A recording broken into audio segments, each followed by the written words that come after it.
to those who bleed orange and black. It is out of here. Good morning.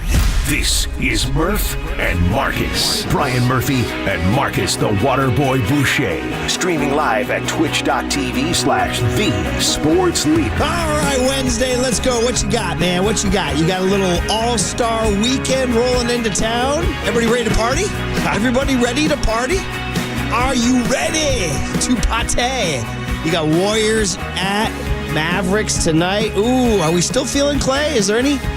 Or is that faded away? Are you still feeling weird about Clay in the jersey? We'll have to discuss that. And, of course, pitchers and catchers report. You know who else reported? Murph and Marcus. That's who reported. You reported. I barely reported on time. We got shut down on 101 again for old time's sake. They haven't done that to us for a while.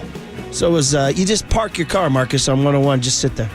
You just sit there. Well, Murph, You just sit there. I'm glad you were able to report this morning after dealing with your delays. I'm glad any of us were able to get into the building this morning with multiple fire alarms going off once again. Oh, I'd say get ready. Oh, I don't think they're done yet. I'm guessing a few are coming. Opening segment, second segment, bring it on. Surprise, surprise. What fire alarm did young Tony set today? Yeah, what fire alarm did young Tony pull today? I had the same issue in the lobby. All the elevators down, everything. It was an interesting morning. Oh, dude, especially like I walked in and when I scanned my key card, I opened the door and immediately I heard whoop, whoop. I'm like, damn, did I break in? Have I been fired? Was my key card denied? What the hell's going on here? It was the sure sign that signal only goes off. I don't know. Start with a lame joke early. That signal only goes off when the Giants are about to win 80 games. Thank you very much. I'm trying out my material early on. Yeah, sound the alarms. Yeah. So anyway, we got alarms, we got delays, but we reported. We like pitchers and catchers, and like we'll report a week from today, bro. Let's go. Wheels up. That's down right. to Arizona.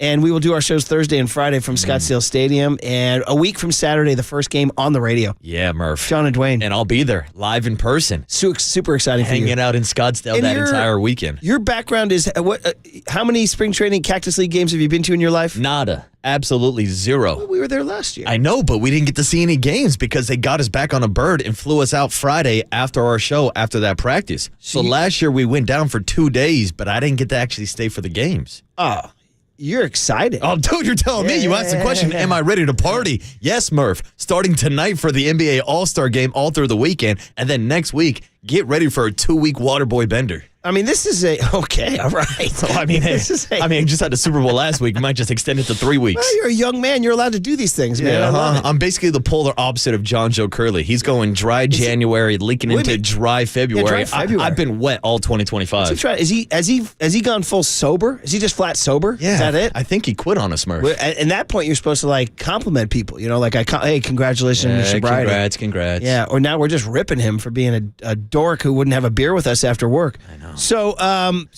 this is exciting for you. I said that. So many of our listeners know that this is a ritual. If you live in Northern California and you're a Giants fan, you go down to Scottsdale, and it's like at some point in time, whether it's old heads who go back even before the current iteration of Scottsdale Stadium.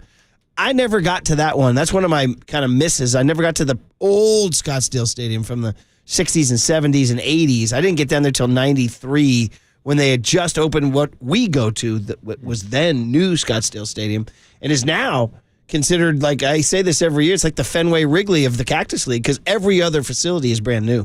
The Giants at the time were new, and now they've kind of kept their little footprint, but they've expanded it for practice fields and training facilities and everything, but they kept that little tiny stadium that we broadcast from, Scottsdale Stadium. And the location is absolutely the best. There's no question it's the best location of any Cactus League park because it's right in Old Town Scottsdale. Absolutely. You can stumble out right into Old Town. Rusty Spur is like 2 steps away, whereas the other ones are now kind of like out in these sort of parking lot, sort of open area, near nothing type places. So, but anyway, it's going to be awesome either way. Mm-hmm. Yeah, so. And Murph, it's all about location. It is. And the Giants have the best location in Scottsdale. They do. And how about the location of the All-Star game this weekend? So I'm already reading, as it's telling you, boning up for the show here on a quiet Tuesday night.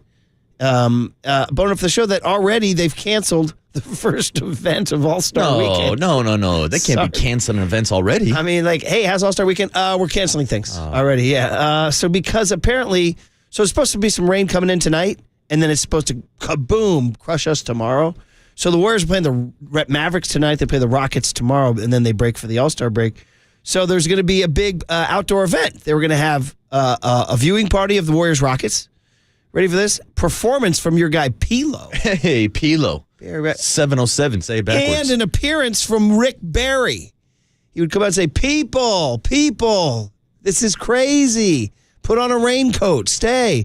So anyway, they're pulling the plug. Oh, come on. Because of forecasts of heavy rain. It's just a little rain. Forecast of heavy rain. So a major I know, exactly. Come on. As remember, it was Tim Ryan who told us skin is waterproof, bro. Yeah. There's Murph. We were also told by Diamador Lenore, there's no such thing as bad weather, just soft people. Ain't that the truth? Come on, people. Let Pilo perform. Ain't that the freaking truth? So here's the deal, though. Is the NBA on TNT American Express Roadshow is still going on Thursday evening at Pier 48, including a musical performance by your guy Chance the Rapper. Ooh, Chance the Rapper. So that is going on. Maybe Okay.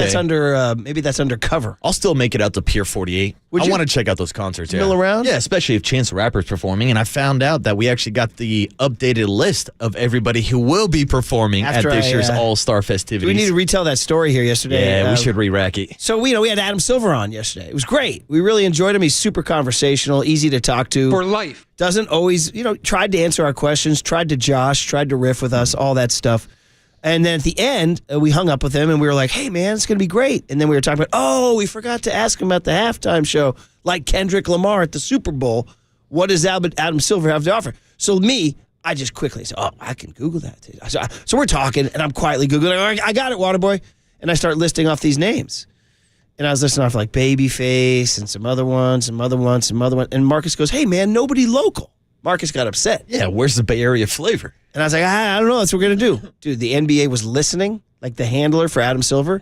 He wanted to listen afterwards to see if we ripped Silver, you know what I mean? And he They're waiting for you to call him Skinny Boy after he left. Hey, man, Skinny Boy, again, a compliment. I did refer to his... I said to the commissioner, you wearing the same waist-size pant as you did in college? You asked him his secret to losing weight. He said it was stress. But the NBA called Curly. And they said, hey, man, we hear that idiot who's talking. Dude, he's reading last year's list. Uh-oh. Last year's list. Uh-oh. I was like, well, I mean, yeah. Oh, I guess when I Googled, I should have said 2025. So here's this year's list. All right? Here's this year's list. Prior to tip-off, Oakland native and three-time Grammy Award-winning singer, songwriter, and record producer, Raphael Sadiq. Ooh. Now, that's cool. See, 90s Friday coming up. Tony. Raphael Sadiq. Oh, perfect. Sounds like it's a layup. It lines up perfectly. Right into it. Sounds like it's a slam dunk. I'm a Tony guy, so I'm excited. So Sadiq will be joined by fellow Oakland native and 9-time NBA All-Star Damian Lillard. Dame time. Yes. They will appear in a promotional short film exploring how the Bay has shaped their lives. And then Saturday, you got Academy Award winner, 5-time Grammy Award-winning artist, Vallejo's own native, Her, will welcome fans. Let's go, Her. H-E-R, right? She is Her. Additionally, Def Jam recording and artist, ready for this? Yeah. Jello Ball Def Jam recording artist. will make his live televised debut performing his hit single Tweaker ahead of the three-point contest. Corner. Whoa. The track, which debuted at number 29 on the Billboard Top 100, became the number one rock song of 2025. Tapped the TikTok Top 50 viral chart. Oh. So that's... Thank you. Very good. Then Bay Area rapper La Russell will take the stage to perform an original song to introduce the Rising Stars. That's my guy. Tell me about it. Russell. Give him So young Tony, I've been trying to put him on game for a minute now. La Russell is one of my favorite up-and-coming rappers in the Bay Area. I know I talk about Larry June a lot, and no disrespect to Uncle Larry, but La Russell to me is almost bringing back the hyphy movement. Like he's the newer generation of the hyphy movement. He's a kid out of Vallejo, California. For years has been throwing like backyard concerts in the back of his house, Murph. And now he's going from the back of his house in Vallejo to All-Star Weekend. I'm hyped that La Russell's going to be representing the Bay this weekend. That is exciting. I like that. And then at Pier 48, you're going to have all sorts of concerts. Noah Khan, shout out your Stick Season, that guy, with the COVID on the planes and all that. And then the Chainsmokers and Zed and 2 Chainz and Flo Rida will all be at Pier 48. 2 Chainz. Okay. Shout out 2 Chainz. He was featured a lot on Larry June's latest album that just came out last Friday. And then on Saturday, you got PJ Morton will perform the anthem before the HBCU Classic. And then I need another page on this, Curls, because it stops off. Uh-oh. We're running out of names. The All-Star Game will feature a tribute to L.A. firefighters. And then here, it says the performance will be led by an L.A. firefighter, Dennis Rodriguez. Is he going to sing? That's pretty cool. And then Grammy Award-winning singer Alessia Cara will perform the Canadian national anthem. But I don't have anything for halftime of the game. I don't have anything for halftime of the game. These are all just festivities. Because where's Raphael Sadiq, DJ Cassidy? Oh, here we go. I finally got Sunday. Sunday we'll have Too Short, E40, and Sweetie. I buried the lead. There it is. I buried the lead. There's the headliners. So Sunday. There, Front row 40 and E40, Sweetie. Too Short, and Sweetie. There Let's it is. go. That's it. That's the Bay right there. So I just jumped right down to Friday, Saturday. I skipped right over Sunday. It's all right. Well done to the NBA for getting the sound of the Bay Area at All-Star Weekend. There it is. So much more current, much more local. Yes. Raphael Sadiq, E40, Too Short, Sweetie, and Tweaker by Jello. Every time I say bend that corner. Whoa, who has it? You were whoa. every Young time. Tony has it. Every time I say it, you got to hit it. And thank you very much. Thank you. That's what I was looking for, dude. And now I'm hearing rumors that Young Tony was telling me this morning that Lil Wayne hopped on a remix with LiAngelo Ball. A remix of this? Yeah. Okay. I'm trying to think of another way to get it out there, but I flailed. Let's go. There you go. So anyway, just a little NBA All-Star Weekend preview on a Wednesday. Warriors, Mavs, Giants, pitchers and catchers, and, of course, all the staples of a Wednesday, February 12, 2025, coming your way next on KNBR 104.5 and 680, the Sports Leader.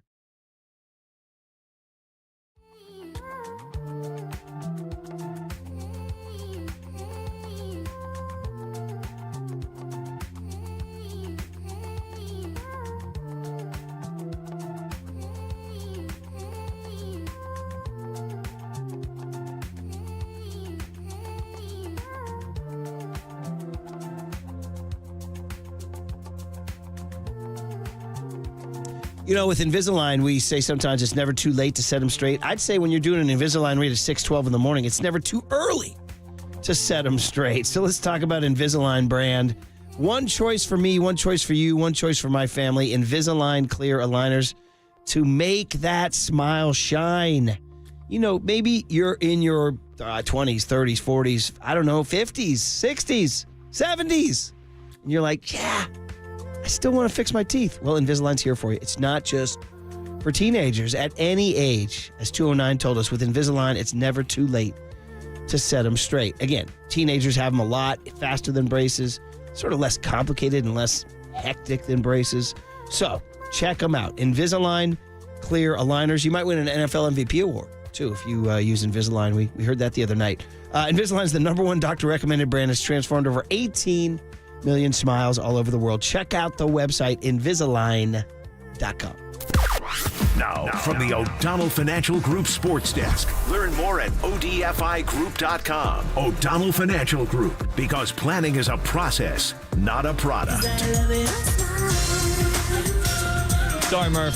Forgot about that. All right, we are giving away 2 tickets to see Hardy at Shoreline Amphitheater on June 7th. We are going to give those tickets away in the 9 a.m. hour. So stay tuned. When you hear the cue to call, be caller number 10 to 415-896-KNBR, and you will win. This is all brought to you by Live Nation, and you can find official rules on KNBR.com.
And now it's time for the Protect Your Assets Business and Technology Report with me, David Hollander.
Good morning, Seamheads. Murph and Marcus keep rolling. Streaming live at twitch.tv/thesportsleader. Yeah, I think he's done a great job, and you know, he's so well thought. You know, everything he says that comes out of his mouth, you know, really feels like, you know, it's just common sense smart.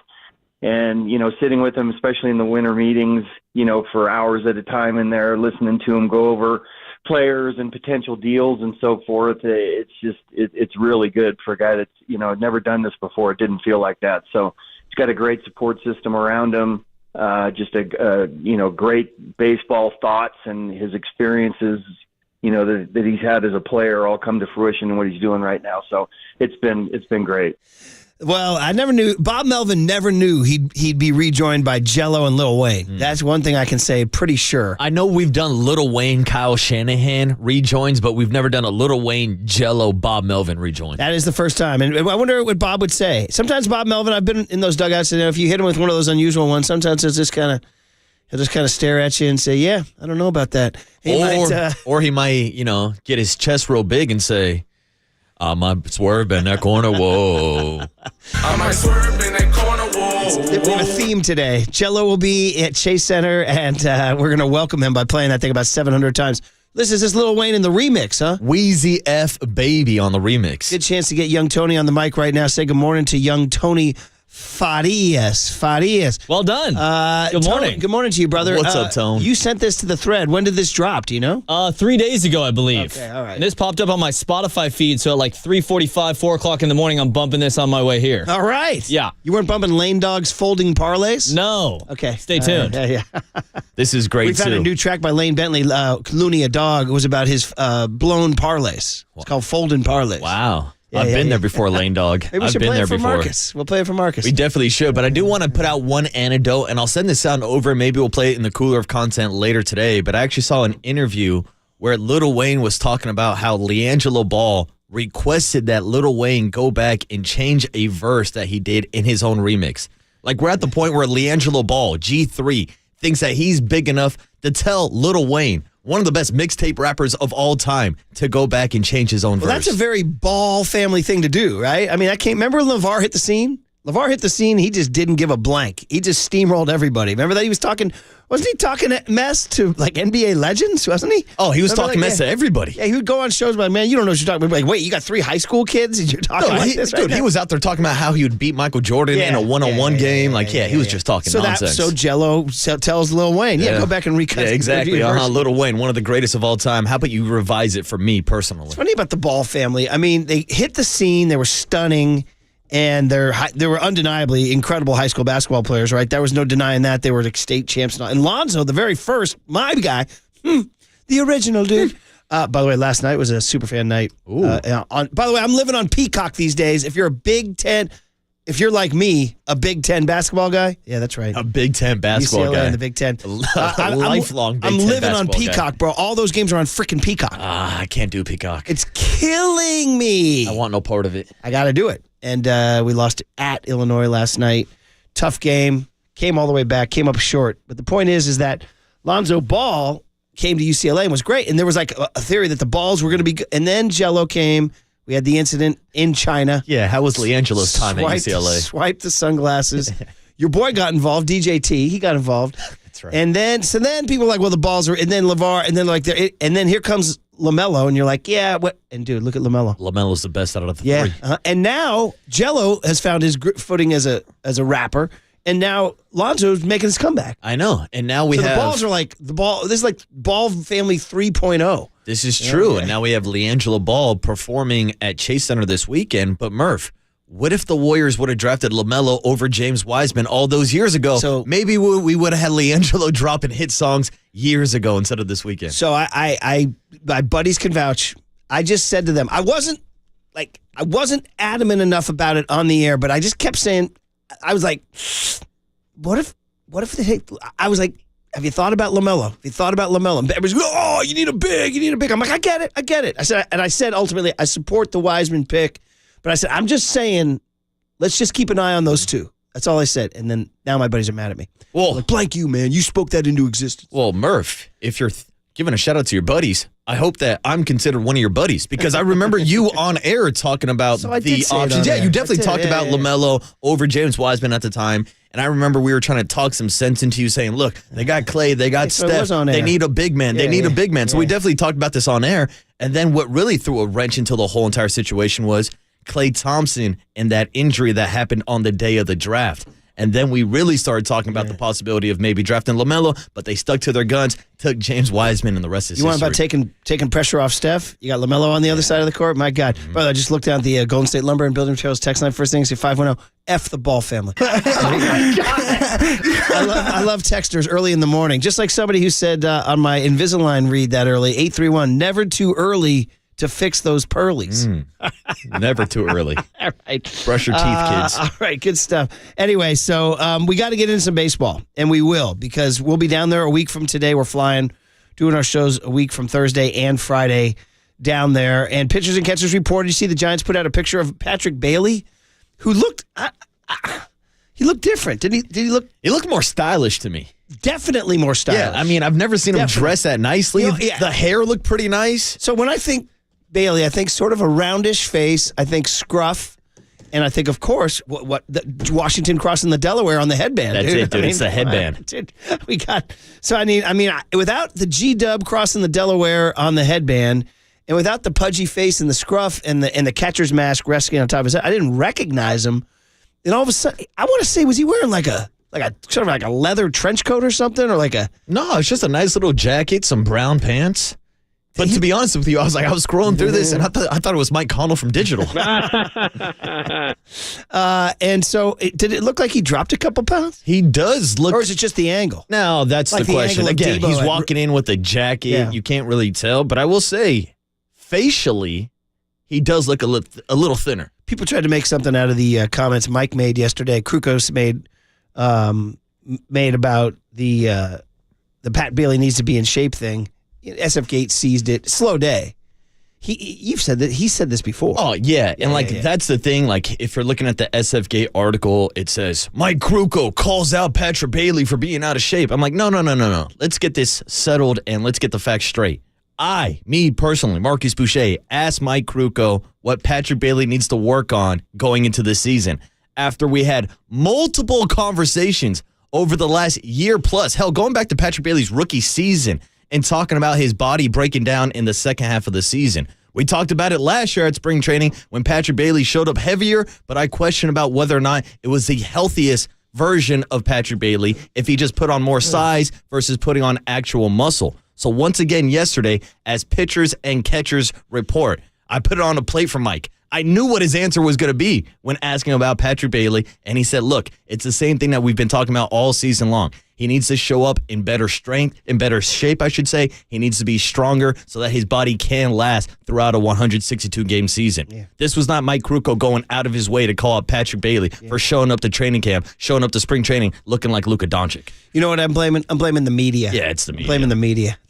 Can I? Me and that the preacher. Media said Thank you what? very much. Thank you.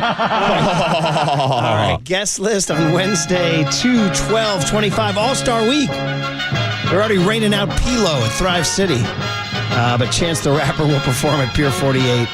Good morning, Young Tone, for the second time. How was your Tuesday night, bro? It was good, dude. I'm a Chance guy. That's like one of my favorite artists ever. You had head down to Pier 48? I might have to. Yeah. I mean, if he's I might one of your swerve favorites. in that corner. Whoa. I think it's, don't quote me, but I think these things are free. I hope so. I think these things are free. If it's free, it's me. I'll go down and see the acid rapper. If it's free, it's me, and give me 3. Ooh, right? damn. And you guys might go to the party tonight, huh? Might. Yeah, I know. We have a freaking Guaranteed. 7th grade basketball game. Bring the kids. My life, bro. My life. All right, what do we got, man? All right, well, coming up at 6:50, if you missed the NBA commissioner yesterday, Adam Silver joined the show. We will replay that interview at 6:50. What did I ask at 7:15? Very excited about this one. The big hit is going to be at 7:50. Yeah, maybe ask about your Philly cheesesteak spots in Philly. Hey, yo. Big hit 7:50. Jason Richardson at 8:15. Hey, Two-time that's awesome. slam dunk contest champion. And one of the all-time warriors, man. The man who symbolized, gave his best when they were at their worst. When they were the lost frickin' franchise, that guy balled out every night, tried his hard. They should make a frickin' statue of him for what he did, toiling in obscurity all those years. I'll take it. God, he was a good team guy. Anyway, that's my J. Rich. Yeah, There you go. love to hear it. Cooler content 8:30. Marcus Thompson at 9:30. We said Warriors Mavs in Dallas. Kind of controversial, so we'll get his take. Clay facing the Warriors for the 3rd time in his career. Yeah. In fact, we could get into that a little bit too. We have some baseball to get to, but any emotions now for the 3rd time around with Clay? And of course, Adam Silver, if you missed him, coming up on KNBR 104.5 and 680, the Sports Leader.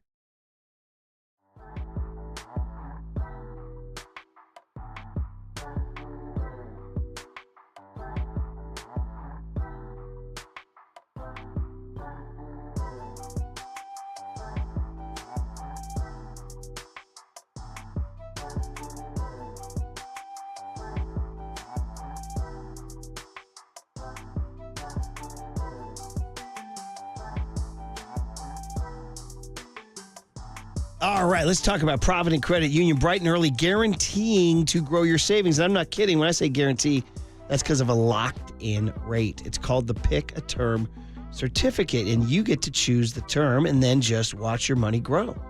So you can earn up to 3.75% annual percentage yield with a limited time offer. And the Pick a Term Certificate offers 3, 6, 9, or 12-month terms with unbeatable returns all on your schedule. So that's right. A locked-in rate for the term you choose, so your returns are guaranteed. But don't wait. It's a limited-time offer. Start earning up to 3.75% with a Pick-a-Term certificate from Provident Credit Union. If you need a little help to get started, Provident team is here for you. Provident makes the process simple and stress-free. Visit providentcu.org or stop by your local community branch today. This rate is effective as of January 28, 2025. Minimum balance required of $10,000. Early withdrawal penalties may apply. Federally insured by the NCUA. Discover the best in retail and business banking right here in your community. Learn more at providentcu.org.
Dub Nation. Murph and Marcus keep rolling on the sports leader and streaming live on YouTube at KNBR 1045. All right, we promised 2 tickets to Hardy, and we will give those in the 9 a.m. hour. 9 a.m. hour. All right, who we got here, man? Sounds like something I need to know. This is my guy. You'll see him on Friday night at the Rising Stars Challenge. LaRussell out of Vallejo, California, right here, Murph. I support. Shout out my cousin, the lovely Antoinette out there in Vallejo doing her thing. I got fam in Vallejo, and they've been there for a long time before LaRussell, I might add. Maybe they went to school with LaRussell's grandpa. I don't know. Maybe. But anyway, sounds good. Maybe with E40. Sounds real good. Yeah, with E40. Or CC. Mm-hmm. And CC. And Tug McGraw. That's it. The McGraw Vallejo's brothers. got some legends. No, Shout out Vallejo's- Mac Drage. I want to say old school football player. God, he played at UOP in the Rams. I know the old heads are yelling at the radio. It's not. Is it Dick Bass? Is that who it is? Ooh. Pro Football Hall of Famer, I think. Vallejo guy. Come on now, help me out. Augie Garrido, the greatest college baseball coach of all time. That's a good Is call. a Vallejo guy. He's from Vallejo. Yeah. Huh? How about Vallejo? Man, by the way? shout out to the Valley Joe. Wait, is it Dick Bass? I'm gonna figure this out. Who is the football player? Dick Bass. Got it. He was a Vallejo guy too. Okay. I was just boning up my J Rich for the interview tonight when I was just talking about what a warrior this guy was. Here were the win totals of his first 5 seasons as a Warrior. 21 wins with Dave Cowens as his head coach. Ouch. 38 wins with Eric Musselman as his head coach.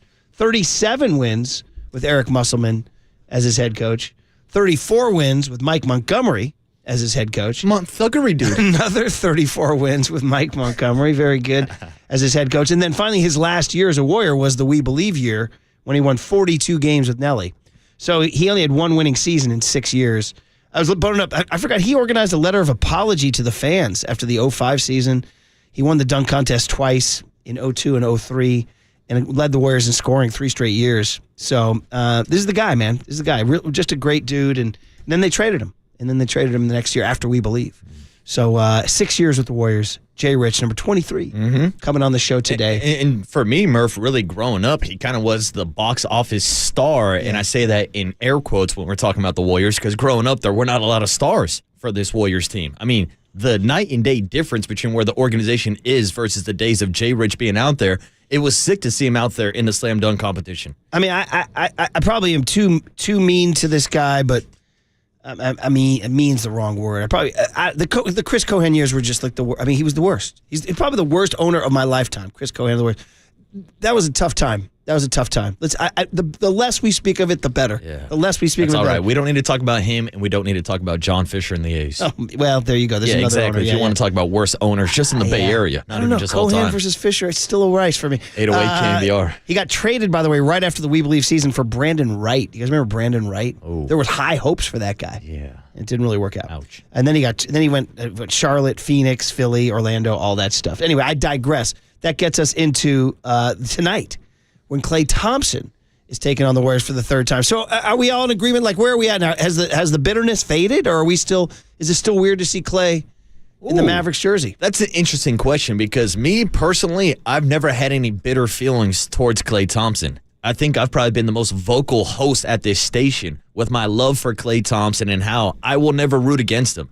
Even though it was a messy divorce, even though Klay wasn't happy, I'm unhappy that Klay got to the point of being unhappy. You're unhappy that Klay's unhappy. Yeah, exactly. I'm unhappy that Klay was unhappy, which led to Klay leaving. Yeah. So I said when he left, I'm actually looking forward to him playing with Luka. Well, fast forward, there's no more Luka. And there's no more AD because he's hurt also. So I'm always going to root for Klay Thompson. I will never root against him. Yeah. But it does kind of feel like the nostalgia of playing against Klay is kind of fading away because we've had multiple matchups already. In 4 short months. Remember how hot it was? It's Steph's reaction the night that they won that game, that comeback win over the Mavs. Yeah, the night after Steph reached out to Klay and Klay ghosted him and didn't get back to him. Steph was yelling, you don't leave here, or you stay here, or stay here. Remember that? He was yelling, you stay here, you stay here. We were trying to dissect the lip reading. Yeah. And that was when the Warriors were playing well. Then it went sideways. And now the roles are reversed a little bit. And oh, by the way, low key, as the kids would say, this is a big game because the Warriors are in the 10 spot. That's right.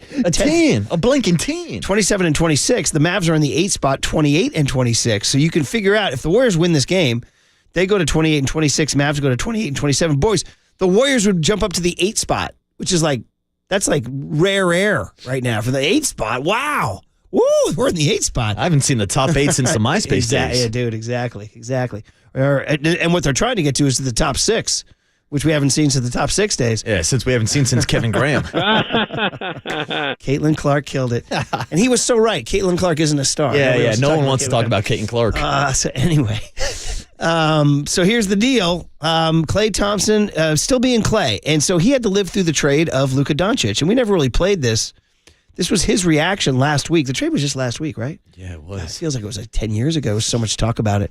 So this was Klay last week about, here he is. He just got to the Mavs. He puts on the uni and Luka gets traded. They asked him his reaction. Thought that was Doug Christie's son years. That's the other one. The reaction to the trade. That would be pretty funny if Klay thought Luka was Doug Christie's son. You can acknowledge it and understand their frustration because Luka was that great and he was homebred here. So when you feel like you grow up with someone, it hurts to lose them, especially to a team in your conference. But I signed here, and so did everyone else who had the opportunity to, for a reason, and that's because we believe in the opportunity ahead of us, and that's the ability to win. And it's not our job to get deflated because people are upset. Our job is to try and convince them that there's really great days ahead, not just for this year, but for the next few years. I really believe that we can do something incredibly special. I mean, that's Klay being as professional as you can be because he literally signed there to play with Luka. Yeah. Like that's Klay just taking the highest road possible. No, we believe we can win. Dude, you went there to play with Luka, and they traded Luka. Like, think about the thought process of Klay Thompson, thinking that he's joining a team with Luka and Kyrie, 2 ball-dominant guards. His only job is to sit in the corner and hit three-pointers. Now Luka's gone. Kyrie's been banged up all season with injuries, too. They trade for AD. He's gone. Now Klay Thompson is all of a sudden the number 1 option on this Mavs team, and you're like, what the hell's going on here? Oh, by the way, speaking of tonight, the Mavericks are racked by injury at the big position. Not just Anthony Davis, but Gafford is out, Lively is out. They have no healthy bigs. They're running out of bodies. Which is like the Warriors' fantasy. Like, wait, we get to play a team with no bigs? This is awesome. Here comes the small ball lineup. Yeah, man, oh man. So Klay is being extremely professional and kind when in fact he must be like, what the blank just happened? I literally came here to try to win a championship with Luka, and Luka is the path to the championship. I got news for him. They ain't winning the championship without Luka. No, I don't think so either. Yeah. And I wonder if Klay's sitting there thinking like, damn, this is what I left the Warriors for? Like, to go from the Warriors culture and organization to this dumpster fire out in Dallas. But then again, like, you can't really put that on Klay because he's looking at this roster and thinking, damn, they were just in the NBA Finals last year. Yeah. I'm going to the best possible situation to go play with a generational type talent and Luka, but now Luka's gone. With a healthy AD, if you could have guaranteed me that AD was going to stay healthy for the rest of the season, they'd be an intriguing team. But already you've seen it. He's out for a month, which is unbelievable. By the way, Klay must be like, which Warriors version is coming in? Because I played them I played them back when they were hot early. Then they got cold and traded for Dennis Schroeder. Then they got really cold and traded Schroeder away and got Jimmy Butler. He's like, this is the 3rd version of the Warriors he's seen this year. So I wonder how he's going to feel about the Jimmy Butler team coming in. Because the Warriors are feeling good right now. They've won 2 in a row. Jimmy's the guy. He's lighting candles. They're playing dominoes. Klay might have a little jealousy. That's the thing. He's checking out Draymond Green's Instagram story, and he sees him slapping down dominoes with Jimmy Butler. You see him having coffee conversations with Quentin Post. It seems like the vibes are high right now in Golden State versus the disaster that's going on in Dallas. Yeah, those Butler comments about his Amsterdam connection were curious. I need to find out more about these Amsterdam connections, or if he's just a member of the community like myself. He's definitely in the member of the community. I would say for sure. so. Yeah, I would say so. But Klay remains quirky, of course, because he was after the trade sorted out and everything. One of the we don't talk about any of the players other than Luka. Right, and AD, but there were other players involved, including Max Christie, and Max Christie got traded to the Dallas Mavericks, and Klay noticed his game and was like, oh yeah, but also noticed he thought he was Doug Christie's son, and he isn't. Very Klay moment here, yeah. Thought that was Doug Christie's son for like years, but clarified that with him. They're not related, but measurables, 6'6" off guard. So, I've been incredibly impressed with Max. What a great addition. I've had great success with Michigan State guys in my career, and he's just another one. They come in, they know how to defend. They are team players, and he has such a bright future in this league. You know if you shoot like that? I did not, but he has a beautiful jump shot, great arc on the ball, backspin, and you can't leave him open. He's been a pleasant surprise, and I'm excited to share it forward with him for the rest of the season. All right, good. Clay was on. Clay had good biorhythms in that press conference because that was some great riffing right there about the Doug. He has the Dallas media eating out of his palm too. I mean, it's They're all classic laughing at Klay us. Thompson, the innocence of a Klay Thompson. It almost reminds me of the innocence of a young Tony. Just a few weeks ago, when we booked Mark Purdy to come on the show, and he thought it was Brock Purdy's dad. Well, listen, if it's good enough for Clay, it's good enough for young Tone. That's you know what I mean? That's By the way, I was just boning up on my Cormac Christie. By the way, shout out the Irish first name Cormac Max Christie. And I confess I slept on him. And Michigan State, I didn't know he was a 5-star recruit and one of the top high school recruits of his class. He's only 22 years old. And you ready for this? He went to the same high school as Jimmy Garoppolo. Did he really? Yeah. And Max is a handsome guy, too. So, I mean, there's something going on at Rolling Meadows High in Arlington Heights, Illinois. Yeah, what's in the water out there? Oh, man. So, and by the way, see, Izzo's in the news recently for his, was it his 700th win or something like that? He just hit a milestone, and there's been a lot of Izzo talk lately because he talked about Max Christie being a Michigan State Spartan. A nice acknowledgement of Draymond when he said, I've had a lot of success with Michigan State Spartans in my life. But you know who else went to Michigan State? Jason Richardson. Look at that. So Look at go. you connecting the dots. Well, that remind us to ask a little bit about Izzo. Yeah, Izzo was in the news. He just reached a milestone. By the way, I'm a huge Tom Izzo fan. I have a fun little bit of trivia for you. Ooh. So when 1997, when Steve Mariucci got hired and newspapers had money, the Santa Rosa Press-Democrat sent me to Iron Mountain, Michigan to do the whole origin story of Steve Mariucci. Who is Steve Mariucci? We went to his hometown. I hung out with his mom and dad. I was in their house. I went to the local bars and talked about Mooch growing up. And I visited the home of his childhood best friend, Tom Izzo. Damn. And I met with Tom Izzo's mom and dad. And let me tell you what.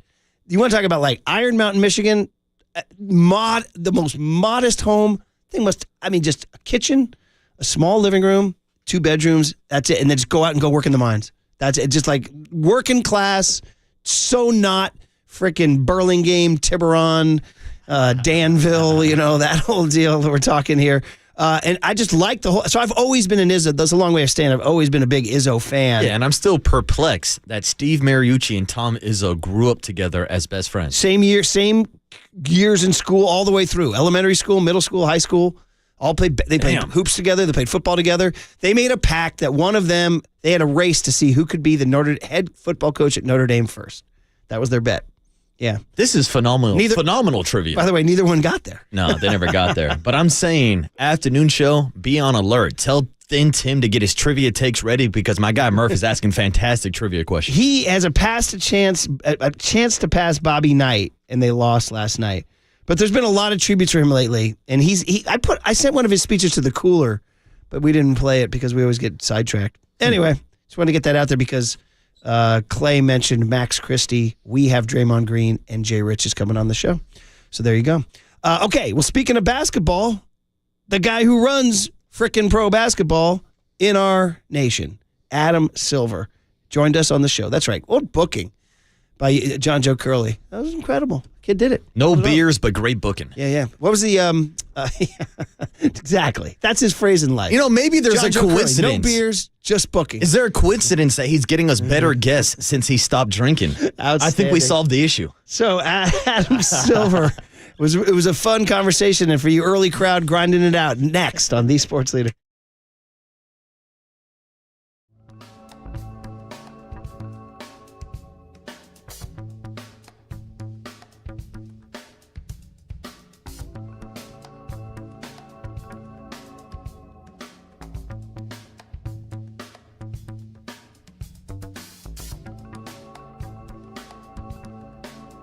Yeah, bright and early on a Wednesday morning. We got Steve Moskowitz. It's never too early for Steve to help you out. He wants to talk to you about, Steve, you want to talk about what to do if you didn't get your ERC check.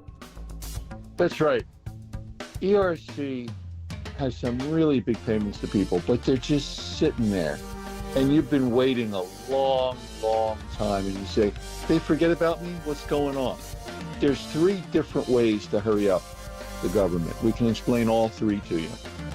And we really think it's important because we're very concerned Will President Trump do away with ERC like he's promised to do away with $2 trillion worth of federal spending? We don't know, and we don't want you to find out the hard way. Let's get the money. Or you got a letter from the IRS that says you don't qualify. Right now, the IRS is being sued, alleging they're using AI to disqualify people, and they don't even know if you're qualified or not. We got to appeal those. Or you're being audited, and the government wants the money back. The bottom line is anything to do with ERC. 1, you're waiting to get your check. 2, your claim has been denied. Or 3, you're being audited. Call us. We have a lot of experience with this. We have so much help we want to give you. We'll explain it all in our free consultation. The only thing you have to do is pick up that phone and say, hey, Steve, I want my ERC money. Yeah, he'll help you. That's tax attorney Steve Moskowitz. He's my tax attorney. He should be your tax attorney. Give him a call at 888-TAX-DEAL, 888-TAX-DEAL, or go online to moskowitzllp.com. From the Chilton Auto Body Traffic Desk.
It's time for KNBR's Opening Bell Report. Sponsored by Protect Your Assets with David Hollander. Concerned inflation will ruin your dream retirement? Learn more. Listen to David's show every Saturday morning or call 1-866-PROTECT.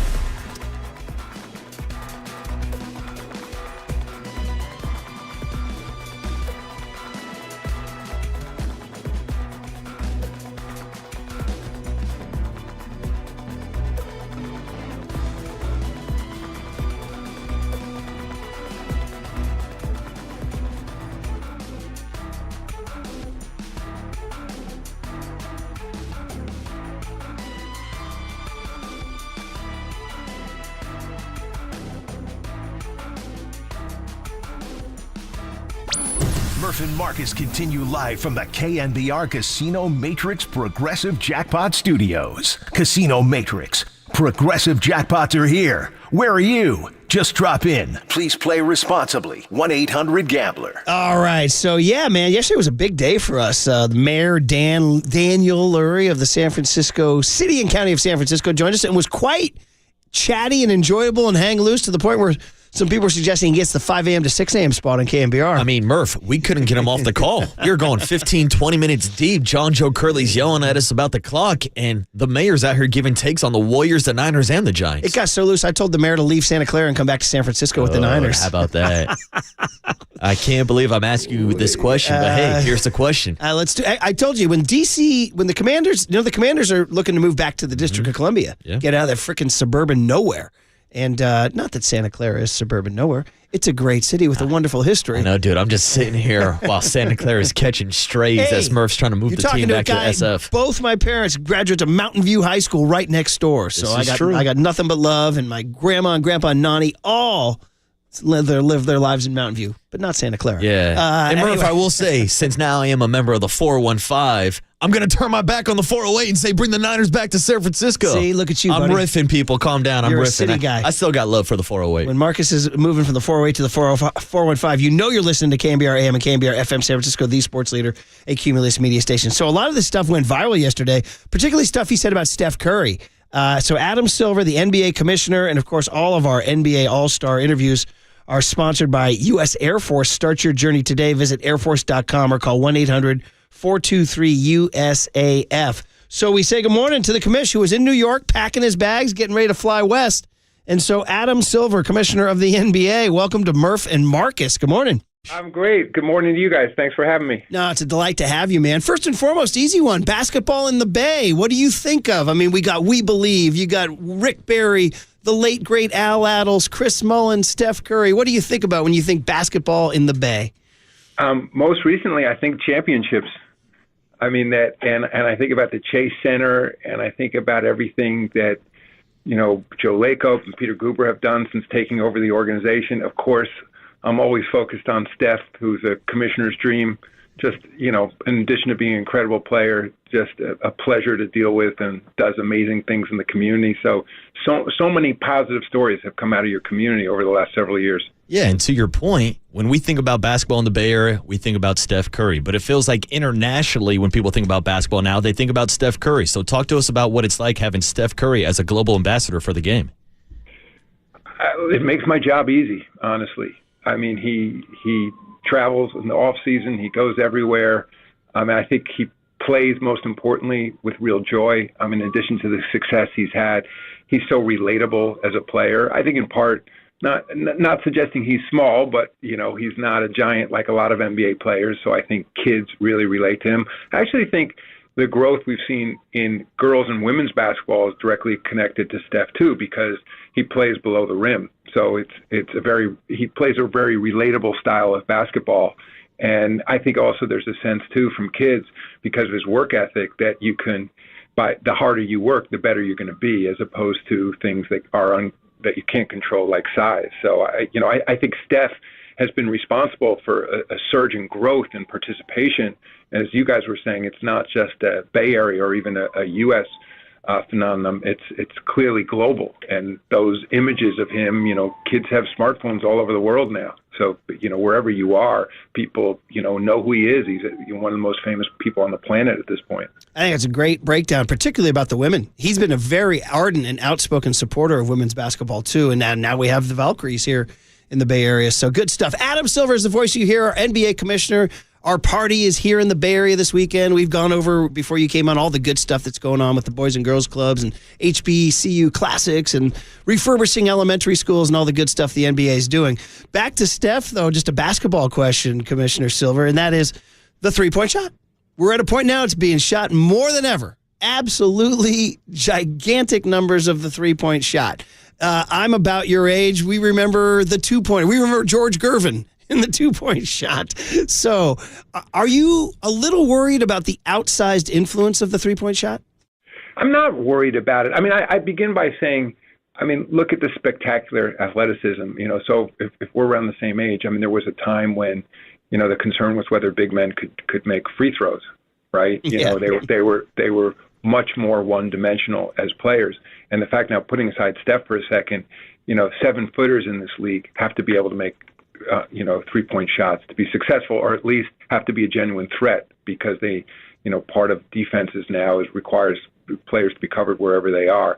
It's whether or not there's too much three-point shooting. Clearly, when Steph shoots three-pointers, nobody thinks it's too much shooting. And I'll just use an example. Like I was in Paris for the Olympics this past summer, and a lot of people came up to me and said, two of the greatest basketball games they ever saw, and these are like hardcore college and NBA fans, were the U.S. Serbia and USA France. In those games, there were three-point shooting was at a higher rate. They're 40-minute games as opposed to 48 minutes, but they were at a higher rate than you see in NBA games. And nobody came away from those games saying there was too much three-point shooting. So on one hand, I think it's an incredible shot. It allows teams often to come back where, to close gaps and scores. The skill level is outstanding, as I said, to do it. I think the issue has less to do with a three-point shot versus, let's say, a two-point shot, as it does with maybe there's too much of a homogeneous style of play in the league right now. I think people, if you think about the brand, of the Pistons basketball at one point, those championship, Detroit teams, or those Bulls teams, or, when the Trailblazers were doing so well and the Knicks were doing so well, the Spurs, you think about that style. I think people want to see diversity in style around the league. And I think what we're seeing in basketball, not unlike other sports, is that analytics push teams to a certain similar style and play because some shots are more efficient than others. So, are there ways we can improve the game? I'm sure there are. It's something we're always looking at. We have a competition committee. Speaking of the Pistons, Joe Dumars runs basketball operations here. So it's something we spend a lot of time thinking about. Will there be tweaks? I think if there was an easy tweak, some people have suggested moving the three-point line back or cutting off the corner threes. I'm not sure that's the answer. It may go to allowing a little bit more physicality on defense, particularly for outside shooting. So we're looking at it, but I'm pretty happy with the state of the game right now. It was Joe Lacob who gave us the famous quote that the Warriors were light years ahead of the rest of the NBA. Now, to your point, it feels like a lot of the NBA has caught up with the amount of three-pointers that they're taking, but also they're catching up to how the Warriors run their own brand of basketball. So talk to us about Joe Lacob taking over the franchise. They were, of course, out in Oakland. Now they're in San Francisco. Now they have 4 titles. And it feels like the Warriors have kind of influenced the changing of the game when it comes to the new CBA rules and the second tax apron. So just talk to us about the overall effect of Joe Lacob taking over this franchise. I just begin by saying, Joe and his partner Peter Guber have done an outstanding job. And part of it is when he came in, bringing, Bob Myers in on the basketball side, Rick Welts. Just outstanding executives. And I think Joe would be the first to acknowledge, part of his job was to put together an outstanding team. And of course, then Steve Kerr at the time, when he hired him as a coach, it seems like he's been at this so long, forget that this was the first head coaching job he had in the league. And so, Joe is a great leader of people. And I also say among owners in the league, he's truly full-time. Like many of the people who oversee our teams or have ultimate control are also running businesses and have full-time day jobs. I think, I know Joe does some other things, invests as well, but he's been all in on his basketball team as his family has. So enormous amount of credit should go to him. I think that that quote that you referenced before, what I enjoyed about it was I think Joe understood that was going to become chalkboard material, for 29 other teams around the league by saying they were light years ahead. On the other hand, Joe didn't regret saying it. I think we are, and he had the record to back it up. So, and then when he said that was before my recollection, they built the Chase Center. And then I think what's amazing about what the Warriors has done, not just, of course, in adding the Valkyrie now, but he's built a world-class business operation. And what you're seeing now with the arena, the activities around it, the commercial activities, the sort of the real estate development, Strive City, how cool that is, the brand new sports bar that just opened up. I mean, and now the All-Star is to me a culmination of all of that, because the All-Star takes many years to put together. And so this goes back several years of, when Rick Welts was still with the organization, and Joe and Peter and Rick and Bob Myers come to the league office saying, now we want to host an All-Star, we're going to have our new building online. And so I'm coming to town tomorrow. I'm thrilled to be there. And the Bay Area has become an epicenter for basketball, as you guys said earlier, globally. And I love to hear that in addition to, great baseball teams, great football teams, you guys are also known for your basketball as well. It's great to talk to Adam Silver, the commissioner of the NBA, who will be here hosting a party with Steph Curry. By the way, good shout out for the new sports bar Splash. So Adam, that means you over there, get a beer and go hit the golf simulator over there perhaps this weekend? Maybe the beer, but I don't know about the golf simulator. A couple more minutes. Not much of a golfer. A couple more minutes here with you. On the All-Star game, obviously you made the changes, the All-Star format, and it's like people are yelling and screaming. Even President Obama chastised Tyrese Halliburton. He said, come on, man, show some pride. He said, your forebears played harder. So you made the changes. Will there ever be a chance you go back to the traditional format? What's your attitude about the status of this game we're going to see this weekend? So, just begin with the format we have now. I'm really looking forward to it. I mean, part of it, I think, it's hard to turn the clock back. I mean, other major league sports, the NFL, for example, moved to flag football for the Pro Bowl. I just think when I grew up, All-Star Game was a rare opportunity to see many players who at best only came to your market once. I think now, because of digital media, streaming media, you can see if you're a Warriors fan, regardless of where you are in the world, you can see every single game now on your phone. So I just think it's a different time. And I think part of it, while like nobody was proud of the All-Star presentation last year, I think the fans are looking for more than just a game. And I think by creating the new format we're using this year, having, multiple games to 40, shorter spurts of activity from the players, mixing up the teams a little bit, I actually think it's going to be really exciting. I think it's going to be something different. I guess things are also cyclical. So I think, now that we've moved to that format, it's not unimaginable to me in a few years, people will be longing for the traditional format, and even the players will be saying, let's go back to East versus West. People have talked about, let's do sort of a Ryder Cup approach. Let's do U.S. against international players. That's something we've thought a lot about. I mean, part of the issue with doing that right now is we've had tremendous growth over the years in international players, roughly 30% of the league now. I think last time we were in the Bay Area for the All-Star Game 25 years ago, I mean, which, I was with the league at that time, so it doesn't seem like such a long time ago. 8% of the players were born outside the United States. Now it's 30%. Ooh. I think if you, to me, if you did U.S. versus the rest of the world, you'd still have a problem selecting the All-Stars because it would be a little unfair to the U.S. players because 30% of the players would be half the players. But maybe, 5-10 years from now, as it has to be, I think, just numerically, as so much basketball is being played globally, that there's going to be more international players. We may be at a point where it makes sense to do, something like U.S. international. So, I'm hopeful for this year. I think we're going to see a really exciting turnout. I know, I've talked directly to Steph about it, and many of the perennial All-Stars. I think none of them were proud of what you saw last year. I think they all recognize that, the fans want to be excited and entertained by the style of basketball they see on the floor. Again, I think it's not realistic to expect a playoff playoff type style basketball, but I think at the same time we can get something that'd be really fun and exciting for fans to watch. One last quick question before I let you go, Adam. Wanted to ask you about the ratings and viewership in the NBA, how confident you are in the league after moving on from faces of the franchise like a Steph Curry and LeBron James, and also kind of the ratings battle that you guys have engaged with the NFL with, whether it's a Christmas Day's game, we had LeBron and Steph Curry on that Saturday Christmas Day special, or even this past week when you look at the NBA trade talk and the buzz around the NBA during Super Bowl Radio Row. You know, we can't match the NFL's ratings, but we do pretty well on social media, that's for sure. So, you know, I begin there. I would say in terms of ratings, our ratings are about even with last season, which was a 4-year high for the regular season. So it was true, the early reports in the season about ratings being down, that was correct. I think a lot of that had to do with going head-to-head with the, Yankees-Dodgers World Series early on. Obviously, a presidential election was commanding a lot of attention, but our ratings bounced back from Christmas on, as I said, roughly even at this point.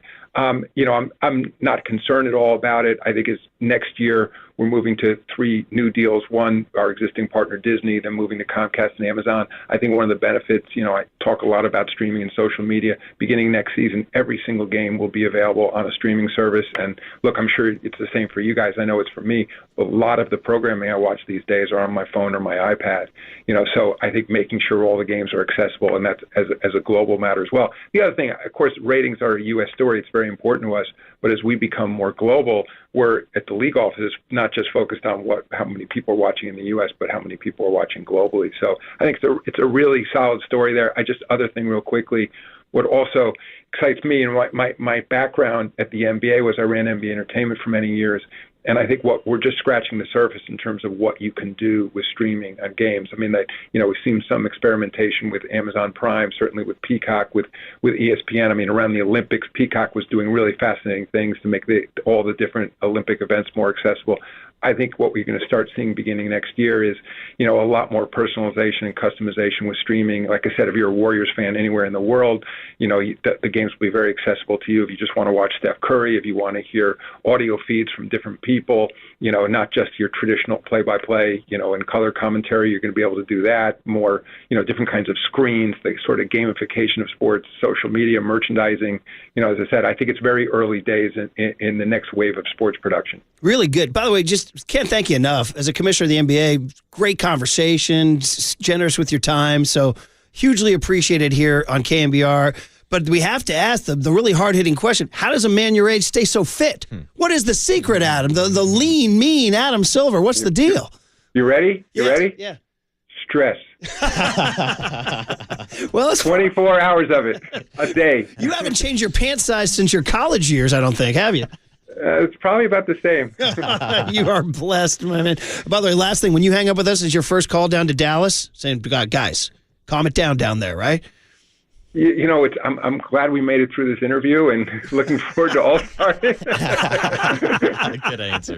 You are smooth, my man, and you're fit, too. So, anyway, we really appreciate it. I'm sorry to say we're going to have a little rain when you get here, but hopefully it'll stop by the weekend. But just bring your galoshes for maybe Wednesday, Thursday, Friday, but that's part of the charm, I guess.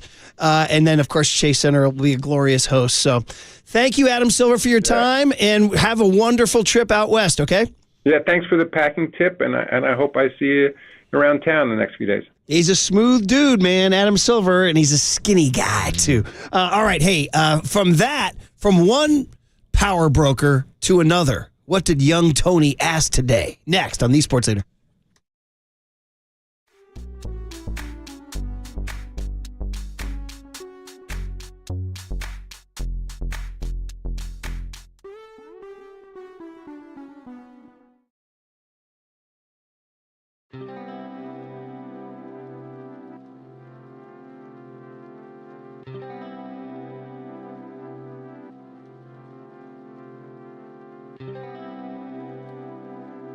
I love talking about El Cerrito Honda. I'm so happy with my 2025 Honda CR-V Hybrid. Every time I get in, I'm so glad I went to El Cerrito Honda. El Cerrito Honda. Let's go. Get the Honda of your dreams at El Cerrito Honda. What a selection. I told you guys, Sharif, who runs the spot, native San Franciscan, big Bay Area sports fan.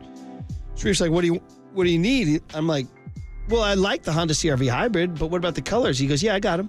I said, what do you mean? I'm a navy blue, like dark blue guy. He's like, yeah, wheels it around. I'm like, it's amazing.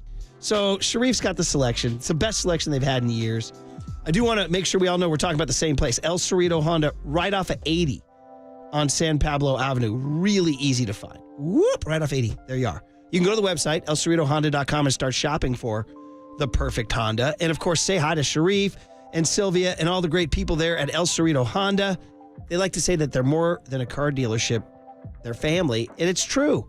El Cerrito Honda. And when you go, tell them you were listening to KNBR and Murph sent you. From the Chilton Auto Body Traffic Desk.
And now it's time for the Protect Your Assets Business and Technology Report with me, David Hollander.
It's time for producer Tony Farias to ask Murph and Marcus 3 questions of the day. I saw Murph and young Tony right before the kickoff, and that was awesome. This is What Did Young Tony Ask Today? I still think my favorite part about What Did Young Tony Ask Today is John Lynch in the opening there. What a moment it was, and to think he didn't want to go to that game, that kid.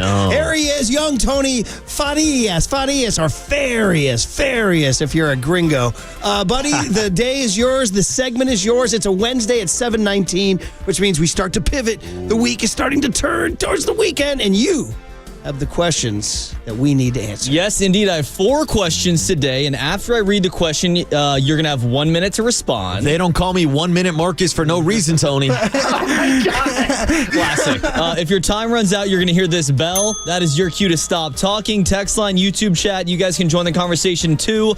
Some people chimed in about the halftime show, so maybe we'll shout that out as well. I still think we should have a new signal after 1 minute every week. You should go with a new one. Mustard!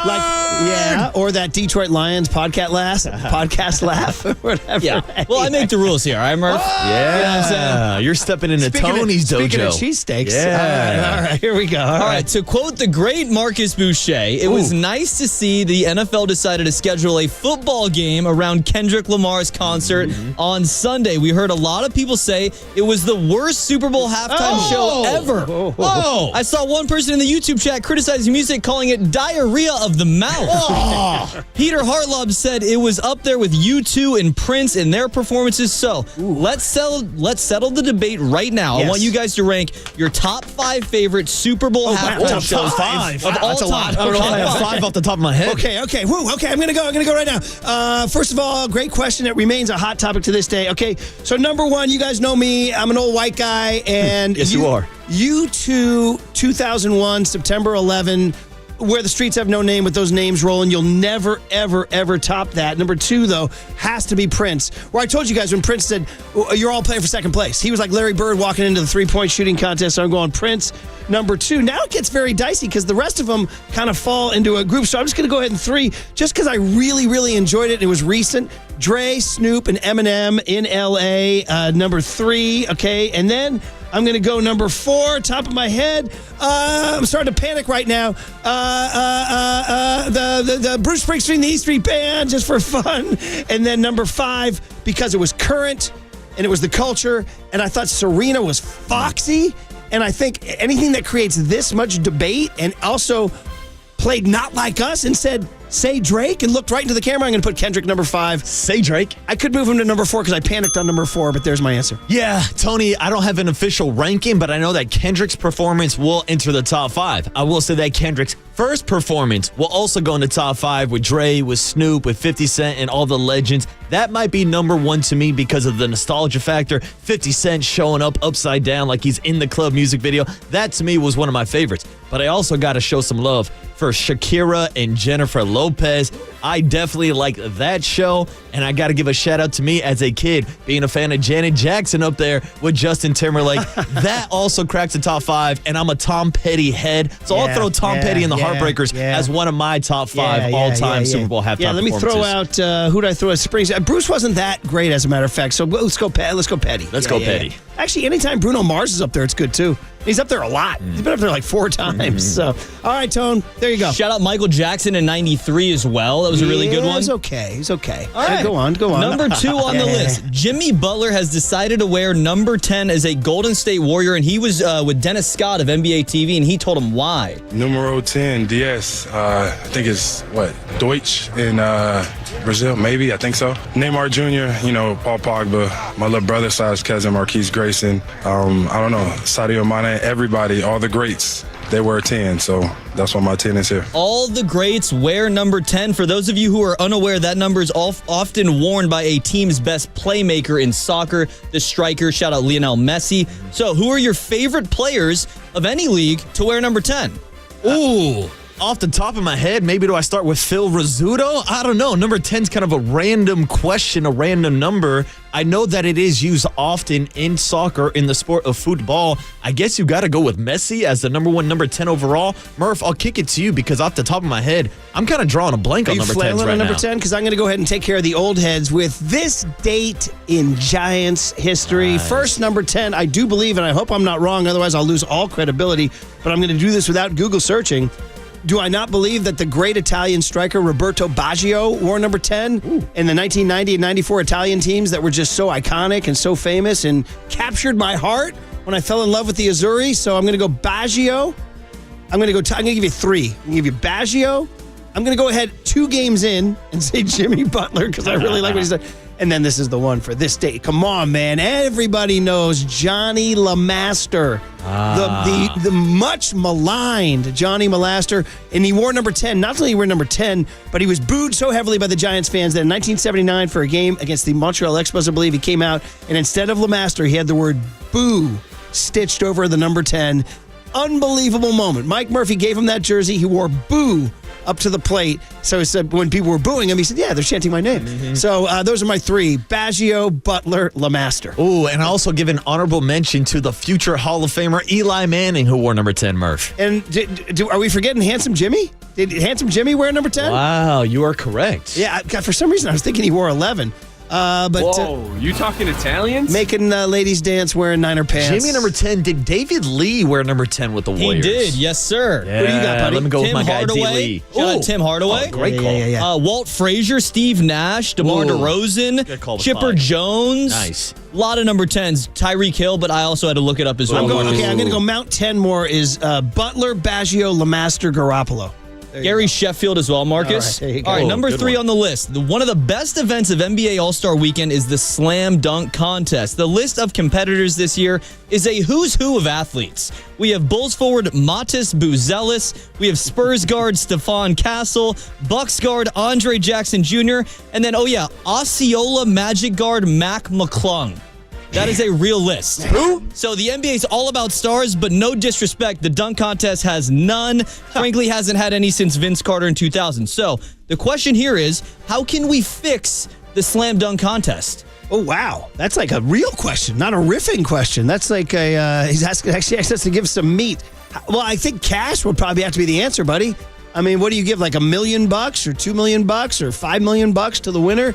I don't know. I mean, I don't. It's an oft-discussed phenomenon of the demise. You just get Michael freaking Jordan in the dunk contest, Vince Carter, even guys like Jason Richardson, who will be on our show today at 8:15. Even guys like Dwight Howard did it. Even guys like Blake Griffin did it. All that, and now it's just fallen off the cliff. It's kind of like the whole NBA All-Star product has fallen off the cliff. We should have asked Adam Silver that question, but my only answer is cash. That's it. It's cash and it's bigger name players. I mean, that's the key. I mean, Young Tony just went through that list and 99% of the listeners couldn't identify a single guy. Like they know Mac McClung just because he's been in the slam dunk competition before. And to your point, whether we're talking Jordan, whether we're talking Kobe, like this used to be a marquee event that guys used to want to put on their resume. Until LeBron James showed up in the NBA and refused to do the slam dunk competition, even though I believe he did the high school All-American McDonald's slam dunk competition. I remember watching that when I was just a wee lad. But ever since LeBron kind of poo-pooed it and moved on, it seems like none of the young superstars want to do it. You would think that this would be something that guys want to put on their resume and be able to, you know, benefit from having their face out there on All-Star Weekend, but guys just aren't interested. By the way, good enough for Michael Jordan, good enough for Kobe freaking Bryant. Yeah, dude. Not good enough for LeBron. How about that? And by the way, it's a shout out to everybody on the text line. You are correct. Pele is the ultimate number 10. Shout out Thank to you Pele. very much. There you go. Maradona as well. All right, finally, a public service announcement to all. Valentine's Day is on Friday. PSA. Now, I know I would love to hear about your big plans for the big day. I got 'em. But I'm going to go in a different direction. Valentine's Day is a non-federal holiday. So let me ask you this. Is Valentine's Day the GOAT of non-federal holidays. Absolutely. You want to go first? The GOAT of non-federal holidays. first. Now, I don't know if I know all the Can federal you list holidays. some of the non-federal holidays? Yeah, give me some Refresh our options. memory? Okay, so Halloween, is that a federal holiday? No. St. Patrick's Day, Easter, Mother's Day, Father's Day, and Halloween. Oh, not even close. I'll take St. Patrick's Day. I'll take Halloween. These are much better party days, much better drinking days than Valentine's Day. I mean, it's actually the worst. Yeah, it might be the of worst. all the It might be non-federal the worst holidays. holiday in general. It's absolutely awful. There's undue pressure. Even I've been married for how long? 27 years. And already we're kind of grousing about, like, what do we do? Do you got to do something? Anyway, I literally was going to bed last night. She goes, because there's a big Marin County Athletic League high school basketball championship Friday. And I said to her, I go, hey, man, I want to go to the game Friday. And then I was like, oh, man, it's Valentine's Day. Check with Candace. What do I do? And then she's like, well, you can go. Doesn't matter. Then I'm like, well, is she just saying that? So it's stress. It's awkward. It's gray. It's awful. So power ranking those, St. Pat's number 1, of course.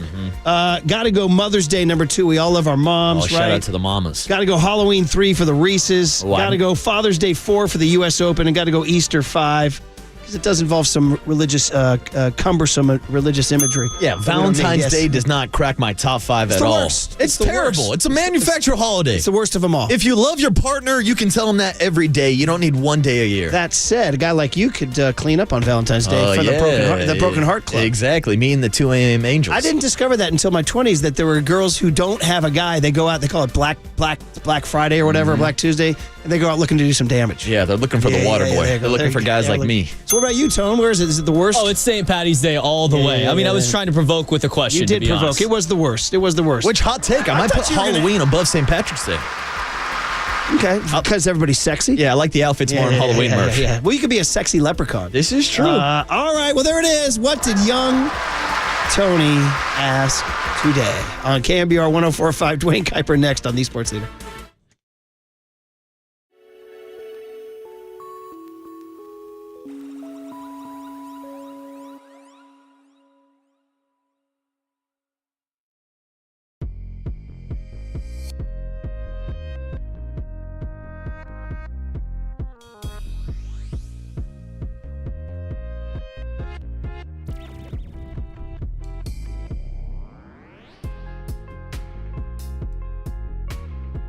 All right, Marin Health. There we go. Come on, man. No Valentine's Day needed for world-class health care. That's right, world-class health care. Very serious deal. Up in the North Bay, Marin Health. It's not just the closest medical care, it's the best. With a cardiology team that delivers treatment twice as fast as the national average. A world-class maternity care center with doctors and midwives available 24/7. An accomplished orthopedic team to get you back on the trail.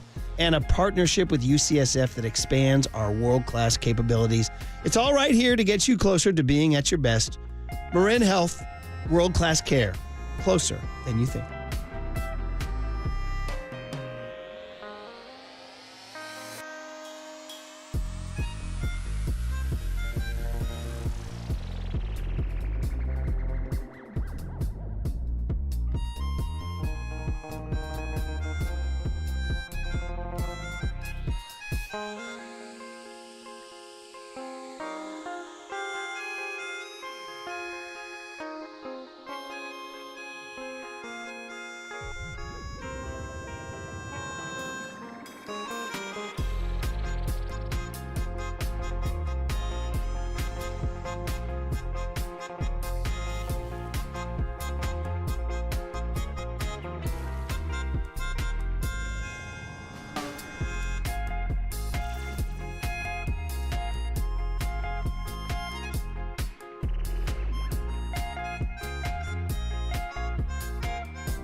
There's no question we've got the best in the booth. That's why we all mimic his call.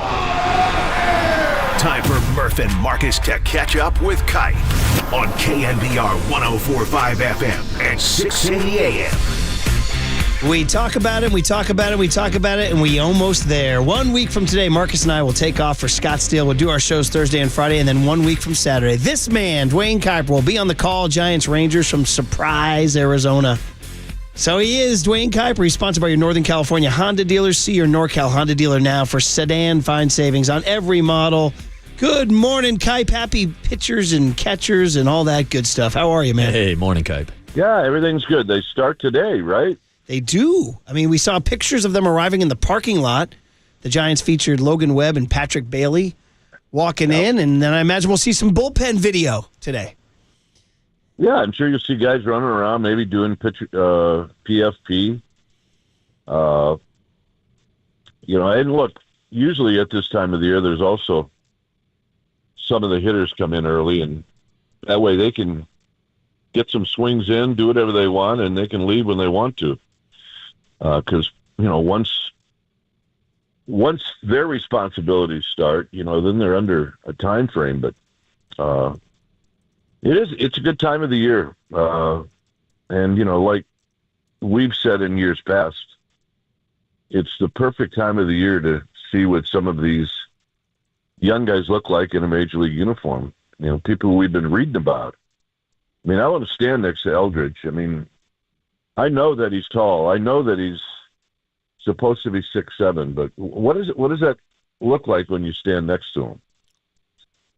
It's kind of like an NBA game where you don't realize the size of these guys until you actually stand on the floor with them. You're like, oh my gosh, these are tall people. So anyway, a lot of interesting things, and this is really a great time of the year. Yeah, it's always a good thing to get a first look at all these guys showing up. It's almost like it's their first day of school, and it's something that we talked about yesterday with Mike, with pitchers and catchers reporting. We talked a lot about Patrick Bailey. And, Kuiper, I know this is a topic that we've talked about for the moment since Patrick Bailey made his debut, and it's just having that extra strength to play a full 162 games. So just your thoughts on Patrick Bailey showing up with pitchers and catchers reporting and the shape that he's going into the season as. Well, so far he hasn't shown the organization that he can stay strong in the second half. He hasn't done that yet. So in my mind, that means when the offseason started after the season ended last year, then you need to start doing some different things. If the 2 seasons prior you decided that you were going to really come into camp, lose some weight and come into camp, well, maybe that doesn't work. Maybe you need to put on weight. There has to be a way physically that you can change whatever you're doing so that's going to really help you the second half of the season. And look, I think Buster and his staff, they feel the same way about Patrick Bailey. We want you to catch. We want you to run the pitching staff first and foremost. And then we'd like you to hit a little bit. Whatever you need to do to stay healthy and to stay strong, after the All-Star break, that really is what he has to concentrate on, other than his responsibilities to handle the staff. He can do it. I remember, if you look at, if you see Buster Posey now, he's much, much thinner than he was when he was a player. And I can tell you that I'm a really great example of how when you retire, you don't get thinner. You get bigger. But I think I've heard him say, look, I had to keep weight on to keep my strength throughout the course of the season. And, my other great example is I had a great friend, number 73, Doug Deacon, who played offensive line for the Cleveland Browns. And he probably played at 280, 290. And 3 years out of the game, he was 225, 210. So you can put on weight, but you still have to stay in shape. So, we'll see what he's going to do. But I do know that I'm sure that he's done some different stuff this offseason to see if he can keep it going. You know, I mean, it's great to have a great first half, but if you have a really poor second half, it's almost the half that you remember most. Yeah, so there it is. All eyes on Patrick Bailey as part of this Giants season that's going to try to make the playoffs, and we'll talk about that all summer long, I'm sure. So with pitchers and catchers coming in, Kai, fun to just kind of throw out there who you think the Giants starting rotation will be, or has that already been answered? I mean, we had Bob Melvin on a couple weeks ago. He kind of said Logan Webb, Justin Verlander, Robbie Ray, Kyle Harrison, and Jordan Hicks are his 5, and that leaves out a guy like Hayden Birdsong and some of the other younger guys. Your view of that? Well, I mean, look, Hayden Birdsong pitched well enough last year that he could be in that 5. So whatever spot in that 5-man rotation that is going to be yours until May 1st, you know, then you got to change it and see if you can get one of those other younger guys in there. You know, and that may be Kyle Harrison. You know, everybody will keep a watchful eye on Kyle Harrison just because, you know, his velocity went down a little bit, wasn't feeling right all the time. So anyway, I mean, if there's a spot in that rotation where you can be bumped out, you know, Birdsong's going to be the guy that probably will run right in there and take that spot. I think he's earned that right. And you know, and I'm really curious to see the Wisenhunt kid. I mean, we've heard so much about his changeup and his great velocity. So yeah, I mean, those are just a few of the guys that I can't wait to see running around in that Giants uniform. Speaking of Kyle Harrison, he joined our station a few weeks ago and talked about his first true Major League offseason after making his Major League debut. And he talked about how maybe he went too hard during the offseason that led to the drop in velocity. So what do you think the biggest benefit is for Kyle Harrison now, experiencing that offseason and having a game plan now going into this season? Well, one of the great benefits of young players, you know, benefits that we didn't have, is they have a facility in Arizona where Kyle lives that is second to none as far as a minor league facility in baseball. I'm going to take a tour of it this spring. Dave Fleming took a tour of it either last year or the year before, and he was amazed at the technology and the opportunities that you have to do whatever you need to do to get ready for the season. And Kyle Harrison, you know, you get to, if you're in the Giants organization, you get a key to that place. Every day you can use it. You can use it on Christmas if you want to. And I'm sure that I know that he's taken advantage of that. And it's not like you're there by yourself. I mean, there are trainers there. There are coaches there. Look, it almost takes the place of guys that used to go to winter ball. And, and I have my own feelings about players that really should go to winter ball that don't. But this is at least a nice way of getting all your work in without actually having to play in another country. One of my great experiences in my life was playing those 3 years in Venezuela. I wouldn't trade those 4 months I had there, those 3 years for anything. And I wish some of the players here would have that same opportunity and experience that I had. But anyway, that's off the subject. They got a spot in Arizona where these guys, if they live there, they should be ready for spring right now. Yeah, the whole sort of ceremony of guys flying in from the winter climes to walk in. No, they're there all year, man. It's like every time we talk to somebody, it's kind of lost its romance a little bit, but hey, it's all good. It's all good. I mean, a lot of, look, I don't want to talk about the old days, but way before I played, these guys in the major leagues weren't making enough money where they had to work in the off season. So when they came to spring training, it wasn't like that they were ready to play. They really needed the 6 weeks to get in shape. And I caught the tail end of that.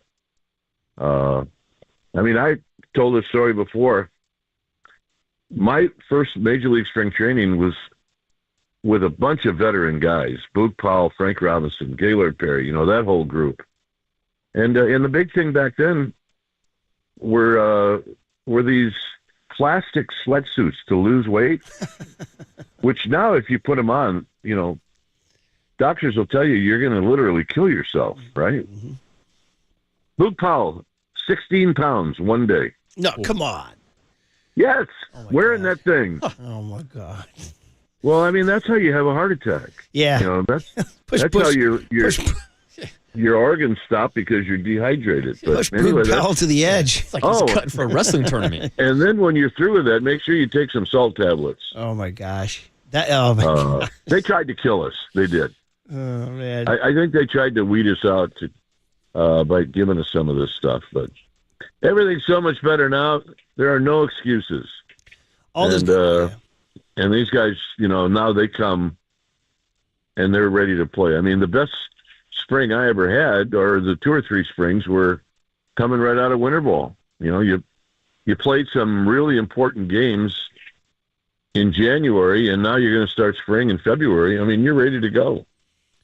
So, which, by the way, means Luis Matos should be ready to go. Yeah. And I'm really looking forward to him. I need those guys, the Matoses of the world, the mysterious Marco Luciano. We'll see what happens there. Kaipe, by the way, the Lakers, maybe the Mavericks should have given Luka Doncic that plastic suit. They wouldn't have had to trade him. Come on, Murph. You're talking to a couple of guys that probably need to use that. I need the plastic suit. I definitely need the plastic suit. Hey, real quick, because you're a big Warrior fan. You are. Jimmy Butler, man. You got to get him up in the booth. You know what warms my heart, Murph? So on the floor, a Dutchman. Yeah, that's right. That's right. And with a soft touch, too. And then 3 guys from Milwaukee. Yeah. That's right. Yeah. Pajemski. Looney. Butler went to Marquette. Mm-hmm. Looney. Yeah. Look at you, Kipe. It's the Golden State Kuipers. That's it. There are people in Wisconsin that are, forget about the Bucks. We're cheering for the Warriors. We just beat the Bucks in Milwaukee. I know. Yeah. Well, they didn't have the big guy, but we didn't have Kuminga though. So. Yeah. No, they're fun to watch. I can't wait to watch them tonight. The Jimmy Butler acquisition by Dunleavy really has made a big difference. I got a picture from our favorite PR guy with the Warriors. Yeah, Raymond. Mm-hmm. And he takes a picture of where the farm used to be on their bus ride between Chicago and Milwaukee. That's Raymond, man. How great is Raymond? He doesn't miss anything. He doesn't. Was the Burger King there still? He's getting right in the shot. So anyway, he keeps inviting me out to a game, and I probably should go. You being Raymond's guest at a Warriors game in Milwaukee is what the world needs, I think. That's what we need. Oh, man. I heard you did a good job at the Olympic Club Foundation speaking engagement. Rave reviews, Kipe. We had a lot of fun. And you know what was really interesting? I've never been in that area. Oh, that Cavallo Point down in Sausalito by the foot of the Golden Gate Bridge. It's gorgeous.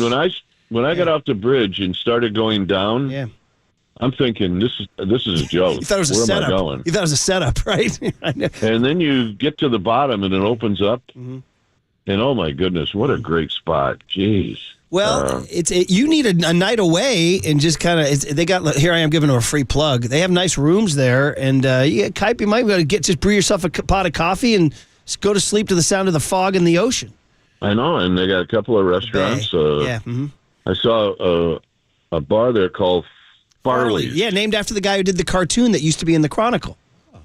Well, I thought maybe it was after Chris Farley, another Wisconsin guy. So. There you go. You brought it full circle. But anyway, it was great. The Olympic Club people were fantastic, and it was not a big crowd, maybe 40 or 50, but they appreciated some of the old stories that still have some legs, and really, we did have a good time. Yeah, I know. I saw that. I know a lot of people that were there, and they said they really enjoyed you. So, all right. Well, that's it. 1 week from today, Marcus and I fly down. We'll clear the airspace for you, and then you come down the Thursday, right? I fly. Yeah, we'll do the show Wednesday, and then I'll pack up a little bit, and you'll walk into our booth Friday, and Marty Lurie will be hogging the mic. Well, yeah, that's probably true, but I wish the Saturday game was at home, but I know. You know what? Got to drive to Surprise. That'll be fine. Marcus is going, so you have to. Marcus has got to swing by the booth and say hi to you in Surprise. Yeah, I'll stop by, Kipe. Yeah, that'd be great. And keep us company. Dwayne John Kuiper. Yes. John will have all off season, and he'll be ready to rock and roll. Oh yeah, he's ready to go. He's got some stories loaded up. All right. Yep. All right, Kipe. Have a great week. Enjoy the Warriors. Yep. We'll talk next week. Yeah, thanks, Kipe. Let's go. Dwayne Kuiper, sponsored by your Northern California Honda dealer. See your NorCal Honda dealer now for sedan. Find savings on every model. That's how you're going to earn your bones there, kid. You should stop by the booth. Say hi to John and Dwayne. Oh, I got to say hi to the guys. That'll get your stock up. And I'll try not to distract my guy DC too much while he's trying to get the broadcast you got to be the cool guy who just hits it and quits it. That's it. Maybe if they engage you for a small bit, it's sensitive because you're starstruck by John Miller and Dwayne Kuiper in the booth, Of course. Yeah, you don't want to interrupt them. Yeah, but how do you think I'm such a cool guy, Murph? That's my motto. Hit it and quit it. You said it, not me. Wait, were you talking about Valentine's Day You Friday? said it, not me, all right? Wait, were we talking about Valentine's Day? Yeah, what are we talking about? Were you talking about 1 Minute Marcus, too? Hey, now. All right. Hey, okay, big hit. It's Clay and the Warriors locking horns. How you feeling? Are you emotional, people? Or are you not? And how you feeling? Jimmy Butler and the Warriors coming in with candles and dominoes next. And then Jason Richardson, as All-Star Week gets closer and closer, the two-time dunk champ, and we believe Warrior, will join us at 8:15 on KNBR 104.5 and 680 The Sports Leader.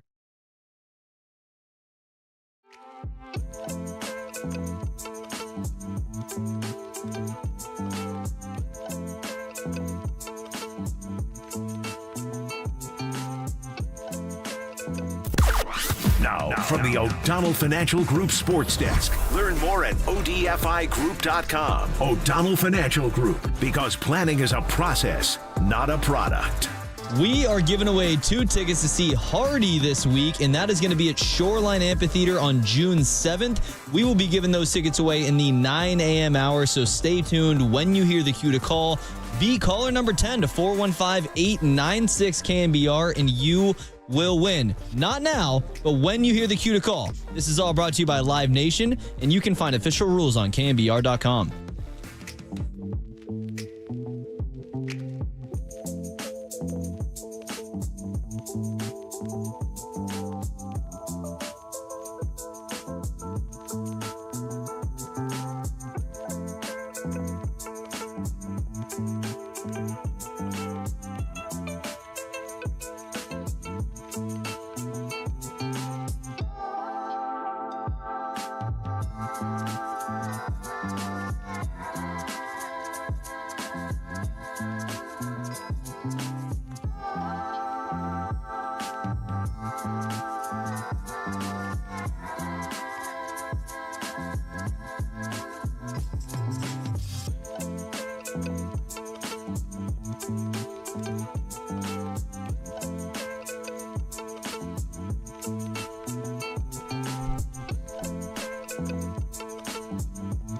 Hey, what's up, everybody? Marquise Boucher here on a Wednesday morning with the Abundant Life Weight Loss Agency. Because look, we all just enjoyed the Super Bowl, probably put on a few pounds, but we all want to get skinny. We want to be like that skinny boy, Adam Silver, and say skinny for life. Well, if you want to say skinny for life, maybe you should check out the Abundant Life Weight Loss Program, because they have the secret to losing up to 1 pound of fat each and every day. Their weight loss program makes it easy to lose weight and get healthy naturally and safely. I went on this program for 3 months, and guess what? I dropped 25 pounds, and I did it without counting any points or calories, without any prepackaged meals, and without any surgeries, drugs, or injections that have serious side effects. So if you want to learn more about the Abundant Life Weight Loss Program, go ahead and schedule your free private weight loss consultation by calling 925-594-7110. That's 925-594-7110, or you can visit them online at abundantlifeweightloss.com. That's abundantlifeweightloss.com.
Hold it now. This is the Big Hit. Sponsored by Benjamin Moore Paints. Experience the Benjamin Moore retail difference at their independently owned authorized retailers today or at benjaminmoore.com. On KNBR 104.5 FM and 680 AM, the sports leader. They're definitely completely opposite players, which is great for us. What Steph doesn't do, Jimmy does all of that, and vice versa, and so which will allow ultimately as we play more together, it will create a team that can beat you multiple different ways. But, not going to get ahead of ourselves. It all still got to come together. But we're excited about it. There it is. Draymond Green talking about the honeymoon warriors, man. Jimmy Butler. Marcus and I were just looking at that picture of Jimmy Butler and Draymond Green playing dominoes. It's almost like it's like the happiest dominoes photo. They're smiling, they're laughing. They look like, it's like, man, the honeymoon is raging right now. It looked like if you typed into Chat GPT and you're like, draw me up Draymond and Jimmy Butler having the time of their life playing dominoes, and this is the stock photo that you're going to get. Actually, it's a really good picture. It's like nice coloring and everything. And it's like when you buy a frame at the store and there's a picture in this frame, you're like, oh, look at these guys playing dominoes. They're having fun. By the way, 808 KNBR dominoes. Where are we at? Oh, I'll get down on some dominoes. You're good? I'll slap some down. I'm not saying I'm a domino expert. I'm not going to the corner and trying to hustle people, but I'll play some dominoes. You can hold your own? Oh, yeah, I can play some dominoes. Young Tone, dominoes? I played a little bit, but I probably could not hold my own. I do believe that your father's native country is large in... Yes. Was your dad born in Cuba or America? Yeah, Cuba. Havana, Cuba. Or do we say Cuba? Cuba. But anyway, I understand big domino country, right? Yeah? Oh, absolutely. Big time. Street corners, dice, too. So last time I played was probably, 11, 12, 13, and we were like lining them up, really. And then I'd watch, all these guys playing, they're slamming them down. I'm like, oh, that's not how we played when I was in the suburbs hanging out. But I've completely forgotten how to play dominoes, to tell you the truth. It was as a kid. And of course, I wasn't good at it. Anyway, dominoes, Jimmy Butler, Draymond Green. Yes? Where are you at with lining up the dominoes and knocking them over? I'll watch one of those videos on TikTok or whatever. Those things are addicting to watch. Those guys There's just more and more dominoes. The ones that go a mile. Oh, dude, they never end. They never end. They just keep going and going. And then form the map of the United States or something. Yeah, different colors. All of a sudden, it's this huge picture, this huge thing. Yeah, I understand they even have one now that does the new Gulf down there by the new Gulf. I'm riffing. You're listening to KNBR AM and KNBR FM San Francisco, the sports leader. That's a long trail of dominoes. This media show.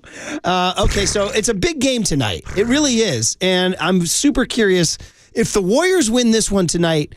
I think now it's like Nick Young, Swaggy P going to Bob's Donuts. We might be onto something. If they win this one tonight, we might be onto something because now you've won 3 in a row on the road. And again, now there's a break coming their way. Every Mavericks big is injured, starting with Anthony Davis, moving on to Daniel Gafford. All of their bigs are injured. So you have an opportunity. You're playing well. The Mavs are hurt. You're in their building. Their fans are upset. Have you guys been following? At the very end of the Adam Silver interview, I made my little joke. Hey, when you hang up this phone, are you going to call Dallas? He was like, hey, nice talking to you. But dude, they got a little fire ranging down there in Dallas. The fans, they ejected. You ready for this? They were doing one of their sing-along karaoke things on the scoreboard to Whitney Houston, don't you know, by the way. Ooh. Shout out 80s Friday. And they cut to a guy, and instead of singing the lyric, he mouthed, Fire Nico. He yelled, Fire Nico? Yeah. Dude, they ejected the guy. Bro, I continue making jokes here, but what I might need some help. They ejected the guy. It's like, who's this guy think he is? The Associated Press? Back-to-back riffs. I like it, Murph. I like it. I'm just riffing. We're all having a laugh. Yeah, right? and here's the thing, but I don't think anybody's laughing down in Dallas unless you're Patrick Dumont. They ejected this guy. If you're the owner who, oh, by the way, also was seen on camera the other night walking out of the stadium from his courtside seat and kind of mocked the crowd and said, oh, are you guys booing me? Like this is some type of joke that we're dealing with now with this new ownership down in Dallas. Yeah, so in other words, the Mavs are vulnerable. Although they did play the Kings very, very hard, down to an overtime game. That was a hell of a game with Klay Thompson hitting a huge three-pointer down the stretch. So I'm thinking tonight is kind of a big game. And of course, it brings the Klay stuff. And I got to ask you guys out there at 415-808-5627, the Golden State Lumber and Building Materials text line, are you guys still feeling any kind of way about Klay Thompson, or has that faded away? I mean, it was so emotional when he came to I even drove into the damn city on a weeknight and went to that thing, to the rare. game. And of course, Steph erupted and had that thing. And then, of course, the Warriors got blown out the second time, right? They went to Dallas and got destroyed. Or did Dallas came in here? No, remember Klay hung out on the court. Yeah, they came back. And they blew the Warriors out. And remember Klay was gloating. Yeah. Remember he was gloating. And it was the extra game we got because of the in-season tournament, I think. It kind of just popped up and magically Klay Thompson appeared. Now, by the way, they're going to play tonight. They're also playing 2 more times after this, including Andre Iguodala retirement night. That's right. Which is a really a good thing for them to do. But anyway, Klay is retaining his charm. But I have to say, if you're Klay Thompson, you're giving him truth serum. The guy went to Dallas to play with Luka and Kyrie. And that was a smart move. I mean, it was a legit move for a team that was in the NBA Finals last year. You're adding Klay, who can hit a big shot in May or June for you. He looks around, Luka's gone. Now, I get it. AD's awesome. We talked about how AD got mad disrespecting this whole trade. It was crazy. But now he's out. Yep. And it's the classic, it's the full Anthony Davis. He played great and then got hurt. So Klay Thompson trying to defend the trade is a tough deal, but he did. He had to defend it, and he had to speak about the fans being so pissed. You can acknowledge it and understand their frustration because Luka was that great, and he was homebred here. So when you feel like you grow up with someone, it hurts to lose them, especially, to a team in your conference. But I signed here, and so did everyone else who had the opportunity to, for a reason, and that's because we believe in the opportunity ahead of us, and that's the ability to win. And it's not our job to get deflated because people are upset. Our job is to try and convince them that there's really great days ahead, not just for this year, but for the next few years. I really believe that we can do something incredibly special. I mean, that's really high road Klay right there because, again, I did say that Anthony Davis makes the Mavs a really good team, but he just can't stay on the court. And now you're seeing the fact that they're without Luka and AD. And I don't see these guys right. Unless AD makes a miracle run in the playoffs, even then, the stripping of the identity and the discontent from the fans has created a bad vibe in Dallas. Yeah, and we know Klay Thompson is a vibes guy. And look, this is a lesson for maybe everybody out there, that the grass is not always greener on the other side. Even though it looked like going to play with Luka down in Dallas was the right move to make. We talked about it at the end of the season, during the offseason, when Klay made a decision to leave the Warriors and go to the Mavericks. I think we both agreed that he was in a better position to go out and win one more title than Steph Curry, Draymond, and the guys that he left behind in the Bay. But now you're looking at the standings, and even though right now the Dallas Mavericks are a game or two above the Warriors, they win tonight. No, they won. switched it up in the standings. Warriors jumped now to 8. all of a sudden the Warriors will be in the 8th spot, and Klay's looking up at the Warriors. It's got to feel bad, but this is not what Klay Thompson signed up for. No, exactly not. And meanwhile, the Warriors are coming in with a vibe. Like, he's looking over going, man. And all due respect to Andrew Wiggins, Jimmy Butler's made the Warriors cooler all of a sudden. Well, they're like a buzzy team now. Yeah, I mean, this to me is the most excited that I've seen the Warriors fan base all season long with the addition of Jimmy Butler. And you compare that to what's going on with Dallas, where they have more than 800,000 fans unfollowing them on social media. They got people bringing caskets and making fake funerals outside of the stadium, the arena. 916 added to my thing. And not only did the guy say fire Nico, he was holding a sign that said fire Nico. That's why they ejected the guy. And they ripped away the sign, right? What the hell, man? Come on, man. Freedom of speech. Yeah, where's my bedsheet banner? Blame Joe Thomas. Come on. 415 says, I am so looking forward to tonight's game. I have not looked forward to a Warriors game in a long time. How about that? Yeah. That's the kind of stuff we're talking about. Yeah, it feels like there's a buzz again around this team where it felt like they were just kind of in purgatory before, where they were kind of in the middle of being a playing team, but also maybe one of the worst teams in the league. And then they're like not bad enough to tank and get Cooper Flag, so you really don't know what direction they're heading. And that's why we were so vocal about them making a move and getting Steph Curry some help, because look at the fan base and look how more involved they are now since Jimmy Butler arrived. And what's crazy is this was the second choice. This was not the plan. This was plan B. This was the fallback. When this trade first went through, I'm not going to lie, my first reaction was disappointment because I wanted Kevin Durant. And I was like, they didn't get KD. And then we talked about it, and we thought, well, let's see. And then the on-court right away. You're like, oh, I see it. And I'll never forget that and one over Kevin Huerter when the bench erupted, and he pointed at the bench with a mad dog face and then broke into a big grin. I was like, oh, this guy's got sizzle, man. This guy's got flair. Well, yeah. Murph, in honor of Valentine's Day this Friday, let's take a trip down memory lane. I'm sure we've all had that experience down in elementary school where you're trying to find a Valentine. You know, you're handing out the cards to every girl in class and, will you be my Valentine? Will you be my Valentine? Sometimes you get rejected. Sometimes there's a Kevin Durant that wants to turn you down and tell you, I got no desire to be your Valentine. Well, guess what? There's Jimmy Butler in the back of class. He accepted your Valentine, and you can still have a great Valentine's Day with Jimmy Butler, even though your first option rejected Told you guys, it's like a romantic comedy where like the best friend has to like talk. There's like a gal, she's got a crush on a guy, but she's just his friend, and the whole time she's counseling him through the whole thing, and then in the end, it was her all along. It's like, I told you guys, there was a sappy ballad, but a big hit in 1992 by Vanessa Williams, Save the Best for Last. It's about that. It's about how you were with the person all along, and you never knew. It was a monster hit. Shout out to my Vanessa Williams crew.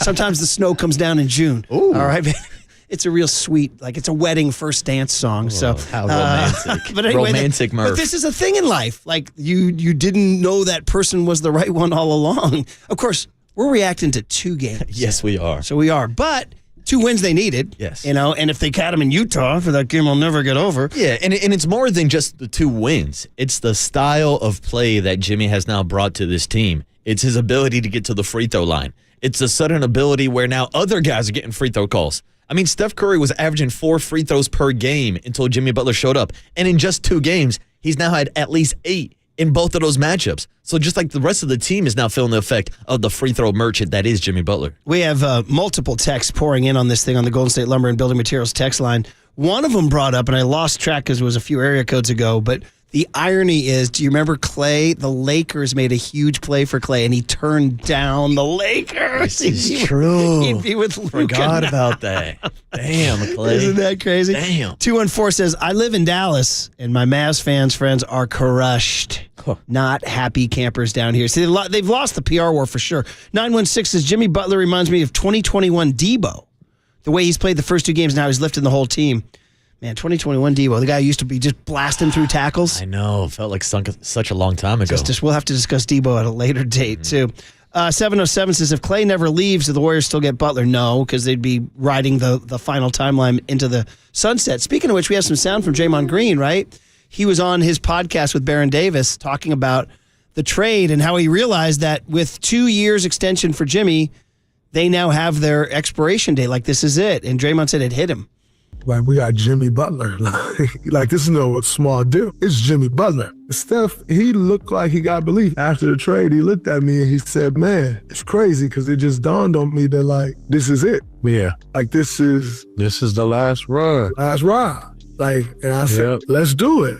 Let's ride to the wheels fall off. Let's do it. Yeah, let's go. It was an emotional moment. You know, people get caught up in all the stuff that was going on in Miami. Last podcast, remember I had said, I just don't want Jimmy to end up in the spot where they use that against him. The reason I said that is because it's a guy that I respect as a winner. Yeah. I've been victim of people trying to take a winner and tear him down through all these false narratives. And so I've been a victim of that. And as you see, coming out of it, you're seeing exactly the Jimmy Butler that I knew. I feel great, brother. You know, it's been a while since I've gone into basketball games like, oh yeah, we're going to go just win. Stuff going to get harder. We're going to have to figure stuff out, you know, but I know when it's right.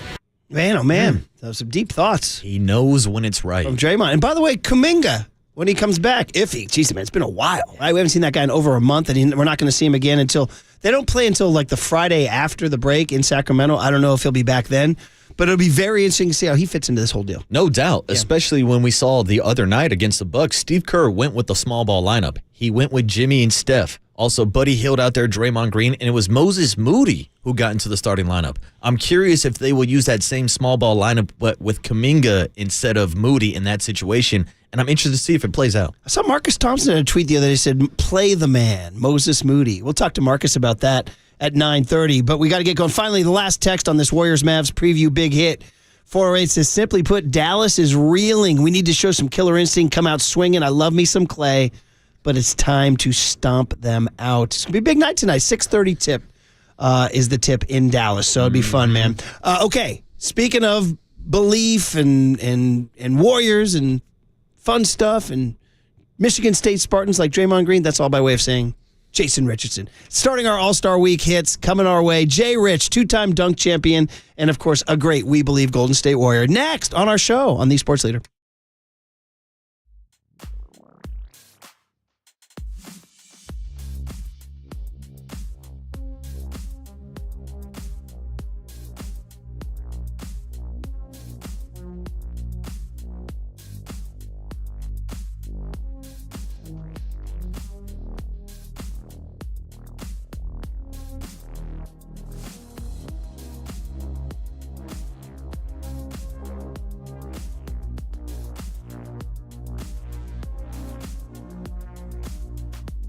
All right, let's talk about Invisalign. Let's straighten those teeth, man. Everybody's smiling in the Jimmy Butler area. You might as well smile with straight teeth. Funny, we talk about Jimmy Butler and that mouthpiece he takes in and out of his socks. I could shout at him at the next game, "Hey, Jimmy, use Invisalign." That's what I would say. We got 2 teenagers in our house who use Invisalign clear aligners, and the 13-year-old said, "Dad, tell him with Invisalign, you can make your smile shine." I like that. And I said, well, what about adults, though? And 209 texted in and said, "Tell him with Invisalign, it's never too late to set them straight." I said, that's really good. Then I had a 610 read this morning. I said, wow, is it too early for Invisalign? And 831 said, never too early to fix those pearlies. So we just, it's a joint effort, everybody. We're all joining in to fix smiles and straighten our teeth.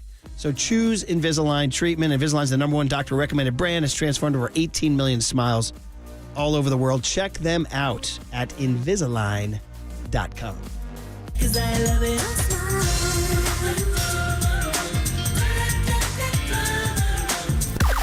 Now, from the O'Donnell Financial Group Sports Desk. Learn more at ODFIGroup.com. O'Donnell Financial Group, because planning is a process, not a product. We are still giving away 2 tickets to see Hardy at Shoreline Amphitheater on June 7th. We will be giving those tickets away in the 9 a.m. hour, so stay tuned. When you hear the cue to call, be caller number 10 to 415-896-KNBR, and you will win. This is all brought to you by Live Nation, and you can find official rules on KNBR.com.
And now it's time for the Protect Your Assets Business and Technology Report with me, David Hollander.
Dub Nation, Murph and Marcus keep rolling on the sports leader and streaming live on YouTube at KNBR 1045. We have come down to the final dunk, a 45 for Jason Richardson to win. And with the competition on the line, Jason Richardson ends up with that. We have a winner. Oh my goodness. Sick. That's sick. What are you talking about? That dunk had the flu. He needs 49 to win. He needs 48 to tie. Oh! I've seen something I've never seen before. And he's right. He got the championship. What? Michigan State representing. Jay Richardson. Oh, the dunk contest is back. Yes, it is. Great highlights, man. 2002, 2003 dunk contest. The man who won those dunk contests, the Forever Warrior, is our guest. Get us ready for All-Star Week at Chase Center in San Francisco. Jason Richardson joining Murph and Marcus here on KNBR. Jason, everybody in the Bay, psyched to hear from you, man. It's a big week. Memories are rushing back. And good morning. How are you? Yeah, what's up, Jay Rich? I'm doing good. Good morning. Thanks for having me on. So let's get it right out of the way, man. Can you go do that dunk again today, Jason? If you have a paramedic, a trampoline, and probably my wheel right there, I might be able to do it. We'll arrange for all of that, man. Well, listen, man, it's great. It's great to hear you. And does it bring back the memories just even hearing that? I mean, I don't know how often people bring it up to you in airports or coffee shops or whatever, but just hearing those highlights bring you right back. It does. It brings back so many memories of being in the dunk contest, being excited for All-Star Weekend, representing the Warriors. It's always great memories anytime somebody brings those dunk contests up. Yeah, and Jay Rich, I believe it was Kenny Smith on that call who said, Jay Rich has brought the dunk contest back. Well, we might need you to bring it back again, and it is coming back to the Bay this weekend down at Chase Center. Just your current thoughts on the slam dunk competition and where it currently is versus where it used to be. Well, I think the dunk contest just has evolved so much. I think the hardest part right now is for a lot of fans and even the NBA players. We see these professional dunkers on YouTube doing these incredible dunks. And we expect NBA players to do them, but that's not what, the majority of NBA basketball players are working on. They're not just in the gym constantly working on dunks and stuff like that. They're working on their game to actually perform and win games. So it becomes a little bit tough because the fans want to see something exciting. They want to see something different. And for us, guys don't prepare for dunk contests like that. They just, maybe a day before the dunk contest, they come with a plan, a routine, they try to execute it. So it gets a little tough at times, but I think this year they got a lot of good guys in the dunk contest, and I think it'll be pretty good. How much prep did you do? Like I said, I did a day before. That's it. You just did the day. That's it. Yeah. You had like a little routine, and you didn't even do all the dunks. You kind of knew a plan you had. And you knew, for me, I was doing these dunks in games. I knew I could do windmills and 360s and reverse dunks. I just always knew I needed a dunk to put me over everybody else. And luckily, I had Gilbert Arenas at the time telling me about these dunks I should do because he couldn't do them, and they helped me win 2 dunk contests. The way everybody had a favorite player growing up, did you have an idol? Dunking idol. Growing up. Dunking idol. Dunking idol was, Dominique Wilkins. I kind of pat my game after him, and if you watch my game, it's very similar. We both 2-foot dumpers. We try to tear the rim off. We try to jump as high as we can, and we try to bring a little bit of excitement to the fans when we dunk. If Jason Richardson had to put together an all-time slam dunk competition lineup, who would the 5 guys in that competition be? Oh, man. I had to start off with Vince Carter, Michael Jordan, Dominique Wilkins, Zach LaVine. Ooh. And I'll put Aaron Gordon in. I'm not going to put myself in there. I'll be honest. The dunk Aaron Gordon did over the Magic mascot is probably the best dunk I have ever seen. That is awesome. And high praise for you. You're very humble. We'll put you in there. Yeah, we'll put you in, Jay Rich. All right. Hey, before we talk about just basketball and the Warriors here, a number of texters checked in, and I'm a big college basketball fan. And it's so great to see your son at Michigan State, man. And obviously, Tom Izzo's in the news. He just hit 700 wins. He's about to pass Bobby Knight. And there's a lot of talk about Michigan State culture. And that leads us to other questions, too, about like Draymond Green and Saginaw and all that good stuff. But just for you, man, and your son was a top prospect, was there a sense of like, hey, son, go wherever you want, or son, you got to go play for Izzo? No, it was pretty much his own decision. I think me going through the decision and being, the whole recruiting process as I was younger, I made the decision that, I wanted to go to Michigan State. My whole family wanted me to go to Michigan. And every time I talked to my mom or my brother or a cousin or somebody like that, I told them, hey, I made the right decision. And so for when my kids are going through the recruiting process, I also have a high school son that's a junior in high school. I want them to make their own decisions. And he came to the conclusion that Michigan State was the best place for him. He even though the legacy of me there, definitely was a cool moment that he chose Michigan State, but he's up there creating his own legacy right now. Yeah, we're talking to Jason Richardson, of course, the great Warrior and the 2-time dunk champ. It is All-Star Week here in San Francisco. Thought it'd be a good time to chase him down, and his son, if people missed it, as a freshman at Michigan State playing for his old coach, Tom Izzo. Yeah, and Murph mentioned it. He's not the only one with ties to Michigan State. Draymond Green, not only going to Michigan State, but also being from Saginaw, Michigan. So just tell us about your relationship with Draymond Green and the back and forth you guys have. It's just unbelievable to see where Draymond come from. Not being a highly recruited guy, getting to Michigan State, and then getting drafted by Golden State is a very similar career path, but I think his pro career is maybe a little bit better than mine. Winning some championships, winning a gold medal, being an all-star, man, I'm just proud of him, man. Just somebody from my hometown. Not a lot of guys make it out of our city. We just kind of a crime-infested city, and a lot of guys just doesn't make it out. And to see somebody doing something positive like Draymond doing, having success at the college level and having success at the NBA level, going to be a Hall of Famer. I'm just proud of my friend, my younger brother, and there's no better feeling seeing the success that he's having. It's really cool to hear you talk about that. Jason Richardson, of course, from Saginaw, Michigan, just like Draymond, Michigan State Spartan, just like Draymond, and a Warrior, just like Draymond. But Jason, so much of life is just kind of fate and circumstance. And had you been drafted whatever years later, you'd have been playing with Steph Curry and Klay Thompson, but you didn't. And can we reflect on those years with the Warriors? So whether it was Dave Cowens, I believe, was your first coach, right? You had Eric Musselman, you had Mike Montgomery, and you guys just couldn't get over the hump until the We Believe. So I want to ask you about the pre-We Believe years when it was the Oakland fans, man, the true diehards were out there. What could you say to that crew? Thunder, the mascot, was trying to rally the crowd. You guys couldn't get over the hump. How frustrating was it, or how much love do you have for those memories? I have so much love for those memories. I mean, they was all great memories except the losing part of it. I can remember when we had and got drafted, and me, Gilbert, and Troy Murphy, we had our press conference, and the fans were so excited. We couldn't believe it, man, like the excitement they had in the area. And our first game, going into the arena and the fans' excitement about this new draft class, they thought we were going to be the turning point. But, unfortunately, those years we weren't the greatest. But the one thing that was great was those fans. They believed in us. And I think that whole slogan it kind of was a mantra for, what is now. Because the fans really believed in the team. It was just getting the right pieces there. When I was there early, we just had a lot of guys that just wasn't really buying into trying to turn this thing around or trying to be a Warrior. They felt like it was a stepping stone to their career.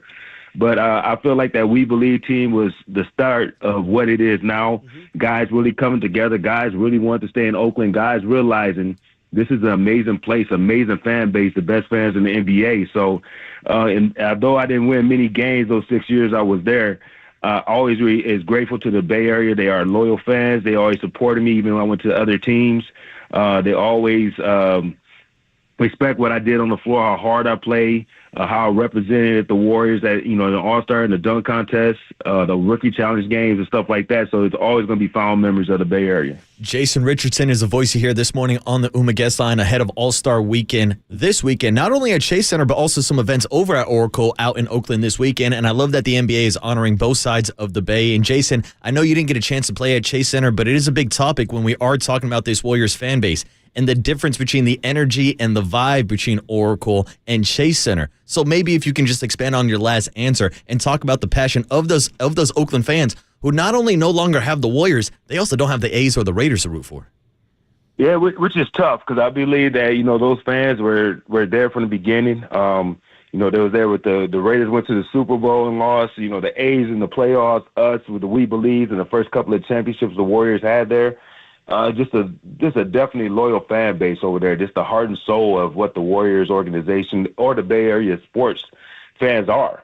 It's tough to see that the city is no longer have a professional sports team there, but I think, by the Warriors and the NBA going on both sides of the Bay and including those people that were there through thick and thin, through all the losing they've been through, to recognize them and bring some of the activities on that side of the Bay is an amazing thing that the Warriors and the NBA decided to do.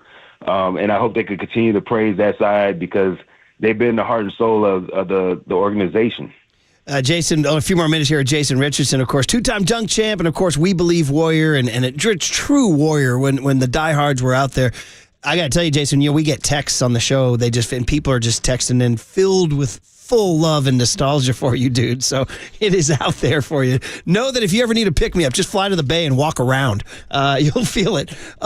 Hey, a little bit on this current Warrior team, because the guy calling the shots and who just made a big trade for Jimmy Butler, that's your teammate, Mike Dunleavy Jr. Yeah. So, I don't know. Are you part of the inner circle? You texting him, say, "Hey, man, go get Jimmy Butler." Tell us about your relationship with Mike Dunleavy Jr. and how it is to see him running the team. I really don't have any say-so at all. I leave that to Mike. But known Mike for years. We were also McDonald's All-American together. We played on Team USA basketball together at 20U. Get drafted, being teammates with the Warriors. Mike's always been a great guy. He's doing the best job. He's doing some things that help the Warriors to take it to the next level. I know, Steph and Dre are getting older, but he's trying to bring some youth in there, still trying to hold on to preserve the winning attitude, the winning culture there. And I think he's going to figure it out, and he's doing a great job, in my opinion. And I think he's helping the organization move forward. Jason, we can't let you go without asking a question about Steph Curry. We had the commissioner, Adam Silver, on our show yesterday, and he talked about what Steph has meant to not only to this franchise, but to the sport of basketball globally. So just talk about Steph Curry, what he's meant to this franchise, and just your thoughts on a legendary Hall of Fame career. Steph is one of a kind player that just revolutionized the game of basketball. There was a lot of question marks when Steph first came in the league, undersized, was he healthy enough? And he answered every last one of those questions and what he has done to the league with his shooting ability, which is generational. He's a generational talent, just a great guy. I'm so happy that the Warriors actually got a guy like that to help the franchise and carry for the fans. And what he has done for the game of basketball and the Warriors is unbelievable. And I know he's going to continue to score buckets, and hopefully they could squeeze out another championship before he's done.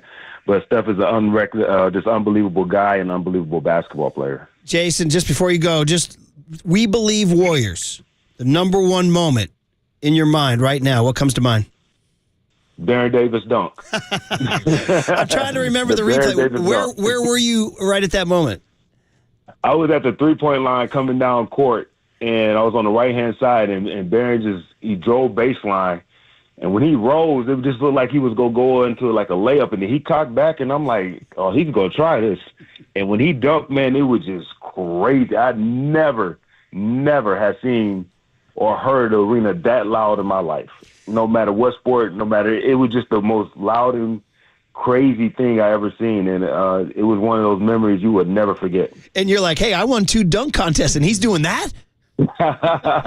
No choice. And then not only was that, it was on at the time, one of the greatest shot blockers in the NBA. Yeah. So for a guy that's 6'3", to be able to dunk on one of the best defensive players and shot blocker in the NBA like that in the playoff in a moment like that was unbelievable. It's very Jason Richardson of you to nominate a teammates moment as your best, man. You were just one of the great Warriors. You persevered through some tough years, and you always gave your all to the Warriors. That's why people have nothing but love for you, Jason. So we appreciate you, man. Anytime you come back to the Bay, we hope we can chase you down. I know Raymond Ritter will take care of you, right? Right? Raymond's the guy. Raymond always my guy. Been taking care of me for the last 20 years. He always will. All right. Well, listen, everybody's enjoyed it. The text line blew up with love for you. So thanks for hopping on and living some all-star memories. And enjoy the weekend, man. Yeah, thanks, Jay Rich. All right. Thank you for having me on. There he is, man. The pure class of Jason Richardson. And all our all-star interviews are sponsored by the U.S. Air Force. Start your journey today. Visit airforce.com or call 1-800-423-USAF. Similar to the Giants now, like when I grew up as a huge Giants fan, they sucked for so long, whether you're talking about like a Jack Clark or somebody like that who persevered and toiled in obscurity when they weren't good, and you're like, man, that was my guy at Candlestick, That's Jay Rich. He was on some bad teams. And then the We Believe team, they only won one playoff series. They were the 8th seed. We kind of act like they won the championship. Yeah, but that shows like the state of the franchise at that point it was such a big deal. And Murph, you're absolutely right. Like growing up, I did not see a single Warriors jersey more than I saw Jason Richardson. You might see some this weekend. Everybody wanted to have a Jay Rich jersey. I guarantee there'll be more than one at Saturday Night Dunk Contest. Oh, guaranteed. Yeah. So that was fun. Great booking, John Joe. Look at this guy. You know what?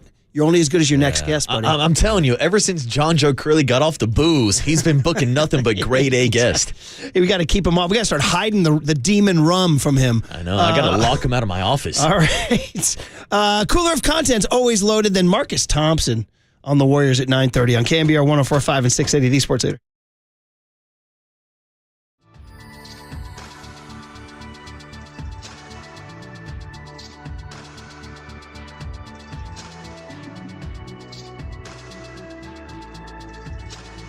All right, that was enjoyable with Jason Richardson, almost as enjoyable as an Amici's pizza. And look what we got cooking for Valentine's Day. We just talked about Valentine's Day. There's always like pressure. What do I do? Well, here it is. Go to Amici's because they're featuring the Dine and Wine with Your Valentine offer. How about that? We got a little wine, a little rhyming, and it's all about the Detroit-style pizza. So here's what you do. You say to your gal, we're going out. We're going out for Amici's pizza, and on Valentine's Day, that's Friday, and enjoy 25% off any Detroit-style pizza, which is perfect to share, and get 25% off any bottle of wine. Just don't tell Curly he's not drinking. 25% off any bottle of wine, 25% off a Detroit-style pizza. It's valid all day on Valentine's Day, and all you have to do is mention the promotion to your server at the time of placing your order and get the special pricing. So the server comes over, you're like, yeah, we're here for the wine and dine with your Valentine. They're like, sweet. I'm going to lop 25% off your bottle of wine and 25% off your Detroit-style pizza. So do your taste buds a favor.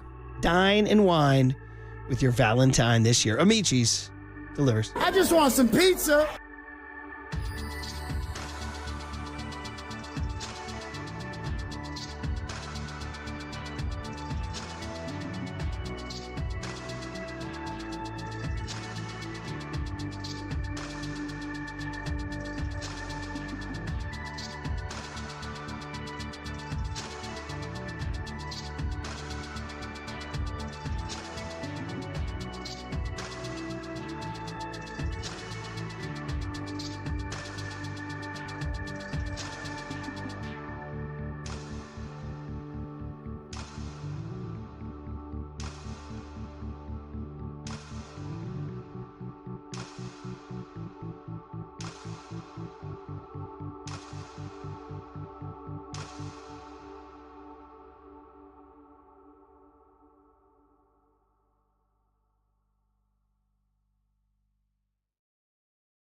All right, everyone, chill. This is the cooler He's bitten a cooler of content Cornucapacious of joyful news. Yeah, baby! On the sports leader. Man, the juxtaposition of Steve Young and our guy Nicky T. Steve's like, who's that guy? Bro, who's that guy? Hey, the Cooler of Content is always sponsored by Mancini's Sleep World. Get the Rest Easy promise only at Mancini's Sleep World. Visit sleepworld.com. It's also sponsored by Marin Health Medical Center and Marin Health Medical Network. World-class care, closer than you think. We saw all the love on the text line for Jay Rich, as they call him, Jason Richardson. Very, very good. Like, just a simple 925. We got the We Believe You. Well, they bring up the point that he got traded. That was very unfortunate, too. And then 510 said, Jason just sounds great. He should be on the radio more. 415 says, great guest, Jay Rich. That would be John Joe Curley. 707 says, I still have my Jay Rich 23 jersey in my closet. Iconic. 530 says, Warriors legend should get more love from the organization. 408 says, I love him. I love the We Believe team. I was at every home game. And that's when the Oracle real fans, loudest I ever heard was the Baron Dunk. I was in the building for it. And it was, I remember it was hot and sweaty because like we were all so packed in there. And Raymond had gotten us like standing room only stuff. So we were all kind of like you do at the Modelo Club. Yeah. But we were packed into this sort of like landing area and everybody was just bumping into each other and hugging. And it's like sweat was everywhere. It was like, and 408 says, man, oh man, the Jay Rich nostalgia going off right now. Nothing but love for him. So anyway, just wanted to read some of those to acknowledge that you guys enjoyed hearing Jason Richardson. We all son, did. By the way, his son could play. Dude, how about that? He had a 29-point game against Oregon. Mm-hmm. He's a freshman at Michigan State. And I saw Tom Izzo was riffing about Jason Richardson not putting up those type of points at Did he Michigan really? State. Oh, yeah. I missed that. That's funny. Hey, 2 tickets to see Hardy. Not my high school teammate, Kolya Hardy, but Hardy, the country music star. We'll give those away in the 9 a.m. hour. Okay, so what do we got? Whoa, this Philly kid? Oh, my God. Dude, this kid's like, he's younger than Rory. You know, in our house, swearing. So I grew up in a house, no swearing. Oh, wow. I grew up in a house with a lot of swearing. My dad cusses like a sailor. Young Tone, swearing in your house growing up? Yeah, on some business phone calls as well. I heard it all. What about like around the dinner table? Not really, not to me, just like in general. John Joe Curley See, most of the time the swearing was directed at me, Tony. So my dad never swore. Oh. So now with the kids and they listen to music, we've gotten to the point now where we just acknowledge it and maybe sometimes drop a letter. Like, don't give me that S. You know what I mean? Mm-hmm. So like that. But not like this kid from Philadelphia. Not like us. He's like 11 or 12. He's at the parade or he's at the celebration. This is him. He calls Mahomes Kermit and others. Here. Kermit, Travis, Taylor Swift. Nobody likes us and we don't care. E-I-G-L-E-S, Eagles. I'm giving the kid a round of applause. You need to re-rack that. Again, this kid is probably, I'm from my Little League draft radar. He's probably 11 here. Kermit, Travis, Taylor Swift. Nobody likes us and we don't care. E-I-G-L-E-S, Eagles. Nobody likes us and we don't effing care. I mean, this is like a Philly script right here. Like, this seems like an AI-generated kid as a Philly fan. No, that's Philly. That's real-life Philadelphia on the streets. I love it. F. Kermit the Frog. F. Travis Kelce. F. Taylor Swift. Taylor Swift. The Philly fans came for Taylor Swift on the Jumbotron, man. She did. She was not ready for it. Yeah, I'm not surprised. She was not ready for it. Also, she's a former Philly fan. At least I know her dad is a big Eagles fan since the family's from Pennsylvania. Dude, That's what you get for turning your back on the Birds. You don't go against the Birds. Oh, absolutely not. I'm down with that kid, Murph. I love it. Well, that's Philly. That's that kid. He said blank her. That's what he said. Kermit, Travis, Taylor Swift. Nobody likes us and we don't care. And I gotta say, I gotta give the kid some credit because he actually spelled Eagles correctly. Not like all those other bozos last week on Radio Row who just couldn't figure out how to spell Eagles. Hey, if we're gonna stay on this, if you old heads know that during the pandemic I was E-L-G-S-E-S, Eagles. Yeah, it was a tough moment. And that's the mayor. That's the mayor. Let's go Birds. BDRSI. Birds. Like, I understand the drunks on Bourbon Street getting it wrong, but not the mayor. Yeah, she choked. That kid's got my vote for mayor of Philadelphia. She choked, man. Sign me up. By the way, old heads know from the pandemic, I was living on the Peloton back in the day. This is true. And I fell in love with Jen Sherman, the salty, foul-mouthed Jersey girl who's an Eagles fan. And we used to play her a lot in the quick because she was funny, especially during the pandemic. Yeah, we were desperate. We had nothing, and she would riff on the bike. She swears on the bike. She's an Eagles fan, so I want to give Jen her love, even though I'm not on the bike anymore. Trying to stretch with Peloton on occasion, but here she is at the end of her ride, exhausted. This is for you, Jen. Fly, Eagles, fly. Go, Birds, go. I love it when Philly fans are in the room. There it is. She's just exhausted at the end of her ride. So there you go, Jen. Have your moment. That's kind of her going off script with like a parody version of Fly, Eagles, Fly. Yeah. Any idea what the cover was? No. I should have listened to it a little more closely. Yeah, give it to us one more time, Tony. Yeah. Here. Fly, Eagles, fly. Go, Birds, go. Yeah. I love it when Philly fans are in the room. It sounds like a mid-90s Jesse kinda... McCartney. Young Tony, hop on the mic. You guys know that one? Okay, you got me. It's like a guilty pleasure. Let me dial it up. Wow. By the way, you remember this clip? 867-5309. Area code unknown. We don't know that. Stay up. Woo! We got a million in there. We don't blank and know. We got a million in there. She did some Grateful Dead breakdowns that used to get Paulie so excited. Beautiful Soul, Jesse McCartney. Okay, so then she sang to this. I see. Fly, Eagles, fly. Yeah. All right. God, Jen, she's the best. She was at the game. Was she? Yeah, and I tried to send it to Curly because she was at halftime. She was like, "We're up 24-0, but I don't effing care. I'm scared. S-less, da-da-da." But I sent it to Curly, but he said it expired on her story. I think Curly biffed it. Got to get those stories quick, Murph. And then she just had one at the end where it looked like she was crying. Tears. Here. By the way, 510 says, disgusting and disappointed that you're playing that kid cussing. Wow. Now you'd be disgusted and disappointed finding out that one of the hosts used to be that 12-year-old boy. Now this one you're lucky we have FCC violations. Guys, this one may be the gold of all time. Snoop Dogg watching Kendrick. I found this Monday. So he's in a big room at a Super Bowl party, and he decided to live stream him watching Kendrick. And, of course, he's just sprinkled in new Snoopisms all along. So we're just going to give you several of these. This is him just watching Kendrick go. So cut E, Tony, this is right. Early on, he's encouraging him here. Oh, they jumped out the car. Go ahead, K-Dot. Go ahead, Dot. Go ahead, Dot. Go ahead, Dot. Okay, that was when the dancers, if you forget, he sang that first song on top of a car, which I read is the car his dad drove to the hospital the day he was born. The GNX. Yeah. Which is the name of his last album. And then the dancers came out of that. And by the way, I do want to give a shout out to the dancers, the Turf Fiends. Murph, I mentioned this on Monday. I'm like, damn, the way that those guys were dancing when they came out of the car remind me of old school hyphy movement when guys were out here turfing and out here dancing. Turns out those guys who came out in all white out of the car are the Turf Fiends. They were also featured in Kendrick Lamar's Squabble Up music video, and they're a legendary dance group from the Bay. Get out. Swear. Awesome. So all Kendrick Lamar representing for the Bay. Got a lot of Bay At the love. halftime show in his music videos, Kendrick's got love for the West Coast. Well, that might mean that because Snoop Dogg in this next cut mentions the West Coast. Here's cut 2 as Snoop Dogg is live streaming Kendrick. They coming out deep, red and blue. Let's go. Boy, West Coast is the shit. You hear me? What do you give me for Snoop Dogg saying that and me saying, we play some ball on the West Coast? We have to slide those two together. We play some ball, and Snoop. I need that. Boy, West Coast is the shit. You hear me?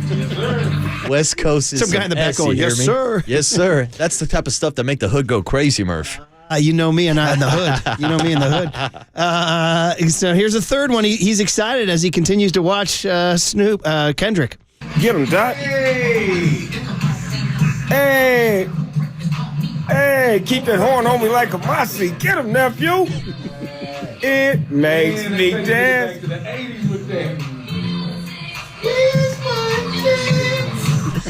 I love it. Snoop Dogg is going full Flavor Flav just as a hype man of the year. Yeah. I would have took Snoop on stage. He's singing that sample, and then he continues to rave about this here and starts calling out for Not Like Us here. Just went viral. Hey. Woo!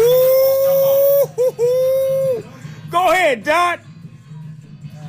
Go ahead, nephew.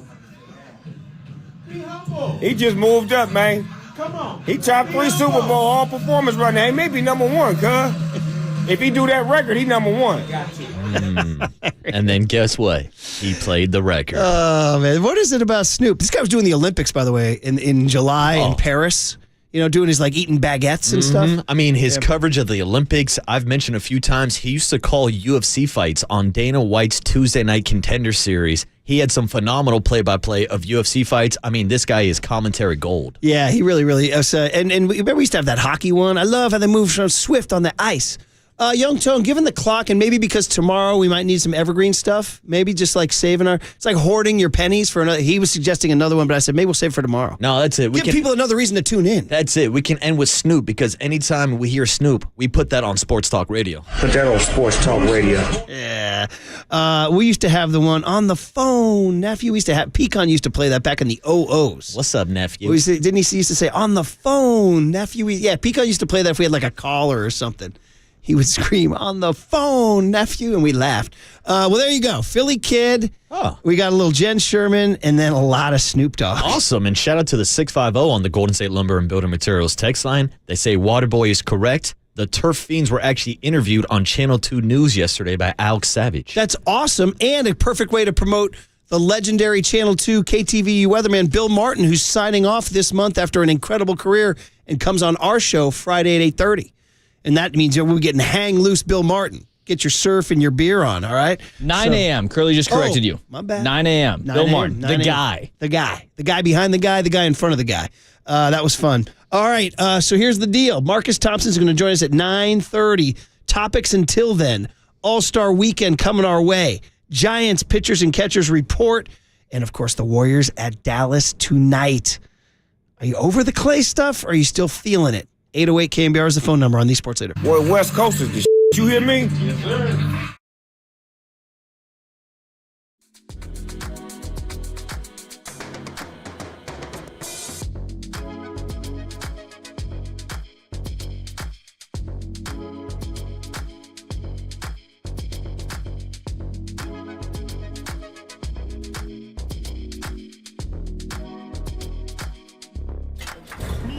From the Chilton Auto Body Traffic Desk.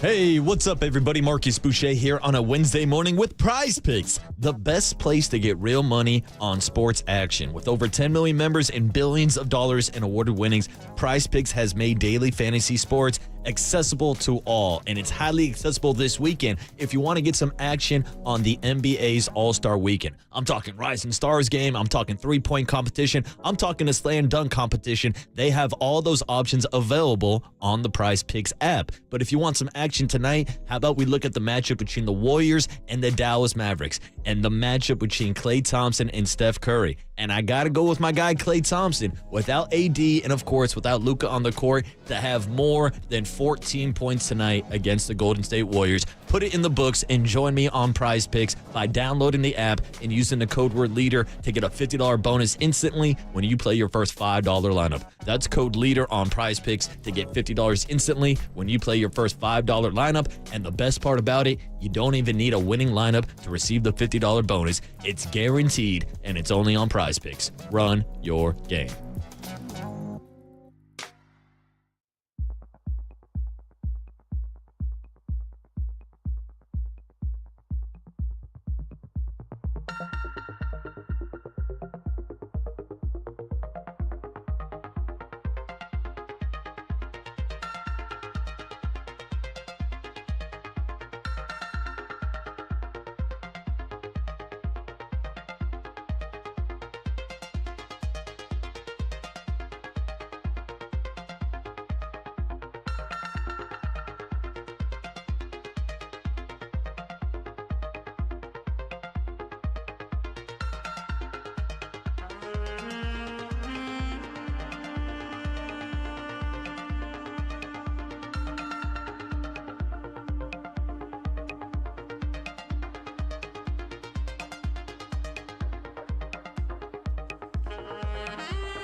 Murph and Marcus continue live from the KNBR Casino Matrix Progressive Jackpot Studios. Casino Matrix. Progressive jackpots are here. Where are you? Just drop in. Please play responsibly. 1-800-GAMBLER. Well, I want to see him be in shape. I mean, it's very commonplace to walk into a clubhouse after a game and see guys come in, take off their uni, strap on their tennis shoes, and head into the weight room and work out just to maintain their strength. And that's something he hasn't learned yet. And for a catcher, no position gets more exposed for a guy, hitting the fatigue factor more than the catcher. And I thought last year he was gassed, and it really showed. And it showed not just in his at-bats, it showed in his defense. There it is. That's Mike Krukow talking about Patrick Bailey, one of the topics as we head to Giants pitchers and catchers, and as we get serenaded by some of the halftime show here from Kendrick and SZA. Mm-hmm. A little Luther for you on a Wednesday morning. That's why Sam Jackson said, now that's what America wants. I was like, yeah, I guess, because I liked it. I liked it too, Murph. You're listening. Oh, you're not listening to them yet. By the way, you did send this story from KTVU. A dance group from Oakland performed in the Super Bowl halftime show with Kendrick Lamar, Turf Fiends. Yeah, shout out to the Turf Fiends. Like I said, man, legendary dancing group out of Oakland, right in the middle of the hyphy movement. And I'm glad that Kendrick is still paying homage to the Bay. I guess they were in his video, Squabble Up. Yeah, they're in Squabble Up. Those were the guys riding around on the scraper bikes that we were talking about. That's the Turf Fiends. And Too Short reposted it in his Instagram story. Too Short, who's part of the NBA All-Star Game Sunday. We found out it is Too Short, E40, and My Gals, and Vogue. Oh, yeah. Tone, you're never going to get it. In fact, 90s Friday, you know what? I'm going to make a note right now. Never going to get it, never going to get it. Now, you talk about some... Never going to get it, never going to get it. What are they talking? Are they talking about like a sandwich or something? Yeah, I'm not sure, Murph. I'm still unclear on the topic they're talking about. Talking about a parking spot? Uh-huh. You're never going to get that parking spot? Are they talking about another World Series for the Giants? Nice transition. As I tell you, you're listening to KNBR AM and KNBR FM San Francisco, the sports leader, Cumulus media station. So, yeah, we got a couple segments before we get to Marcus Thompson. We can do the Warriors and Klay Thompson next, but pitchers and catchers reported yesterday. We're going to be leaving a week from today, and we will do our shows Thursday and Friday from Scottsdale Stadium, which will be awesome. It's always great. You always get seduced, man. I'll be sending out that picture. We got a guy on the text line who keeps sending out that sunrise picture. It's always a little bit of a hassle because I got to get out of the broadcast booth and go around and climb over a little fence to get down there, but it's always worth it. And then next Saturday, week from Saturday, is the first broadcast. Giants Rangers at Surprise, Arizona. You'll be there. Yes, I will. Go say hi to John and Dwayne doing your thing. But yeah, listen, I know SF Gate seized on the Krukow comments and made them in, but you pointed out accurately, it's not anything he hasn't already been saying. No, look, this is something that we've talked about with Patrick Bailey for multiple seasons. I mean, going back to his rookie year, when we thought Patrick Bailey was the man after he took that job from Joey Bart, rightfully so, he won that job. But in the second half of the season, you can see his numbers decline and his body break down a little bit. Fast forward to our trip last year out to Scottsdale. We sat down with Patrick Bailey. It did look like he put on some weight. Now, my question was it the healthiest weight? Was it strength or a little bit more of that Luka Doncic fat tissue to his body? And I think a lot of people saw that last year with Patrick Bailey. But even still, throughout a 162-game season, you saw the amount of weight that he lost. And once again, his numbers dipped in the second half of the season. So this is something that we've talked with both Kruk and Kipe about a lot. Is Patrick Bailey getting to that level of strength where he can be a Gold Glove catcher for all 162 games? If I had to ask you in 2 years into his baseball career, what his career batting average is, what would you guess? That's a great question. Now, I feel like we need to talk about two different Patrick Baileys because in the first half of the season, he's like a 270 hitter. In the second half of the season, he's like a 220 hitter. So I'll give you like a 242 lifetime average. 727 at-bats, 801 play appearances, 234. Okay, so I was in the ballpark, not too far off, but a 230 hitter. And a career OPS of 640. But there's a noticeable difference in his numbers in the first half of the season versus the second half of the season, which led to Mike Kruko's comments yesterday about him needing to be stronger this season. I can give you those, but I think we have some breaking news. Ooh. Yes. According to tweets from beat writers down in Scottsdale, Justin Verlander says he will wear number 35. React 808 KNBR is the phone number. He says that he had a formal conversation with Brandon Crawford before he decided. Now, you know how I felt about this. I got nothing but love for Brandon Crawford, the local boy, and his family, and his UCLA Bruin heritage, all that stuff. But I'm okay with this. I am. Just because we've been around, we've seen 35 was Rich Aurelia, don't forget. 35 was Chris Spire. And, I mean, Verlander is here for 1 year. We've done this before. John Brody, unretired 12 for Trent Dilfer to wear it. I don't think Brandon Crawford is going to the baseball. We know he's not going to Cooperstown. He's not a Hall of Famer. So I'm okay with it. Others weren't. Others thought it was instant, and I hope this doesn't get Verlander off on the wrong foot with people. No. But how do you feel now that you know the news that he'll walk out there with 35? Yeah, and I know the news that Brandon Crawford gave the approval. And that's all that really matters. If Brandon Crawford isn't upset with this, then nobody else should be. And I'm with you. I love Brandon Crawford. I think he's the best shortstop in Giants history. I don't think he's going to go into the MLB Hall of Fame, which leads to the question about whether or not the Giants would ultimately retire his number. Which, before Will Clark, they did not retire a number unless you were in the Hall of Fame. Yeah. So I do think Brandon Crawford will be honored. I think he'll be on the Wall of Fame. I don't think they're going to retire his number. And I don't view this as like disrespect to where it's like Tyler Fitzgerald or a Casey Schmidt trying to step in and take his number, or even a Marco Luciano. No, it's a walking Hall of Famer, Justin Verlander, who's only going to be in town for a cup of coffee. I'm fine with this move. But the first text I see is somebody, who is it right here, is on Twitter. He says, here is this, John. He says, Verlander never should have asked. Crawford was not going to say no, don't ask. Poor decision. Well, it's not like Verlander. Justin Verlander asked. We all asked Justin Verlander. It was one of the first questions he got at the press conference. And obviously, this is a guy that has a Hall of Fame career wearing number 35. I don't think it's that big of a reach. It is funny how numbers affect a person or a player or a team. Remember, Richie checked in on this. Remember on Instagram? Richie also checked in on Instagram, by the way, about the roast pork sandwiches. Which was hilarious. From the Pop Culture Showdown. I love that Richie's checking in on the PCS. First of all, I just love Richie listening. Yeah, by the way. shout out to Richie. Shout out Richie, who's listening right now. But yeah, he said, he wrote on the January 14th, we were discussing that he texted, he says, I give my blessing, ha ha, meaning, I wore this too, by the way. He said, Verlander wearing it has no bearing on Craw's legacy. That's from Richie Aurelia now. That's from Richie Aurelia, who, with one bounce of a ball, would have been the World Series champion shortstop. So, I mean, I ride with Richie and Crawford, and it's okay. It's going to be okay, everybody. It's going to be okay. Now, do you remember when Brandon Crawford made his debut? Were people upset that he was wearing Rich Aurealia's number? No, because, I mean... No, because and there's no disrespect to him. He's an awesome player, but nobody ever thought of really there was a rule. The only retired Hall of Famers numbers, right? And then Lincecum came along and kind of changed the rules. He may not make it to the Hall of Fame, but man, it's gonna be tough to see. Lincecum's an outlier, man. It's like 55 is special. Has somebody worn Sergio's number since? I would imagine. Good right? question. I'm not sure. I would almost be certain they have. Or has somebody worn Bumgarner since? I don't think so. Yeah. I don't think they're handing out 40. Yeah, that would be. How could you? How could you? Didn't Nick Ahmed wear it what was it, preseason? Oh, you might be right. I think he wore it during preseason. spring training, yeah. Yeah, 54. Sergio's worn 54. Has anybody else worn it? Anyway, the point is that you're getting into this area now we've never been in, which is 3-time World Series champs versus Hall of Famers. Now, when they retired 25, you said, and then 22. Yeah. Which, by the way, that's a whole nother discussion because 22, Jack Clark.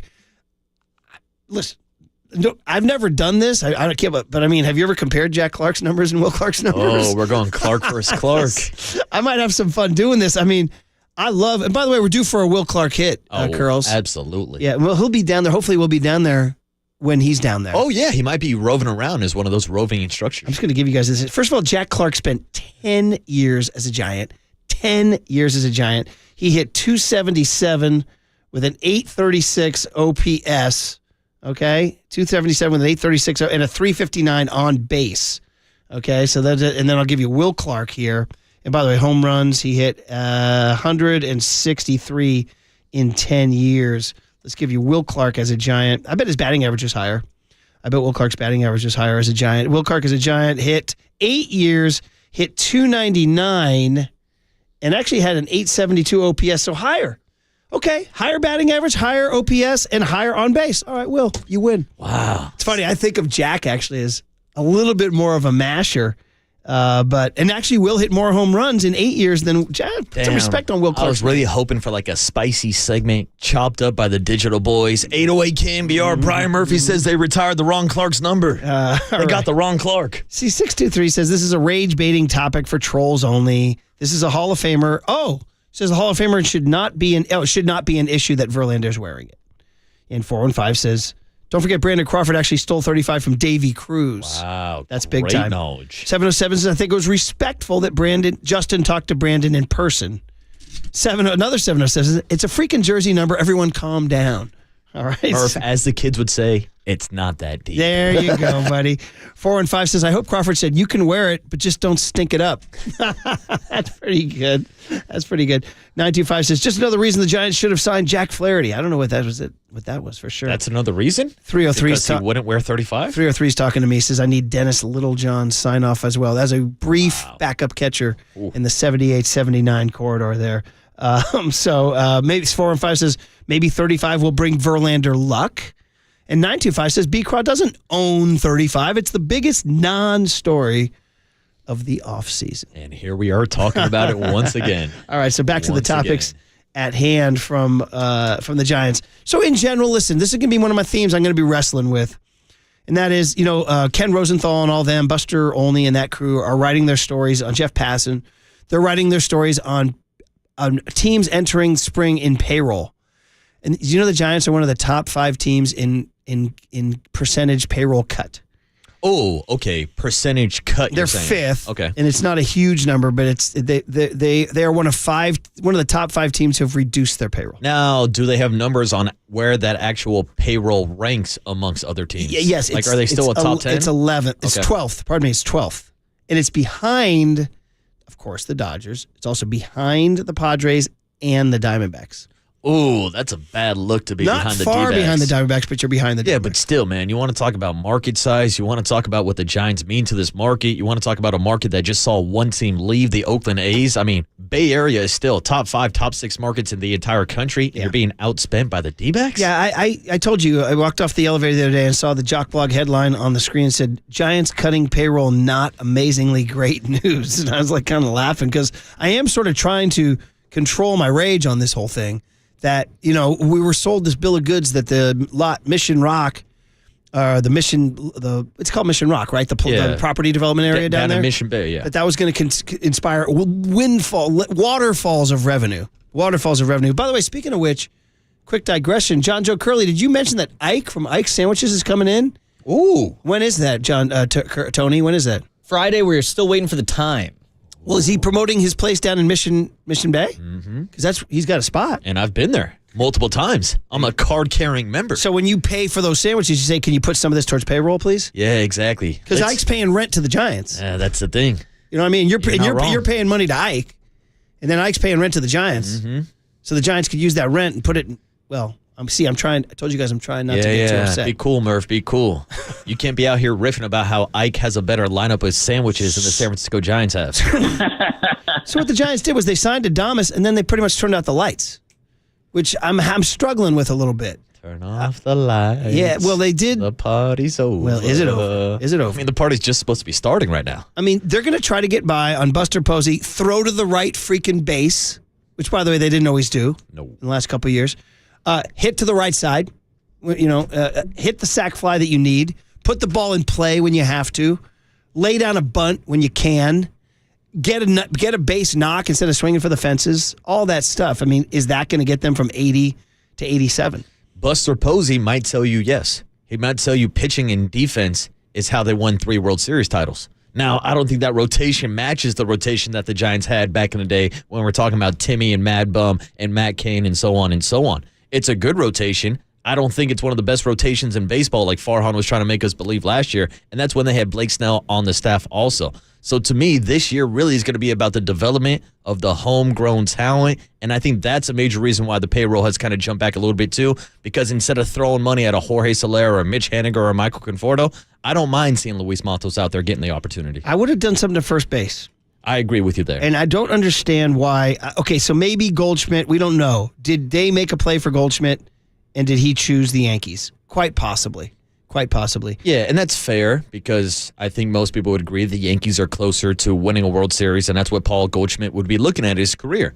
But then there's 1,000 other names too. Like we've talked about Christian Walker, a guy like Anthony Rizzo is still available out there on the market.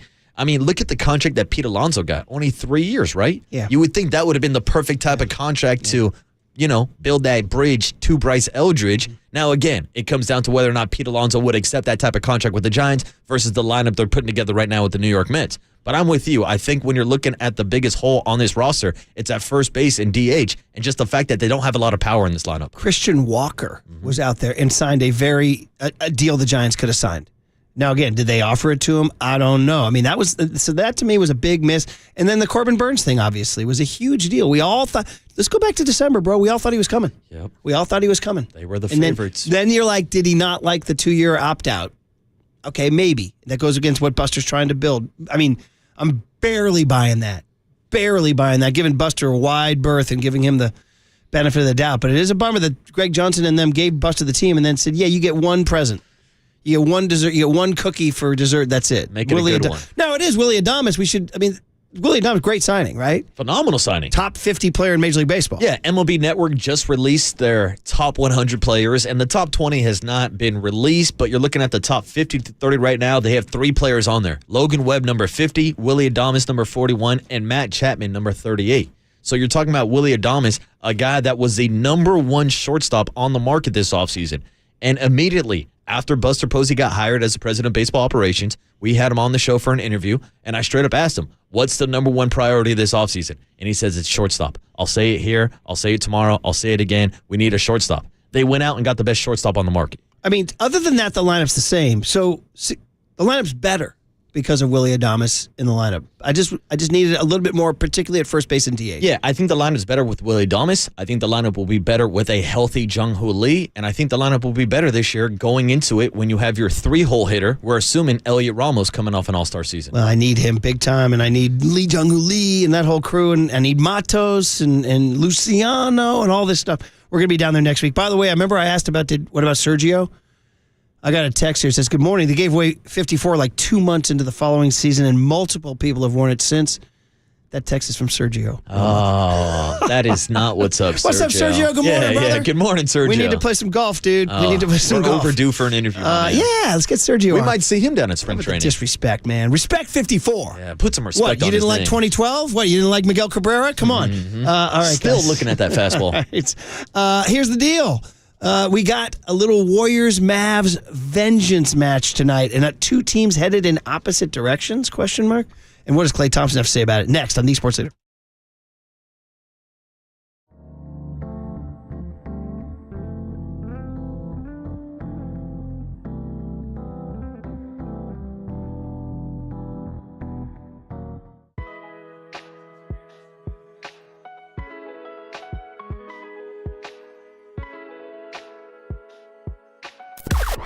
Now, from the O'Donnell Financial Group Sports Desk. Learn more at ODFIGroup.com. O'Donnell Financial Group, because planning is a process, not a product. We have still not given away these Hardy tickets. That's right, we are giving away 2 tickets to see Hardy at Shoreline Amphitheater on June 7th. We will be giving them away in the 9 a.m. hour, so stay tuned, just like Sergio Romo. When you hear the cue to call, be caller number 10 to 415-896-KNBR, and you will win. It'll be your lucky day, and it's all brought to you by Live Nation. You can find official rules on KNBR.com.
And now it's time for the Protect Your Assets Business and Technology Report with me, David Hollander.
Dub Nation, Murph and Marcus keep rolling on the sports leader and streaming live on YouTube at KNBR 1045. All right, this song is not by the country artist Hardy, but it doesn't matter because you can still win 2 tickets to see the country artist Hardy at Shoreline Amphitheater on June 7 at Shoreline Amphitheater. These tickets don't go on sale till Friday, Valentine's Day, 10 a.m. through livenation.com. But if you want to call right now, call number 10 at 415-896. KNBR wins 2 tickets to see Hardy at Shoreline. By the way, Sergio followed up and said that he likes seeing 54 out there. He said it's cool to see it in action. I've always liked the tradition of like handing over the numbers to like the next great closer or next great wide receiver. Like the Dallas Cowboys do it with number 88 from Michael Irvin to CeeDee Lamb. You'll see it with like the Raiders, Willie Brown, the Charles Woodson. Like those type of numbers being passed down is pretty cool to me. We talked about soccer players wearing 10. Yeah, that too. Right? And Jimmy Butler wearing 10. Pele and Jimmy Garoppolo wearing 10. That's it. And Jimmy Butler is the topic here for sure because tonight at 6:30, late start by the way, 8:30 tip in Dallas. Man, if you don't live in the Pacific time zone, you're screwed. You get some late sporting events. Little late night basketball. And I did want to acknowledge Young Tony playing this song as a rejoin because, Murph, you are correct. It's not the Hardys, but it is Little Bow Wow. And me and Young Tony were just breaking it down. I had no idea that we had such a love for the movie Like Mike starring Little Bow Wow. See, your generation's going to have to tell me about this. I'm going to go ahead and say Like Mike better than The Sandlot. Wow, now that's a hot take, but I will say I'm not going to take any shots at The Sandlot. Like Mike was one of my favorite basketball movies. I was telling Young Tony I used to keep the VHS in my backpack in middle school in case of a rainy day. Mr. Martinez would ask the kids if we wanted to watch a movie instead of doing our math homework, and I had Like Mike ready to go. But Murph, it's deeper than that because as much as Young Tony liked the movie Like Mike, he didn't realize that he used to work with one of the stars of the movie. So this has got to be what did Young Tony learn today, that Like Mike has a cameo appearance from KNBR's own Tom Tolbert. This is the NBA on NBC. The big story in the NBA, Calvin Cambridge, the 4'8" Dynamo, has now signed a lucrative contract with the Knights. And no wonder after he led them to a come-from-behind win over the Spurs with 27 points. The kid was unbelievable. Did I just see the Admiral saluting him at the end of the game? You know, Cambridge's contract makes him the youngest and the shortest person ever to sign a deal with the NBA. He's lean, he's mean, he's 13. Yeah, now all the kids are going to be saying, I want to be like Calvin. Well, I'll guarantee you one thing, this orphan will not be an orphan for long.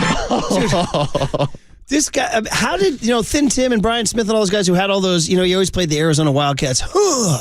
How did he not play? He's lean, he's mean, he's 13 in there every time. By the way, I always love my IMDb one-sentence synopsis of movies. I'm in awe of these guys who can summarize a movie in one sentence because writing crisply and efficiently, Young Tony, that's the secret. Most everybody doesn't know how to write tight. Shout out A River Runs Through It, great movie where the kid pens in his homework to the Scottish minister and he says, good, now half as long. Hands it back to him. So here it is. A 13-year-old orphan becomes an NBA superstar after trying on a pair of sneakers with the faded initials MJ inside them. Mm-hmm. That's the entire synopsis in one sentence. There it is. That's it. He finds a pair of shoes. It gives him magic powers to play like Michael Jordan. And then next thing you know, Tom Tolbert's talking about how he's not going to be an orphan for long. Well, I'll guarantee you one thing. This orphan will not be an orphan for long. I mean, now we're getting into some, like Oliver Twist stuff here. Why do I have the feeling that your boy Copes is a big Like Mike guy? Oh, I'm sure he's down with Like Mike. It seems like it's Copes' generation, that whole deal, and that whole like Rookie of the Year and all that stuff. Yeah. All those great classic Dude, films. I'm looking at the Like Mike DVD cover. You know who's on it? The Bay Area's own Jason Kidd. Wow, yeah, that's right. Young Jason Kidd. Here's Jason Kidd. Your boy AI, White Iverson. The answer. Our boy Chris Webber, Forever Warrior. Chris Webber. Stevie Nash, Santa Clara Bronco is on it, and Cal Golden Bears signee Dirk Nowitzki's on it too. So let's talk about the Bay connections. Dirk signed with Cal, never went. Webber drafted by the Warriors. Jason Kidd, the Bay's own, and Steve Nash, Santa Clara Bronco, all on the cover of the Like Mike DVD. And I'm saying, running back for Rory, he's 12. He'll probably like the film still. Yeah, will it make him a better rebounder? If you find some shoes with the initial MJ in the middle of them. I don't want to find shoes with the initial MB. Because the way you boarded out Marcus Boucher, I'm still looking for the Marcus Boucher of my team. That's it, man. I'll come up to Mill Valley, teach those kids to throw some elbows. I had to show them this Matt Painter. I always find stuff on the internet to show them. And you know what? They don't care. They don't care. But Matt Painter from Purdue, the Purdue coach, Big Ten back, he's screaming at the team in the huddle. He goes, I don't care if he hits you. I don't care if he fouls you.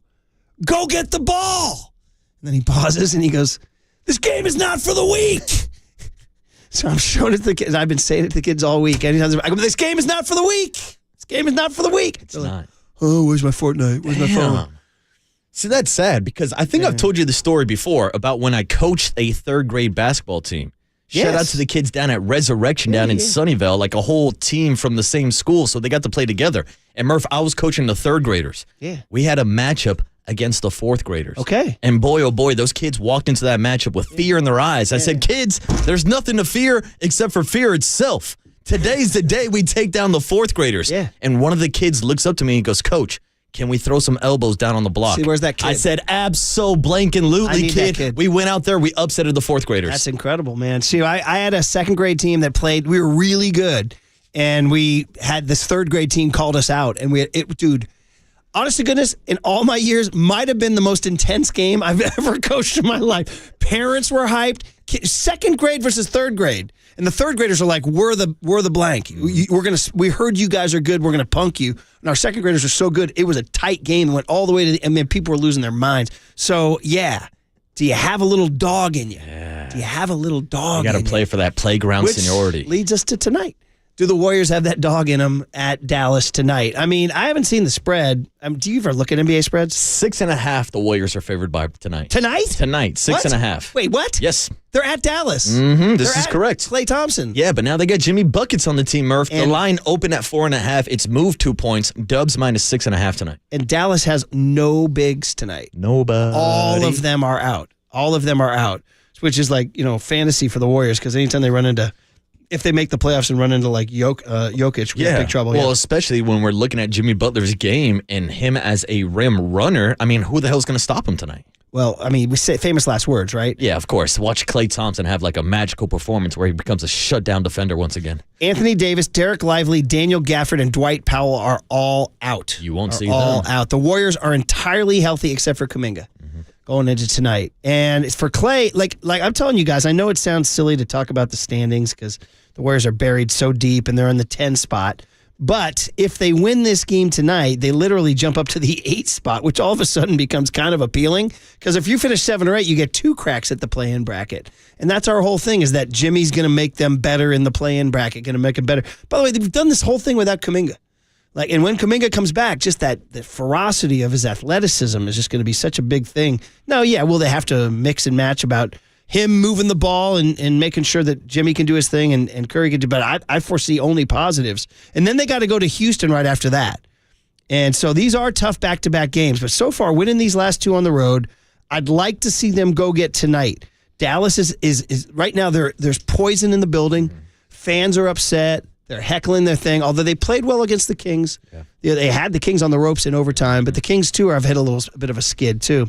In fact, the Kings have the exact same record as the Warriors. Mm-hmm. You know who the team is on the outside looking in right now? Is Kevin Durant's Suns after losing last night. I wonder if Kevin Durant has a desire to play in the playoffs.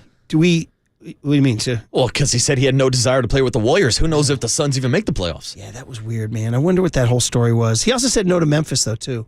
Yeah, but that's Memphis. Who cares about Memphis? Yeah. He won 2 titles here. By the way, do we salute his 30,000 points? Congrats, Katie. That's a big deal. Do we have any sound on that or anything? He's only the 8th player in history. Did I hear that he also became the fewest games than he tied Kareem Abdul-Jabbar for third fewest games and only trails Michael Jordan and Wilt Chamberlain for fewest games.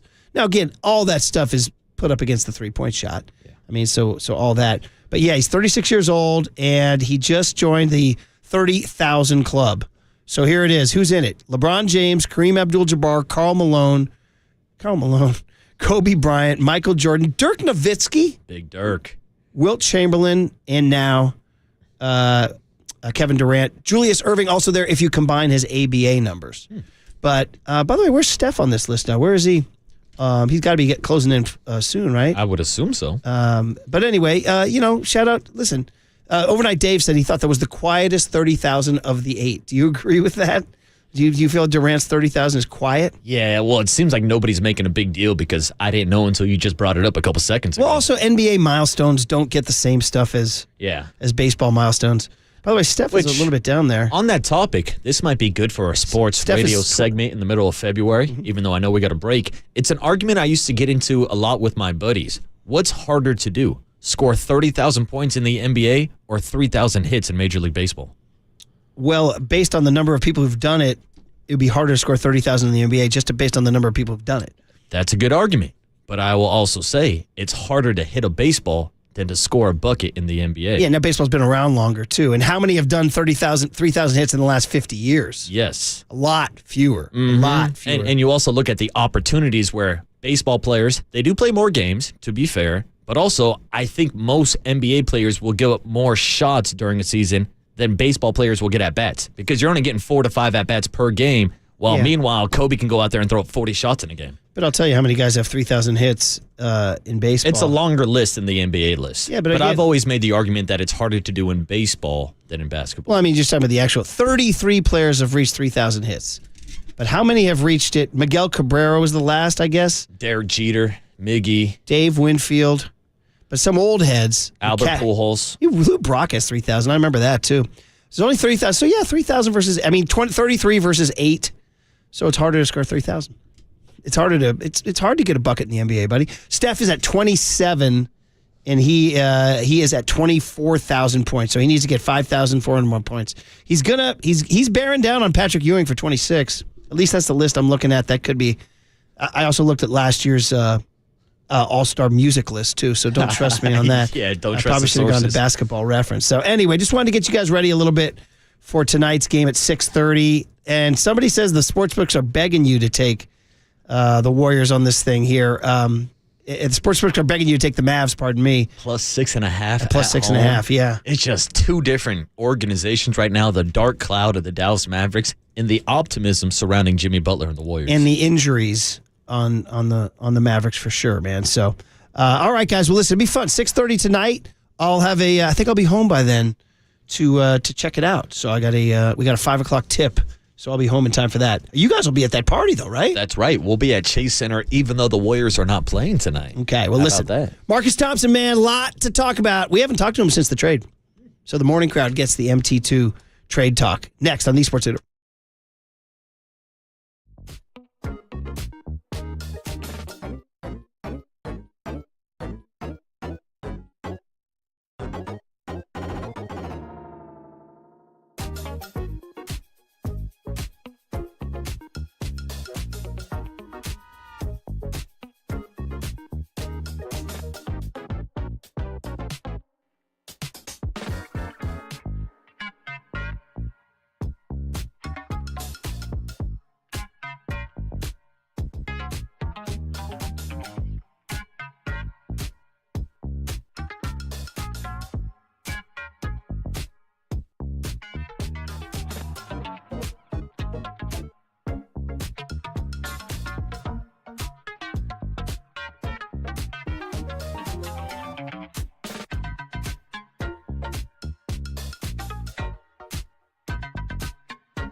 Dub Nation, Murph and Marcus keep rolling on the sports leader and streaming live on YouTube at KNBR 1045.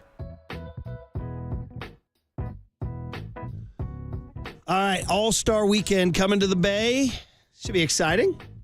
We got a little E40 and Too Short and En Vogue going to perform Sweetie on Sunday. I'm a big En Vogue guy. And Raphael Sadiq, Tony, Sunday, I believe he's Sunday, right? Before the game. And then Friday night, you're going to have La Russell. You will hear the man we're hearing right now. This is La Russell. You found some clean stuff finally? Yeah, you might hear a few beeps. Shout out to La Russell, getting it done independent. There's one right there for you. But shout out to anybody who wants to see some content. La Russell put out this music video with Marshawn Lynch on the golf court, on the football field at Cal. A great video, and I'm glad La Russell's getting some respect here, not only on these airwaves, but also All-Star Weekend. Yep, the Bay will be represented. Just like Marcus Thompson represents the great city of Oakland, he was honored for such. We'll have to get into that a little bit. But first, I want to tell you that Marcus is pulling in sponsors. Marcus Thompson's hit is sponsored by Truett & White Lumber Company, trusted by the pros for over 75 years. Let Truett & White be a one-stop shop for all your building material needs. Visit TruettandWhite.com. And all of our NBA All-Star Week interviews are sponsored by U.S. Air Force. Start your journey today. Visit airforce.com or call 1-800-423-USAF. Marcus, good morning. How are you? What's up, Marcus? What's up? Welcome to All-Star Week. It is going to be crazy for those of you who haven't been. Right? Tell us how crazy it's going to be. Remember Super Bowl 50? Yes. It's going to be that, but a little bit more decidedly urban. Starting with Let's hope Russell, it's not right? Vegas.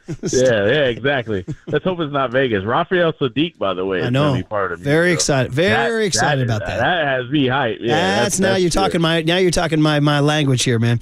That is awesome. So, well, listen, we'll get into. We had Adam Silver on yesterday. How about that? He called KNBR. Big time. Yep. Big time. He is pretty easy, smooth with the media, isn't he? He'll chat it up. He went on Barstool and chopped it up with those guys too. He'll let his guard down a little bit. He knows how to play the game, doesn't he?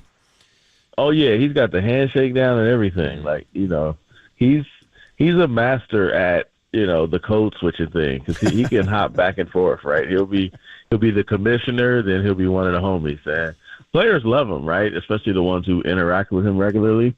He was just raised in that kind of NBA superstar environment. Like, he came up under David Stern.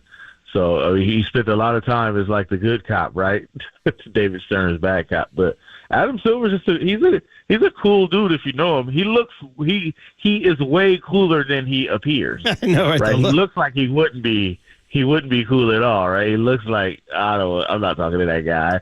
And then he shakes your hand and you're like, hey, all right, I see you, Adam. I love it, man. It's good stuff. Hey, we did joke with him about, at the end of the interview, said, hey, when we hang up the phone, are you calling Dallas right away? And he's like, hey, I got to go. He's joking. But, man, Marcus, let's just talk a little bit about what's going on in Dallas. They got fans getting ejected. They got owners getting yelled at. The Warriors are going in there tonight. All of their bigs are hurt. I mean, man, listen, we don't know how the trade's going to work out down the road. Maybe AD comes roaring back. But right now, how bad is that in Dallas, and can the Warriors take advantage? This is catastrophic, right? If you're a Mavericks fan, it was already bad, the fact that you just traded Luka, because it not only means you have to win probably multiple championships to justify it. You took away the one that people loved. And if anybody understands that, it's people in the Bay Area, right? It's like, wait a second. I think people would much rather lose with Steph than win without him, right? Just because you've grown so close to him. That's what Luka had built in Dallas. So they basically traded away for a better chance to win a championship, which is wild. But now you have a revolt, and Nico Harrison is going to be like the fall guy, but you don't make a trade like this without everybody on board with it, right? So this is the new owner, right? What is Adam Silver going to do about that? The owner is the one who signed off on this. The owner is the one who had to push this and agree to it. And it's the owner who just took over from Mark Cuban, who would have never done that. So, yeah, this they are in disarray right now, and the Warriors had better take advantage of it because then they're coming back to the Bay for, Jimmy Butler's home debut. So Dallas is a team that if this thing is shaking out like it is, that's who they're going to be competing with, right? For an 8 seed, for a 7 seed, somewhere like that. Like, that's who this game is going to matter down the line. So they definitely want to take advantage of the discombobulation. Yeah, Marcus, I was trying to think about the last time a fan base turned on an owner like this, and my first thought, of course, was John Fisher with the Oakland A's. And I know we saw all the sell protests, and it really seemed like John Fisher was trying to tank the state of the franchise to move them to Las Vegas. But there's now conspiracies about the Dallas Mavericks franchise maybe wanting to move to Las Vegas also with their new casino owners. So do you see any similarities there between the fan base in Oakland turning on the A's and the fan base in Dallas turning on the Mavericks? I think the Mavericks is different because it's basically off of one move, whereas the Bay Area one, the Oakland one, was about like 2 decades, right? And of already trying to leave and building a terrible product and trading away the players people love and never investing in the team. Like, it's like this would be epic if you become John Fisher in like 6 months. Like, that's crazy. I mean, they were just good. They were just in the finals. They were just in the finals. Like, you can't get better than that. I mean, outside of winning it. So the fact that they've gone from, all right, Luka's got to get in shape because you're right there. You're on the doorstep. Maybe get one move. You're there. You're going to win a championship. To this, to ejecting fans for saying fire Nico. Like, if you're going to do that, you at least can't be sensitive. You already refunded fans. Don't get mad because somebody say fire Nico and kick them out of the game. Like, Nico signed up for the smoke. He all right. So that was weak sauce. But I do think that's coming. I don't think you get over this. You don't. And if Luka ends up winning with the Lakers, they didn't trade him to someone. If they trade him anywhere else, it would be fine. They trade him to the Lakers. Now, Boucher, I know you're not old enough, but you don't remember them battles back with Dirk and Kobe back then. And the Lakers, especially in Texas, is everybody's enemy. From all them years of Magic Johnson, remember the Texas Triangle, the Warriors could never win? The Lakers dominated that thing. So the Lakers are a very special enemy for a lot of teams in the West, especially in Texas. So you gave him to the Lakers, not traded him, not got your just due. You basically put a bow on that dude and dropped him off at the doorstep. Like, that's insane. It is insane for sure, man. Marcus Thompson's the voice you hear of The Athletic, and of course he's our Warriors and 49ers insider for KNBR, lead columnist for The Athletic, but we're talking Warriors. I mean, we're talking NBA trade. Now we got to just shift the focus, though, to the hometown team, man, and that is, you wrote your column, which was great, by the way, on Jimmy Butler after the Bulls game.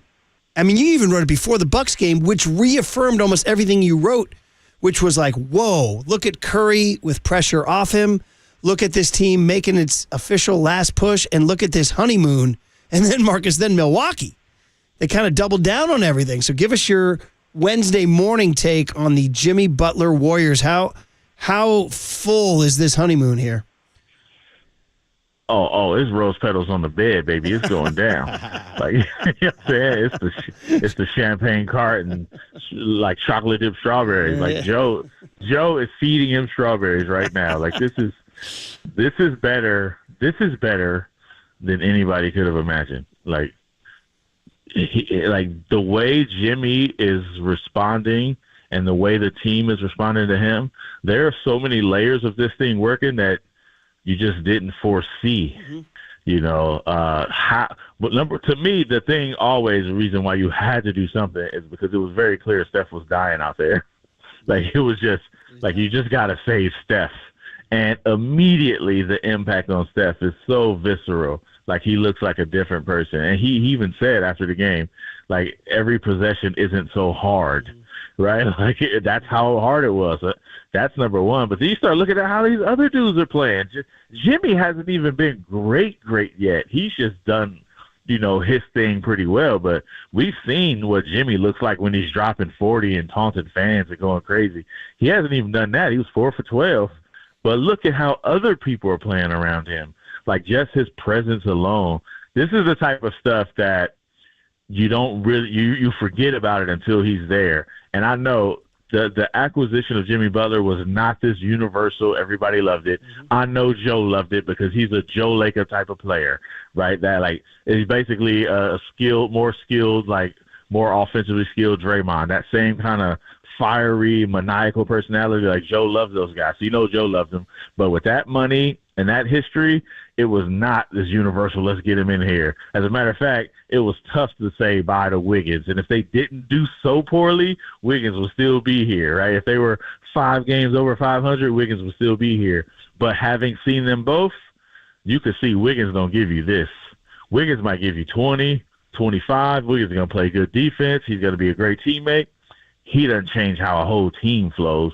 And if somehow they can bottle this up and keep Jimmy happy enough for this to keep happening, like this will be a home run. And I don't know how it's going to end. We'll talk about that towards the end. But right now, it's a pretty home run move because it's like, look at Podziemski next to him. This is the type of stuff you don't think about. Like, look at Podziemski. Like, I got another dude who plays like me.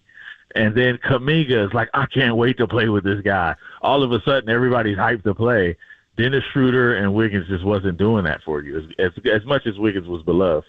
Yeah, and you look at Jimmy and the way that he's kind of expressing himself with the team. I know some Warriors fans had concerns about how he would fit in with this roster, not just as a player, but also the personality. And then next thing you know, he's posting Instagram stories of him and Draymond Green playing dominoes. And then, of course, there's a question about how he fits and whether or not he's blocking a guy like Jonathan Kuminga. And you just mentioned him. But, Marcus, you have to think, Jimmy Butler is kind of the model that you want Jonathan Kuminga to develop into, right? That's who they wanted Jonathan Kuminga to be, and who like he was starting to be, and why he was so impactful.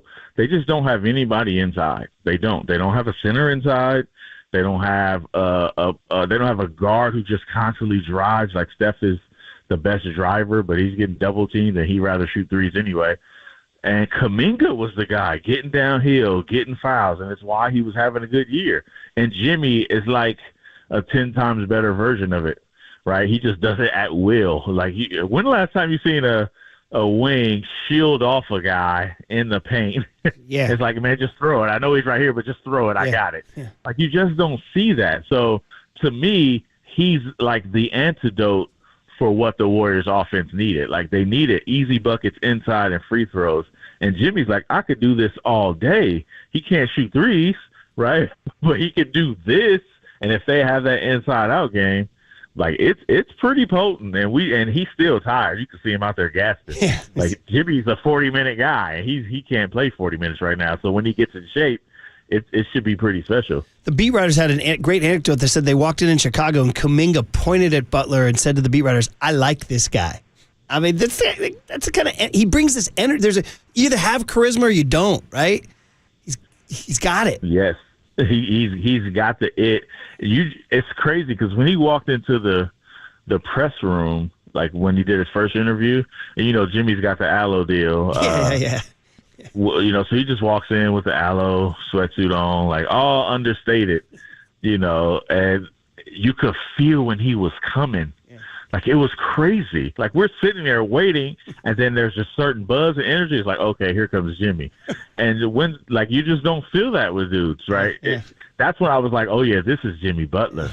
Like, you forget that stuff until you feel it. Like, this is Jimmy Butler. And the crazy part is he's not a guy who's, like, known like that. Like, he doesn't get the big endorsement deals. Like, he's not painted as, like, a face of the league. But his presence feels like that. Like, when he walks in the room, he's like, yes, I am one of them guys, which is why he's with the Warriors, because he's like, Pat Riley, where's my $50 million extension? Well, you know who I am? Like, it basically is that. So it's interesting to see him move a room like that, especially a room that's occupied by Steph Curry. Man, Marcus is so good. Now, I mean, I know we're running out of time. We're at the end of the interview, but, like, we're going to have to discuss in futures, because then how did it go so wrong in Chicago, Minnesota, and Miami? It's like, you worry, like, is there something storm cloud? It's a honeymoon. Yeah, because the strawberries go away, the rose petals die, and eventually it's just you two. The good news is they all know exactly. Yeah. Eventually, they all know it's like a 2-year. Like, let's go, 2 years, we got it. Like, they have a finite thing, and Jimmy got his money, and so hopefully that prolongs the honeymoon a little bit, man. Well, in fairness, that's what it always was. Yeah, like, in every situation, he didn't get the money, right? Right. If Joe gives him the money, he's probably good. Yeah, follow the money. That's the answer. Well, all right, what's your plan this weekend, man? How are you going to maximize All-Star Weekend? First off, not sleeping. Right, I'm hitting every party. I'm out in these streets. No, Yes. I'm actually not. Okay. I got a few plans. I want to see, take advantage. I am taking my daughter because it's Valentine's Day, so me and my daughter are about to hit some events. We're gonna go out and I'm gonna show her how men need to be treating her when it's her time. You know what I'm saying? So we're gonna hit a few things. But yeah, it should be fun. I'm having fun. I'm trying not to work that much. Okay, very, very good. And by the way, shout it out, man. Nothing like going back to Oakland Tech High School and getting honored by the hometown, dude. I know you got honored for what you do for the community, and I know you don't do it for the honors, but I wanted to shout that out because that's a pretty cool night for you to go back to OT, to the Bulldogs, and get that, man. So congrats. It was cool. I appreciate that. It was real cool. Chatting with I'm sitting there talking to Josh Johnson about how, man, I don't really do that much, and he's like, man, what? And I got Josh Johnson hyping me up about how much I deserve this That's award. really I was like, cool. That's funny, right? Like, for people who don't know, it's the Huey P. Newton Community Service Award, which is pretty darn cool, and it's given to Marcus. Yeah. And, if you got Josh Johnson hyping you up, bro, that's pretty cool. That's my dog, man. He was a kid running around when I was there, little knucklehead. How'd the current crop look? Any future MT2s out there? I don't know. It's gonna be tough to duplicate, but I did meet the student body president, and she was amazing. So there's always there's always a new crop, right? It's always better. Hey, in a good place. How's your JC hoop team going with the journalism kids? So, hit a little rough patch, lost 3 or 4. Okay. Getting them to learn about, hey, sometimes you got to write the hard thing. It was fun when it was sweet, but no, that's when you dust off all the Kobe quotes about working harder through adversity and all that. Kobe's got a million of them, so just go to Kobe on Google and write adversity, and he'll have a million things. And Marcus, I got faith that Coach James will get him back on track. Oh, Coach James, he'll have him ready. San Francisco's tough, though. They beat San Francisco. They came back with a vengeance and won by like 20 at Las Positas. So it's what Zaza says, though. Oh, Walker Giant. You got to tell the kids, Zaza, nothing easy. Nothing easy. So they need to take the Leandro Barbosa. We're going to be championship. That's there you go, buddy. All right, fun conversation. Enjoy the hell out of the weekend, man, and we'll talk to you down the road. Yeah, thanks, Marcus. All right, have a good one. There he is, the sponsored Marcus Thompson. That was fun, man. We'll hand it over. What did young Tony learn today? Something good on the Sports Leader.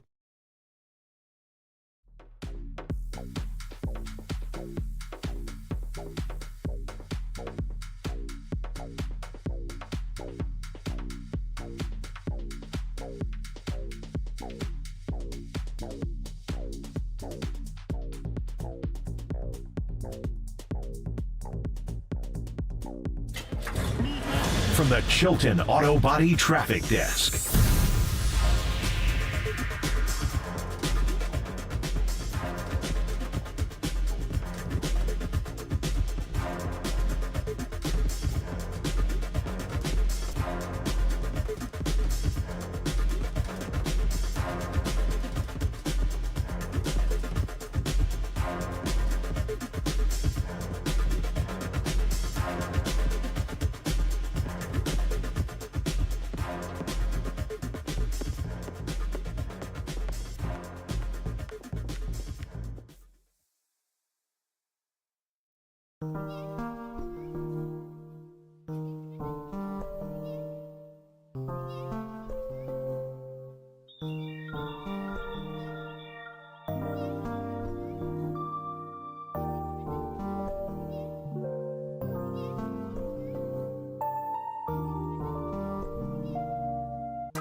Murph and Marcus continue live from the KNBR Casino Matrix Progressive Jackpot Studios. Casino Matrix. Progressive jackpots are here. Where are you? Just drop in. Please play responsibly. 1-800-GAMBLER. It's been a LaRussell Wednesday. All right. You congratulations to you for bringing him to the masses. Yeah. Thank you to Young Tony, too, because I told him I've been trying to get some LaRussell rejoins for a minute now. I'm talking months. But because he's more of an independent artist, it's hard to find tracks where he doesn't cuss because he doesn't have the radio edits. So Young Tony has been making his own radio edits just so that we can get LaRussell on the airwaves. Sounds good. Yeah, Sounds man, real it's a good. cool story. The guy went from throwing backyard concerts at his house in Vallejo to performing at All-Star Weekend. And we were talking to Big Vallejo earlier today, too. There was a lot going on. E40 is going to be on the All-Star stuff, all that going on. Do I give you this chilling news before Young Tony? Bob Nightingale sends out a tweet. Dave Roberts has announced, the Dodgers are playing the Cubs in Tokyo before the season starts in real games that count. And they're going to play in Tokyo, which is great because all it's going to do is just create just more freaking Dodger love there. And all the great Japanese kids are going to grow up wanting to be Dodgers. They already own that market. Yoshinobu Yamamoto will start the season opener in Tokyo. And likely, but not certain, Roki Sasaki in Game 2. Damn. Who's scheduled for Game 3? Shohei Ohtani? Oh, man. They only play in 2, thank God. Yeah. All right. But, man, it's a rotation that's getting Ohtani back, Tyler Glasnow back. By the way, our friend Clayton Kershaw is also coming back to the Dodgers. Hey, Kershaw! The Dodgers! I mean, incredible sound. I mean, I'm looking forward to Kershaw because he's hittable. Yeah, I know, right? All I right. got their best chance to beat the Dodgers. Young Tony, what you got, buddy? Murph and Marcus want to know, what did young Tony learn today? Well, so the joke is he's very, very young and innocent. Hey, I know that now! Okay! All right, he's sponsored by Bigelow Tea. Grab a mug and tea proudly. So this was a rejoin in the 9 o'clock hour, and it's a cover, by the way, of Cheech and Chong, right? It's a cover of Cheech and Chong, right? Is it really? I hope I'm getting my facts right. My brain's playing trick. Yeah, it's a cover of Cheech and Chong. I'm pretty darn sure. Come on, old heads, help me out on that. My brain sometimes plays tricks. Yes. Why were Cheech and Chong talking about playing basketball? Cheech and Chong were hilarious. All And right. they were amazing. That's phenomenal knowledge. I hope I'm right. I'm not. Cheech and, oh, no, they did. See. Basketball Jones. See. My bad. Well, yeah, wait a minute. But it is Basketball Jones, right? Anyway. Let's just move on. Yeah. It might be a cover of Cheech and Chong. Help me out, old heads. Well, I can tell you that the artist covering this song is the one and only Little Bow Wow. And, of course, this is from the soundtrack. Well, it's Like a cover, Mike. though. It's a Yes, cover. Yes. Anyway, the point is that, Young Tony, you didn't know that KNBR legend Tom Tolbert was in that movie. I had no idea. Love this movie, by the way. And here he is, Tom Tolbert. Did I just see the Admiral saluting him at the end of the game? Cambridge's contract makes him the youngest and the shortest person ever to sign a deal with the NBA. He's lean, he's mean, he's 13. Yeah, now all the kids are going to be saying, I want to be like Calvin. Well, I'll guarantee you one thing, this orphan will not be an orphan for long. Yeah, and by the way, it's Curtis Blow. That's I right. Cheech and Chong and Curtis Blow in my brain because my brain is fading. These are the breaks. Hey, look, Greg Papa's here live. That's awesome. So there you go. Very good. Young Tony, you learned that. And by the way, shout out to Tom Tolbert launching his YouTube channel. Shout out to Give him a free Tommy plug T. right there. We wish everybody well in this crazy business. It's a wacky business. All right, well, Warriors Mavs tonight, 6:30. We'll be all over it. All right, Greg's here. Let's get out of here. Time for a change. John, Joe, and Young Tone, sponsored by Speedy Oil Change and Auto Service. We can fix that. You're listening to KNBR AM and KNBR FM San Francisco, the sports leader, a Cumulus media station. This is it. This is the last run. Last ride. That dunk had the flu. We play some ball on the West Coast. Boy, West Coast is the shit. You hear me? Yes, sir. That's the end of the game. Greg Papa. Touchdown! San Francisco! Greg Silver. I'm not going to call it must win. I don't like using the term, but is it a gotta win? As in, season might as well be over. This is Papa and Silver on KNBR 104.5 FM and 680 AM. The sports leader. Hope he's okay. 3-2. Benson. Strike 3 called. Sinker got him. Well, Webb gets a couple of strikeouts. Retires his side in order. Harrison. And there is strike 3 called. Fastball up. And that's all for Margot. Hicks at the belt. Checks the runner. Kicks, throws. Strike three called, a 100-mile-an-hour fastball at the belt, and that throws him. Rocchio at second, Martinez at first. Here's the 1-2. Swing and a miss. He got him on a high fastball, and that'll end the inning. The 1-2 pitch, and he swings and misses. Struck him out with a slider. 3 up, 3 down for Tyler Rogers. Here's the pitch from Jelly. A swing and a foul tip into the glove of Bailey. Strike 3, the knuckle curveball, working beautifully. And he is retired 6 in a row. Walker holds and pitches. Got him! He tried to hold up, and Dansby Swanson couldn't do it. A check swing, but ruled a swing. The leadoff double, and the Cubs do not score. Great job again by Ryan Walker. Yeah, getting to hear some great calls from all your favorite broadcasters. We're getting close to that time of year. Spring training, 10 days away. Giants, Rangers, got to hear from Dave Fleming, Joe Rizzo, Dwayne Kuiper, John Miller. I could go on and on with the greats. Kuiper, by the way, with that call in the package, the swing and a miss. Hayden Birdsong with that strikeout there. So lots to get into. We got into it a little bit yesterday. Had Javi Lopez on. Greg Silver, Greg Papa hanging out with you for the next 4 hours. Going to talk a little everything today. The All-Star weekend is coming. The Warriors are searching for their 3rd straight win in the Jimmy Butler era. Keep monitoring the 49ers and this Deebo Samuel situation. Happy Wednesday. Good morning. We will talk to them all. We're going to talk to Logan Murdoch from The Ringer later on about the acquisition of Jimmy Butler. Hunter Pence, you got to talk Giants baseball. Eric Branch on Deebo, and really the start of the new league year, although officially March the 12th is the date, but we're going to the Combine in a couple of weeks, so a lot going on. So we talked to Javi yesterday, and pitchers and catchers report, but in reality, in modern baseball, the hitters are all there as well. They live there. A lot of them live in Arizona. That's a big reason why Corbin Burns decided to sign with the Diamondbacks and not come to the Giants, among others, a few dollars here and there. But anyway, so they're already there. But today really is the first official workout. We start the new year. They checked in yesterday. We saw the video. But today they're on the field and they start working. And we'll see what kind of year it is. We're gonna obviously talk Warriors and talk Giants and also Niners later as we bridge all the sports at this time of the year. But it is interesting when you look at the success of the Warrior franchise. And it was when they hired Steve Kerr, right around the 14-15 year. So there was a overlap where I remember doing a Giants parade all day long and doing a Warrior pregame show at night. And it was the night that the Warriors signed Steph Curry to the 4-year, $44 million extension. So they always kind of bleed over. But the point is, the Giants really, after the 49ers, are the kings of the market. But the Giants dominated this market, and that's why the A's are no longer here, and the Raiders are no longer here because of the strength of the Niners. But anyway, by winning those World Series in 10, 12, 14, and then, obviously the odd years weren't good, but even 2016, the Giants were good. We went to the playoffs. I remember that fateful Game 4 doing the shows with Flan when Matt Moore was taken out going to the 9th inning with a 3-run lead. I mean, you would have had Johnny Cueto in a rematch. Maybe you beat the Cubs again. But in any event, it's interesting how the Giants' slide has coincided with the Warriors' rise. The Warriors won a championship right at that time. They come back the next year, go 73-9. They add Durant.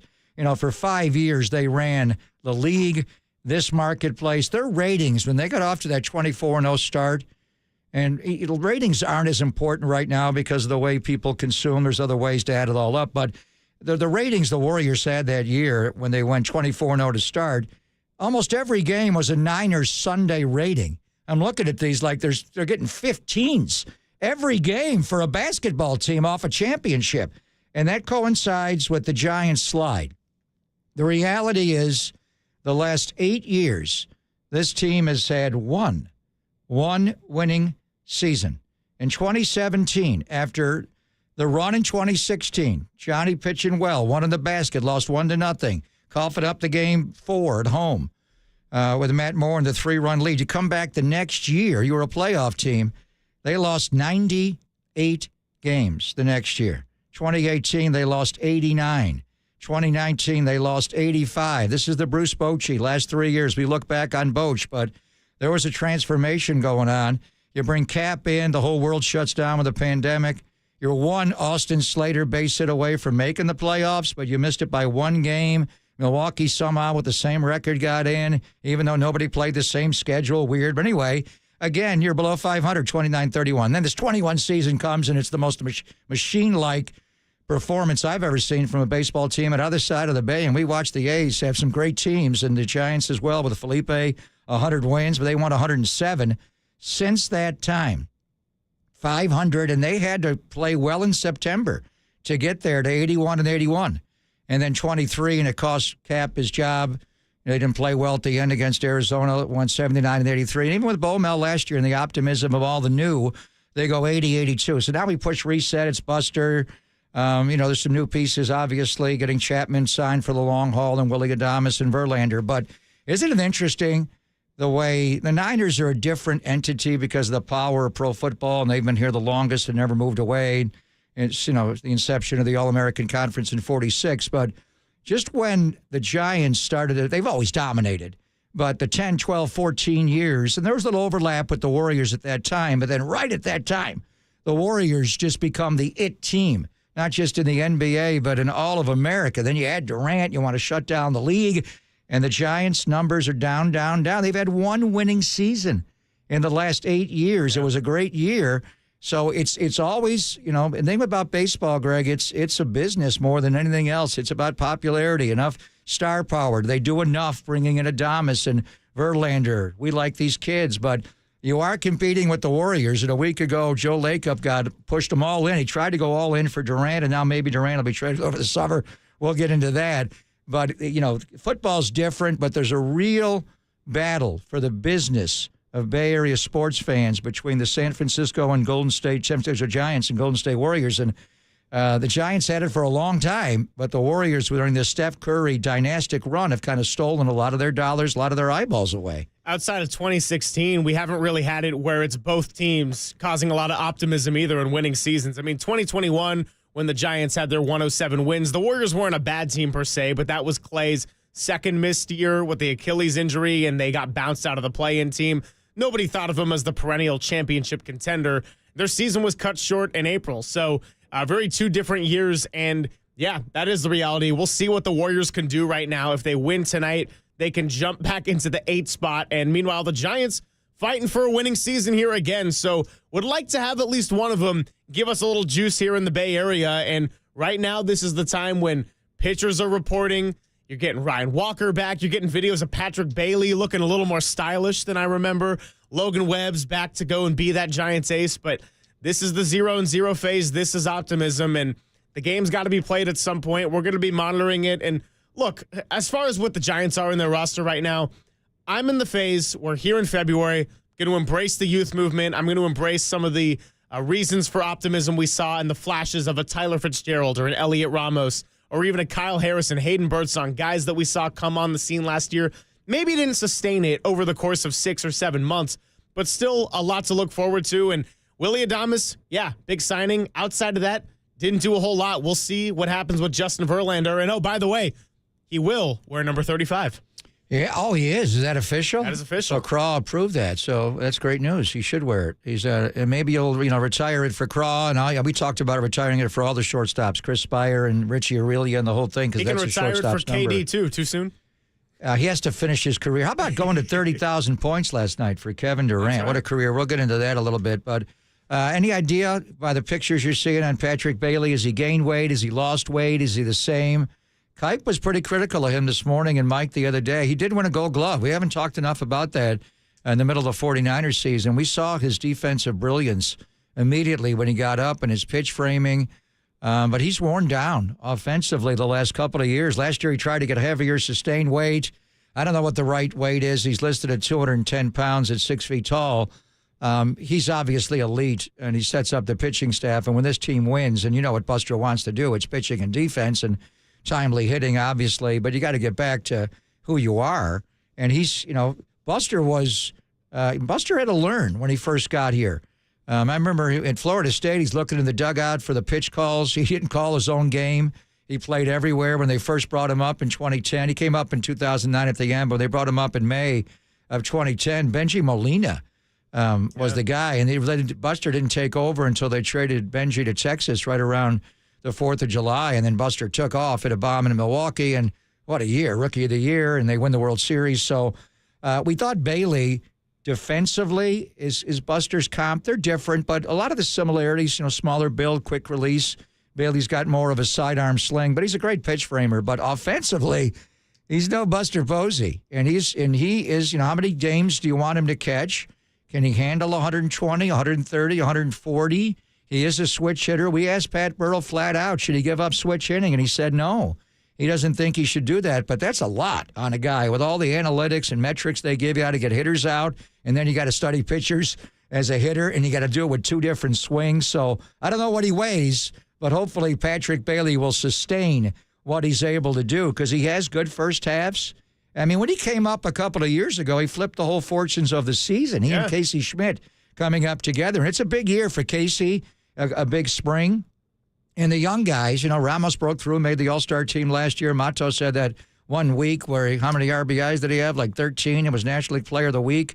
Now is the time you're going to find out, really, if they are major leaguers. Grant McCray, should he go back down? He hasn't played much above A-ball. Is he really able to do this? So a lot. But when you get into camp, for a lot of guys, even for a guy like Adames, although he's new, he's just trying to get ready for March 27th and opening day. For a number of other guys, they have something to prove in spring. I mean, Ramos got sent out last year in spring training, like the first 2 weeks, and he became an all-star. Yeah, that was one of the pleasant surprises of a Giants season that did not have fans very happy, and it was by accident. So there you go. He's Greg Papa. I'm Greg Silver. We're going to get into this a little bit more. Tease the guest list coming up on the other side. We're back. It's KNBR 104.5 and 680, the sports leader.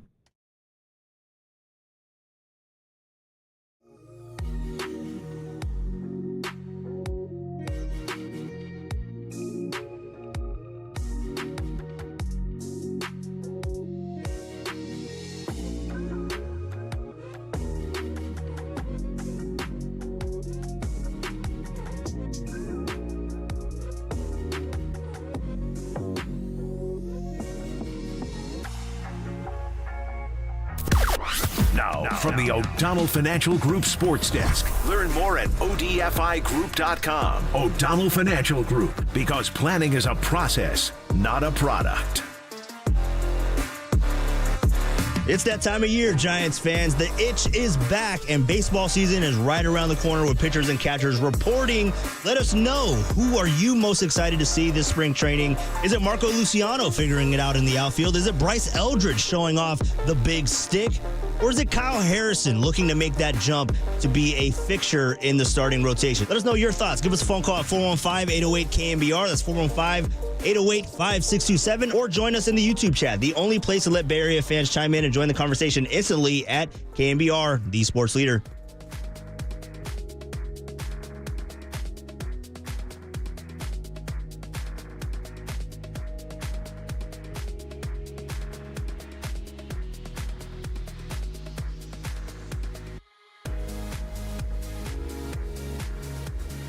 Greg Papa here from my friends at the Laser Eye Center of Silicon Valley. For over 25 years, the Laser Eye Center of Silicon Valley has been the Bay Area's leader for modern vision correction. Do you struggle with distance vision, need reading glasses, or wear bifocals like I did for years? CLR from Laser Eye Center of Silicon Valley could be a game changer for you. Don't wait until you're older like me to see great. Do all the things you love to do with perfect vision, and do it now. The Laser Eye Center offers LASIK, SMILE, Evo ICL, or the procedure I had, CLR, which is custom lens replacement. It's the permanent solution to glasses, contacts, and readers. Plus, you'll never develop a cataract. After tens of thousands of procedures, Dr. Craig Bindi and his team at the Laser Eye Center have the experience to tell you which procedure is best for you. No readers, no contacts, no glasses, no cataracts the rest of your life. So book your free consultation today at modernvisioncorrection.com. That's modernvisioncorrection.com.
Now back to Greg Papa and Greg Silver on KNBR, the sports leader.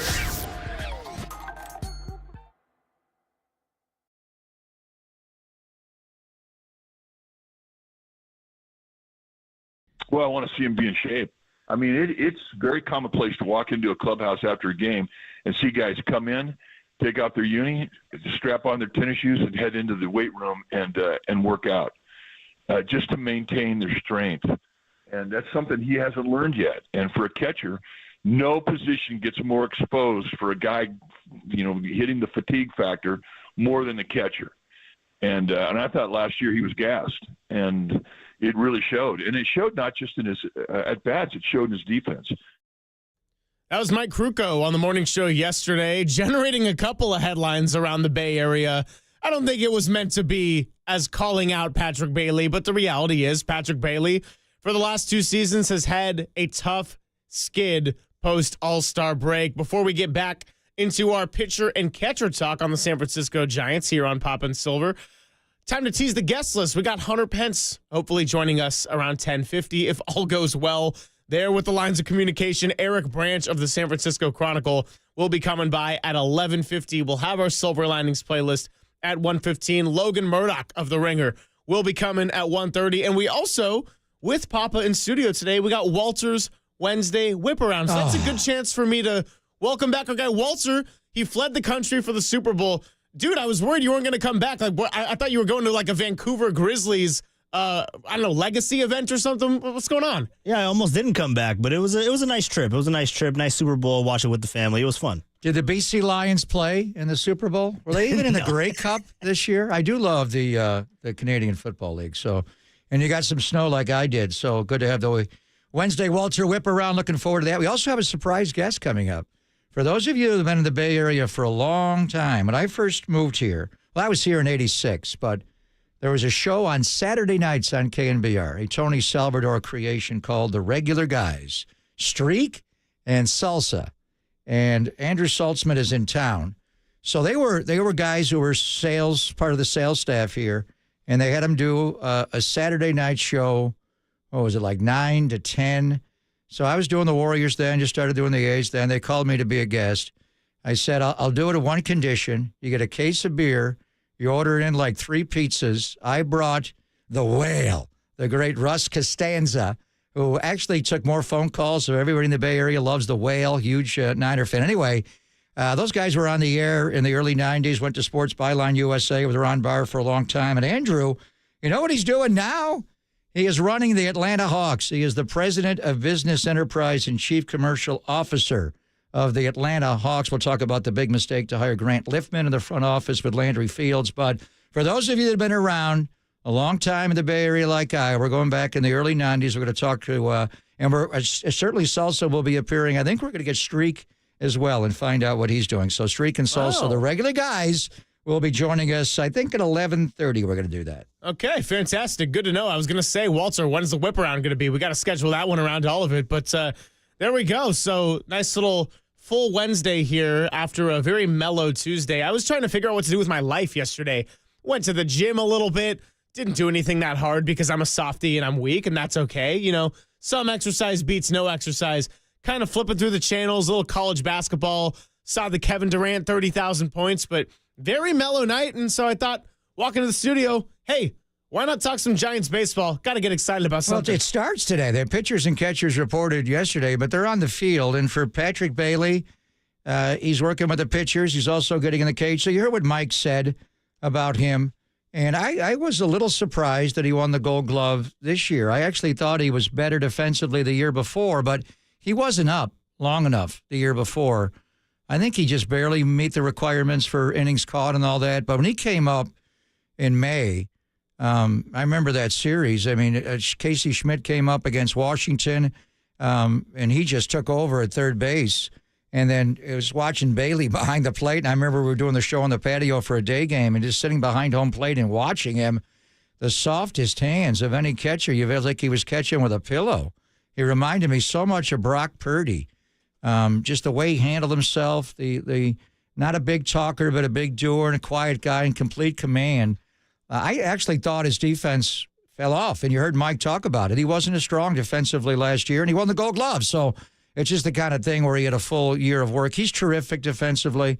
The pitch framing is his strength. The one thing the commissioner was on, I was watching the MLB Network today, and they were doing Hot Stove. Our guy Matt Vasgersian was there, Lauren Shihadi, and Harold Reynolds. They're doing it from the MLB store right in Midtown Manhattan, just celebrating this first day of baseball, really.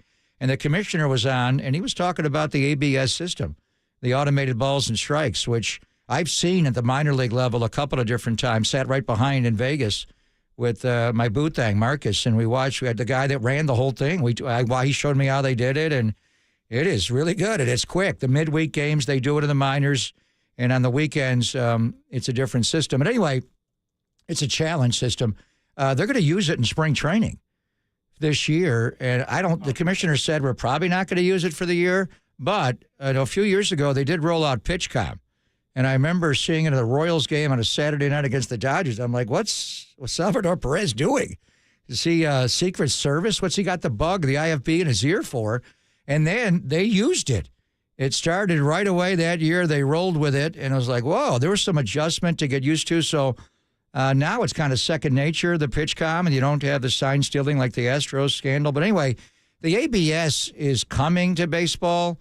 It's coming to spring training this year. I'm not sure exactly how much they're going to use it in games, but they're going to try it out, and then we'll see where it goes, which leads to Bailey, because he is so good at pitch framing. That is his strength. He's basically stealing. He's stealing strikes from you with the optical illusion, going pitch low, he goes low and brings it up, or vice versa, or wide to in. His hand-eye catching a baseball is amazing. Will it translate offensively? And, getting worn down. You look at his numbers, he basically hit the exact same. The 2 years that he's been here, 234, but then it's different because he has such a great first half of the year. He has surprising power. The guy's hit 15 Major League home runs, even both sides of the plate. I remember the home run he hit in extras against the Mets a couple of years ago. Maybe it was last year or the year before. Either way, he's got, all of a sudden, he'll just lean on one, and, whoa, that was a nice path to the baseball. He'll drive it out. We'll talk to Hunter Pence about it when Hunter joins us at 10:50, because I think that's the key thing. Obviously, he gets worn down catching the staff. Who's going to be his backup? Is Tom Murphy going to be able to take that job? Sam Huff? Do you want him to catch day games after night games? If he's going to do all that and give you that expert pitch framing before they go ABS, he needs to hit. And, there are times he's a middle-of-the-order hitter. He's hitting 3, 4, 5. Really, in a good lineup, he's probably 7, 8, 9. Yeah. Depending on, if it's a lefty on the mound, he may not even be in the lineup. But Mike was out there, and it's pretty clear. He's gotten off to good starts, and then he fades after the All-Star break the last couple of months of the year.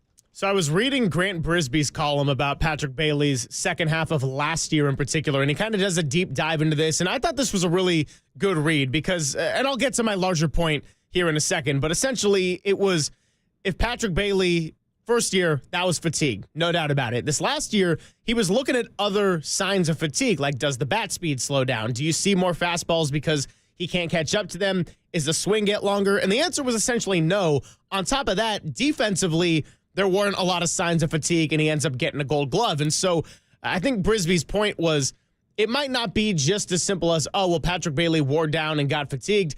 There were other issues going on at the plate. Now, it doesn't matter what we talk about or what anybody writes. If Patrick Bailey has another slow post-All-Star stint, then we're going to be making noise about it no matter what, whether it's fatigue, whether it's issues with the switch hitting or the swing's a little off or he's not getting contact or whatever it is.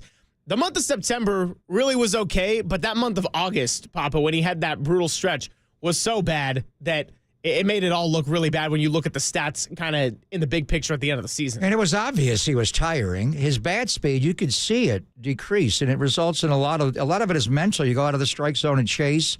I mean, the bottom line, and he came up, in May of 23, and he was up all of last year. So he had 401 turns last year, 326 the year before, but his numbers are almost exactly the same. He had 233, 234 both years. Now, very different. He doesn't walk a lot, so his on-base percentage, 285 the first year, 298 last year. The slug, although he'll occasionally lean into one, 359, 339, so the on-base plus slug, if it's lower than our radio station, 680, it's not good. He's at a 644 and a 637. He needs to be up where the other guy's in, closer to 95.7. You can't be at 680. You're not going to be. So I appreciate his offensive ability. Bob Melvin's a catcher. Buster Posey is a catcher. I thought it was really odd. When we had Buster on right after the introductory press conference on October the 1st, I asked him about Patrick Bailey. And while I was asking the question, he shot a look to Matt Chisholm of the PR staff, and he started to squirm a little bit. So he's tough. It's a little like Kyle Shanahan coaching wide receivers. It's really hard. Or quarterbacks. Buster's answer was, what does he truly think of Patrick Bailey? They did go out and get Sam Huff. I think he appreciates his ability to catch the ball in frame, and Buster was genius at that with a quick release. But if you're going to be an everyday catcher and catch 2 out of 3, 3 out of 4, maybe even the occasional day game after a night game, you got to have an ops higher than 644 and 637, no matter how you add it up. It does average out over the course of a year, but then later in the year. So we're not going to pick on him. He's still a young, emerging player. His body's got to be right. We'll get thoughts from Hunter Pence because Pat Burrell does say he wants him to continue to switch it. I remember Pablo Sandoval at one point, but you got to stop switch hitting. JT Snow gave it up. JT's going to be an instructor. Now, JT got drilled in the head by Randy Johnson, and that'll take your hitting away from the right side. Anyway, we'll just see. He's obviously a genius defensively. But it's a long haul. It's 162 games you got to play as a catcher. Can you play 130? And at his age, he's going to have to be able to play a good amount, and we don't really have a clarity on the backup position. I mean, Tom Murphy has had an injury history of his own, so we'll keep this conversation going. Talk to Hunter Pence coming up at about 10:50. Get into a little bit of pitcher talk and keep this Patrick Bailey and the catcher discussion going because guess what? They're out there on the field in Scottsdale practicing now. It is Papa and Silver. More Giants on the other side. KNBR 104.5 and 680, the sports leader.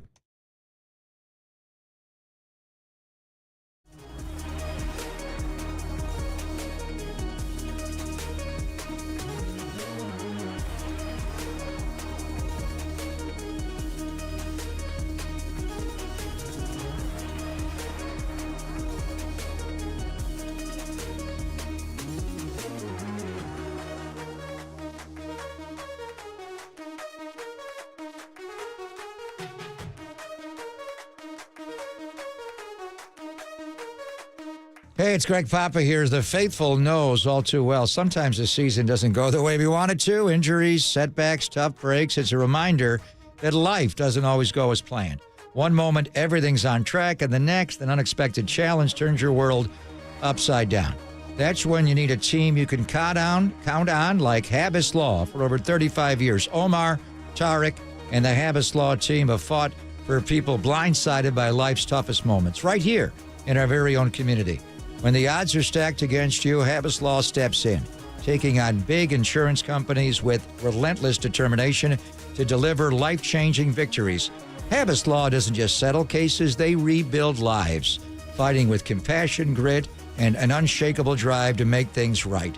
When life knocks you down, call Habas Law at 1-800-INJURED. That's 1-800-INJURED, or visit habaslaw.com. That's habaslaw.com. Habas Law. They will fight to make it right.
This is Papa and Silver on KNBR, the sports leader.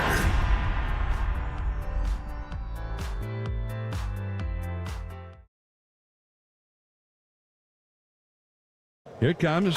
He hits a high drive along the left field line, going back toward the corner. Conforto at the wall. It's gone! Unbelievable. He hits a 3-run homer.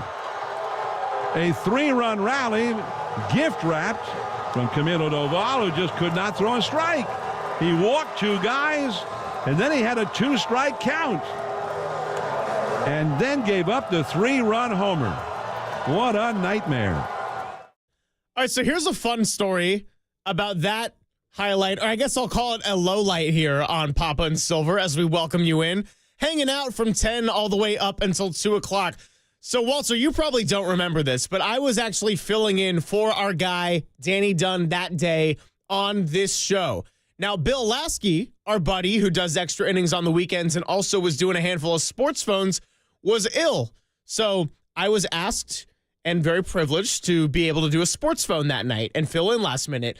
However, I had to leave at a certain point. It was a rainy day, and I'm thinking, all right, I just need this game to end. We'll get out of here. I will get a nice little break and then come back to do sports phone. That home run sent the game into extras. Papa was on the East Coast.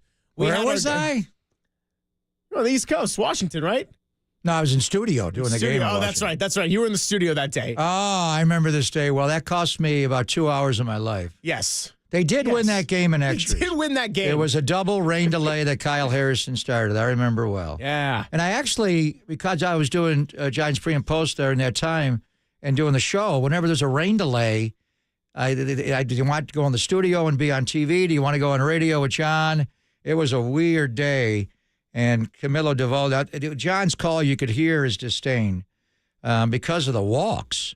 He walked 2 in that inning. It was a gnarly day to pitch, but he gave up a home run. It was I think he was sent down to the minors after that very outing.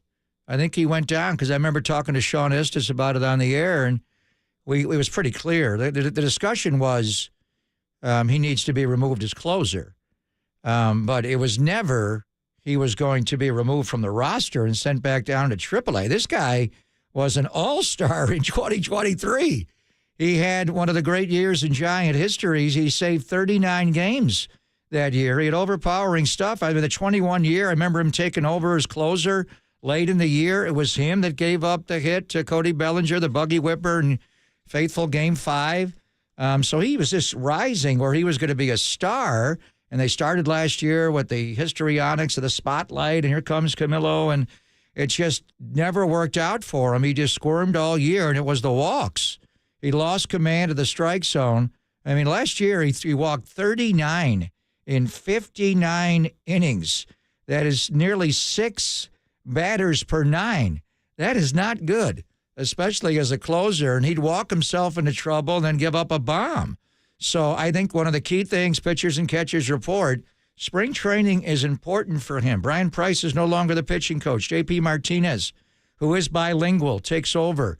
I don't think it's a big difference because JP's been there anyway, Greg, but they need to settle this guy down. I think initially it was the pitch clock that got him. You could see him in spring training. He was rushing. He just didn't have rhythm. But then when he actually pitched well that year and was an all-star, as we said, he was one of the best, most electric arms in baseball. And he got, how often do you see that? Where a guy gets sent back down to the minors. He was down a week and a half or so, and there were some outings where he got back in the strike zone. There were some not.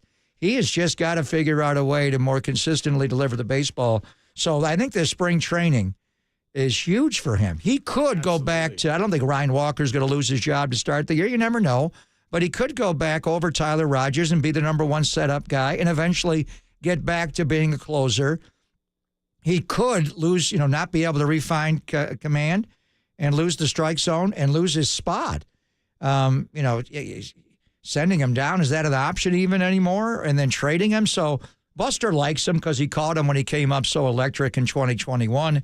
Just never saw a Giant, throw the ball so easily, that hard, with such command. The guy throws 101 mile an hour cutter. You're like, what is that pitch? But he's got to be in the strike zone. And now you bring it up. I was in that studio for about 5-6 hours that day. 2 rain delays and Camilo, 2 walks and a bomb. And we go to extra. Giants did win the game in extra innings, though. I think I went back to my apartment for about 40 minutes, sat in a chair, took notes, came right back here, and had a great show. And you know what? In the end, I do remember, hey, I got a lot of things to talk about. It was an eventful day. So, by the way, a couple of takeaways from Bob Melvin's first availability. So he notes that Ryan Walker will be the closer going into the year. No surprise there. Says there's going to be a competition for the 5th spot in the rotation. Harrison and Birdsong expected to lead the way there. And then Jung-Hoo Lee and Tom Murphy are a full go as of now. And we mentioned number 35 will be worn by Justin Verlander. He had a formal conversation with B. Craw. All right, so he's saying basically the top 4 in his rotation are Logan Webb, Robbie Ray, Justin Verlander, and Jordan Hicks. Yes. In some combination. Walter printed up the early season schedule, and you always look at off days. They've got an off day after opening day, March 27th, a day game in Cincinnati. You build in the off day the next day in case you get weather on the banks of the Ohio over the bridge over the river from Kentucky. So you're off on that Friday. And then they're off after the season opening road trip. They got 3 in Cincinnati over 4 days. Houston's a dome. But then they have an off day on April the 3rd before the home opener against Seattle. That is interesting to open against them. And then Cincinnati. So you've got two off days the first little bit of the year. How do you want to handle that? Do you even want to go to a 5-man rotation? You got Verlander you have to kind of manage. You got Robbie Ray, Jordan Hicks you have to manage to some degree. I mean, the point is you may not need Kyle Harrison or Hayden Birdsong at all the first week or so of the year. What do you do with that? I've had people like George Contos who's in my ear all the time that Harrison's a reliever. He doesn't have enough pitches to be a starter, and I think yes he does. He has overpoweringly good stuff. It's deceptive. With him, it's arm side command. But we're talking so much about the bullpen and, the arms. You only have one left-hander down there in Eric Miller. Based on the off days, if he's saying, and they got to pitch, we're way ahead of ourselves. They haven't even started. Let's see what kind of spring they have. Verlander could get hurt, but if that's the way he's saying he has it penciled out in the depth chart, that it's Webb, Ray, Verlander, Hicks, and some combination is your front 4, do you move Kyle Harrison to the bullpen to open the year? Do you leave him down in spring training to pitch? What do you do with Hayden Birdsong? 2 of your most electric arms are right now your 5th and 6th starters. So do they make your 26, and do you rearrange them, put them in the bullpen? I also wonder, at Kyle Harrison's age, how difficult it would be to go from starter to reliever to maybe go back to starter at some point when he's really only had 1 full major league season to this point here. Yeah, he's De La Salle tough. He does. I mean, in the minors, they pitched him once a week. It was just odd. They kind of babied him. Obviously, he tired last year, a lot like Patrick Bailey. You could see in the game in Washington, you're talking about Camilo Doval gave it up. He had a rain delay he had to endure, and we just don't have rain delays in Northern California, not like Timmy growing up in Bellevue, Lincecum. He was adversely affected by that, but there was a start right before that in Cincinnati. His velo was way down. He gave up 4 bombs. His velo was down in that game. He got it back a little bit later, then they shut him down for the year. I think he was on with us a little while ago, and he was honest about that weight room incident with the ankle, really kind of set him back. So he's fine. He'll do whatever they need him to do. But it is interesting to see. We haven't brought up Landon Roop. I mean, that guy's curveball was nasty last year. We had him on in the patio early in the year. John had such a man crush on him. And he flat out said, I want to be a starter. I don't want to work. And then they sent him back down to AAA, and he became a starter. So some of these guys, you do have to have a pitching staff. I mean, the Dodgers pitching staff is 10 deep of starters. It's insane. I don't know. And those are accomplished guys. Here you have young guys who could easily start the year at AAA. You need not a 5-man starting rotation. You need 10, 11, 12 with injuries, veteran guys like Robbie Ray and Verlander off serious injuries. Great stuff, obviously, Cy Young Award winners, but it will be interesting to see, if that's in fact the case with the 2 off days the first week of the year, what they do with Kyle Harrison and Hayden Birdsong. He looked like Lincecum when he came up last year. The guy's had very little time in the minor leagues, but that baby face, he's like a young Steph. He don't care. And his stuff is nasty. He has some of the best stuff on the staff. I know our guy Walter is a big Birdsong guy. We were chatting that up a little bit before the show. By the way, speaking of 10-man deep in the LA Dodgers we were getting into yesterday, and Blake Snell, who the Giants are going to pay to pitch against them. I don't want to talk about that. But you mentioned season opening in Tokyo. Dave Roberts putting out there that he expects Yamamoto to take the opener and Roki Sasaki to take game number 2 there in their home country. So that's what we thought. And I saw Doc, and Doc has got a little Japanese heritage in it as well, going back to Tokyo. So it's something else that you can roll out those 2 pitchers, and that'll be somewhat of a goodwill ambassador tour, and not pitch Blake Snell, Tyler Glasnow, Clayton Kershaw. I mean, Snell and Glasnow, as far as a lefty and a righty, they are overpoweringly good. But can't worry about L.A. Got to find a way to beat L.A. I know a guy who knows a lot about that. the Pensionator, Hunter Pence. That's right. Let's hear from our guy, Hunter Pence, coming up on the other side. Get into all of this as we start little February Giants talk. Papa and Silver on the Sports Leader.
Papa and Silver now continues live from the KNBR Casino Matrix Progressive Jackpot Studios.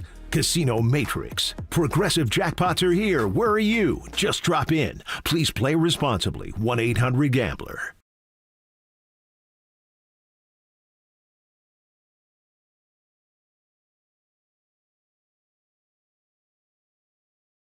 Suarez pitches. There's a high drive down the right field line. Way back there. There he goes. That was a 100-mile-an-hour fastball. And that one went out, I think, even a little faster than that towards San Francisco Bay. For Elliot Ramos, his first home run in nearly 3 weeks has tied the game in the 9th inning. Great moment for Elliott. Would you wait 3 weeks to hit a home run if it meant making history? First opposite field splash hit there for Elliot Ramos. Unfortunately, the season was already lost in terms of postseason hopes by then, but still an incredible feat nonetheless. And we're going to go talk about it right now with our guy, Hunter Pence, who joins us courtesy of the UMA guest line. You obviously know him as a forever Giant, and he was broadcasting last year as well, so great to talk to him about all things past and present. Hunter, Greg Silver, Greg Papa here on KNBR. Appreciate your time. How are you? I'm doing great. What's happening, my Gregs? Sproul, bro. Good to hear your voice. Buddy. We are fully caffeinated. So I would have thought the first right-handed hitter to go splash would have been you. It's hard, though. And Ramos has unusual power. You had such great BP sessions. Did you ever come close? Buster did in the 2021 playoffs, Game 5. He hit the water cannon. It would have gone in. Did you ever just playing around in BP try to go right-handed splash? No chance. Yeah, it takes Ramos is an absolute beast. He's kind of freak when it comes to speed power combo, and you got to get one up in the air on the right day because there's every now and then there's a day game where the wind kind of can carry it a little bit, but for the most part, it's tough to catch a little help out there. It's a wind wall, and I got to give Ramos credit. There's a reason there's only been 1 in a billion at bats. It's tough to do. Yeah, no doubt about it. First one, Hunter. I mean, I know this is a long way away, and every Giants-related topic that we're getting into is a big wait and see, but look, football's done, and our excitement's starting to heat up. So I know you were in Cincinnati last July with the team. Blake Snell's no-hitter, obviously. Are you going to go back for the season opener? I should be around, so I don't know if I'll be at the stadium in particular, but I'll definitely be watching the games. I know Kruk and Kipe will be on that call. I get to broadcast the road games, which I'm excited for. I'm excited to get to spring training. But, yeah, I'm going to be in the city. I'm going to be around the stadium, and yeah, man, excited for all things baseball. And you're right. There's a lot of wait and see, but also a lot of this could be awesome as well mixed in there. Well, let's just start with Ramos because what a story. He didn't come up right away. They set him down a couple of weeks into camp. He comes up. He catches fire. He winds up an all-star. He had 22 home runs. He's been openly talking about hitting 30 or more, which no one. You've come really close, and Brandon Belt and a few guys, but since Barry in 2004 to have a 30-homer season. He did tail off at the end, a little bit Chase-like, and the strikeouts were there. What do you want to see from Elliot Ramos in spring training when you get down there, Hunter, and throughout the 2025 year?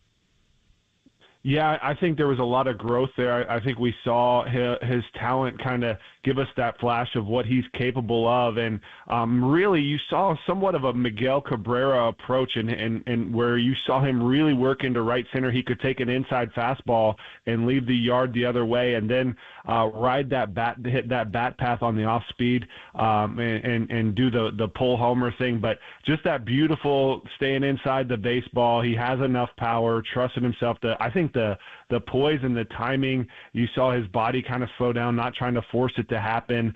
And a lot of times with baseball, it's this weird, gentle touch goes, brings out your greatest power, and it's a slow moving, under control body. And you kind of just saw him figure that out. And I was terrible at that. I was a guy that was twitchy and swinging as hard as I could and finding that right tension. But I think Ramos, when he gets that approach of driving the ball just to a little bit to right center, he's got just a beautiful swing and he's got those great hands.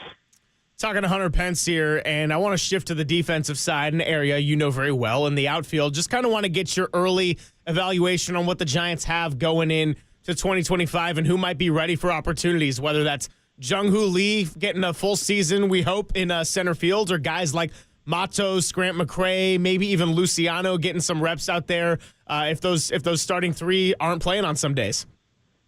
Yeah, I'm definitely going to be excited to come out and see, what the offseason did, what adjustments have been made. And, it was really a shame because the last month of the season last year, if you were watching close, and I know the Giants kind of dug themselves too big of a hole, but we ran through some big playoff teams that were like fighting for their lives, and we dismantled them. The last month of the season, the Giants, some of those young arms, you hope that they can carry that over. What Roop was able to do. Even Mason Black had some great outings, and we saw these guys, Hayden Birdsong, really, really lock in, and you saw Yastrzemski really find his swing right there. And for me, with regards to the outfield, it's like Grant McCray.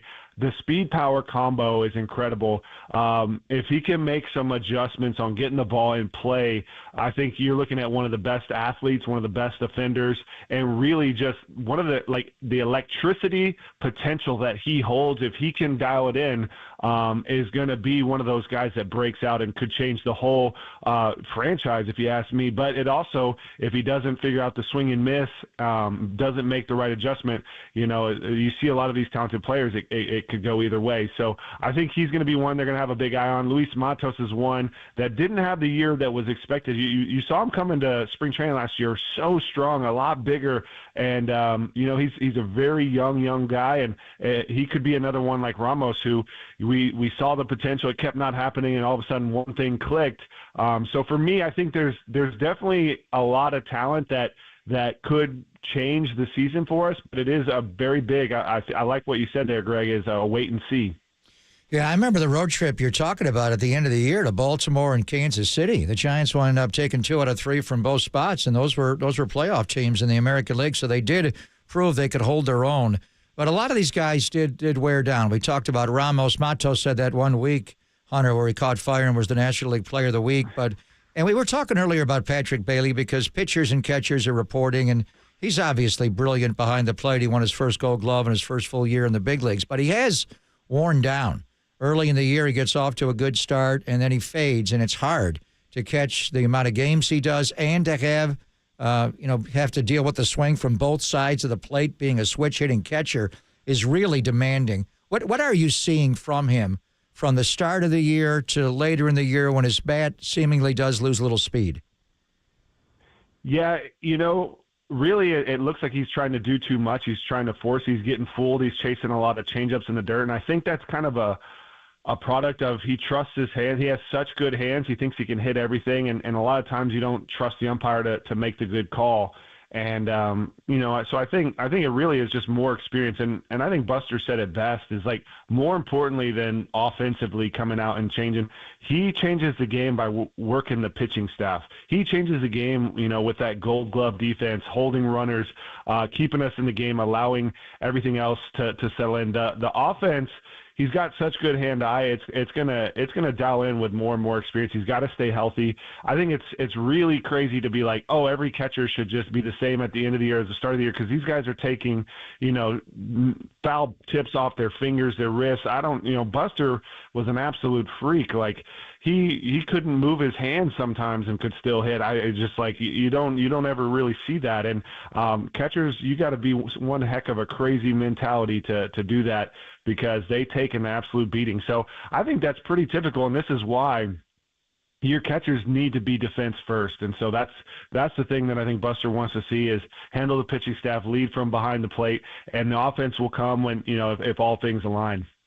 Talking to Hunter Pence here, as I tell you that you're listening to KNBR and KNBR FM San Francisco, the sports leader, a Cumulus media station. Moving on into hour number 2 here, Papa and Silver. Now let's focus on the pitching side of things for a moment, because Bob Melvin, in his first availability, put out that there's going to be competition for a 5th rotation spot with guys like Kyle Harrison, Hayden Birdsong leading the way here. I guess, who are you most excited to watch in the spring as far as getting a chance to prove themselves here, Hunter?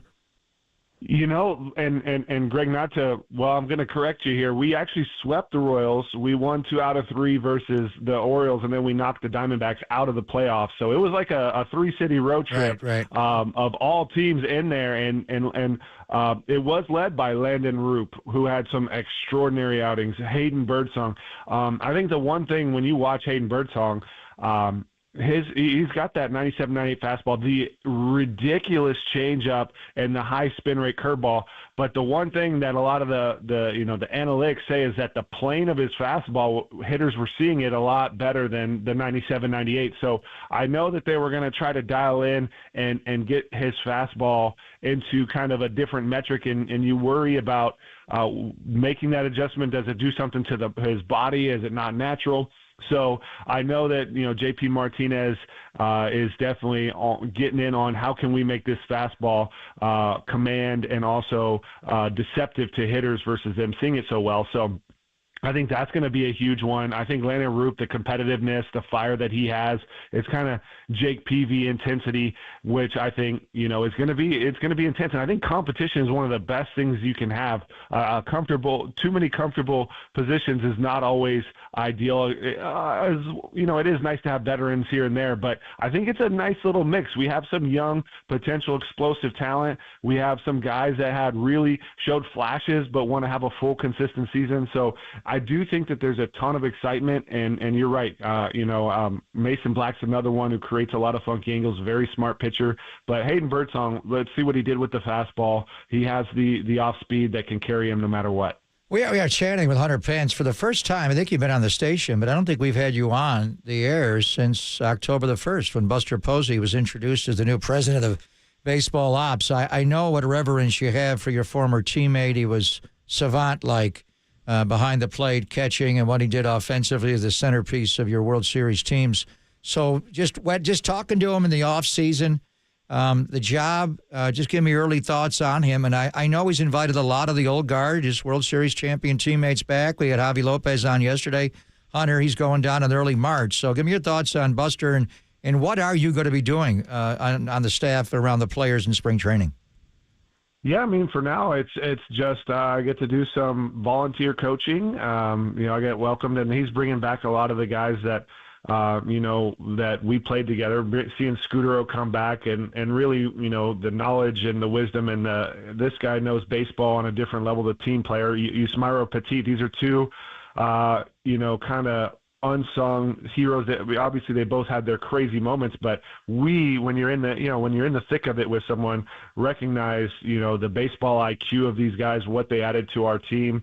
Obviously you have the Pablos and the Crawfords and the Busters and the Bums that are just the extraordinary generational talents, but these guys were extremely valuable and integral, and so it's going to be nice to be getting some of that wisdom and having them around. But for me, I'm going to be broadcasting, working with that crew, and continuing to kind of being around and sharing whatever wisdom I can when needed. Yeah, I can't wait to watch you do your thing, Hunter, because, it's a lot of young guys on this team with a lot to learn, a lot of potential, and I know that it's cause for a little bit of antsiness, but also some excitement and optimism here in the Bay Area. Now, speaking of last year in the youth, Buster wants to build this team on pitching and defense, but the hitting was absolutely an issue, especially situational hitting. Now, how do you go about addressing something like that in a clubhouse, and what's Pat Burrell's job ahead of him to try to make sure that when runners get on base, the Giants can go and make sure they cash in on those opportunities? Yeah, that was definitely a head scratcher, because the one cool thing, like when I went to spring training with Burrell, is literally from the start of spring training to the end of the season, which I was there for both, every single first round of batting practice was a situational round. Like, he was hyper focused on situational hitting, and I know that it's going to continue to be the same, and they're going to be ironing out like what happened, what went wrong, how we can make this different. So that was like a massive head scratcher. It's like, if you have an issue and you're not paying attention to it, and even not only paying attention to it, but was out ahead of it like before the season even started, and some of it was a little bit mixed signally, if you ask me, because Jorge Soler had an atrocious start, and then as soon as he got hot, we kind of traded him off. I think you got to have your guys. You got to build your system, and you got to stick to them. And I think there's going to be a little bit more of that stick-to-itiveness and kind of the emphasis on coming together, talking more culture, a little bit of a culture shift where doing little things right here and there. But for the most part, I'm a little bit confused on that because I know how much of an emphasis, how much it was talked about, and maybe that was where they overthought about it. That can get in the way as well because there is a detachment process to hitting. But it'll be interesting to see. And I know I had some good talks with Burrow in the offseason of what he was cooking up as far as messages to the players, videos for the players, thoughts for the players, conversations of how we can improve on that. Because with pitching and defense comes execution. I think having a guy like Marco Scura, one of the best ever two-hole hitters of getting guys over, of executing that. So just more conversations, more how can we do the little things right, and I think that in and of itself can make a big difference. We are talking to the great Hunter Pence, my Spro Bro. We are excited to have you on today. Tomorrow, right around this time at 12:30, we're going to have all three Hall of Famers in studio with us. Run TMC. That is Tim Hardaway, Mitch Richmond, and the C is for Chris Mullen. And I bring it up, Hunter, how good of a pickleball player are you? You're going to be playing pickleball at the NBA All-Star festivities against Mully. T.O., the great Hall of Fame wide receiver, and the great Brandy Chastain, and a few others. So tell us about this.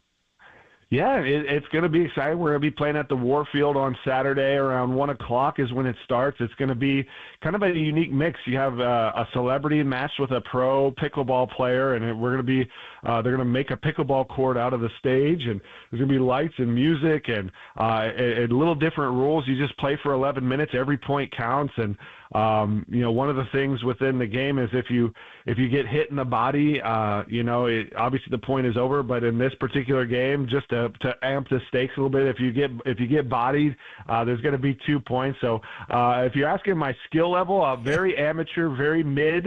I'm going to be trying to pass on to my teammate who just won a tournament. She got first place in women's singles, Paris Todd. Hopefully she covers 75%. And I played a lot of ping pong in my day, so that's my favorite part of it is getting up to the net and the ping pong aspect of it. But I love pickleball, and this tournament's really got me getting out there and playing a lot. So we'll see how it goes. You ever play the guy that we gave the nickname to jointly, Late Night Lamont, in ping pong? His mom, I think, is the best. But you ever play Lamont in ping pong, huh? I haven't played Lamont. I actually need to get in there and get some action because I hear that they're on a different level and nobody even comes close. It's one of those things. But I like playing people that are better than me because there's only one way to get better, and that's to play someone that challenges you. So I got to get out there. I love ping pong. And it is something that we did a lot for training with hitting because, in my opinion, in the off season, it's tough to really match back then. I know they have more machines now, than 100-mile-an-hours with the sliders and changeups, and a lot of the ping pong spins and smashes you had to enter kind of that no think trust reactionary space. So I played a lot of ping pong in between hitting sessions. So I love that. I mean, look, ping pong is also a great game to get some trash talk in. And for pickleball, you got to get up to the net and stay the F out of the kitchen as we wrap up here with you, Hunter. So Terrell Owens was actually on with our morning show ahead of the Super Bowl talking about pickleball, talking about playing with you. I want to give you a chance to share your side of the story. What's he really like as a player and a trash talker? He wasn't really much of a trash talker. He was very serious. He was really competitive. We started off being on the same team and we didn't lose a match. So we were playing a young professional girl, and we ended up finding a way to sneak out a victory. And then on opposing sides, I think we went 1-1.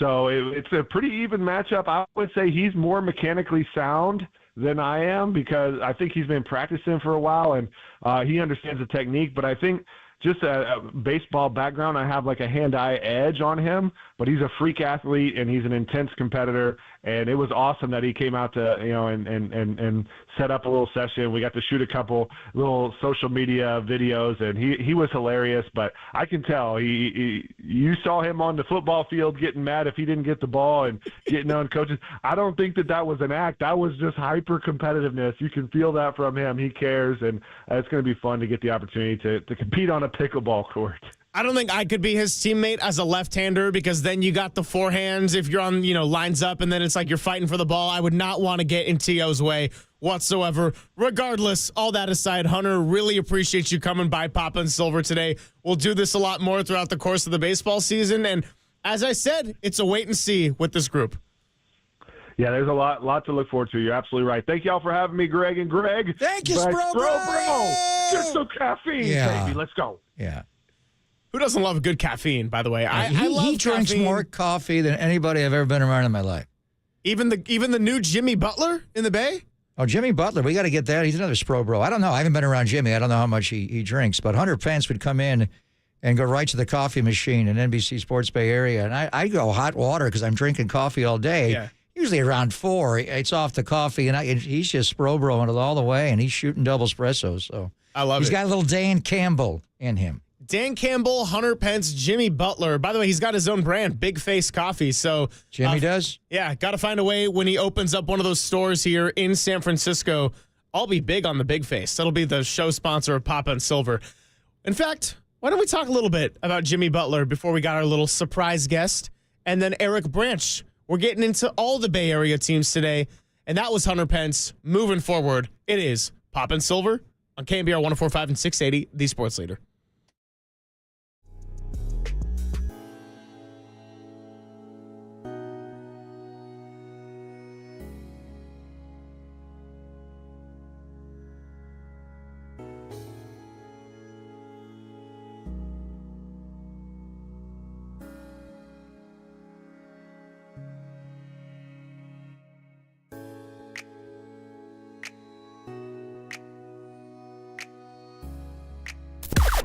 Now, from the O'Donnell Financial Group Sports Desk. Learn more at ODFIGroup.com. O'Donnell Financial Group, because planning is a process, not a product.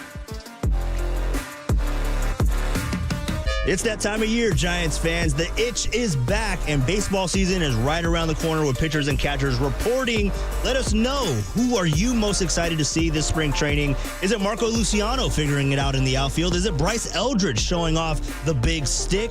Or is it Kyle Harrison looking to make that jump to be a fixture in the starting rotation? Let us know your thoughts. Give us a phone call at 415-808-KNBR. That's 415-808-5627, or join us in the YouTube chat, the only place to let Bay Area fans chime in and join the conversation instantly at KNBR, the sports leader.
and Greg, Papa and Silver. This is KNBR, the sports leader.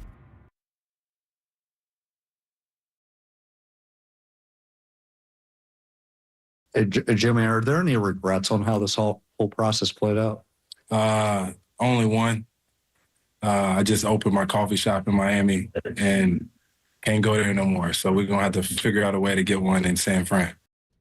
Yeah, Jimmy Butler, his only regret coming to the Bay was his shop, Big Face Coffee, just opened in Miami. Now it's got to come out west. We're on the caffeine train as we had Hunter Pence on, and now it is time to get into the Golden State Warriors for Go and See Captain Clay tonight. If you're watching us on the stream, YouTube and Twitch, Papa is all Captain Clay on the headwear. It's good to see Captain Clay playing like Klay Thompson again. And a big residual of, first of all, Luka's injury starting on Christmas with the calf and his subsequent trade is when he came in for his first game, what was it, November the 12th, and we were there that night, and we watched a bunch of Mavs video getting ready. It was just, I couldn't watch him. The way they just stuck him in the corner, he was like Ray Allen at the end of his career, just a drift shooter, and he looked like P.J. Tucker. You know where to find him. He'd be in one corner. And no movement at all, and Luka would monopolize the ball. When they came in and played the Warriors that first night, he did move a little more. Luka made a point to get him the ball. Then when they came in and beat the Warriors, he got off a little bit. But since Luka's been out and now traded, and obviously there's nothing but drama in Big D over that, Klay Thompson is back to playing like Klay Thompson. They are running a lot of actions for him. He is coming off pin downs and curls and flare screens, and he is moving. I'd love to see the GPS tracker, the Fitbit, the pedometer on him. He used to actually run more in games when he was a Warrior than Steph. You know, he averaged about 2.5 miles, just perpetual movement, and he's back to being that guy. He's just not planted in the corner. So, obviously, you got to deal with Kyrie Irving. They don't have any of their bigs available at all in this game. So this is going to be a small ball game. They are without, obviously, Anthony Davis, and Lively's been out. Now Gafford and also the Stanford springy Dwight Powell, who always kills the Warriors, is not going to be able to play. They're going to go small. Kessler Edwards is a guy they'll figure out, probably move up, and we'll see what they do. But just the matchups. I think maybe Gary Payton II starts this game. I know Moses Moody started the last game in Milwaukee with a matchup to stay away from the Dame pick and roll. The matchup on Kyrie would be Gary Payton II. Yes. But how many minutes is he going to play? And then on Clay, I'm going to wait and see here. I think Clay can guard Jimmy Butler on the other end. The other side of Clay, he's not only moving much better offensively, just moving. They're using him like the Clay here, perpetual motion. He's back to guarding a little better as he gets further removed from the ACL than the Achilles. He can guard the ball. As the matchup they had with Boston, I watched both games where they went in there on the parquet and took them apart. Clay went off in the first half, had 25 in that game. He matched up with Jaylen Brown well. He matched up with Jason Tatum well. You know, I think he can guard Butler on the other end, but he's a different cover now that he's back to being the old Clay. I wonder what the Warriors are going to do there. Andrew Wiggins is not a good lock and trail defender. He'll get picked off a lot. Butler's better off the ball than on the ball, but this is a tough cover. I've seen Jimmy. The one thing, Jimmy, he does get stuck on screens a little bit. He's so good with eyes and playing a zone. Maybe you zone them more, but it's hard to zone Kyrie Irving and Clay with the shooting they have, and they got Dante Exum back as well. So it's going to be a small game, but the great thing is Captain Clay is back, and number 31 in Dallas colors, playing like the Klay Thompson we saw just run the league for so many years here. He's back to moving and catching and shooting. We can ask Run TMC about this because they were playing in an era where having three guys under the height of 6'8", not very common, and not really a recipe for a successful NBA team. You mentioned the trade of Mitch Richmond, and that was part of why it all went down. Now it's going to be the Draymond, go play some minutes at the center because Dallas has nobody. No AD, no Powell, no Lively, and no Gafford. Do want to play a cut from Klay Thompson in a postgame, talking about fans' reaction to the Luka trade, because I found this fascinating, Papa, while you're talking about how Klay is playing differently in Dallas. So Klay came to Dallas to play with two ball-dominant guards and Luka and Kyrie. He was going to get a lot of shots. They just came off a finals appearance. he felt like he could be the missing piece. Now that team is entirely different with Anthony Davis coming in and Luka Doncic leaving, but he's also playing a different style, hitting some big shots, moving pretty well. Here's what he had to say. You can acknowledge it and understand their frustration because Luka was that great and he was homebred here. So when you feel like you grow up with someone, it hurts to lose them, especially, to a team in your conference. But I signed here, and so did everyone else who had the opportunity to, for a reason, and that's because we believe in the opportunity ahead of us, and that's the ability to win. And it's not our job to get deflated because people are upset. Our job is to try and convince them that there's really great days ahead, not just for this year, but for the next few years. I really believe that we can do something incredibly special. Look at Clay, getting older and wiser. And by the way, losing a player who's homegrown to a team in the same conference, that sounds a little familiar, man. That hurts. Yeah, and then so Clay, he wanted to go to Dallas, and it was a meeting that was put with Nico Harrison and Jason Kidd and Michael Finley. He watched Dallas last year with that group of Luka and Kyrie, and they brought in some people in the offseason. P.J. Washington's a hell of a player. So he identified as he could be the finishing piece.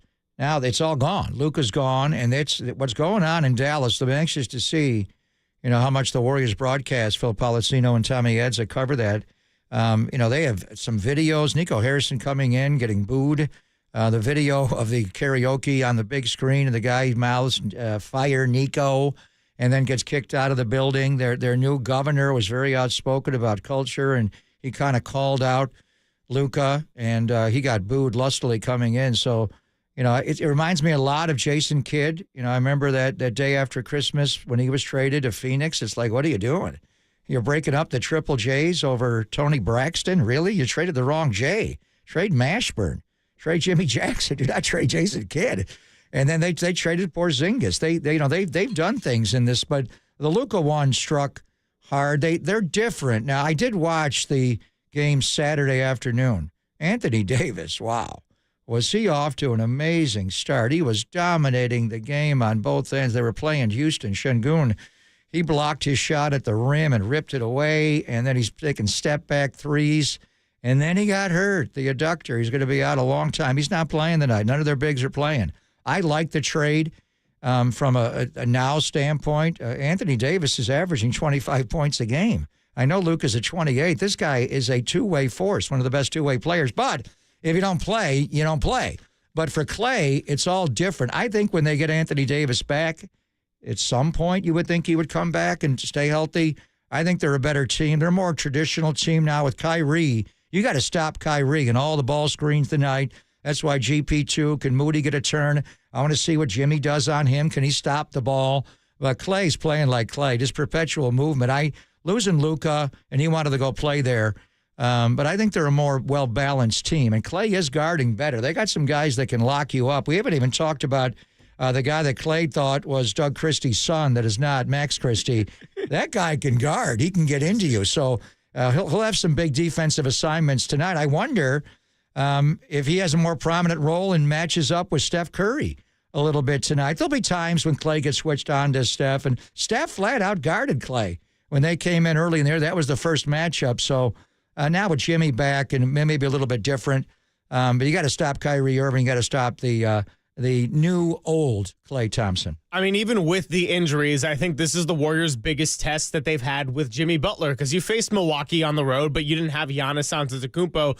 And Dallas, I think without their star, is a better team than Milwaukee without their star. Now, we'll see how it all goes, but Dallas is really well-rounded, and this is quietly a really big game for it being a mid-February NBA game. You got a half-game slip on Dallas right now. You win this game, you could jump to 8. Now, you got the same record as Sacramento, but they play a back-to-back in New Orleans tonight and tomorrow night.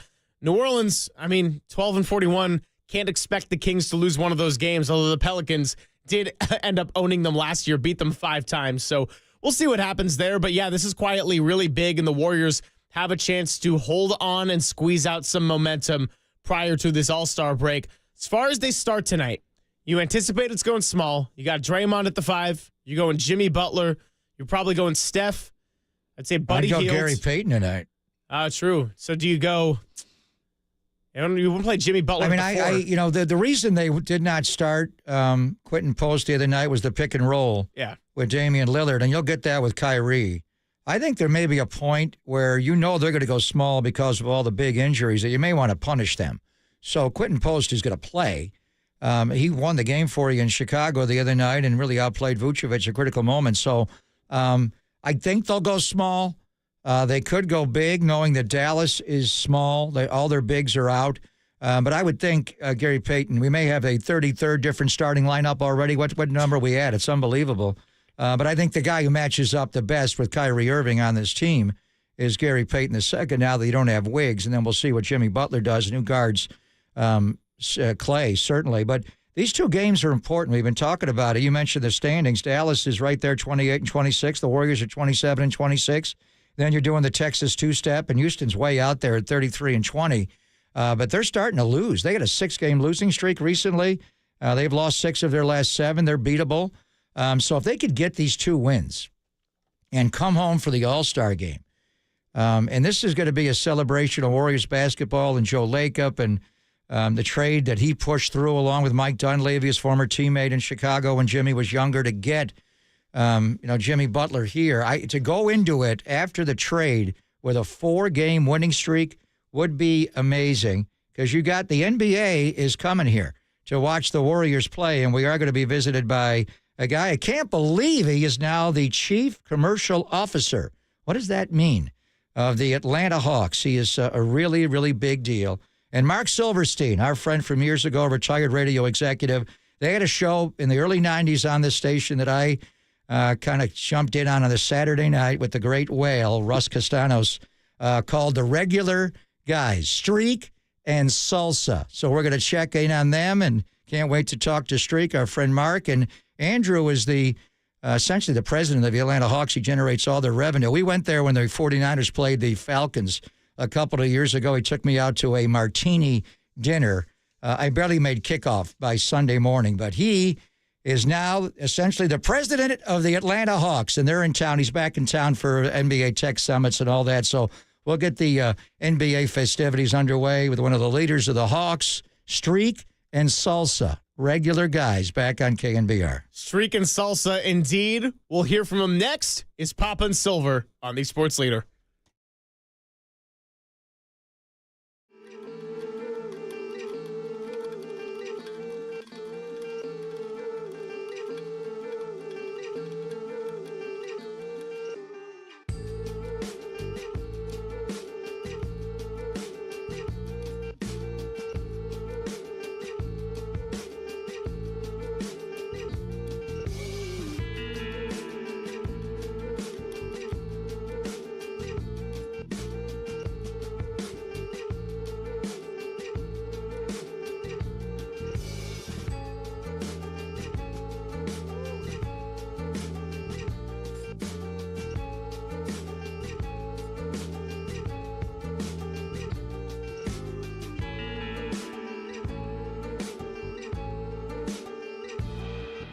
Oh, hey there. Greg Papa here with one piece of advice. Don't go through another year with all that high-interest debt. Let Loan Pronto wipe it all out now.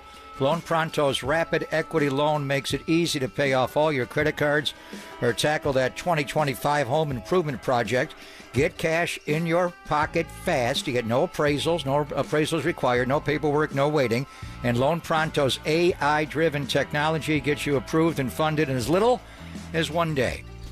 One client got $150,000 approved in under 24 hours, paid off all their credit cards, 2 cars, and a personal loan, and saved over $1,500 per month. With low fixed rates and lightning fast transfers, you can do it yourself as well. Consolidate debt, improve your home, take control of your finances. Imagine being credit card free by this time next week. Don't wait. Call Loan Pronto. Pronto! Do it now, 415-808-5721, or visit loanpronto.com. Get your free quote now with no hard credit pull, 415-808-5721, loanpronto.com.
back to Greg Papa and Greg Silver on KNBR, the sports leader.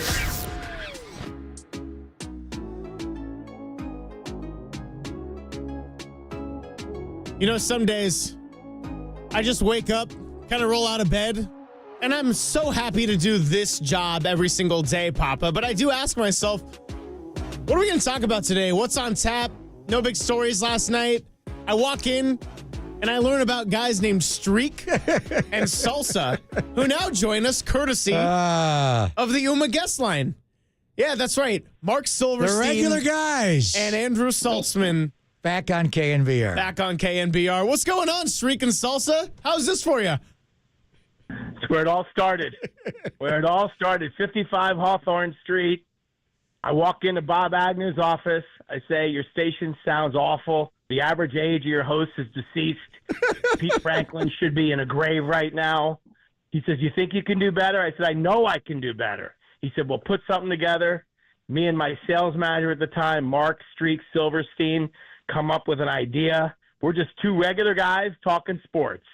And Agnew says, you're on this Saturday night, midnight to 2 a.m. And that's where it all started. Is that where it was? Midnight? I thought you were on like 10 a.m. Streak, how are you, brother? Streak. First show, midnight to 2. What's up, Streak? I haven't talked to you in years, Mark. How are you, man? Papa, how you doing, man? We're hanging in. And by the way, when that happened, and it was late 90s, Papa was probably just starting to shave. No, I was Dave Fleming back then. No, he had just had his third of 19 kids. And on wife number 2. So remember the night I came in with the whale, the great Russ Castanos, and you guys invited me on. I thought the show was on earlier than midnight, but the show again. The story, Papa, is we started midnight to 2. Okay. Agnew liked it. Yeah. And the next week he moved us to 10 to midnight. 10 o'clock. And then it was about 6 or 8 months later that we went to Sunday nights, 8 to 10, which was great because everybody was coming back from Tahoe and it was rocking and rolling and you know, I'd like to say we would have done it for free because we were having so much fun, but in retrospect, Tony Salvador wouldn't pay us anyway, so we did do it for free. No, but I remember you guys inviting me in, and I brought in the whale, and I had one requirement: I want a case of beer and like 3 pizzas, and that was it. And Streak, we had a night that night. We went on after, and we've been friends ever since. I do remember that. You brought a buddy of yours in. And by the way, the only thing we got out of that was Salsa cut a deal with an Italian restaurant down there. Fior d'Italia. The oldest Italian restaurant in America. Fior d'Italia. Because what do you want before you get on the radio is some veal parm and calamari. Go over there and have a big old meal and squeeze into those chairs with our fat bellies at 55 Hawthorne Street. It was great. So if you're tuning in, anybody out there, and you're trying to figure out what in the world is going on, we've got Streak, Mark Silverstein, and Andrew Saltzman, a.k.a. Salsa, who were back in KNBR way back in the day, joining us on the UMA guest line. Andrew now is the chief commercial officer of the Atlanta Hawks, living in that NBA life. So, Andrew, first of all, how's that gig going? Congratulations, and you excited for the upcoming All-Star Weekend? Yeah, it's great. And I actually, after my stint in KNBR, I moved to Atlanta to start and bring sports radio to Atlanta with a guy. If you take the word streak and you take the R out, my next partner was a guy named Steak Shapiro. Legendary. Who Papa has had a couple of great nights in Atlanta with us with. But we started 790 The Zone and really created one of the great sports stations in the country, built talent that no one had ever heard of: David Pollack, L. Duncan, Two Live Stews, Dennis Scott. Created we were Barstool Sports before Barstool and had a great run, did sports radio in Miami and St. Louis, sold the company. And for the past 10 years, I've been with the Hawks since the new ownership. Tony Ressler, Grant Hill, and a great group of owners came and bought the team literally 10 years ago, almost to the day. And it's been a fun ride, and we're doing really, really good stuff in Atlanta. Streak, when you look at the Bay Area sports landscape now and just how much it's changed, and, you know, the Niners and Giants, obviously, but the Warriors mainly, you know, they're going to host this All-Star game for the first time since 2000 when the owner got booed out on that Sunday. Now they come back with 4 championships in the span of 8 years, the premier star in the league, obviously, with Steph. When you look at just the Bay Area landscape and how the Warriors have ascended, it's pretty incredible, isn't it? Oh, it's unbelievable. I mean, Franklin Muley on the floor with that hat, you know, the deerstalker, in the late 90s to what they are now. Steph is must-see TV. I live in Southern California now. I've been back here for 20 years, where I grew up, and I hate to say it, I'm a big Laker fan, but I'd rather watch Steph any day, any night, than watch LeBron play. And he's got it going on. You've got it going on. It's just a shame that it's going to come to an end eventually with Steph, and hopefully they'll kick it in. But they're not afraid to make moves. I mean, obviously with picking up Butler, and now they're must-see TV again. You know, but the Lakers are. You got Luka. What's your reaction on them bagging Luka? Fantastic. You know, I mean, they got a 26-year-old or whatever he is for a 32-year-old, and best scorer in the league. But we'll see if they can gel with LeBron. You know, it'll be really interesting from what was OKC and maybe Houston to, you know, the Warriors and the Lakers now. It should be a fun end of the year. But I always root for the Hawks, for my man Salsa. Sure you do.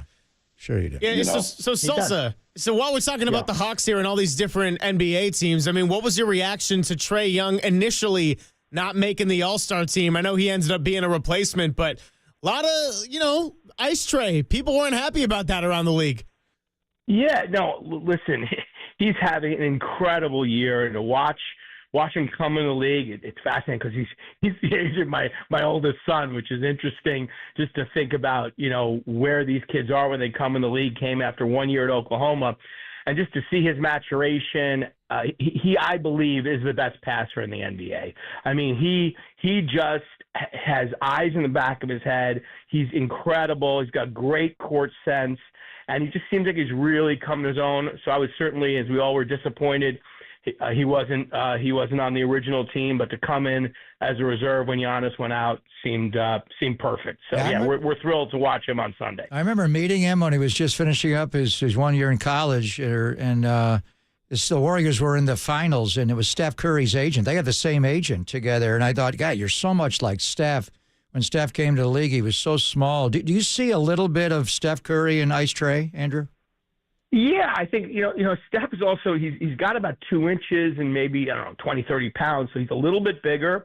But yeah, there's no question the similarities of Steph and Trae are really there.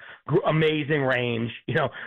Steph's across half court, as does Trae, and they're looking to jack it up. So very, very similar style of play.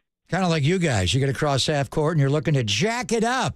So have fun back in the Bay. So we get to see you at all? You're going here, there, and everywhere. I'm going to be bouncing around, but let me just tell you, the Regular Guy Network is vast. We all still keep in touch. Winnie, the producer, Billy C., they're all there. Jamie Z., Jeff J. I mean, we're all still tight, and the Regular Guy Network continues to be far and wide, even if we're not doing a weekly show entertaining tens of listeners.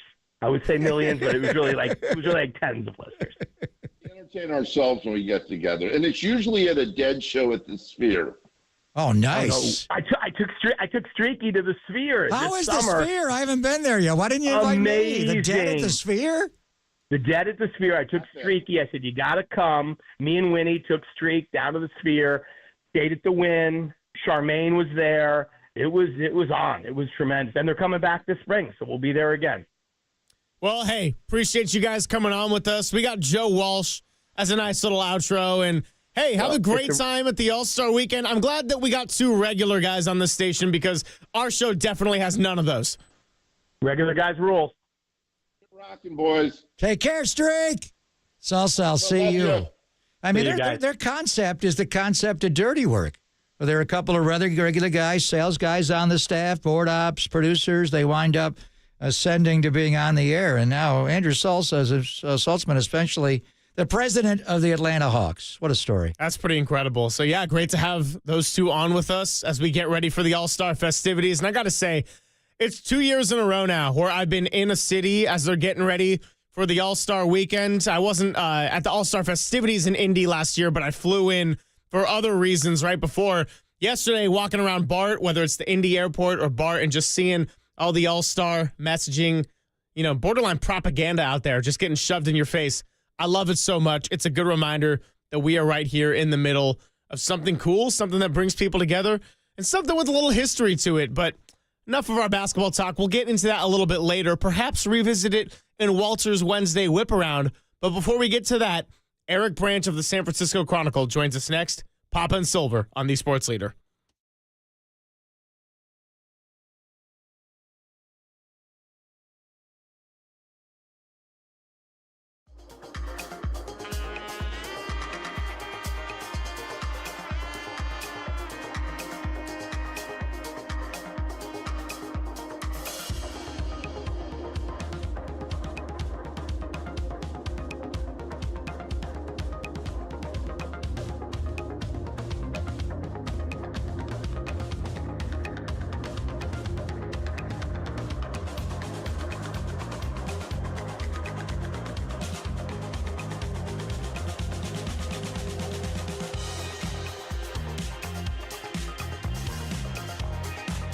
Hey, it's Greg Papa here. I tell you to do this every day, but today you need to call O'Donnell Financial Group because having the proper investment strategy in place may allow you the freedom to do what you want, and when you don't want to do whatever you want to do, and potentially for the rest of your life and go into retirement, you've worked hard. So you've saved hard, and the folks at O'Donnell Financial Group are here to help you avoid common mistakes in retirement. Having the right investment strategy for the future could make all the difference. Reduce what you owe to the government and keep hundreds of thousands more in your pocketbook, especially for those who have saved a lot. So don't wait any longer. Call O'Donnell Financial Group today at 866-496-2300. Learn what it means to truly achieve retirement independence. Call 866-496-2300. You can learn more online at o'donnellfinancialgroup.com. That's 866-496-2300. Also online at odfigroup.com. O'Donnell Financial Group. Let us help you retire confidently.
Papa and Silver now continues live from the KNBR Casino Matrix Progressive Jackpot Studios. Casino Matrix. Progressive jackpots are here. Where are you? Just drop in. Please play responsibly. 1-800-GAMBLER.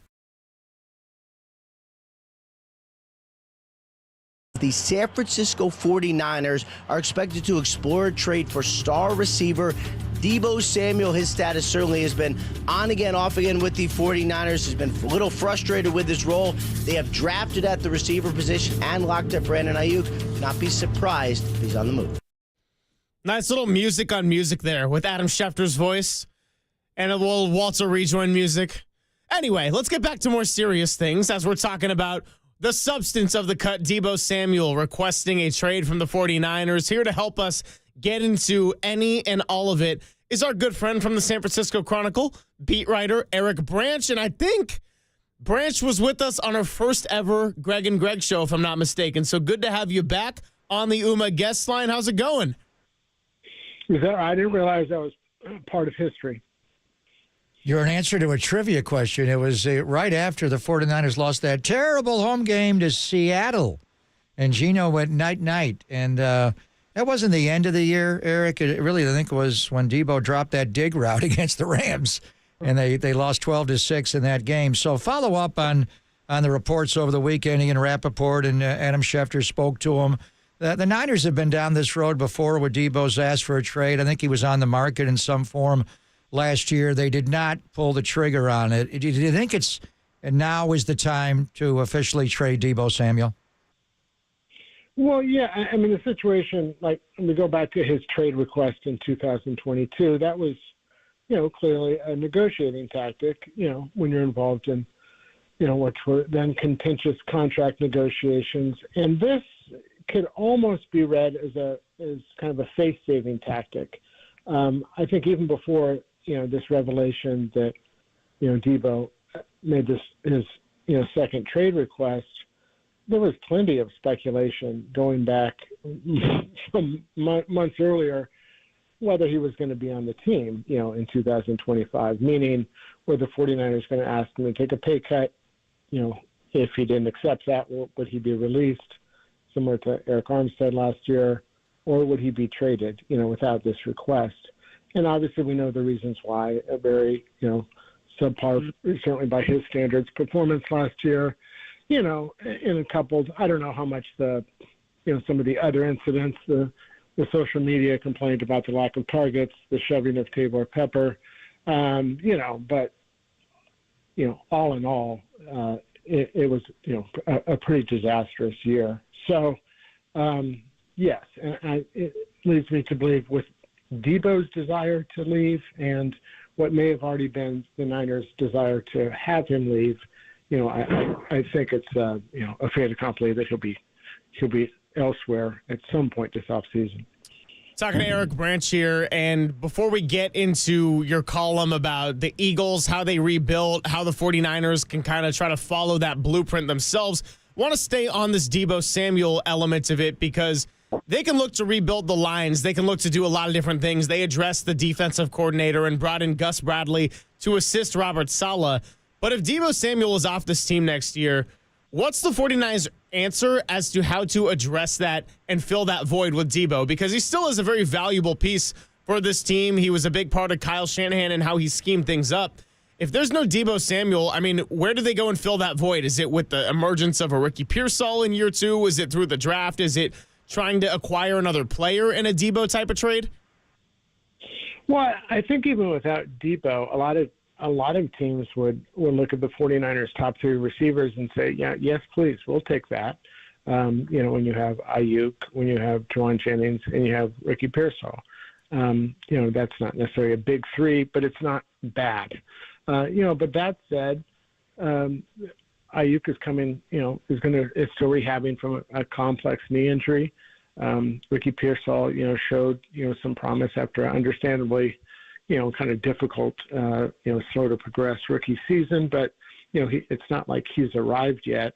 And Jennings is obviously reliable, but has his own limitations. So, to your point, yeah, I think it does need to be addressed because you look beyond those three, and it's pretty barren. Obviously, I'm sure there's still hope that Jacob Cowling is going to emerge and become, a weapon for them, but that's certainly not guaranteed. So I would expect them to, whether it's in the draft or maybe with Ayuk, I'm not sure where, we know, will he be ready week 1? Will he be the same in by week 4, week 5? I think it would make sense, given the complexity of this offense and, how rookie receivers are typically, it takes a bit of time.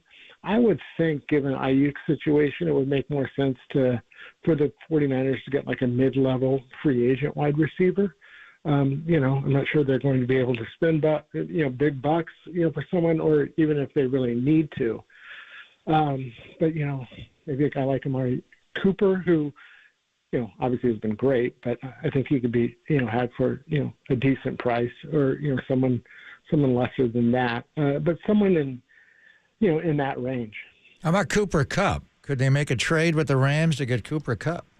Yeah, I don't think the Rams would be eager to, do that with 49ers. And I'm not sure all the ramifications of Cooper Kupp's contract. I think obviously you'd have to sign him to a new contract, because I don't think anyone's going to, pay him that type of money given his age and lack of, kind of declining production. I would say that would be a long shot. Yeah, I mean, we had Mike Silver on last week. He thought there's a chance that Cooper Kupp, nobody would trade for that contract, and he may get released, and he may be able to choose where he goes. I think that's unlikely, but so we've been down this road before. You detailed, the offseason of 22, Debo asking for a trade, and he had one of the greatest wide receiver / running back years in the history of the NFL. He caught over a yardage of over 1,400 yards receiving, 18.2 yards a reception. He had 6 touchdowns, and then 11 Tyson and the Deadpool, what he did as a running back, he had 8 more rushing touchdowns. The best they were offered that offseason, the Jets offered the 10th pick in the draft, but they wanted a second-round pick back in return, so the Niners didn't do it. There was some, conjecture about trading him this offseason, as you said. I think maybe a 2 and a 3 were on the table. They didn't do it. Debo clearly had a down year, arguably his worst year in the NFL when you look at the 15 games he played, Eric. So it's one thing to put him on the market, try to move him before that $15.4 million option on March 22nd, right after the new league year starts. But are they going to get back a day 2 pick, just one? Would they have to take a day 3 pick back? What kind of compensation in draft picks could they get back if they do trade Debo? I mean, pure conjecture, but I would lean towards more a day 3 pick. I think when you look at Debo's age, you look at his running style, which has exacted a physical toll, particularly when you add, he's not a regular wide receiver. He's getting running back touches, and those are, exact more of a toll than a typical wideout, obviously. And you just and that showed up in the amount of broken tackles he had last year, which was less. I mean, I think it's fairly clear his lateral quickness isn't what it once was. I think when you look at his straight line speed, is reflected in his, kickoffs. I mean, he ranks 3rd in the NFL in kickoff return average, and he may have been 1st if, not for, a holding call was against the Packers that brought that, 80? Yes, right in the opening kickoff to begin the second half against Eric Saubert. Yeah. Yeah, 87 yards or whatever that was. So, I mean, it's not like he has no juice left and he's done. But, he's clearly, the numbers in last season would strongly suggest he's in decline. So that would lead me to believe, and, let me add, the case can be made he's most valuable to the 49ers than any other team just because of this, his unique skill set and the way Shanahan has used that and kind of tailored the offense to his skills. So that leads me to say a day 3 pick. Now, we get into the fact, do the Niners actually want to trade him, or would it behoove them to release him when you look at it from a financial perspective? Just because obviously if they trade him before June 1st, which would be likely with that bonus due, that's a dead cap charge of nearly $32 million. and he was going to be 15 point something on the, if he stayed on the team. So you're looking at trading him, is going to be an extra, 16, 17 million. And if you, designate him June 1st release, you can spread that, cap hit over a couple of seasons. So there's a lot that goes into it. I would think, given the financial implications, they might be better off releasing him than getting a day 3 pick. But, certainly could be wrong about that. And maybe the compensation would justify a trade. Yeah, great to have Eric Branch on the UMA guest line with us. As I tell you that you're listening to KNBR and KNBR FM San Francisco, the sports leader, a Cumulus media station. Let's get into another element of the playoffs that a lot of 49er fans were paying attention to. That was the quarterback play. And so I want to ask you, Eric, how do the playoffs impact Brock Purdy's bank account? Because we saw some underperformance from guys who have been paid a lot of money, like Jared Goff, Jordan Love, Justin Herbert, for example. The Super Bowl champion Philadelphia Eagles have a good but not consensus top 3 otherworldly quarterback, and agents pay a lot of attention to this stuff. They keep receipts. I mean, I know that Purdy came out and said he wants to get something done quick, wants it to be drama-free, but if you're just gathering information of what we saw in the playoffs, I mean, he's got a case to make a good amount of money here. Yeah, absolutely. I think the playoffs and the Super Bowl in particular was a reminder that, no quarterback is flawless. Joe Montana had playoff stinkers. Patrick Mahomes sometimes isn't Patrick Mahomes. It doesn't excuse away all of Purdy's kind of statistical regression last year and some of the times he came up short late in games. But it is a reminder, if that was kind of, with all the injuries that the 49ers dealt with, if that was Purdy's floor, well, it's not terrible. And we've kind of seen what his ceiling is, perhaps. And that was, putting up some of the best statistical numbers in NFL history for a quarterback. So, again, I think it was just like, Jalen Hurts was Super Bowl MVP, and now kind of the criticism is going to go away for a little while. But, I think there are still some limitations he has as a passer and maybe holding back their passing attack. But he has, some very elite traits, that combination of, speed and power as a runner and his ability to make the tush push unstoppable and such a huge competitive advantage is a big deal. And, Brock Purdy's processing and his ability to make quick decisions is a big deal. And so I think Hurts winning the Super Bowl, it's not like he almost didn't win the Super Bowl, against Patrick Mahomes and the Chiefs a couple of years ago. But his ability to get it done is a reminder, you don't have to have, Mahomes or Josh Allen or Lamar Jackson or Joe Burrow to win a Super Bowl. In fact, of those quarterbacks I just mentioned, Mahomes is the only guy to win the Super Bowl. So you can get there with Brock Purdy. I think he deserves, a nice contract extension, which I'm sure he'll receive. But obviously, there's a difference between, is that $46 million, is it $55 million? So there could be some work to be done. Without a doubt. And Jalen Hurts, he played well in Super Bowl 57 and them losing. He had a great game with 3 rushing touchdowns. He had the 1 fumble on the scoop and score by Bolton. But his game in Sunday's game, Super Bowl 59, he played superbly. The way he read that defense, went through his progressions, his running ability, the way he handled the entire game, the combination of what he did and in the D-line, which leads to the blueprint. And you wrote about it. We've all see it. The way they were able to win that game and get Mahomes rattled was the front 4. So the Niners have lost a lot since when they went to the Super Bowl for the first time against Mahomes after the 19 years, Super Bowl 54. They don't have that gold rush anymore, and they got to rebuild it. The question I have, we were talking about trading Debo, maybe getting Cooper Kupp. There is a guy out there that would really transform that defensive line. Now, it's going to cost you a lot, both in draft pick compensation and maybe have to redo his contract.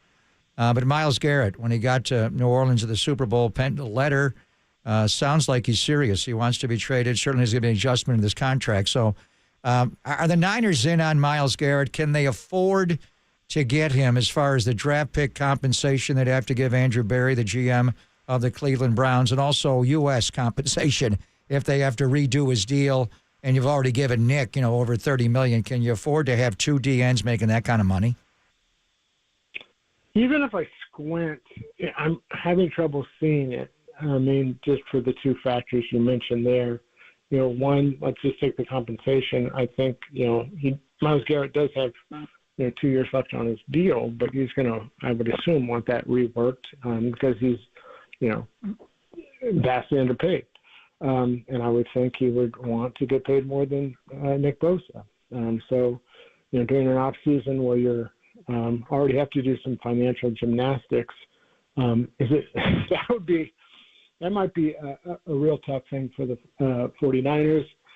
And also when it comes to draft picks, if Andrew Berry is sincere in saying he wouldn't trade Garrett for 2 ones, the 49ers are really in a spot where, John Lynch and Kyle Shanahan are about long-term success and not going all in for one season.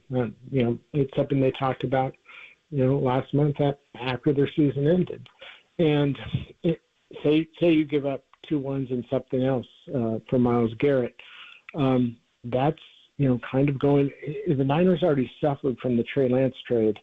And we saw some of that last year show up in, their special teams play, which is, speaks to the kind of the bottom of the roster and their inability to overcome, some key injuries, which speaks to a lack of depth. And that speaks to, some of the, barren drafts they had from 2022 to 23, with the notable exception of Brock Purdy. And they need to replenish the roster with young, inexpensive talent, on rookie deals. They started that last year. They've got, maybe 3 or 4 starters from that draft class. But when you look at this team, how many, kind of young, say 26 and younger, cornerstone players do they have? And maybe his answer, I'm trying to think, Purdy, Lenore.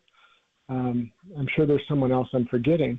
But, this is an aging roster. So that's a long answer to say I don't think Myles Garrett is happening. If it did, I think it would go against, if they did, make the deal for Garrett and could swing it financially, I think it would go against, Shanahan and Lynch's roster building philosophy, and it would represent a truly all-in move for the season. Eric, thanks so much for coming on with us today. We will continue to make you part of KNBR Greg and Greg history, and I know this will be far from the last time that we do this. Are you going to the Combine? We're going to the Combine. I am. Yeah. For the first time ever. You're going to Indy? I am not. My dad is having hip replacement surgery in San Diego, so as a dutiful son, I'm going to be with my dad. I'll be at the owners' meetings in March, but no, I won't be making the Combine. Well, sending our best to your father. And speaking of, there's another person I share a last name with who said, "Tell Eric Branch I miss that man." All right, tell him I love him. Absolutely, will do. Thanks, Eric. Take care, Eric. All right. Thanks, guys. Thank you. He is Eric Branch, and if I have one takeaway off of that last answer he gave, I don't think I would be willing to throw in crazy draft picks for one of the premier free agent signings or trade acquisitions. I just think about the Final Four NFC teams, Papa, and just how important the draft is. And I know that building through the draft is not sexy at all, but Philly, that's how they went from a disaster to back to being Super Bowl champions. Washington hit on a major draft pick. They got to the Final Four. Detroit took all of LA's draft picks that they traded away and built up a juggernaut of an offense. And then the LA Rams, I mean, that's how they got back into being ahead of the rebuild. Yeah, but they won the Super Bowl by buying a defense and getting Jalen Ramsey and Stafford by a trade. And that's true. I mean, the Niners have done this before with D4. Now, it didn't cost like what's going to cost now with Myles Garrett. So I understand. You got to give up a lot of compensation and draft picks or a player to Andrew Berry saying he's not even going to do it. But you're going to have to, force him to do it. My concern would be if Myles Garrett does not come here, where does he go? Would they trade him to the NFC? Would Washington get their hands on him? I'm sure Buffalo, right there on the shores of Lake Erie, would love to get their hands on that guy. Rousseau, Epinesa, and aging Vaughn Miller. They're watching Philadelphia do what they couldn't do, and that is beat Patrick Mahomes, their boogeyman, even more than ours. And the way to do it is to get him on his back and make him hit that back foot. And Myles Garrett is that kind of guy. So I understand that it may be just too costly. But if he doesn't come here, I wish he just stays in Northeast Ohio. If he does get traded, does he go? What if he goes to the Lions in the NFC? How does that trade impact them? If they get Hutchinson back, Aleem McNeil back, their front, they start to dominate. Their corners are better. So if he's not going to come here, I hope he stays in Northeast Ohio. But if he is traded, you got to be cognizant of what that would do to the Niners' quest to get back to the Super Bowl's coming to Levi's this year. So where's Myles Garrett going to wind up? Yeah, and where all the parties going to end up was we'll be right there on Radio Row next year. You think we can get out to Radio Row next year? I think so. I think we can make that happen. I think we can make it happen. As the home team in the Super Bowl, I think we'll be there. Would that be something? I know the Rams, Tampa Bay in the pandemic, the Rams are the one team. The Niners, when they beat Miami in one of the great Super Bowls of all time, Super Bowl 19, that was at Stanford. It was not technically their home game, but it was like 13 miles away. Yeah. So it's happened before 2 years recently. So that would be, that's the goal. They're all in to try to get back to the Super Bowl. And the fact that it's at Levi's, it would be lit. We'll keep this conversation moving. We got a lot of good stuff coming up on the show. We got Walter's Wednesday whip around. He's going to feed us topics, and then he's going to have a clock held up to our face as we try to squeeze words out. Canada might have made him a little bit nicer, though. That is one theory I have in the middle of the week. We got Silver Linings Playlist. We got Logan Murdoch joining us. And tomorrow, Run TMC. That's all coming your way. Papa and Silver on the Sports Leader.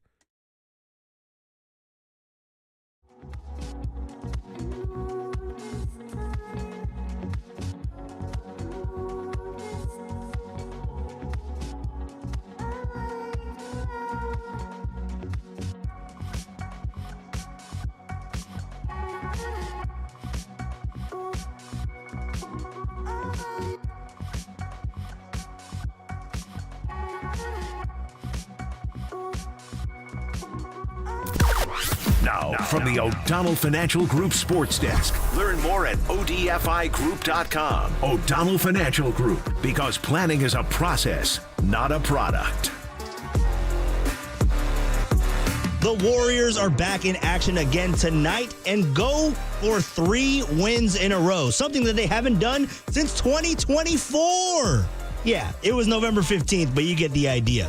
Let us know your thoughts on the Warriors with Jimmy Butler and Steph Curry going into the All-Star break at 415-808-KNBR or chime in on the YouTube chat, the only place to let Bay Area fans chime in and join the conversation instantly at KNBR, the Sports Leader.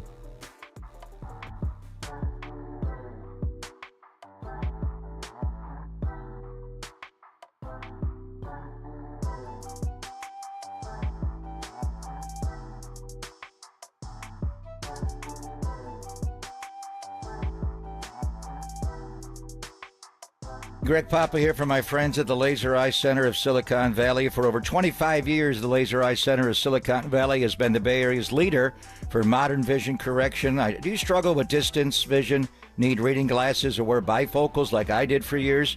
CLR from Laser Eye Center of Silicon Valley could be a game changer for you. Don't wait until you're older like me to see great. Do all the things you love to do with perfect vision and do it now. The Laser Eye Center offers LASIK, SMILE, Evo ICL, or the procedure I had, CLR, which is custom lens replacement. It's the permanent solution to glasses, contacts, and readers. Plus, you'll never develop a cataract. After tens of thousands of procedures, Dr. Craig Bindi and his team at the Laser Eye Center have the experience to tell you which procedure is best for you. No readers, no contacts, no glasses, no cataracts the rest of your life. So book your free consultation today at modernvisioncorrection.com. That's modernvisioncorrection.com.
And now it's time for the Protect Your Assets Business and Technology Report with me, David Hollander.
Papa and Silver now continues live from the KNBR Casino Matrix Progressive Jackpot Studios. Casino Matrix. Progressive jackpots are here. Where are you? Just drop in. Please play responsibly. 1-800-GAMBLER. Thanks for joining us. Papa and Silver hanging out in the middle of the week on a Wednesday. We're officially past the midpoint of it all. You're getting a little closer to Valentine's Day.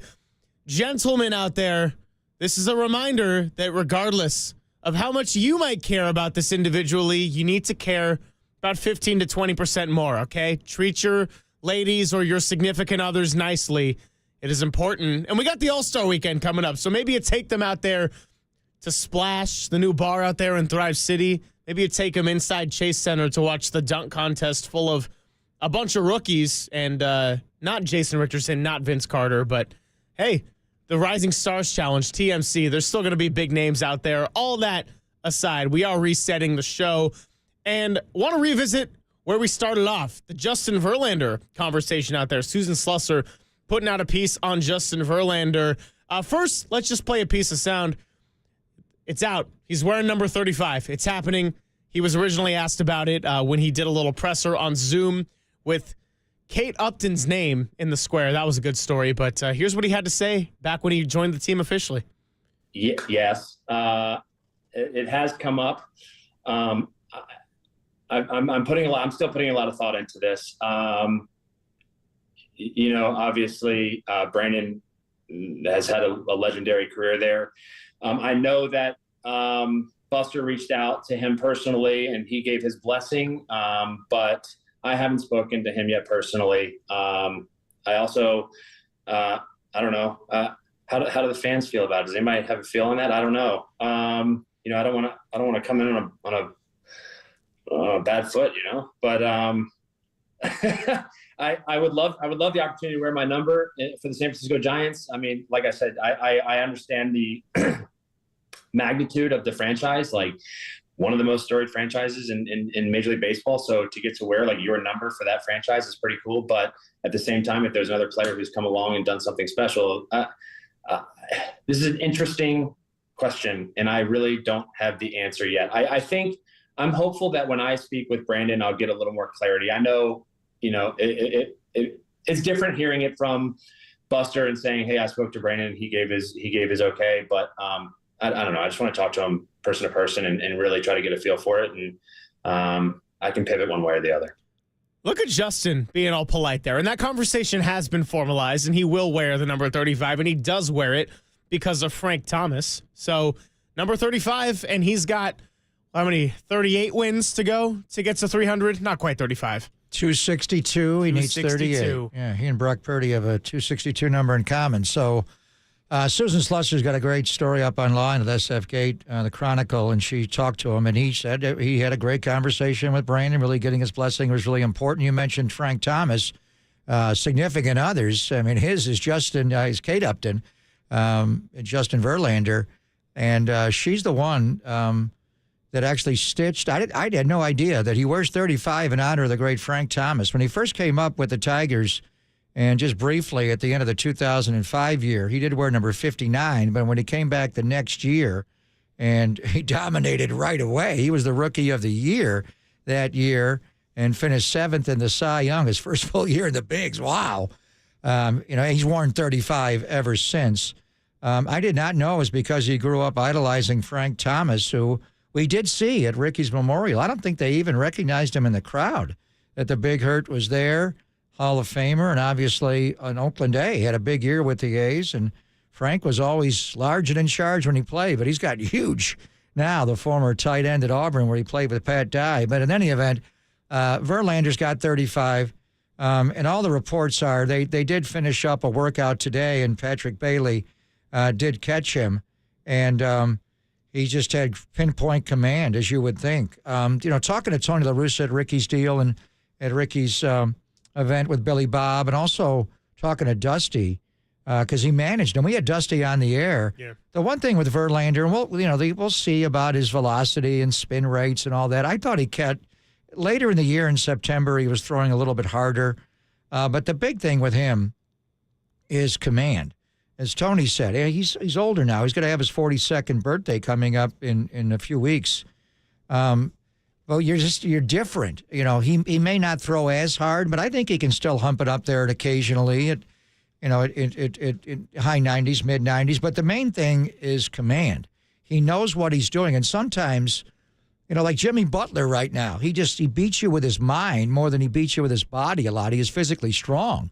But Verlander just has so many years of doing this at the highest level that the main thing is being able to execute pitches. And Patrick Bailey caught him today in his first bullpen session. Professional, precise, exactly what you expect. The ball, where he sets up with the glove is where the ball goes. That's the thing. And that, frankly, is not the case always with Kyle Harrison, especially, arm side command when he pitches into a lefty or away from a righty, being a left-handed pitcher. It can be all over the place. We see it with Hayden Birdsong. We see it with Robbie Ray, and he's done it for a long time because, all the twist and shout he does, that exaggerated take back on the delivery like Cueto, and sometimes, he just can't get in the strike zone. Justin Verlander just pounds the mitt, no matter if it's 97 or 92 in the spin rate. So all indications, and it's just day one. He was hurt last year. He got hurt. He had a neck. He had a back. Yep. But the quote from Susan is from Justin Verlander, the best I've felt the last few years. So how far are we going back? Because just in 2022, coming off a Tommy John when he missed the entire 2021 year and hardly pitched in 20, he went 18-4 with a 1.75 ERA and won his third Cy. So he's saying it's the best he has felt since that season. Yeah, and we're talking about the bad side of that when he had a 5.48 ERA. And his quote to Susan on that was, it wasn't that I couldn't, it was that my body was limiting things. I had limitations that I couldn't work around. Now, obviously, he is 8 days away from turning age 42. So we're not trying to put expectations that he's going to go for another Cy Young and he's going to get his fourth no-hitter and whatever. But the bottom line is, this is a Hall of Fame pitcher. You got a lot of young arms in this rotation right here. We just heard Bob Melvin say that they're going to be fighting for a fifth spot in that rotation. So if Justin Verlander can give you a good amount of quantity as far as innings, especially on the front half of the season, maybe this helps some of your younger guys like a Kyle Harrison, like a Hayden Birdsong, or a Jordan Hicks who kind of faded toward the end of last season. Maybe it helps just sort of this durability factor for a lot of these Giants arms here in the year of 2025. Yeah, and it's early. I mean, he's just, if he showed up in camp and he was hurt and had neck and back, then you'd be like, why the hell did we sign this guy? Right. Why didn't we flunk him on his physical? So you expect him. He did, continue to pitch this offseason. He feels like that was the reason he regressed last year and got hurt, so he prepared for it. But he's 41. He's going to be 42. You don't know how you have to manage him. How much do you want him to work in these spring training games? And they're playing baseball a week from Saturday. It is incredible. Our first broadcast on KNBR with John Miller and Joanne Kuiper again. And you got a lot of games before you get to the opener, obviously, on March 27th in Cincinnati. I do wonder about, are we just assuming Logan Webb takes the baseball on opening day? A lot of it is who starts early in the year. You could also line it up for the home opener, which I think is more significant. They are going to play 6 games on that road trip. So assuming they got to go to a 4-man rotation, got to go to a 5-man rotation, there's an opening day. We'll look at it more closely, but do you want Logan to take the opener in Cincinnati? Yeah.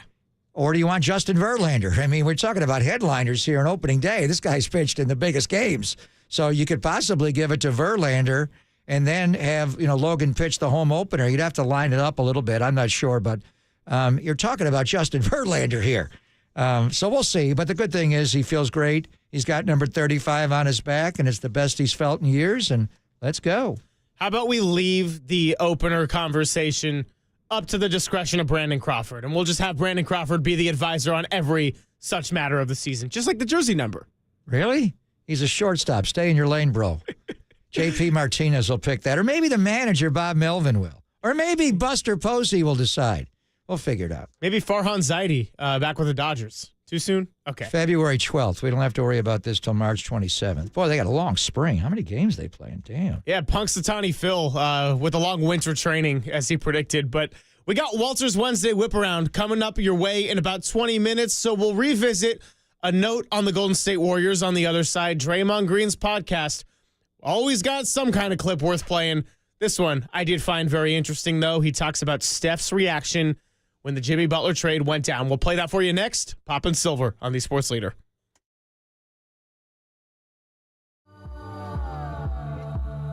This time of the year, we are reminded of our drafty windows and doors and costly heating bills. The question is, do you put it off for another year, or do you act now while the discomfort is fresh on your minds? Greg Papa here. Golden State Window and Door Design can address these issues by upgrading the effectiveness and appearance inside and out. Golden State offers Marvin showrooms throughout the Bay Area.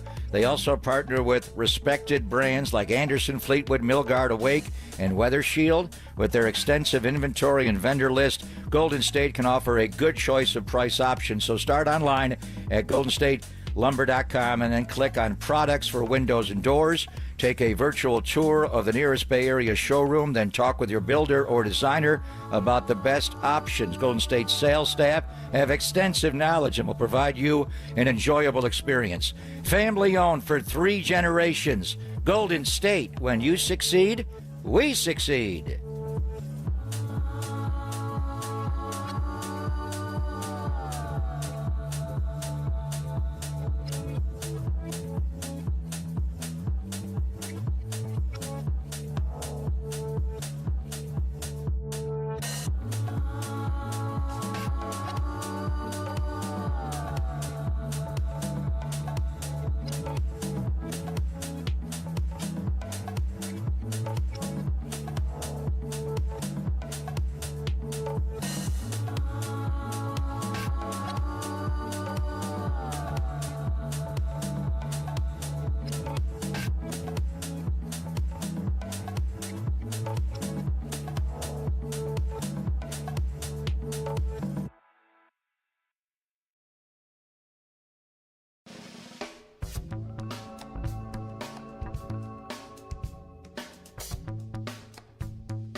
This is Papa and Silver on KNBR, the sports leader. What's going on, everybody? Thanks for hanging out. You got the Gregs with you on a Wednesday. Been talking about Justin Verlander and the Giants. We caught up with our buddy Eric Branch, got into the Deebo Samuel situation.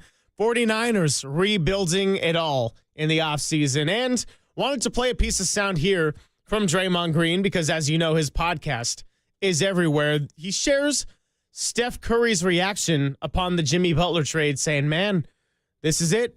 This is the last ride. Here's what he had to say. Like, we got Jimmy Butler.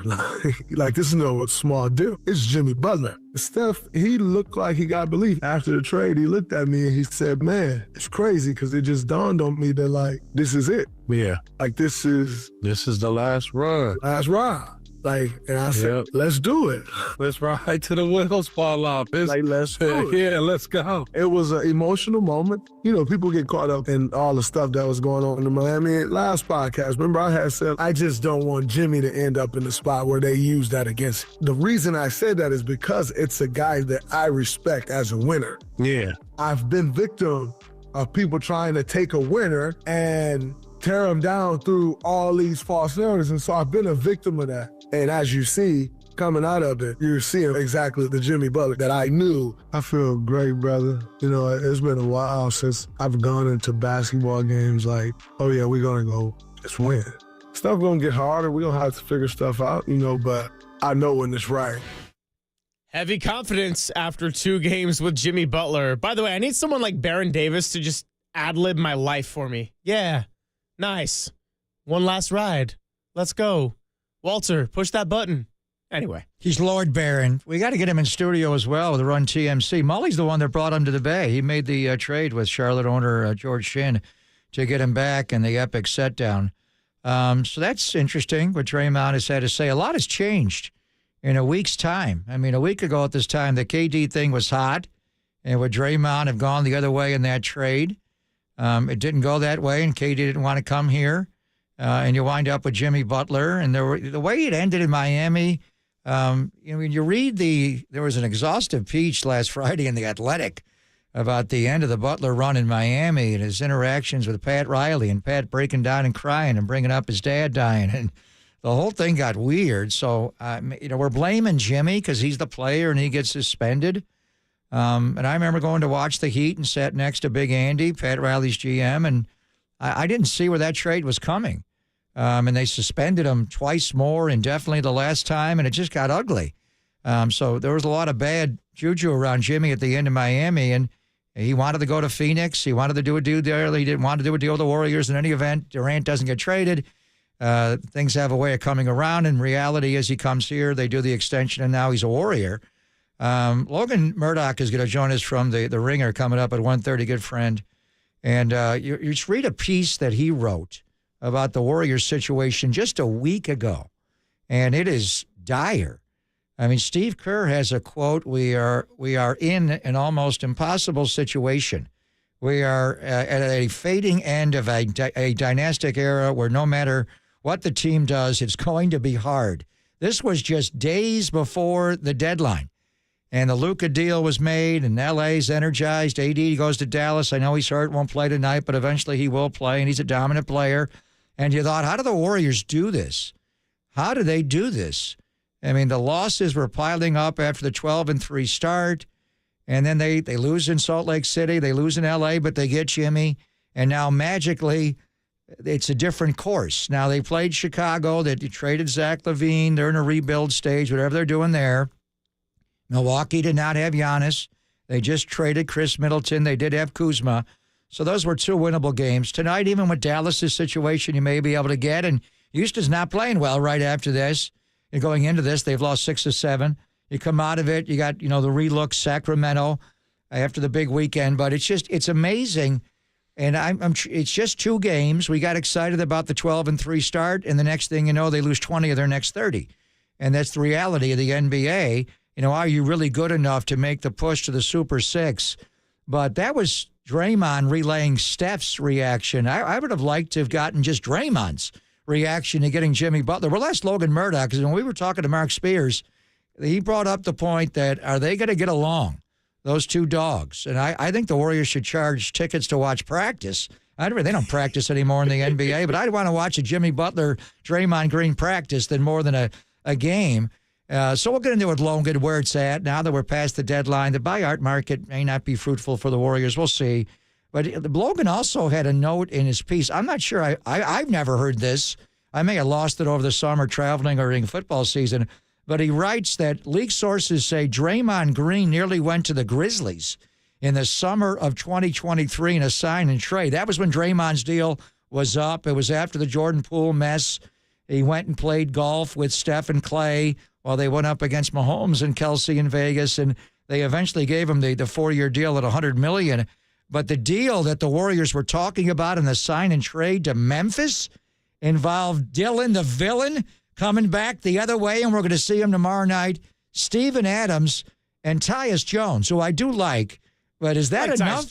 Is that enough to get Draymond Green? And have you heard about this before, that the Warriors were thinking about trading Draymond to Memphis in the summer of 2023 for the king-size Kiwi, Dylan the Villain, and Tyus Jones? So as far as my extent of what I remember is that Draymond considered going to Memphis in the offseason. They were able to work out a contract. But then I also thought Steve Kerr at some point said that it was going to be a sign and trade and he was never going to agree to it. And I wasn't sure who was ready to do the sign and trade, if this was Draymond's idea or if the front office was ready to pull the plug on that. So I got to go and fact check myself as I gather up the info here. But for Draymond 2 years ago, I wouldn't have taken that return. I like Tyus Jones. I don't want Dylan the Villain. Yeah, and Steven Adams is a good player, but he never plays. In reality, and I remember the situation well, I thought Mike Brown in Sacramento was going to make a push to get Draymond, but it just didn't add up. HB was still there.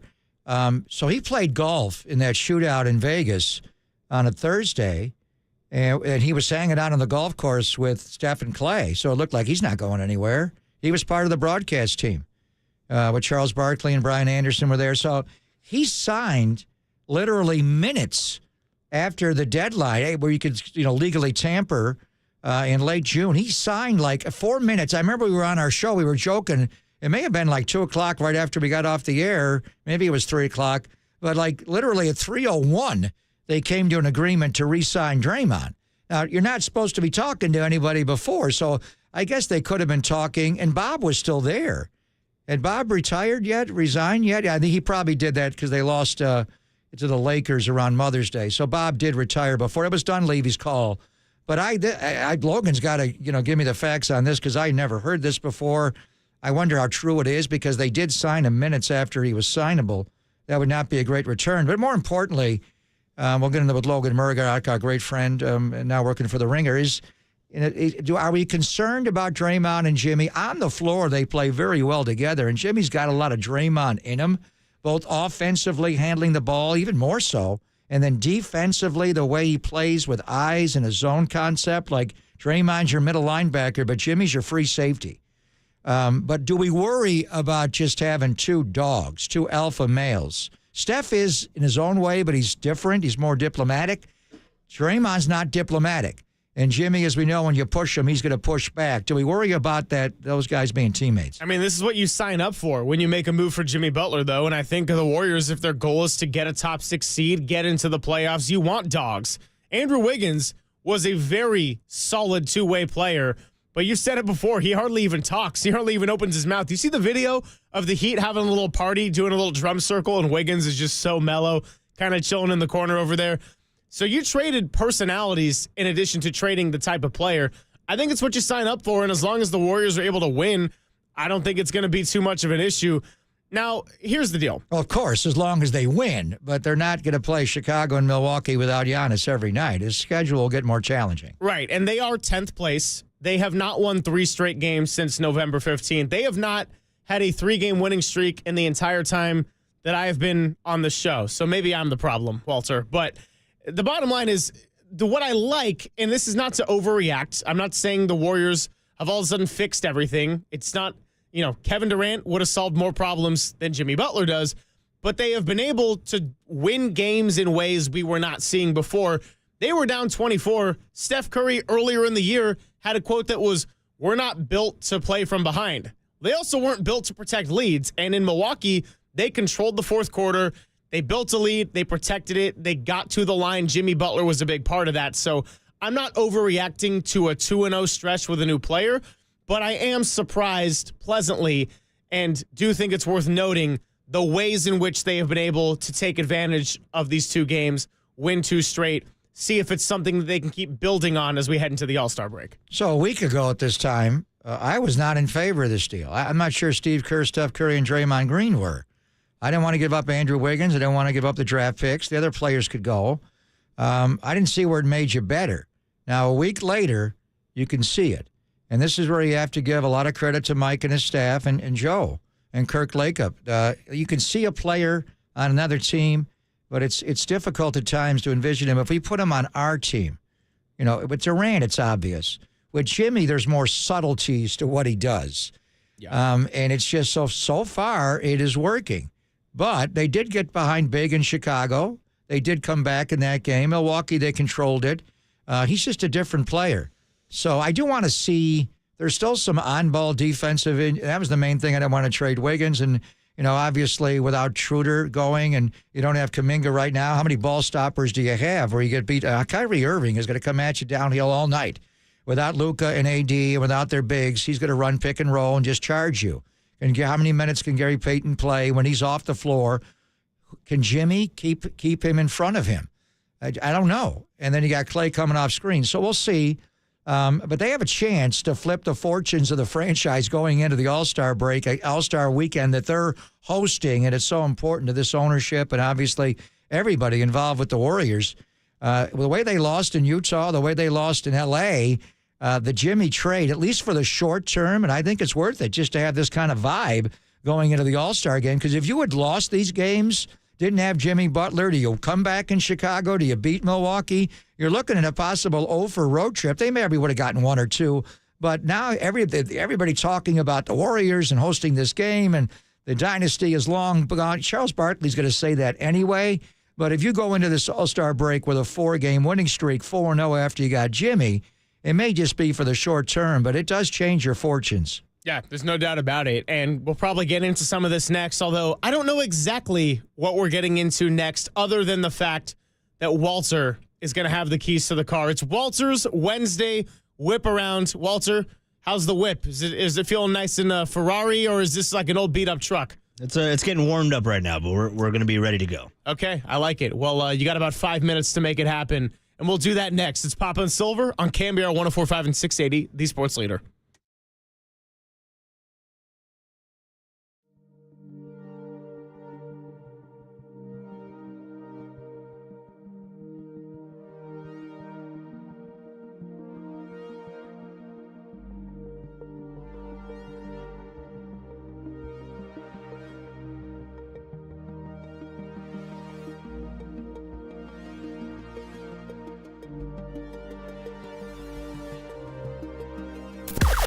Now, from the O'Donnell Financial Group Sports Desk. Learn more at ODFIGroup.com. O'Donnell Financial Group, because planning is a process, not a product. The Warriors are back in action again tonight and go for 3 wins in a row, something that they haven't done since 2024. Yeah, it was November 15th, but you get the idea. Let us know your thoughts on the Warriors with Jimmy Butler and Steph Curry going into the All-Star break at 415-808-KNBR or chime in on the YouTube chat, the only place to let Bay Area fans chime in and join the conversation instantly at KNBR, the sports leader.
Check the mic and make sure it sound right, boys.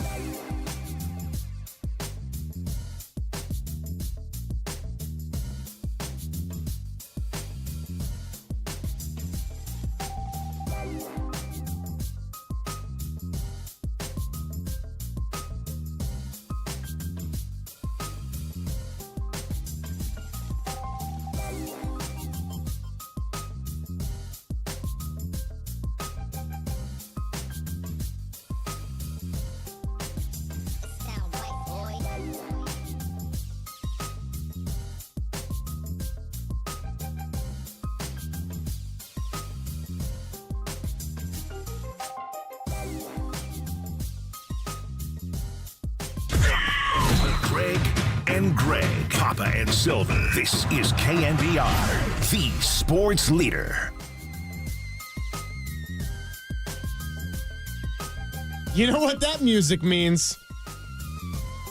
That's right. It's time for Walters Wednesday whip around. You know, when are we going to get an official open for this? Because whatever my voice is not going to be as beautiful as this. But anyway, we welcome in our good producer, Walter Icabalsetta. I deal with him all the time, except for the last 2 days because he was out checking out the Vancouver Canucks or something. What's going on, man? What's up, guys? What's up? You know, I was up in Canada. I was enjoying the brisk wind, the brisk cold up in north of the border, but had to come back and give you guys the whip around. So I'm really excited. Whip it out. Whip it good.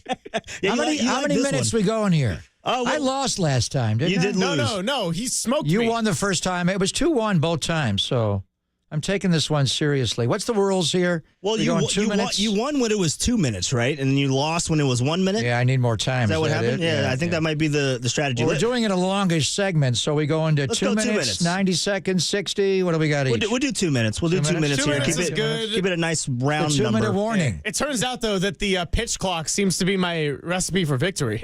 Yeah, it goes quicker for silver. Quicksilver. There we go. All right, so let's go ahead and bring out the whip around. And we didn't really talk a lot of football today. I know I missed a lot of the football talk earlier in the week because I was, in Canada avoiding the outcome of the Super Bowl. But You were checking out the Toronto Argonauts. yeah, seriously. The BC Lions, you're right there. You were in British Columbia. Yeah, right? man. BC? It was a fun time. It was a fun time. But let's get into some football talk because we saw the Eagles dismantle the Chiefs. I think we all loved that on Sunday. But the question is, we saw the recipe to beat Patrick Mahomes. We saw the recipe to beat the Chiefs. How do the 49ers replicate that? What's the best path forward for the 49ers to replicate that going into next year? Flipping the metaphorical Tails coin. never fails. Tails never fails. Silver By the will start us way, off. what did the coin toss come up? Was it heads or tails? It was tails? It was tails. People I had that on won my money bingo on that? card. You Yeah, I won had that that? on my bingo card. So I'm starting. Yeah, go ahead. Okay, so sorry, repeat the question one more time. I got to get locked in, have it word This for is word. part of your 2 minutes. I already started the clock. Okay, I good. heard the question perfectly. Are you paying attention? How do the 49ers replicate what the Eagles did to the How do they beat Chiefs? Mahomes? Yeah, how do they do that? Or beat Philly? What's their best path forward? I think in 2 words, you got to say front four. I mean, we've been talking about this all week. We talk about the New York Giants taking down the undefeated Patriots. We talk about this Philadelphia Eagles team not blitzing a single time with Vic Fangio's defense. And it wasn't Howie Roseman who built this defensive line. He built it and rebuilt it between Super Bowls. And yeah, Brandon Graham came off the IR and was able to have a big contribution, but that wasn't the focal point of this defense. He wasn't there to get them to the Super Bowl. So you got Robert Saleh back. You got the gold rush trying to be replicated from 2019. Now, Nick Bosa is a little bit older. You still got Fred Warner. Other than that, we don't know if there's going to be a single defensive starter from 2019, and the defense could not stop the run. They could not get to the quarterback enough, and that put a lot of pressure on Brock Purdy to do a lot more scrambling to try to make some big plays. I think that Brock was pressing a little bit. He also wasn't as protected as I would have liked to have seen. So both lines and the trenches is a big discussion. There's a lot of different areas that the 49ers need to address in this offseason, but I think first and foremost, it's going to be fixing the defense. They already won the offseason. They took a 1-0 victory by getting Robert Saleh back. Maybe it's going to be 2-0 if Gus Bradley is a positive contribution, but they got to keep building the wins. This can't just be a Warriors Jimmy Butler 2-0 and quit it. They need to go beat the Dallas Mavericks tonight, keep the 3-game winning streak, and if you are the 49ers, keep winning the offseason. You got the 11th pick in the draft. Maybe you go and get the defensive tackle from Michigan. Whatever it is, it starts with stopping the run and getting to the quarterback, because Brock Purdy, we assume, is going to be on the team next year and be the quarterback. Get my man some help, not just on the offensive side of the ball, but not have to press so hard to make plays and chase deficits. I love Brock, but he had some rough second half interceptions because he was chasing deficits. Stop the run and be able to run it again with Christian McCaffrey, front four. This is the 2-minute warning. Thank you, Sean Smith. Dan, that was pretty good. I should just concede and give it to you. I don't know if I'm going to be able to do that. Timer start now.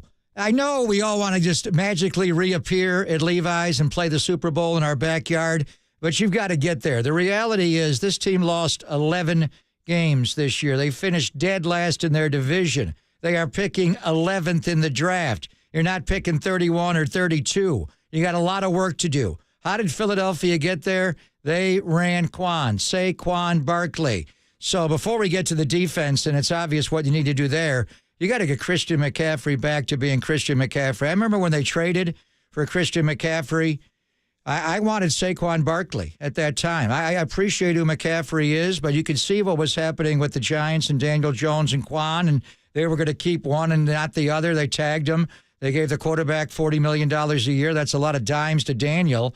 I wanted Saquon. I thought there was a way to get him cheaper, but they traded for Christian. Second, third, and the fourth, and a fifth, and it turned out. He flipped the fortunes of that year. He got all the way to the championship game, and then he flipped the fortunes of the next year, Offensive Player of the Year, but he was a no-show this year. Was it that mattress they played on or practiced on in Vegas? I don't know. But the first thing is get back to who you are. The Philadelphia Eagles became a running team with Kellen Moore. It made it easier for the quarterback to make reads. It all started with their massive offensive line and Saquon Barkley. So you got to get Christian McCaffrey back. And then Patrick Mahomes has won 3 Super Bowls. He's lost 2. And the 2 he lost, he played the game on his back. It started with Shaq Barrett and that Tampa front of Todd Bowles, and they blitz. These guys didn't blitz on Sunday. So let's get back to who you are. When you went to that first Super Bowl in 2019, it was a dominant run game. It was the gold rush. You got to get back to that. That's complementary football, fix special teams, but let's run the ball and let's rush the quarterback. That's how you get back to the Super Bowl. This is the 2-minute warning. Yeah, you guys are getting into a good flow of this now. You guys are really timing out your 2 minutes properly. When I listen to the question, yeah. I am caressing that whip. That's all I know. Devo. Yeah. No, I got to get a Devo suit on. So you guys really coming and bringing the big guns to start off this whip around. I'm going to have to give a point to each of you because those are very good, compelling. We each get one or we each get a half? You each get a full point. Because, all right. I mean, that. You guys touch on every single aspect of the 49ers and what they need to do. The run game, the offensive line, defensive line, getting to the quarterback. I mean, I loved all of that. So let's switch gears a little bit and get into pitchers and catchers. They reported yesterday, spring training right around the corner. Talk some Giants baseball. And going into spring training, who would you say has the most pressure to perform going into the spring? You want to go first, brother? You went first last time. You did a great job. What are you thinking about here? Yeah, sure. I'll go first. We'll keep it the same.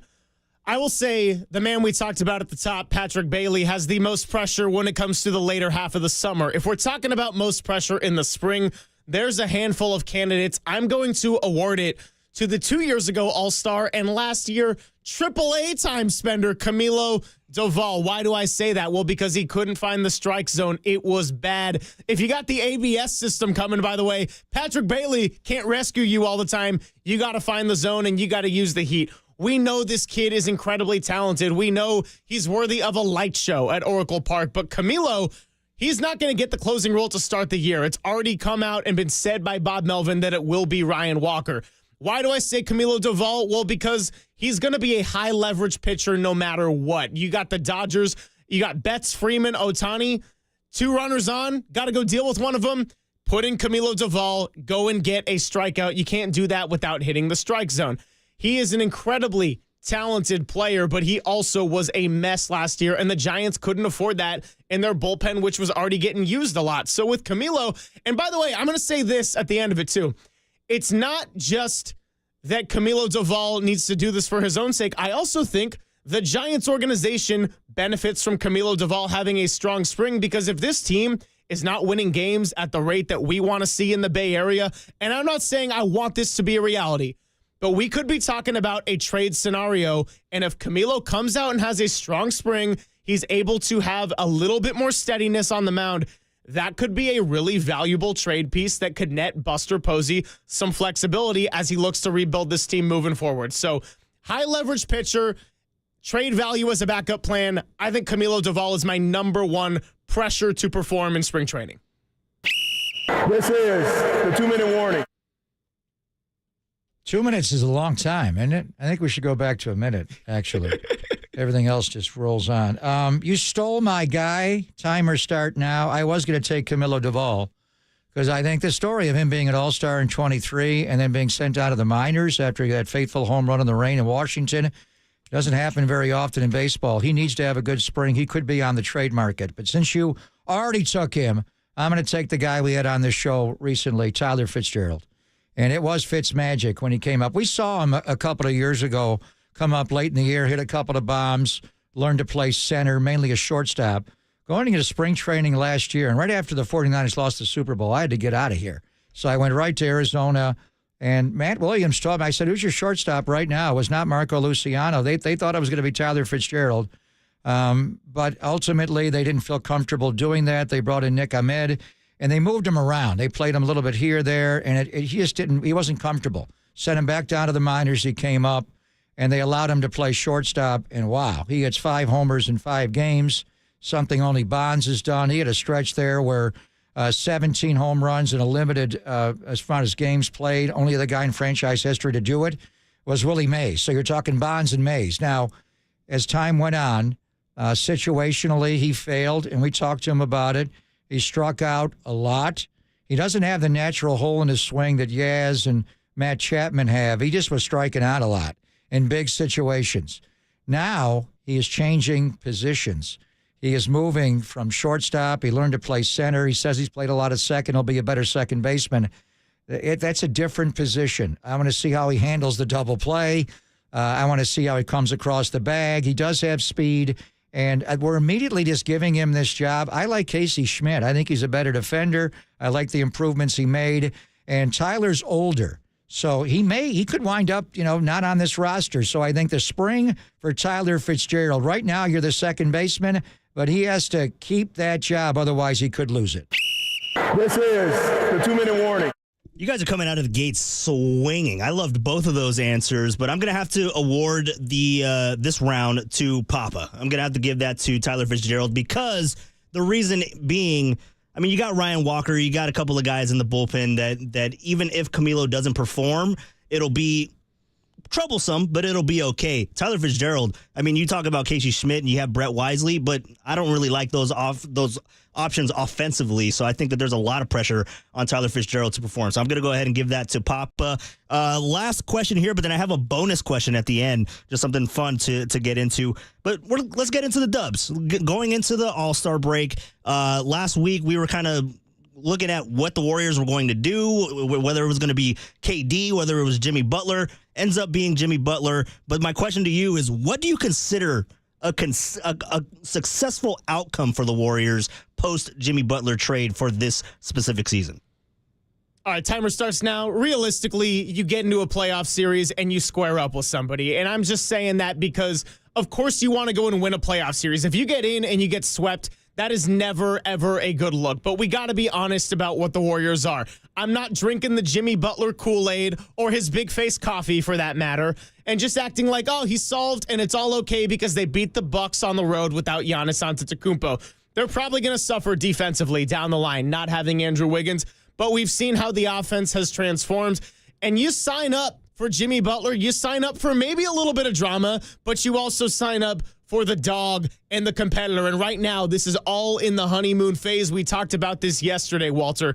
By getting Jimmy Butler, if you got a young team in the Western Conference, maybe a Memphis Grizzlies, maybe a Houston Rockets, that you got to square up with in the first round, and you can get into a playoff series, even if it's got to be by the play-in. But let's say they are 6, 7, or 8, and you are looking at a Memphis Grizzlies, even an OKC, who is a dangerous team, all these young guys, and you got to stare across at Steph Curry, Jimmy Butler, and Draymond Green, among others. That's an intimidating force. I don't care what your seed is or what your regular season record is. Playoff basketball is different. So if you can go and win a series, big success. But I think just making another team sweat about it, win one of those first 2 on the road, kind of get things a little dicey, and have the big networks being like, oh, you never want to count out Steph Curry. This is what happens. If you start getting overreactions about how the Warriors dynasty is fully back, because that will happen, we know that, that is what I would consider realistically a successful season. This is the 2-minute warning. I just found my walk-up music. I want Devo and Caress That Whip. Isn't it easy just to talk when you get the bounce behind you? It makes it a lot easier. Good flow. Good flow to it. It is a good flow. I do like it. It's a good tune. It brings me back.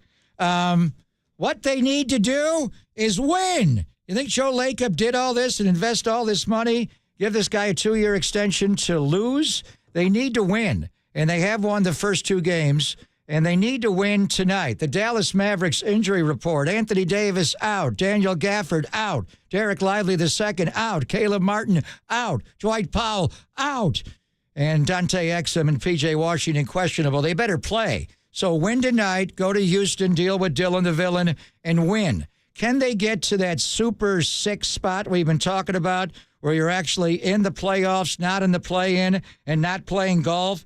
I don't know. I honestly don't know. I want to see them against better teams, honestly, but they turned around the fortunes of this season. The 12-3 start seems like Joey Light years ago. I don't even remember it. And I went to that building and watched them get rolled a lot of nights. The game against, obviously, on the road to Memphis, to Boston. The game at home against Miami, couldn't deal with the zone. They got a lot of work to do, but the fortunes of the franchise have switched in 1 week's time. Last week, we were kind of grasping at the idea of bringing Kevin Durant back. It's like, is that realistically, how would that work? What do you have to give up? It didn't go that well. Now what do you got to do? Let's go Jimmy.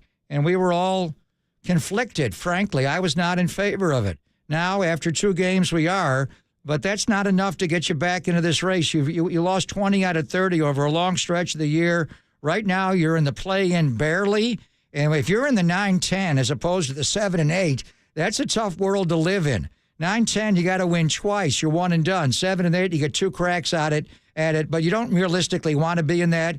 You don't want to be in the play-in. You don't want to play golf and be out. You want to be in the playoffs, which means you got to catch the Clippers, and right now you're 3 games back. So they got a lot of work to do. I do see a path now with Jimmy Butler, but the bottom line is Joe Lacob is in this for one reason. What they have to do is win. This is the 2-minute warning.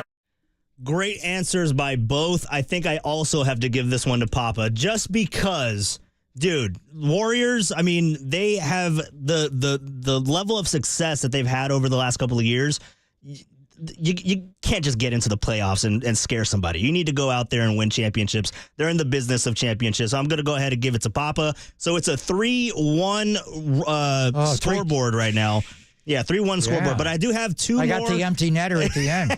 I got 2 more categories here. I think I was at an advantage because you went first every single time. I think we should have done a snake draft. Yeah, maybe we got to change that up. I mean, also, I got to give him credit because I did steal his guy on Camilo Duvall, and he came back with a really good answer on his backup option. He did. Both great. I mean, you guys came out swinging for both of these. So last question here, and it might be a 2-parter because I might go 2 different ways. So take as much time as you want. Bonus question 4? Bonus question. So we already won. It's 3-1. He's not shooting at 3. I got to foul intentionally. No. I already won? But it's a 2-parter. It's a 2-parter. So I'm going to kneel it out. I'm running victory formation. So it's All-Star week, right? Yes, and we're getting into the All-Star game and all that kind of stuff. What is your KNBR starting 5 in honor of the All-Star game? Wow. On-air staff or everybody? Yeah, everybody. You can draft Is Tolbert still? We can give him an honorary mention. Yeah, he's got a YouTube channel. He got going on there. Yeah, we can get honorary mention. Who do we put at point guard? I think you'd be a good point guard, actually. All right, I'll take it. All dirty work backcourt and put Copes in the backcourt. Who's on our front line? Got to go Tim on the front line, don't you think? A little size. Holer as well. What else we got? I think Kyle Haar would be a really good pick. That guy goes to the gym relentlessly.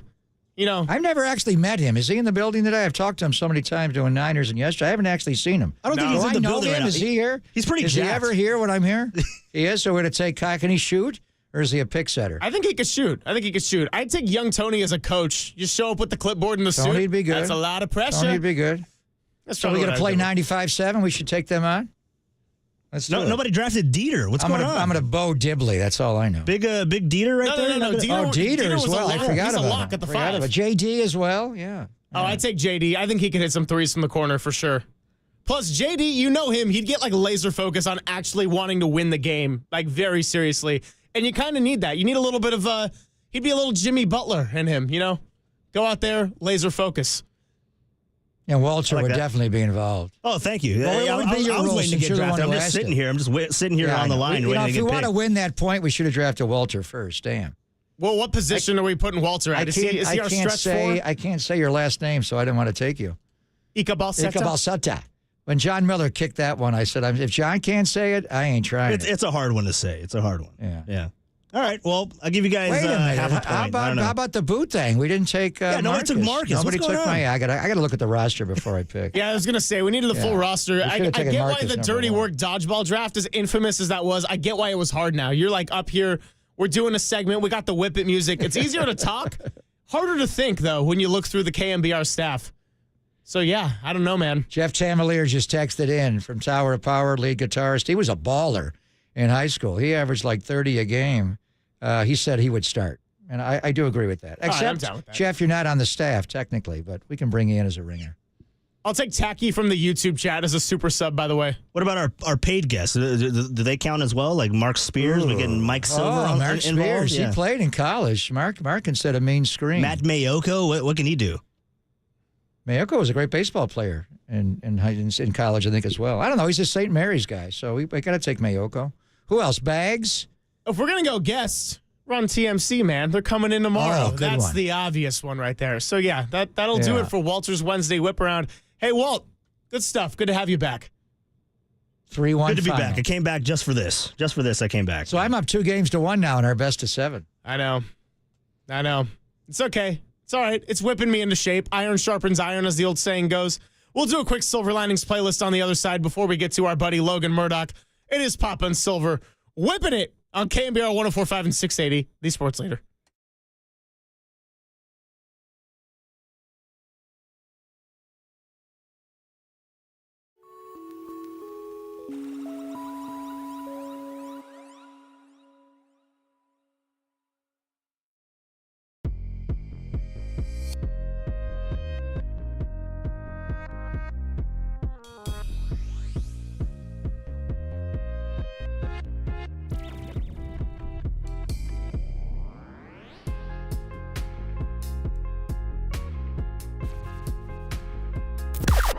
Now, from the O'Donnell Financial Group Sports Desk. Learn more at odfigroup.com. O'Donnell Financial Group, because planning is a process, not a product.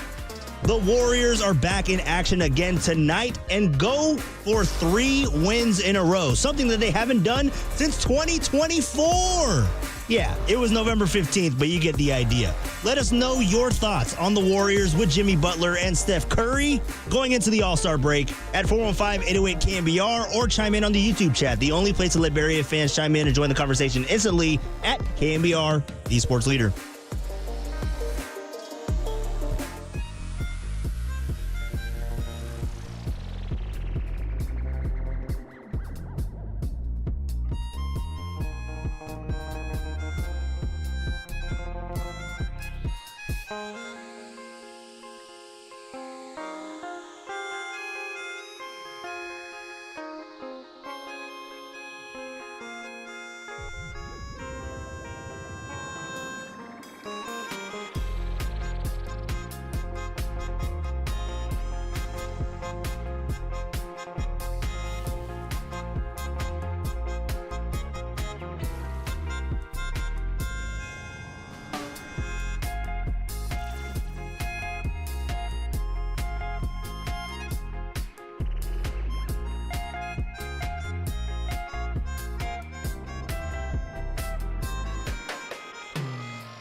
Hey, what's going on? Good to talk to our friend Steve Moskowitz here in the middle of the week, always helping out the people in the Bay Area and beyond. And today, Steve is going to talk about the ERC. Do you feel like you're a skeleton covered in cobwebs waiting for your ERC check? If that's you, you have a lot of company. There's 3 different ways for us to hurry the government up for you, and that's what we want to do. And there's a lot of concern if President Trump, in his promise to cut $2 trillion with a T off the federal spending, takes his pen and does away with ERC. Who knows if he does? But I don't want the listeners to have to take that chance. I want to get the money for the listeners. Or you got a letter from the IRS that says you don't qualify. Right now, the IRS is being sued, alleging that they're disqualifying a lot of people. They don't even know qualify or not. We have to appeal that. Or if you're being audited and the government wants the money back. The bottom line is, if you're turning into a skeleton waiting for your ERC check, or your claim was denied, or you're being audited, we have a lot of ERC experience. We want it to benefit you. And the only thing you have to do is call for our free consultation and say, hey, Steve, I want my ERC money. Steve, appreciate you coming on. And if you need some help with the ERC and want to get that check, you can give them a call now at 1-888-TAX-DEAL. That's 1-888-TAXDEAL. Or you can go to MoskowitzLLP.com.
And now it's time for the Protect Your Assets Business and Technology Report with me, David Hollander.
Now, back to Greg Papa and Greg Silver on KNBR, the sports leader.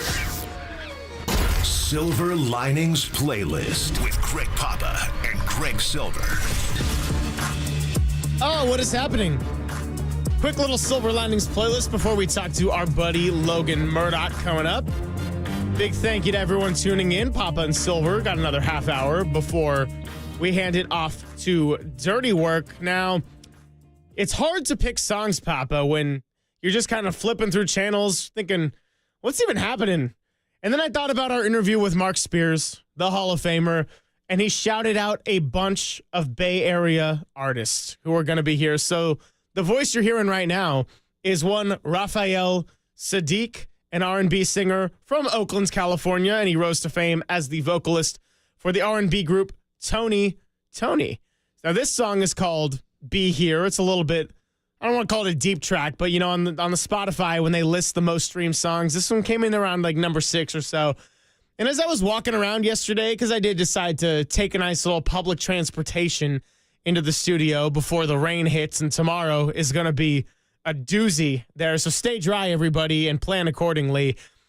But to just be walking through BART stops and see all this Bay Area all-star merch, and it's going to be out there on the Golden Gate Bridge. It's going to be all over the city. It's a good chance to just be here and enjoy it, because this is something that hasn't happened in 25 years. And as a youngster, just kind of getting my feet wet in a lot of this stuff, being present is the best way to soak up knowledge. So it's exciting that we got the All-Star going on. We had Commissioner Adam Silver on our airwaves. We're going to have members of We Believe. We had Jay Rich on with the morning show. And tomorrow, of course, as we've teased many times, we will have Run TMC joining us on the show. So this is a good opportunity to be here and also recognize a local artist like one Raphael Sadiq. Sadiq, it's not Sadiq Bey. What exactly the role? Something with Friday night with the Rising Stars Challenge. So the All-Star Game is just entirely different this year. I think the big one, and we got to get our guy Brian Anderson on. He's going to call the game. First of all, it's not a game. You're going to have like a round robin. But Kevin Hart, who I've warmed slowly to over the years, is going to be like an on-court MC during the actual playing. And you call it an all-star game? It's like a round robin. You got Shaq and Kenny and Charles's team against the Rising Star winners. So the first of 40, I'm not even sure how many times we're going to do it. But Kevin Hart is going to be doing like a play-by-play, not only to people in the arena, but on national TV throughout the entire game. Is that's going to work? And I think Sadiq may be doing something similar during the Rising Stars game on Friday. So just brace yourself. It's going to be an entirely different, and we've already had a major change in the All-Star game.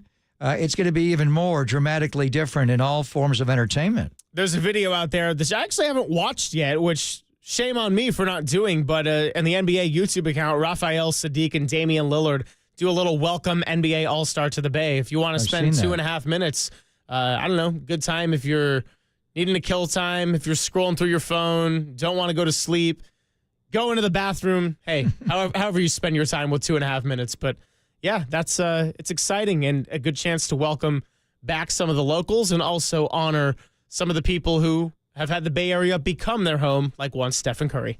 And E40, I know, is going to have a prominent role. Too Short. I remember doing a Bay Area royalty rappers years ago during one of the finals appearances, and you know, front row 40's there for every game. Too Short loves the NBA and the Warriors going back to the old days, so there will be a lot of a Bay Area feel. But you mentioned Great Dame, and we'll talk about it a lot. I assume they're going to give an MVP out for this game. I don't even know how it works. What if you dominate one game and not the other game? It's not like one flowing game, but I'm sure though in some form the team that wins will be a most valuable player. Well, it was renamed to the Kobe Bryant Trophy. Is that what it's called now? Yeah. So, I mean, do we want Steph to win that award? Do we want him to play enough to win it? Or let's let the Great Dame come back to the Oaktown and let him win the award. You can play all the minutes. He's a young guy. After getting humbled by Walter and saying, you can't just get into a playoff series and scare somebody. I've been scarred by a lot of Dubs OT shows, okay? I'm trying to keep it realistic, healthy expectations. It's what I work on in therapy every single week, okay? Anyway, with all that aside, I would like the Warriors to win. I don't care if Steph Curry plays enough to go and win that MVP locally. They got to go and win in the real world, in the real NBA. I've shifted my focus, and now you've got the aggressive, edgy version of Silver. So I like it. Well done. Got it. Anyway, I'm glad I can do that for you, Silver. I'm glad I can do that for you. I lost you on your weekly therapy sessions. Don't bring me into that as a couples therapy. I'm not doing that. Yeah, it's not going to be Greg therapy. Don't worry, we're going to be all right there. It is Greg therapy, but you're on your own. Sounds good. Yeah, we'll talk to Logan Murdoch next, and I know he's, for one, not going to care about my whole monologue. So good time to bring in a guest. Papa and Silver, Logan Murdoch next on the Sports Leader.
Hey, it's Greg Papa here. You know, when it comes to pizza, there's one place that I always will recommend among any others, above any others, and it's Tony's Pizza Napolitana in the North Beach. Tony Gemignani and his team have been ranked #1 in the world, and once you taste it, you will see why. You will taste why. From Neapolitan to New York, Detroit, Sicilian, and Grandma-style pizzas, every slice is crafted with the finest ingredients and baked to perfection. But Tony's is more than just pizza. Their fresh pastas are out of this world, and I encourage you to try their spicy bucatini, one of my all-time favorites. And while you're in the North Beach, don't miss Capo's for deep dish pizza lovers and Toscano Brothers Bakery for their luscious breads. Plus, Tony has Slice House locations throughout the Bay Area, including at Chase Center and at Levi Stadium.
is Papa and Silver on KNBR, the sports leader.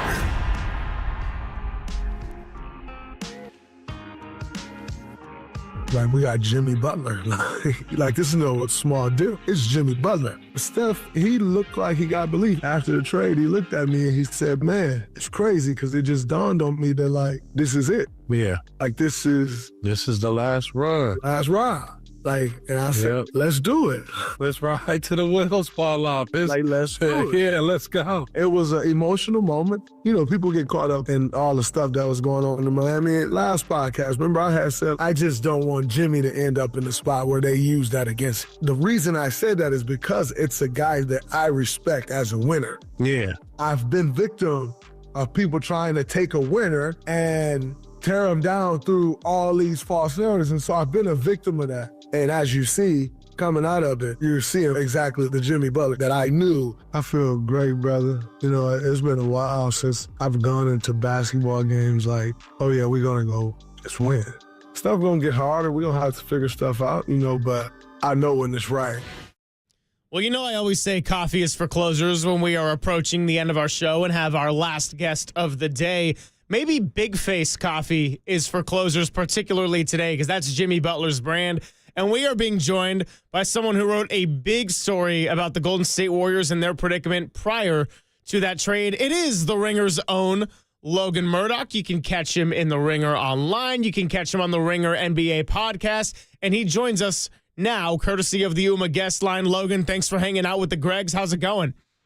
What's going on, man? It's good to be here. Long time coming. Glad to be here, man. Glad to talk to you guys. Boy, I wish I had his voice. We would have had a career in this business. So just reading your piece a week ago, just days before the deadline, some of the quotes from Steph and Steve Kerr, we are in an almost impossible situation. We are at the fading end of a dynastic era where no matter what the team does, it's going to be hard. And we got all, pulled in the KD talk, Logan. How serious was that? But the Jimmy Butler trade, did Steve see that coming? Did Steph see that coming? Did Draymond see that coming? And were they all in on that after KD said, I'm not coming back? I think it was more of it was a marriage of convenience at this point between the Warriors and Jimmy Butler. Not to say that they're not happy right now, but, you talk to people in the lead up going into the deadline. A lot of people within the organization, specifically, the staff and certain players, they were a little weary of having Jimmy Butler on the roster, and a lot of that had to do with the sound that you heard with what Draymond was saying on his podcast about the stories that you were hearing about Jimmy Butler in Miami, and just the fact that he has a tendency to crash out towards the end of his tenures with other teams. And one of the other things that I think about is the relationship with Coach Spoelstra and Steve Kerr. They're really close and they talk to each other. I wouldn't say quite a bit, but they were. I think Spoelstra was on staff with Steve Kerr during the Olympics, so there's a connection there. So you're hearing stories about what Jimmy Butler is or isn't doing, some public, and some is not. And then you get to the trade deadline and you're hearing stories on Jimmy Butler's side saying that he's not going to sign an extension with the Warriors. There's a lot of posturing.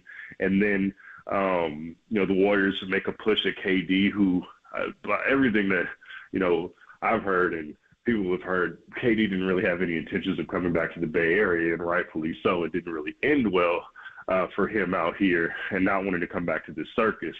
But then you come back and around Wednesday, you start to hear the Jimmy Butler talks pick up a bit more steam because Jimmy Butler wants an extension and the Warriors need somebody to trade for. I mean, if you read the piece, it's a lot of doom and gloom.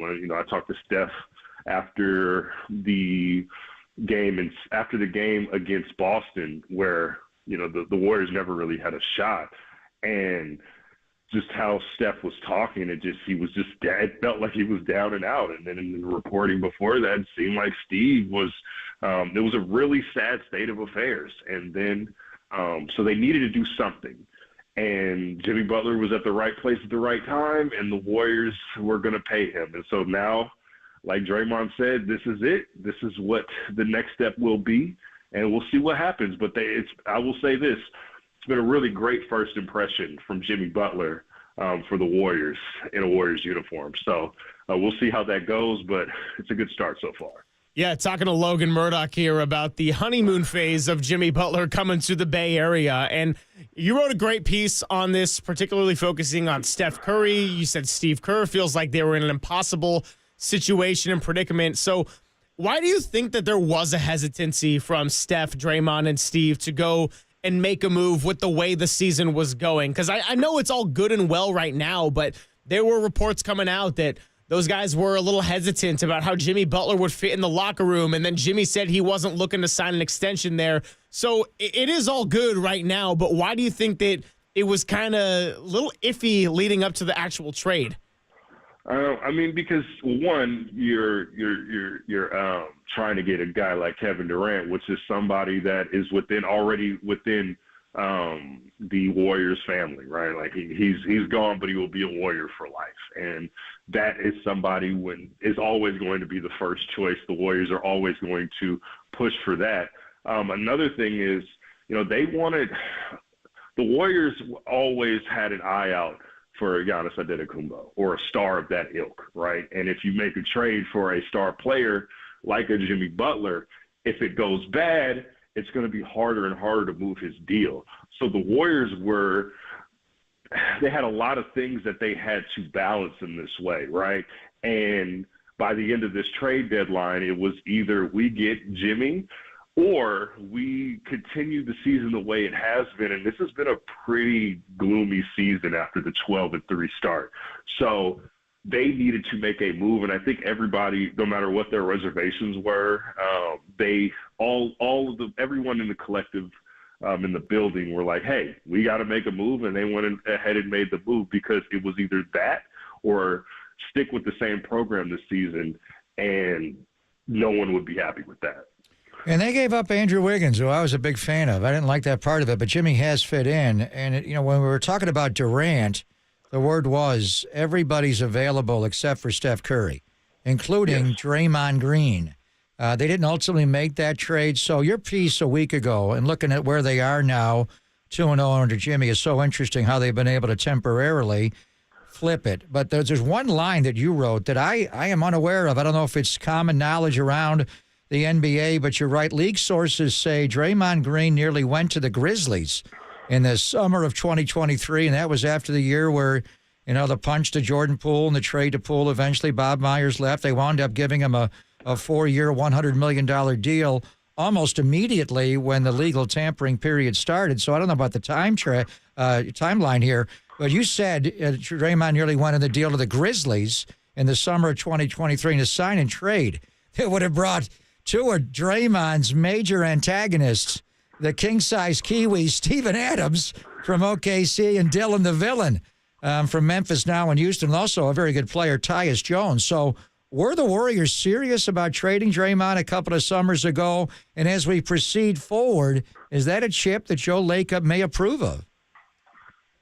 They were close, but it was, again, you got to think, it was also a sign and trade. So Draymond had to have sign off on that because he has to sign a deal to leave. And he talked about that a little bit on his podcast in signing with the Grizzlies, and ultimately said that LeBron James talked him out of it. As far as it being a chip for Joe Lacob, I mean, Draymond has been honest with this, and I think that the bigger reason, and he'll acknowledge this himself, I'm sure he said it a lot, the big reason why he's still a Golden State Warrior is because of Steph, is because of Joe Lacob. I mean, there's been a lot of seasons where he's rubbed a lot of people the wrong way. I mean, there was some stuff even this season where he has rubbed the team the wrong way, right, where some people in the organization were wondering if he was going to get traded at this deadline. But Joe Lacob holds Draymond in high regard. Steph holds him in high regard. I do think there is some level of Steph that is afraid to play without Draymond Green just because they have such great chemistry and they've won so many games together. And I think in a perfect world, Steph, Draymond, and Clay would have all played together and win more championships, coached by Steve Kerr. But that's just not what happened. But I do believe that I do believe that every once in a while or every few seasons, Draymond will ruffle some feathers, and there are going to be people that are not good with that. But ultimately, this is, I think, at least for the foreseeable future, Draymond is going to be a Golden State Warrior. Just like I think they're all tied together for the next few years, and I think Draymond said that in the clip that you just, or alluded to that in the clip that you just played. Of, now this is the last stand, and I think Draymond's going to be a part of it for the foreseeable future. Great to have Logan Murdock joining us right now. You can catch him at The Ringer. And as the Warriors get set to play Dallas tonight, it's going to be the third Steph versus Clay matchup, or I guess Clay versus his old team, we should put it. So, I mean, where's the relationship at between Clay and the Warriors right now? He's been extremely motivated both times, had 22 and 29 points in the two matchups, and now this is the first time where it's Steph's new sidekick coming along into town. Clay's got a shorthanded team, but he's been playing great basketball lately too. Yeah, it's a bit of a strained relationship. I don't think Clay liked how he was treated on the way out. When you talk about other people getting paid and him not getting paid, Jordan Poole getting paid before he did, Andrew Wiggins getting paid before he did, Draymond Green getting a long-term deal before Clay did, and he's like, well, what about me? And then we all know what happened after that. And I think it's also a relationship they're still processing. In the piece that I wrote on Steph, he kind of alluded to that, right? Where like it's weird, but like he's still my homie, and I'm gonna still go to his house and raid his fridge. But there is a bit of a tension there that I think will kind of be there until everybody's all retired. Now, Clay's a Warrior for life, but we can all acknowledge it's pretty weird seeing him in a Mavericks jersey, and part of it doesn't seem right. And I think that everyone's all reconciling that right now. Appreciate you coming by with us. I know you got a busy stretch here in the post-mortem of the trade deadline, so we'll let you go. We'll do this again for sure, and great to have you on with Greg and Greg for the first time here.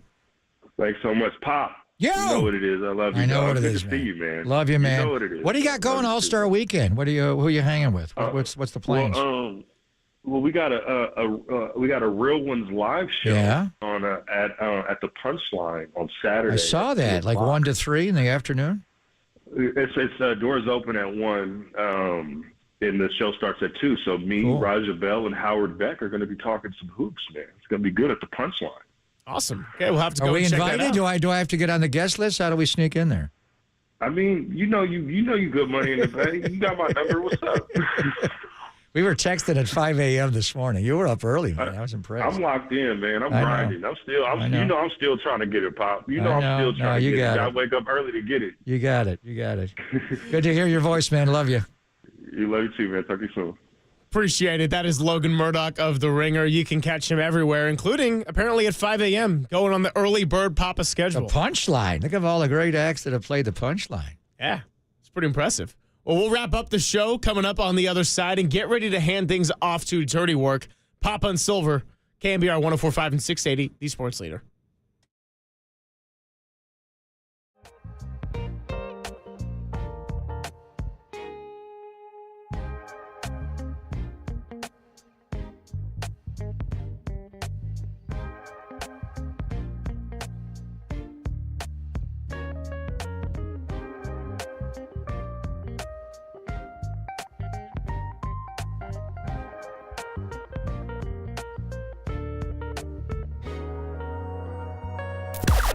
Now, from the O'Donnell Financial Group Sports Desk. Learn more at ODFIGroup.com. O'Donnell Financial Group, because planning is a process, not a product.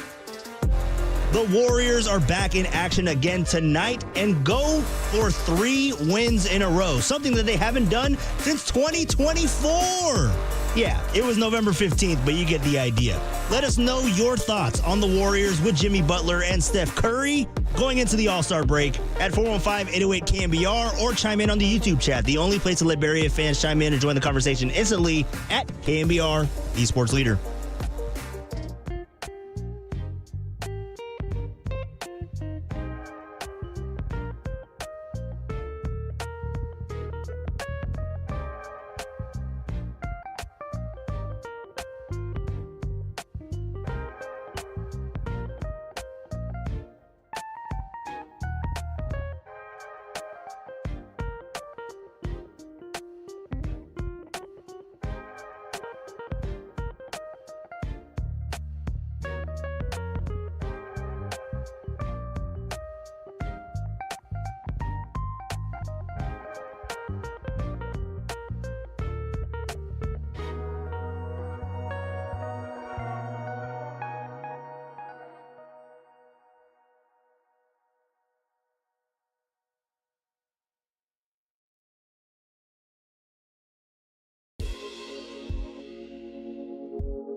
Papa and Silver now continues live from the KNBR Casino Matrix Progressive Jackpot Studios. Casino Matrix. Progressive jackpots are here. Where are you? Just drop in. Please play responsibly. 1-800-GAMBLER.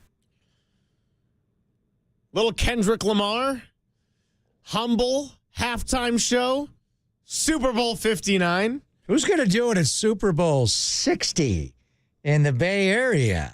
Has Gaga ever done a Super Bowl halftime show? She has. It was for the Patriots 28-3 comeback against the Falcons. That was a Lady Gaga against Atlanta. She is from the Bay. She's living in the Bay now in Marin, so who knows? Maybe be Gaga. Get a little Gaga bring back. Jay-Z, maybe? Time for Jay-Z to do it? Is that does he have too much noise going on around him right now? He always does. He always does. So, Warriors play in Dallas tonight. Papa's got the Captain Clay hat on, and just seeing a headline out there actually right now that Draymond has begotten he's talked about this on his podcast, which came out. I can't keep up with all the clips, but apparently he's gotten a warning from the league that the last few games he's been playing too aggressive. And he goes, what does that mean? I don't know, but apparently me being in go-win mode is a problem. Is Draymond? Yeah. He's been definitely going to that technical tightrope. There's no doubt. He's been playing with fury. Been holding out the hands right at Papa saying, get out my face. How about when he told the official, get back? I was like, whoa, who are you talking to here? Any other official in the old day, Daryl Garrison would have run him. But anyway, so the game is going to be on ESPN, not blacked out locally, so Dave Pash and Tim Legler like to get legs and hear what he has to think. When I'm watching this game tonight, Warriors-Mavs, I'm thinking of one guy only is Nelly. Let's get small. Don Nelson brought small ball into the NBA. He coached both of these teams to great success, the Warriors and the Mavericks. And without all their bigs, we know Anthony Davis out, left a adductor strain, going to be out a while. But also Daniel Gafford out, right knee sprain. Derek Lively, the second out, right ankle stress fracture. Whoa. And they don't have Dwight Powell, who always plays well against the Warriors, the Stanford Leaper. He's out, right hip strain. They are also going to be out without Caleb Martin. And we told you Dante's Inferno, Dante Exum, questionable left Achilles tightness. And P.J. Washington is a good defender, questionable right ankle sprain. So we'll see what lineup they roll out there. But let's get small. I mean, Dallas, do they have any bigs left to play? So do you just go small and Draymond them? Or do you get big against their small and start quitting post? And then the two guys you got to cover tonight, obviously Kyrie. So I think GP2 starts and gets on him. I am concerned about Jimmy Butler locking and trailing through screens to deal with Clay, because Clay is playing more like the Captain Clay from the Bay Area than the one in North Texas where he's in a corner earlier with Luka. Luka's gone. Luka was hurt. Clay is moving. He's coming off all kinds of screens. Do you start Moses Moody tonight with Gary Payton II? How small are we going? Steph, Jimmy, Trey, and Moody and Gary Payton? It's a Nelly game. Let's get small. I promise everybody he had no idea what I was about to bring up. I was going to say my useless stat of the day, semi-useless. Moses Moody, when starting, 12 points per game, 72% true shooting, and the Warriors have a record of 6-0. When he starts, they're 6-0? That's a lock. Just start him every single game. That's what I'm saying. And then there's going to be times when they'll guard all each other. I mean, we're kind of a little bit over it because it's not in the Bay Area. We've seen him twice back at Chase, and he will be here for February the 23rd. But there will be moments, obviously. And Steph guarded Clay right away. He went out and guarded him the first night back, November the 12th. There will be nights, moments tonight, and then maybe February 23rd when Andre comes in. But there will be possessions where they guard each other, and it's so much fun when Steph and Clay go at each other. I remember when Clay came on November 12th, back for that 12-3 start, that, what was it? Steph said he blacked out. That's right. They gave it to Clay to post up on Steph in the first possession. Right away, they called it. Yeah. Clay drew the foul, got the free throws, and Steph's like, I wasn't even paying attention. I just blacked out. Well, we talked about it before when you looked at the matchup then, and Luka was playing, obviously, and Kyrie. They had all their guys. Like, who would Steph guard? He's not going to guard Luka. It's a tough cover to put him on Kyrie. So we said he'll be on Clay. But I remember, right, and we were in the arena that night, the opening tip, when Steph went and guarded Clay, the whole arena went, ooh. It's on. They've done it in practice. We've never seen it. So, and tonight's a big game. Are both of these teams going to make the Super Six and really get into the playoffs? Highly unlikely. Are both going to be in the play-in? Maybe more likely. Would one be playing golf and not playing in? So, as you go head-to-head, and you also get into tiebreakers with these guys, and you got them one more time coming up on Andre Iguodala Day, Dre Day, February the 23rd. It's a big game as far as the season series and a tiebreaker with them. I mean, this is the time to go and get Dallas, right? Anthony Davis has hurt the Warriors more than just about any player in the league with the Warriors' lack of size sometimes. So you're going to get him not once, but twice, once before, once after the All-Star break. And we'll see what happens. We'll be talking about it tomorrow to be sure. We'll have Run TMC. We're supposed to have Sam Gordon of the SF Chronicle stop by the show. So lots to look forward to. And as far as today, big thank you to Hunter Pence, a big thank you to Eric Branch, and a big thank you to Logan Murdoch. Oh, and of course... And the regular guys, Streak and Salsa. Streak and Salsa. And Walter for the Wednesday whip around. So we had a full house here on a Wednesday. Papa, appreciate you. We'll do this again tomorrow. If I'm not mistaken, you'll be sitting right here in this chair. I'm back in studio 2 days in a row. I know that's hard to believe. But in honor of Streak and Salsa coming on today, let's go streaking and let's eat salsa. Amen to both. Time to hand it off to Dirty Work. Tim, Copes, D-Pop coming your way. And you're listening to KNBR and KNBR FM San Francisco, the sports leader, a Cumulus media station.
It's Dirty Work on a Wednesday afternoon. Adam Copeland, D-Pop, Tim Webb with you. Hump day. Hump day. Good show for you today. We will be joined this afternoon by Lester Koga in studio. Hey now. For Bear Bottle Brewing. Getting us free beer. Getting us ready for the start of SF Beer Week. And we'll talk to him about some of the events going on and what Bear Bottle's doing and about some of their beers. 5:30, John Dickinson. How do we get him? He joins us talking some Warrior basketball as the Dubs. There we go. Dubs back in action tonight against the Dallas Mavericks on the front end of a back-to-back. We were talking a lot about it yesterday. Texas two-step, some Texas call it. two-step, yeah. I mean, that used to be a thing when we were kids, dude. Like, you had to do a road trip where you went to all three Texas teams. Mm-hmm. You're oftentimes coming out of there 0-3. That was like one of the hardest road trips in the early parts of the 2000s to go see Dallas, San Antonio, and Houston. Oh, yeah, they all were good. They were all good. It was tough to go see them all. Duncan, McGrady, and Dirk. Plus, you had Yao Ming there, too. Oh, yeah. You had Dirk. You had, like, Nash at one point there. Michael Finley. Can I offer you a Sean Bradley? You can. Can I offer you a Nick the Quick Van Exel? I probably want to take a Sean Bradley, though. Can I offer you a Rafe LaFrance? You know, Sean Bradley, God, I saw a documentary about him years ago called Posterized. It's like a mini 30 for 30. Yeah. And, yeah, he handles it pretty well, actually. Sean Bradley, I believe he's fallen on hard times. Oh, has he? I think he had a really severe. No, you're right. I think he had a really severe bicycle accident a few years ago.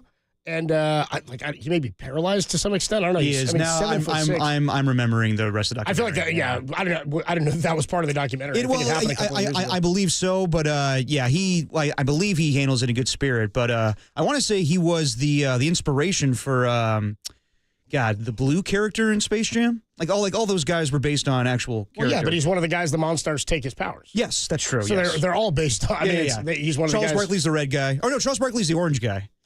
It's just funny to me. Muggsy Bogues is the red guy. Sean Bradley's like chief export was just that he was like really, really tall. He was. He wasn't that good of a player in the NBA. He didn't have he played for a long time, but didn't have a wildly successful, dominant NBA career or anything like mostly that. got posterized. Mostly, that was kind of guys saw him. They're like, this is gonna look good in a poster if I can put one on Bradley's head. Anyway, we got Warriors in action tonight. We do, and we were talking about it yesterday. At 27 and 26, you got 29 games left.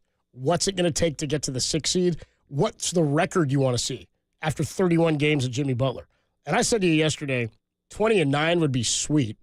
29 would only put you at 47 wins. Is that enough to get to the 6th? You kept comping it to last season's standings. Yeah, it's tough. I'm not really big on that just because I'm like, it's a different year. Teams are bunched up differently. The bigger question is how much movement will there be? The Suns fell again last night to Memphis. Kevin Durant hit his 30,000th career point. I guess he's number 8 now on the all-time scoring list. It's pretty incredible considering he missed like an entire season. Yeah. I mean, he's an all-time great, so yeah.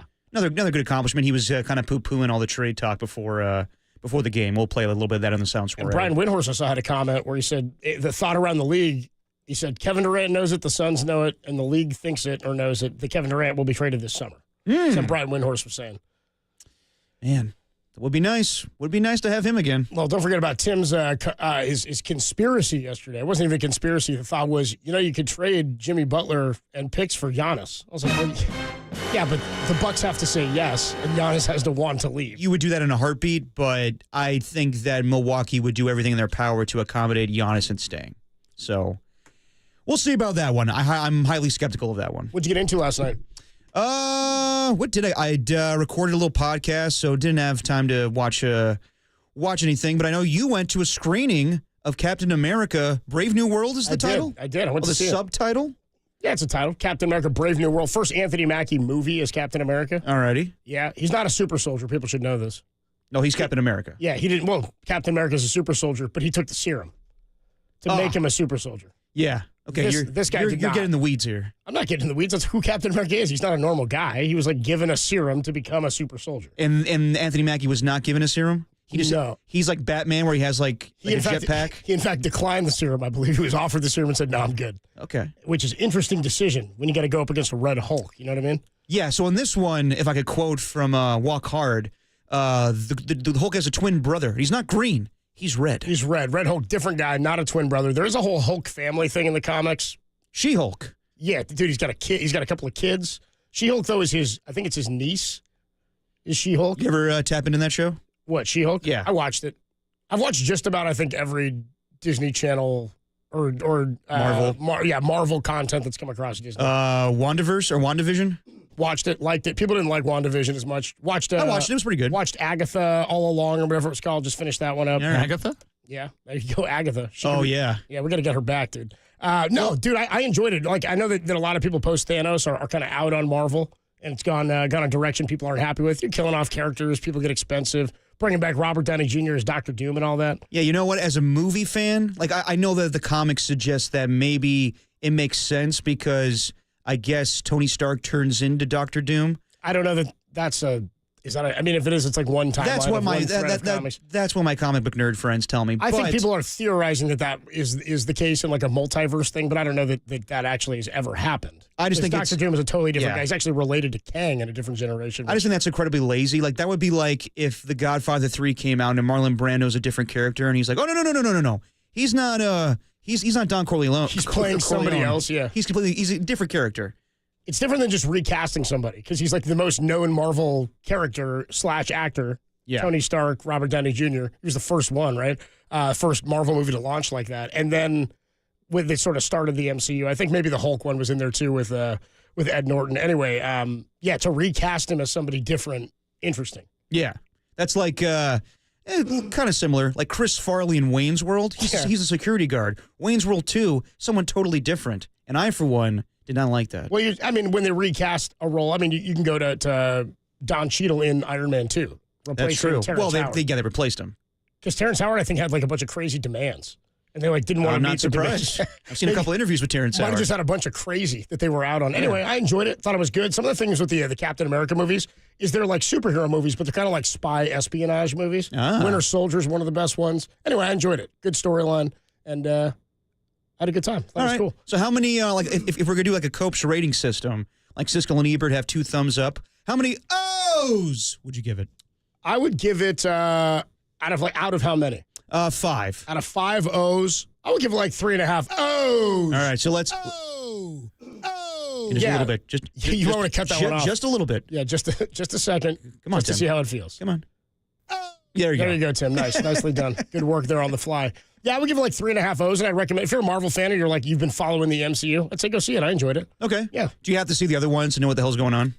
A little bit, but they do a good enough job of setting it up. Like that's the thing is there's so many of these in between shows now on Disney Plus that are Marvel related where you would have more context and you'll get more background, but they do a little brief synopsis in the beginning, kind of telling you what's going on just based on these new, they're doing like a news flash of this guy. You'll remember him from X, Y, and Z. Yeah. You don't have to have seen it, but if you have, it'll carry more weight, I think, for you. That's my one thing. Like when I was a kid, I started watching Iron Man, all the Marvel movies that came out.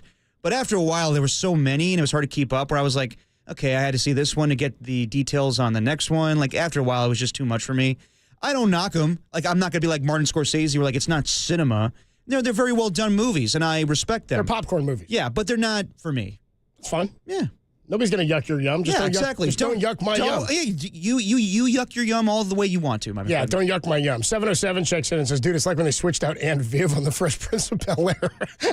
Well, that was all about beef between she and Will Smith. Yeah, I know. I saw the documentary, and it seemed valid at the time. I guess you didn't respect him as a actor.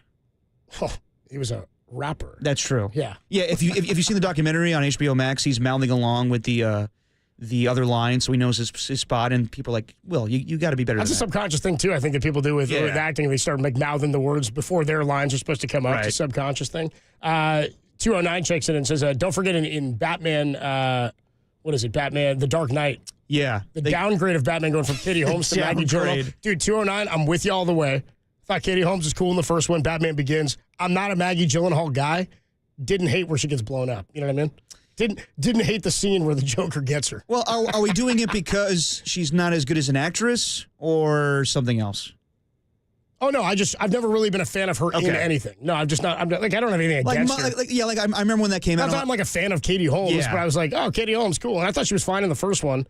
When you recast a character and then they get killed off, you're kind of like, I wonder if they would have made it if it was the other actress. Yeah, maybe. Well, also in the scene where it happens, remember she thinks she's getting saved instead of Harvey. Yes, they're like tied up, and you see the mood in her face change. No, like, Rachel. No, Rachel. Where is she? Anyway, she is. Oh, they're talking Katie Holmes. She's hot. Yeah, that's like. Not that I cared, but like back in the day, that was the biggest thing I heard from dudes. Which is like, oh, Katie Holmes is more hot than Maggie Gyllenhaal. I was like, yeah, whatever. Yeah, I mean, Katie Holmes doesn't blow me away like with her acting either. I don't think the character necessary to the movies, but didn't move me either way. Right. Yeah. You a Dawson's Creek guy? No. You weren't a Creek man? Nope. But I know I know the theme song. Yeah, I think everybody does. I don't want to wait. Tim, are you a Creek man? I'm not a Creek man. I'm not a Paula Cole guy either. That's your song that you're singing right now. Okay. Paula Cole. Yeah. It's like Back to the Future when they recast Jennifer, where it was whatever her name was, Claudia Wells. After the first one and then the second it became one. Elizabeth Shue. And it's like, well, okay. Is that who that is? It's Elizabeth Shue in 2, right? 2 and 3. Well, a lot of Elizabeth Shue in Leaving Las Vegas. Yeah. A lot of Shue. Yeah. Or was it? Or is she another one like Adventures of Babysitting or something like that? Tim, back me up here.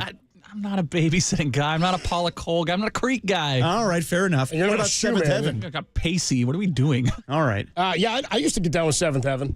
Seventh Heaven fell on hard times though, dude. Once the dad got all caught up for his behavior. Oh, I don't go even away know. for a while. Oh, dude, yeah. Oh, yeah? Dude, They Derek, got him? Derek misses all this. Didn't know about the eggs. Didn't know Howard and Greg Are were you going to related. compare? Hold on. Are you telling you? Are you going to compare Seventh Heaven to the egg shortage? No, I'm going to compare the crimes committed by the father from Seventh Heaven. If you knew the show, the fact that this mission I know is kind of a the surprise. show. Okay, by all means, enlighten me. Tell me what this creep did. It's not an on-air. It's not an on-air topic. Sports. Back to sports. You should look it up. You should look it up. This is not an on-air topic. But I stand on my ground when it comes to the eggs. I don't know about the eggs. I'm sorry. 707 says shout out Elizabeth Shue and the Karate Kid. Ah. By the way, they're making another Karate Kid too. You see that? With Jackie Chan from the New Age one with Jaden Smith. Okay, gotcha. And with Ralph Macchio. Ah. So Macchio is reprising the role from Cobra Kai in this new one, like Karate Kid Legacy or something. It's Yeah, Vinny's cousin. That's how I know Ralph Macchio. Vinny's cousin. Vinny's cousin. My cousin Vinny. Yes, he's thank Vinny's you. cousin. Yes, I was like, what are you talking about? My cousin Vinny. Adam Copeland, Depop, Tim Webb. It's a Wednesday. We are, by the way, giving away 2 tickets. We've been doing it all week. We'll keep doing it all week long to go see the San Jose Earthquakes against Real Salt Lake down at PayPal Park on next Saturday, February 22nd. At 7:30, tune in between 3 and 6. We'll give you the cue to call. Be caller 10 to the studio at 415-896-KNBR, and you'll win those tickets. It's going down 7:30 at PayPal Park, February 22nd. They got a couple of new signings, Joseph Martinez and Chicho Arango. They're taking the field alongside Christian Espinoza and Hernan Lopez. You get there early, you can get an Hernan Lopez bobblehead. Plus, it's Coach Bruce Arena's first match with the Quakes. Tim, what's our cue to call? Halfback passes to the center. Back to the wing. Back to the center. Center holds it. Holds it. Holds it. Halfback passes to center. Back to wing. Back to center. Center holds it. Holds it. Holds it. If you know, you know. Difference in the Spanish broadcaster Yes. from the if you American know, you broadcaster. know. My goal is to play a Simpsons soccer drop this whole week. This whole week. All right. If you hear that cue to call between 3 and 6, caller 10 to the studio, 415-896-KNBR, and the tickets are yours. All right. The Warriors, we know they've chosen their path, says Mike Dunleavy. Last we have dance. a path forward. It's now time for the Warriors' last dance. And Last dance. Draymond actually acknowledged it himself. Says, it is our last dance. This is the last ride. Shout out The Undertaker when he became the American Badass with the Kid Rock mantra. The last ride was his finishing move. See if the Warriors have a finishing move. The Kid Rock guy, huh? Yeah, no, not like Kevin Graham. I'm not. All right, when we come on back, Draymond Green acknowledging the Warriors' last ride, which will continue tonight against the Dallas Mavericks. We'll talk about it next on the Sports Leader.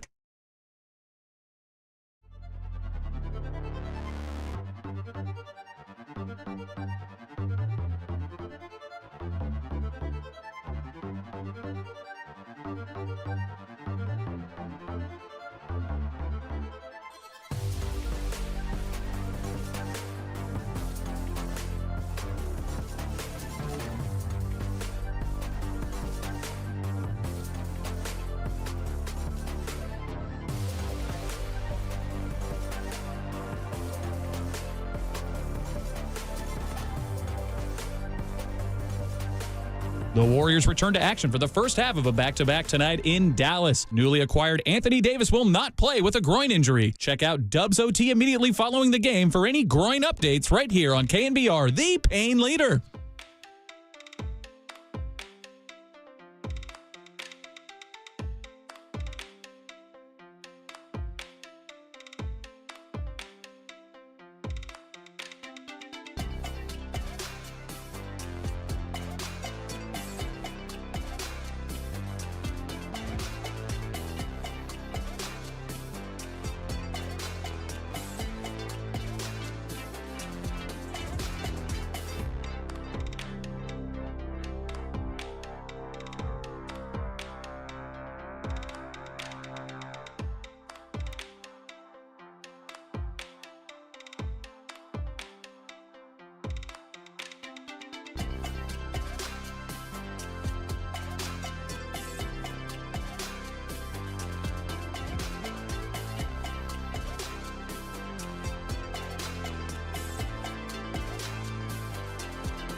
And now it's time for the Protect Your Assets Business and Technology Report with me, David Hollander.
Now, back to Dirty Work.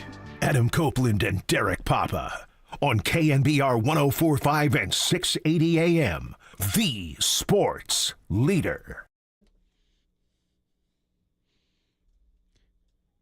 Wednesday on Dirty Work. Tim's girl, Paula Cole. Not mine, sorry. Has this shown up in trivia at all, Tim? Have you used this song before?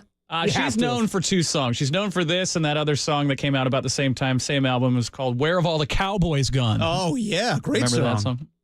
Don't know it. Where is my na-na-na? That'd be a good one for your karaoke night. I'd have to hear it. Where have all the cowboys gone? Ooh. Maybe we'll play it next. Good I hit a little Santeria last night. Oh, So nice. Yeah. Hell It's like yeah. place and time, dude. How long was that show on? Seventh Heaven? Just about.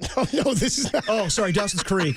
You no, went it's the last a same week on crap. the creek. It's the same WB 90s crap. You're hanging with the WB.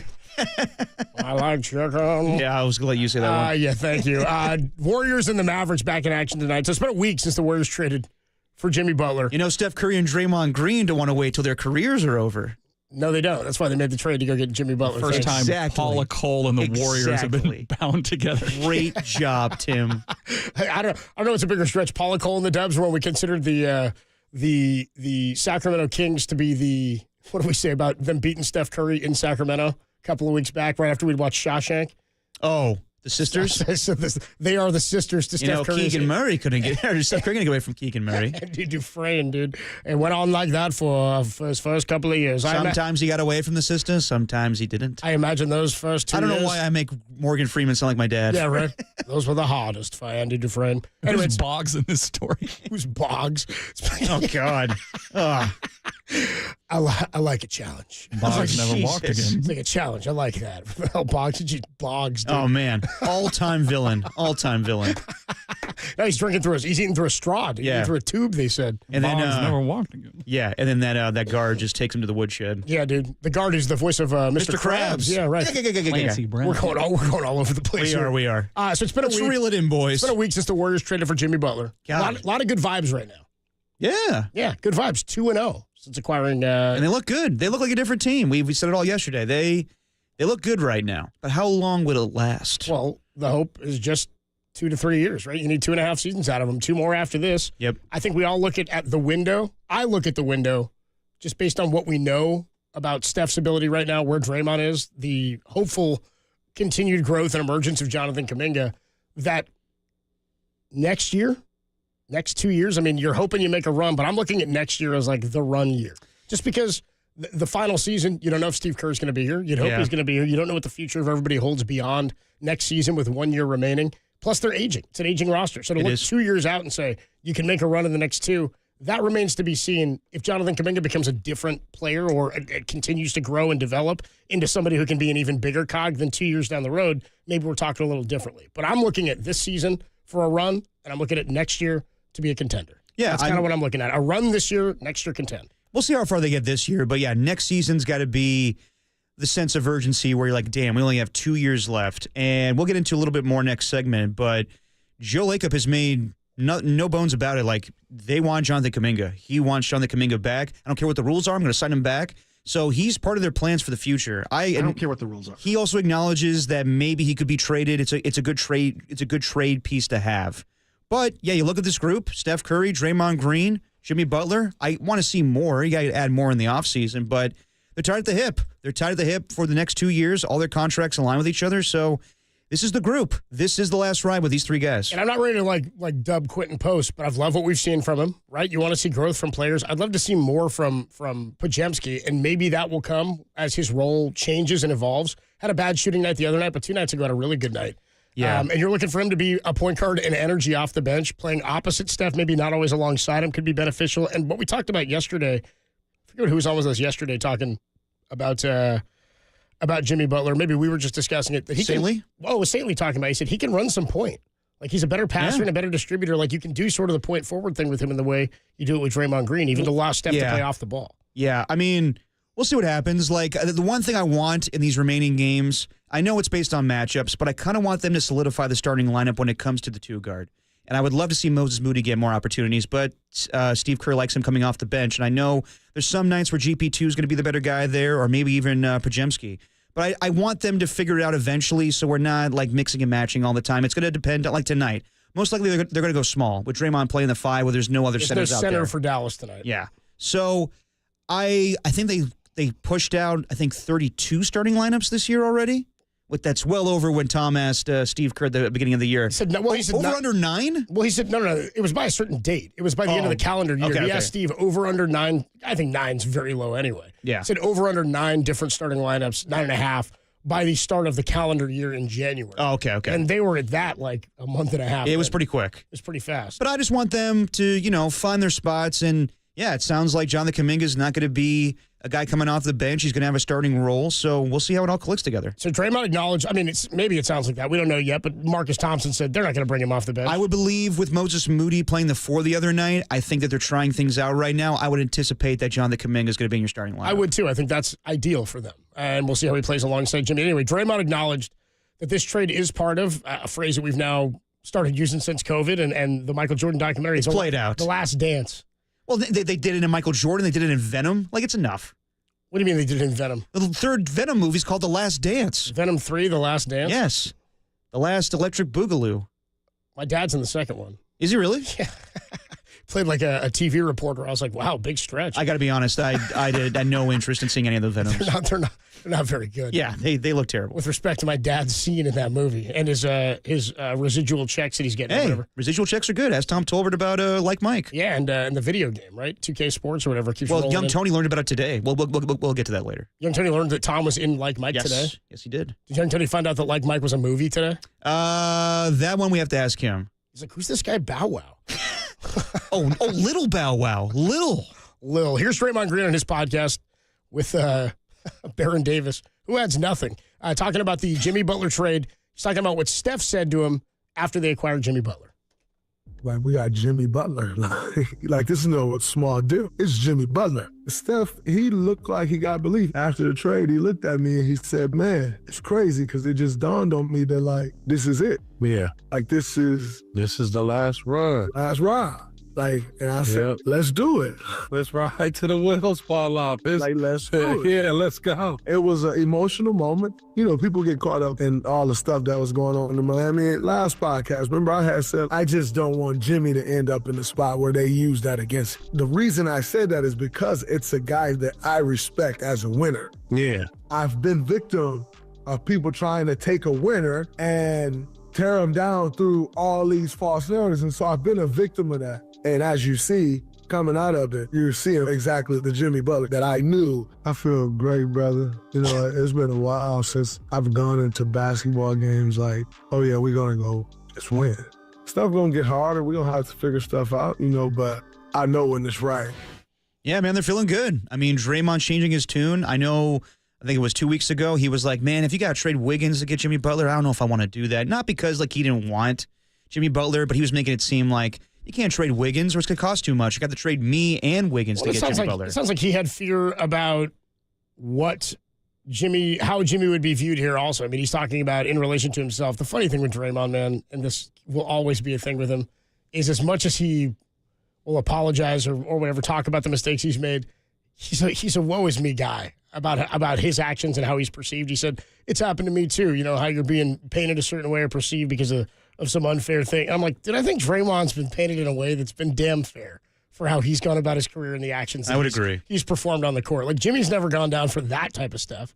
Jimmy's being perceived in a different way because of things that we really don't know all the details of. Right. I don't need more details than watching what Draymond does on the court. All of Draymond's stuff is from on-court actions or things like the Jordan Poole thing, where we had video of it, so we all are aware whether or not you agree with whatever. Whether you agree with him having the right to do it, and some people will defend Draymond in this, and, well, you can't call him that and not get repercussions. Bottom line is everything Draymond has been painted as, or why he's been painted a certain way, is because of actions that he's performed most entirely around the game of basketball. Absolutely. The technical fouls, the over-aggressive play in terms of getting guys hurt, dragging guys down by their jersey, stomping on Sabonis, kicking LeBron in the groin. Whether you're baited or not, he still did it. It's still his own stuff. So to be like, well, I didn't want to happen to him. What's happened to me? I've been through that. I'm like, no, you haven't. You've been through dealing with the repercussions of your actions, Draymond. Yeah, Mark Spears said it best the other day when he was on with the Gregs, where there's a difference between Jimmy Butler and Draymond Green, where Draymond is talking to the officials in a certain way, and even Jimmy Butler turns to him and goes, damn, didn't know you could talk to the officials like that. Jimmy Butler is volatile when it comes to getting paid. Draymond Green is volatile when people come after him and be like, oh, well, you shouldn't have punched Jordan Poole in the face. Like, yeah, damn right I should have. He called me something. I think I can't stand when people criticize Draymond on the court, like Charles Barkley being like, he doesn't make an impact offensively. That's not his game. He does make an impact offensively. He's a great facilitator. Yep. He's great with assists, but he gets so caught up in the numbers as far as, well, he didn't put up 20 points tonight. That's not Draymond's game. He's a middle linebacker and quarterback out there on an NBA court. But just as far as him saying, them acknowledging this is the last ride, yeah.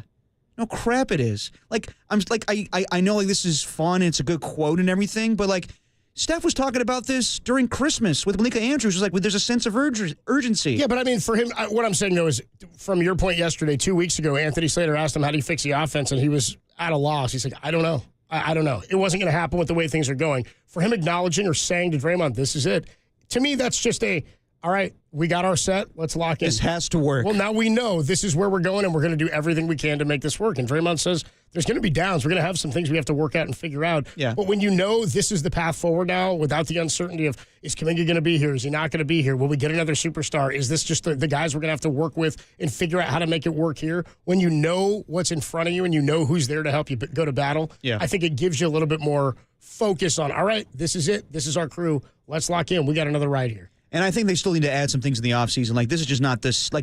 It's a good starting point with those three guys, and they get younger. We'll see what Moody turns into. Let's see what Trey Jackson-Davis turns into, and Quinton Post.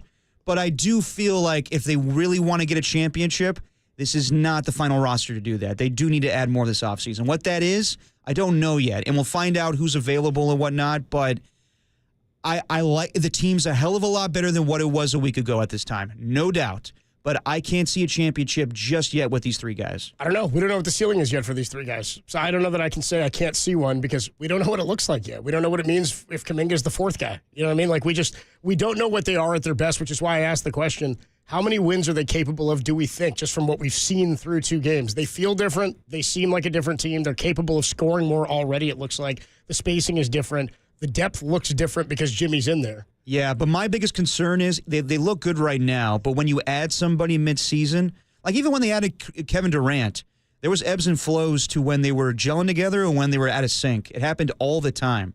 I remember it happening when they acquired Kevin Durant, and there was times where you're like, oh, man, they don't look very good. And then, I'm trying to think of other instances. Like, even when DeMarcus Cousins came to the starting lineup, there was times where they had to get adjusted to that. There will be a learning curve at some point where they're not all gelling together. And I don't know when that's going to be. It just needs to happen at the right time where they are able to avoid losing games down the stretch. Joe Lacob wants Jonathan Kuminga back. He plans on having him back. I mean, we all know that he's a fan of him, that he believes him, that he wants him to be maybe the future cornerstone piece of this team. Is he capable of that? That remains to be seen. But in getting Jimmy Butler, handing him a 2-year extension at the price point they did, 51 and change for the next 2 seasons beyond this year, knowing that you still may have to pay Jonathan Kuminga, this is what I was saying a few weeks back when they were swinging and missing and we didn't know if they were going to land anybody. Joe Lacob wants to be this type of owner. I said, you got to put your money where your mouth is. It's time for you to overpay. Time for you to go do something desperate, not desperate, but push all your chips into the middle and say, we've already gone with Steph. We're sticking with Draymond. We extended Steve. Let's make sure we can make one more run at least with these guys. This was the move, and it wasn't just getting Jimmy Butler. It was keeping Jonathan Kuminga. I think all accounts would tell you that they're going to pay him unless something becomes available that will allow them to make a huge trade and land potentially another superstar. But it sounds like Joe Lacob wants Kuminga back. Anthony Slater wrote an article today in The Athletic saying Joe Lacob isn't shy about wanting Kuminga back. We'll talk more about his comments, which I love to get into. Next, it's Dirty Work on a Wednesday. Hump Day. Adam Copeland, Depop, Tim Webb. It's only here on The Sports Leader. I don't care what the rules are.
Now back to dirty work. Adam Copeland and Derek Papa in the KNBR Casino Matrix Progressive Jackpot Studios. Casino Matrix Progressive Jackpots are here. Where are you? Just drop in. Please play responsibly. Call 1-800-GAMBLER. Is this that other song you were talking about? More This Pole. is the only two I know. Paula Cole? Oh, is it Cole or Pole? Cole, Gotcha. like Cole Lapelt, our guy. Gotcha. I don't know the song at all. Wait for the chorus. Here, let's just wait for the chorus, everybody. Let's not talk for a while. If they weren't playing it on Z95.7 when I was a kid, Hey, right here. I don't know it. Where have all the cowboys gone? It's dirty work on a Wednesday. Adam Copeland, Depop, Tim Webb with you. It's something. Lester Koga of Bear Bottle, co-founder of Bear Bottle, is going to stop by at 3:50 in studio talking about SF Beer Week with us, and then John Dickinson at 5:30. Is JD, is he making the trip? I don't know. We'll find out. Little Texas JD. Yeah. We'll talk to JD does Dallas. We'll talk to him at 5:30 and find out if he's down in Dallas for the Dubs for do Dallas. The Dubs do Dallas. Joe Lacob wants Jonathan Kuminga to return. Sounds like it. I think that was fairly clear by holding on to him. We thought for sure if they were going to pull off a trade for a guy like Jimmy Butler, Kuminga would be gone. So Anthony Slater wrote an article today in The Athletic in which Joe Lacob isn't shy about wanting Jonathan Kuminga back this offseason. Now, he's a restricted free agent. Yes. They don't have to pay him the max deal like everybody's talking about. For example, somebody checks in here at 7:07 on the Golden State Lumber and Building Materials text line at 808 KNBR. 7:07 says, why break the bank for Jonathan Kuminga when there's free agents that we can pay? Jaren Jackson, Aaron Gordon are the caliber players for less money. Thing is he's a restricted free agent, so he's not necessarily gone. But what will happen is if they don't give him a contract that he's happy with, somebody else will. He can go out and try to shop and find another contract. If he gets another offer that's bigger than that of what the Warriors are offering him, the Warriors can say, all right, fine, take it and go. Or they get the right of first refusal. Or they can say, we're going to match the offer sheet, and then he comes back as a Warrior. So we don't really know what the price point's going to be. It may be based entirely around how the league views him, or maybe differently now because of holding on to him after making this trade. Maybe the Warriors are just intending to hand him a big contract. It sounds like it, but they also could use him as a trade piece this offseason when they see somebody they really want and then say, we're not willing to give you the max contract. But everything that was written today from Anthony Slater sounds like it doesn't matter to Joe Lacob. He wants to break the bank for this guy. Yeah, well, the Athletic asked if Butler's addition to the Warriors roster would complicate things for Joe Lacob and the salaries for this offseason. Joe Lacob just said, why? So I'm like, hell yeah, dude. Joe's like, why is this a problem? I have tons of money. Because Butler's salary next season is $25.9 million more than Wiggins was scheduled to make. Joe Lacob said, yeah, so? Jesus. Dude, Joe Lacob's my guy, dude. You know what? I'm all about him. We do make fun of Joe Lacob with our impression of him because he talks very fast, but you want your owner to operate this way. I don't make fun of this guy as an owner. He's the best owner in Bay Area sports. He continually does what he says he's going to do, will put his money out there to do it, got his own stadium and arena and little Thrive City built here in San Francisco, which the Niners couldn't get done. Yep. They've been a dominant franchise across sports, the highest valued franchise in North America outside of the Cowboys, right? He tried to save the A's too. I give him a lot of credit for that. So Joe Lacob, he does everything you want an owner to do at this juncture. And the attitude and the confident, not even like attitude. It's a positive attitude. The confidence and almost like the blind thought that he's like, it doesn't matter what anybody else says. I don't care what the rules say. Yeah. Is the soundbite we always He lives play. by that. He's like, yes, so what that he's making more? We know. We wanted better players. You got to pay for better players. The Niners say we're not in the business of letting good players walk out the door. The Warriors are in the business of making sure good players are always walking in the door. Absolutely. If they don't have them, they're on the hunt to go get them, and they have since he showed up. So Lacob and the Warriors are still committed to paying what it's going to take to keep Jonathan Kuminga, who, again, is going to enter the market as the most intriguing wing target maybe available for the Warriors.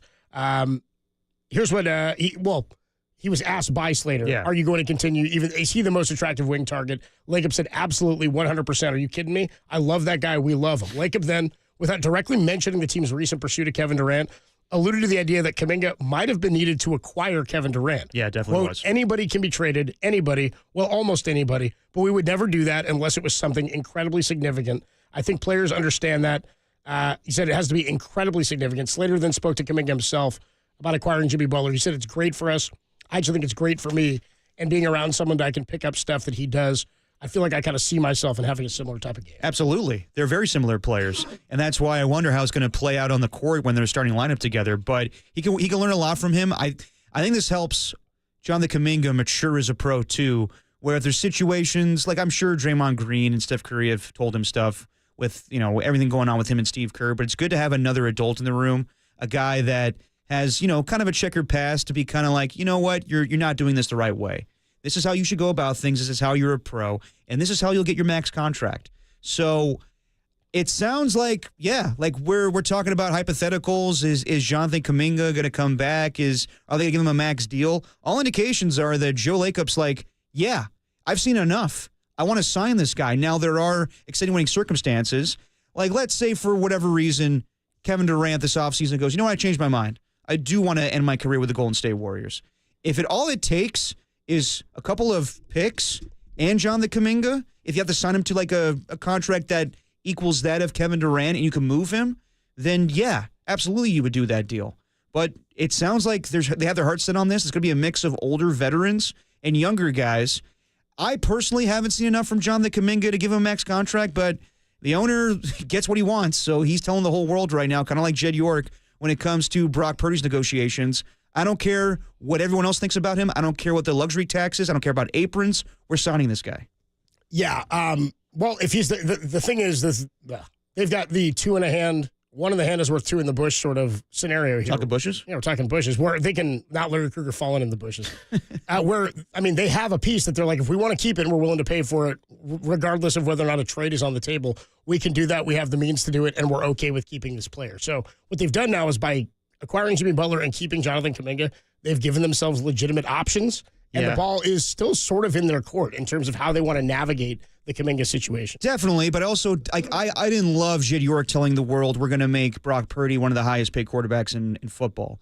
So when Joe Lacob doesn't play his poker hand very well and just says, I want to pay this guy, then you're going to have a bidding war in the offseason. So I don't think it's the best thing to do. Like I said, did he say we're going to pay him? Basically. That's not, again, different than Jed York coming out and saying we're going to make him one of the highest paid quarterbacks. You don't like that being said. I'm okay with him alluding to the importance of Jonathan Kuminga without saying we're going to pay him. What they're saying is we view him as a piece of this team. We love him here and we want him here.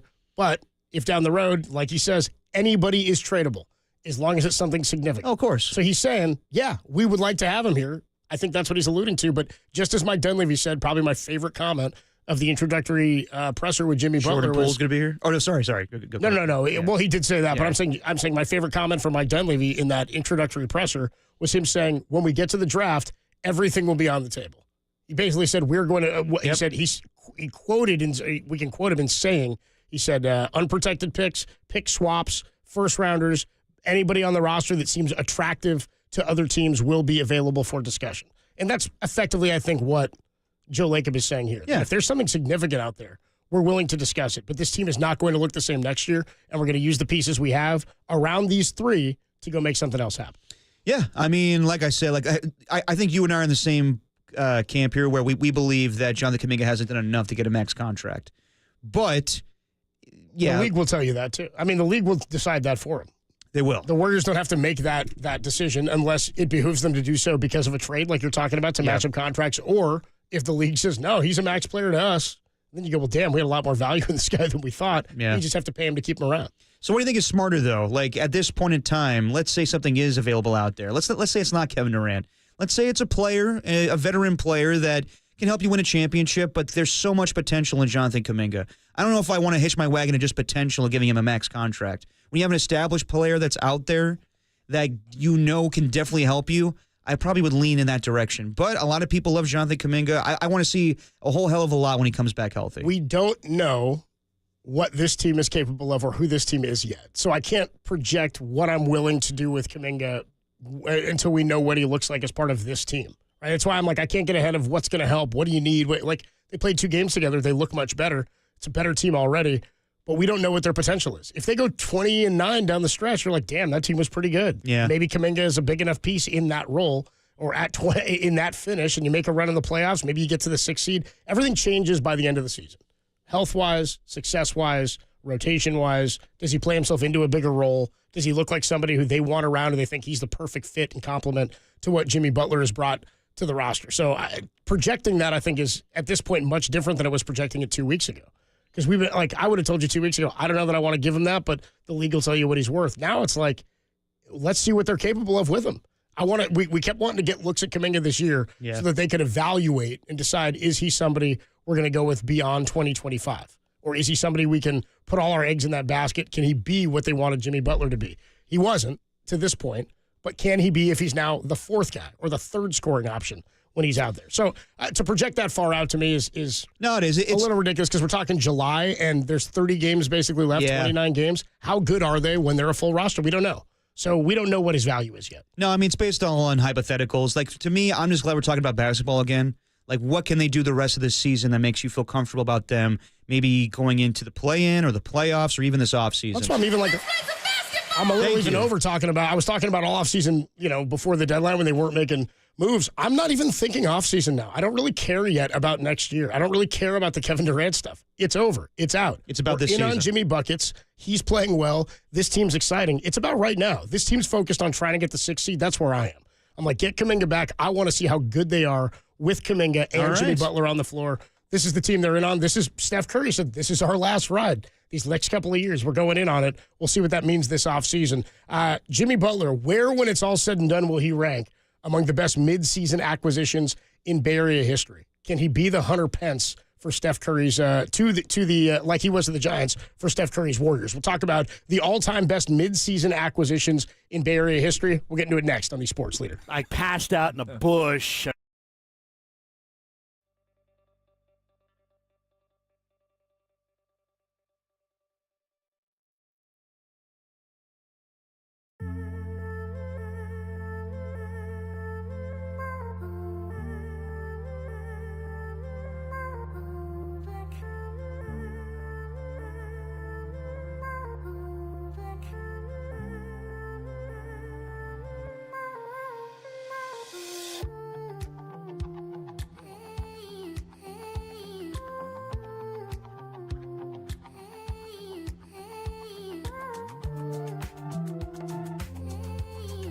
Two-time NBA Slam Dunk champion Jason Richardson joined Murph and Marcus to preview the newly revamped NBA All-Star Weekend. Check out that podcast and all our podcasts at KNBR.com and the KNBR app.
Now, back to Dirty Work.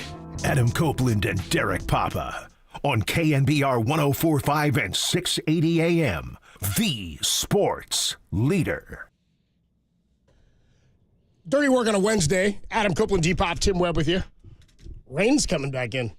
The rain train? How do you feel about the rain? Oh, we have a do we have a weather update from Raph today? I think we will get a weather report, but he's not here yet. KNBR Weather Center is closed right now as they're compiling their data. Okay. Raph's always talking about how he looks at different models. I was looking at the European model, Raph says. So was I. Oh, come on, bro. We'll get the KNBR Weather Center weather report from Raph a little bit later when he gets into the studio. And then tomorrow when Bill Martin, the Bay Area's weatherman, joins us to talk about at the end of his illustrious career, we'll play Raph's weather report for him and see what he thinks. So let's hope that Bill doesn't tear to shreds. I kind of hope he does. I actually hope he does. I don't think Bill would. Is Bill capable? No, Bill's he's going to be so nice guy. about it, dude. Yeah, he's probably going to praise it. Oh yeah, probably going to love it. It'd be funny then we turn on Channel 2 and Raph's up there doing the weather. Hey, what's up, bro? It's me. Hey, bro. Hey, the rain train's coming in. It's going to be cold, so come on now. I want to see Raph though, not in the suit. He's just doing it the way Raph dresses. He's rocking like a Bears hat. Yeah, exactly. Oh man. Okay, so Jimmy Butler talking to Marty off camera. Yeah, dude. Hang on, Marty. Hang on, Marty. I got to get this weather in. What names come to mind when you think of the best mid-season acquisitions or additions for Bay Area teams? Well, ones that led to championships are Ricky Henderson, Hunter 89. Pence. Hunter Pence, obviously. Fred Dean in 1981 for the 49ers. Chargers that year unloaded Fred Dean and I believe Justin Jefferson. No, sorry, not Justin Jefferson. I'm forgetting his name. Tony Jeff or whatever it was. He was a wide receiver back in the day. But yes, Fred Dean. Who else led to championships? I think that's it as far as like ones that resulted in fast success like that. So yeah, I would go Ricky, Hunter Pence, Fred Dean. Baseball is the sport that comes to mind most for me, obviously as a baseball fan, but because midseason pickups in baseball, like the trade deadline was always such a big thing. The trade deadline in the NFL has become bigger, it seems like, in the last few years. Like it used to be like you'd get, when we were kids, dude, there was never trades going down at the deadline. There'd be like, NFL, you're saying? For NFL, there'd be like Never. one or two, and if there was like maybe a couple picks being swapped for something. Now it's like there are players on the move every single season. Now football teams treat it like baseball teams do, where if you're in the hunt, they want to go find something to fill a void, add depth, or help a deficiency on the roster. John Jefferson. Sorry, my bad. Go ahead. The baseball side of it is like anybody who's close, you feel like maybe we're a pitcher away, maybe we're a bat away. And in baseball, you get far more of the rental player situations. I don't know if this all just has to do with cap and the way that's maneuvered.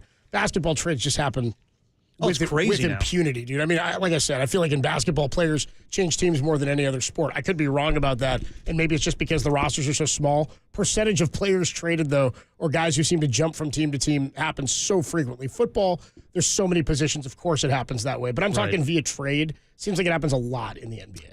Oh yeah, definitely. Like I feel like the bigger trades happen at the trade deadline. Now they do, and in the offseason. But in baseball, also, you get you get team control of a player for like 7 years when you draft him. Right. So things happen a little bit differently in terms of development when you might give a guy up because of just the nature of arbitration, free agency, rental players in baseball. Part of why the trade deadline I think has gone away a bit in baseball is that used to be a big thing. Like the Cubs in 2016, in my mind, were kind of the last team that got away with doing what they did, where they traded Gleyber Torres, who was one of the top prospects in baseball at the time, at shortstop. I think he's now second baseman. I don't even know if he's still a Yankee at this point. Anyway, they traded him for Aroldis Chapman. It was like him among other pieces for Aroldis Chapman.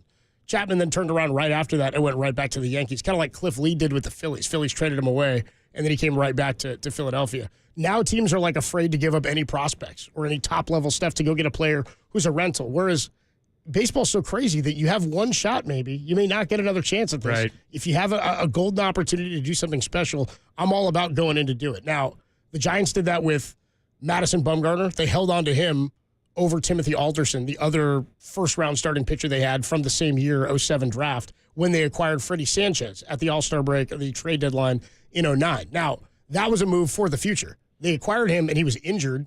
Pittsburgh was in town, by the way, on that day. I was at Marine World when it happened. I remember I was working at a day camp, took the kids to Marine World, like big camp trip or whatever. I remember we got off a ride, and I had the update, and I was hyped. Freddie Sanchez has come to the Giants, and we all knew that's a move for the future, and it helped out. So the following year, 2010, I mean, you mentioned 2012. Mm-hmm. Got to point out in 2010, the Giants bolstering the bullpen, adding Ramon Ramirez and Javier Lopez in 2010. You mentioned Hunter Pence coming over in 12. Well, Marco Scudero. Marco Scudero was as big, if not bigger, of an addition, not just because of the heartbeat. Dude didn't swing and miss for like 2 months when he was with the Giants. 2002, Giants needed a leadoff hitter. Kenny Lofton comes over. They needed a center fielder and a leadoff hitter. Shinjo was not the answer. Relegated him to the bench. They had Reggie Sanders and Wright. And when Kenny Lofton got here, first at bat was a leadoff home run. Comes over from the White Sox. I think Bonds had gotten hurt like a week before, so they needed him at the top of the lineup, and it was something they had not had in that offense for some time under Dusty Baker. So there's a handful of guys you pointed out, of course, midseason acquisitions that lead to championships are big ones, but I love when you acquire a guy like Cody Ross in 2010 also, who's added to the roster because they were just trying to block the Padres and ends up being somebody who wins NLCS MVP. What you got, Tim? I just remember Randy Wynn when they picked him up from Tampa Bay. There was a trade, and he hit 359 and 14 homers. It was like 58 games. It was the best 58-game stretch of his entire career. Randy Wynn. Randy Wynn, yeah. When the Giants acquired him from Tampa, was it Tampa or was it Seattle they got him from? I think it was Seattle. Maybe it was Seattle. I think they traded Yorvit and Jesse Foppert to Seattle for Randy Wynn. Randy Wynn hits 359, like you said, hits for the cycle, hits a bunch of home runs, got a new contract, and it was great.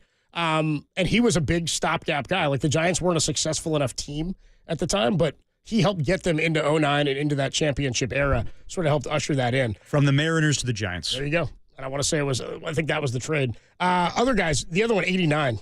Kevin Mitchell comes over, Dave Dravecki comes over, and Craig Lefferts, July 19th. Giants get Mitchell, Dravecki, and Lefferts for Chris Brown, Keith Comstock, Mark Davis, and Mark Grant. There's also the 97 trade, Tim, the white flag trade for the White Sox, where they get Roberto Hernandez, among other pieces, but then ultimately Shooter Beck takes his job back, but Giants needed that to help win that division. Danny Darwin. I remember Danny Darwin looked like he was like 57. Yep. Here's another big Warriors one from our childhood, or when I was in high school, I guess, the Baron Davis trade. Oh, yeah. Baron Davis comes over for Dale Davis and Speedy Claxton, and then a couple of years later, Steven Jackson, Al Harrington ended up getting traded out. I think they came over in the same trade in that same year. I believe, right? Yes, they did. They did, because that was from before, the Pacers, I want to say. Yeah, we believe. I want to say Steven Jackson then went to the Pacers after that, because that's when the whole Ron Artest thing happened. That was before. That was the Malice in the Palace was before. Oh, you're right. You're right. That was in you're like absolutely right. You're 04. absolutely right. My timeline screwed up. Yeah.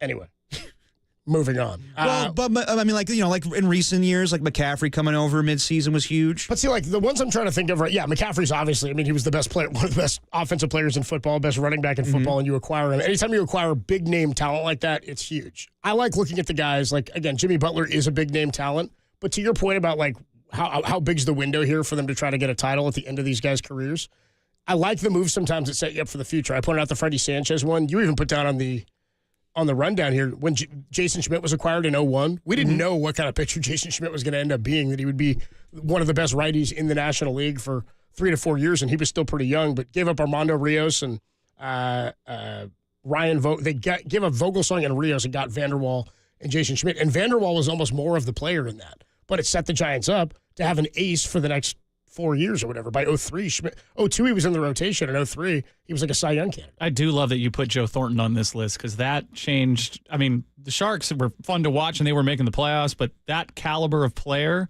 was something that it felt like that the Sharks hadn't really seen. It was all kind of like homegrown. Like that caliber of player probably hasn't been here since then. That guy is amazing. I had a little help from John Curley with this list, if I'm going to be completely honest.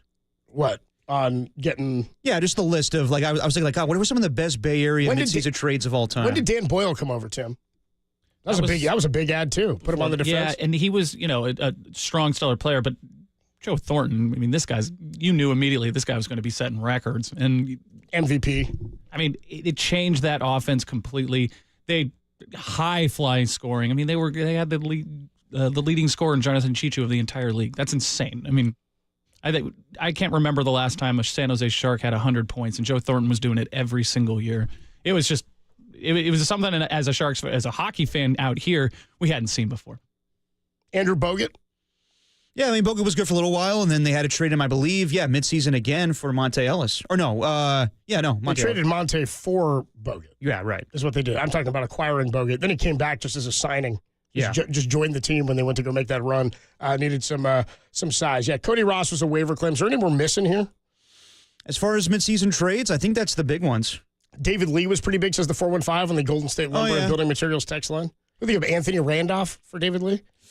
I wouldn't be able to tell you back then. But it was Anthony Randolph. That was ugly. Well, he drafted him out of LSU. He played 1 year there, and I understood. I mean, he was long. He was lanky. He looked like he was the type of player they wanted. Maybe too raw. I wasn't super thrilled with the draft pick itself, but trading him for David Lee made me happy. Made an all-star team. Yeah. No, he's a solid player for a little while. 209 Chickson says Marcus Scudero. That's a good one. 209 says Hunter Pence and Kevin Mitchell with no name on his uniform. Shows up just playing with no name at the time when he came on over. Traded for Harrington and Stack Jack. 707, by the way, helping me out, says Gleyber Torres signed with the Tigers, they believe. So I'm good with that one. 408 says, don't forget, Cobes, the Giants also traded Zach Wheeler for Carlos Beltran. Again, people hate on that one looking back because of what Zach Wheeler ended up being. But this is what I mean by teams mortgaging a little bit when you have a chance. The Giants were coming off a World Series title. They had the Rookie of the Year in Buster Posey, who then they had lost for 2011 with the Scott Cousins leg injury, right, at home plate. And then they were still in the hunt. So they decided we got to go get somebody front of the line. They also wanted to keep Beltran. They were trying to re-sign him. He didn't want to be here. Bochy even gave him his number. Remember that? Let him wear number 15. His numbers ended up being pretty good. He didn't play all that great, I think, is the memory for most everybody. Plus, you gave up your top minor league starting pitcher to go get this. Got a little hurt, but the whole thing was, and especially in retrospect, fans will look back, the organization went for it. They had a chance. They went for it. They didn't have Buster, and they needed a bat, and they went for it. And I was like, I'm good with this. I would rather have an organization that goes for it than not. And it's something went for it. It's something that I know Giants fans now are frustrated with or have been with the Farhan era is not giving up pieces to acquire things that would help you in the future. No, definitely. Giants, like Sabian was planning for 10 when he acquired Freddie Sanchez. We need a second baseman next year. He looked at the market and was like, there's nobody we want to get or that we're going to go get. Let's give up a piece. And they gambled right. They gave up Alderson.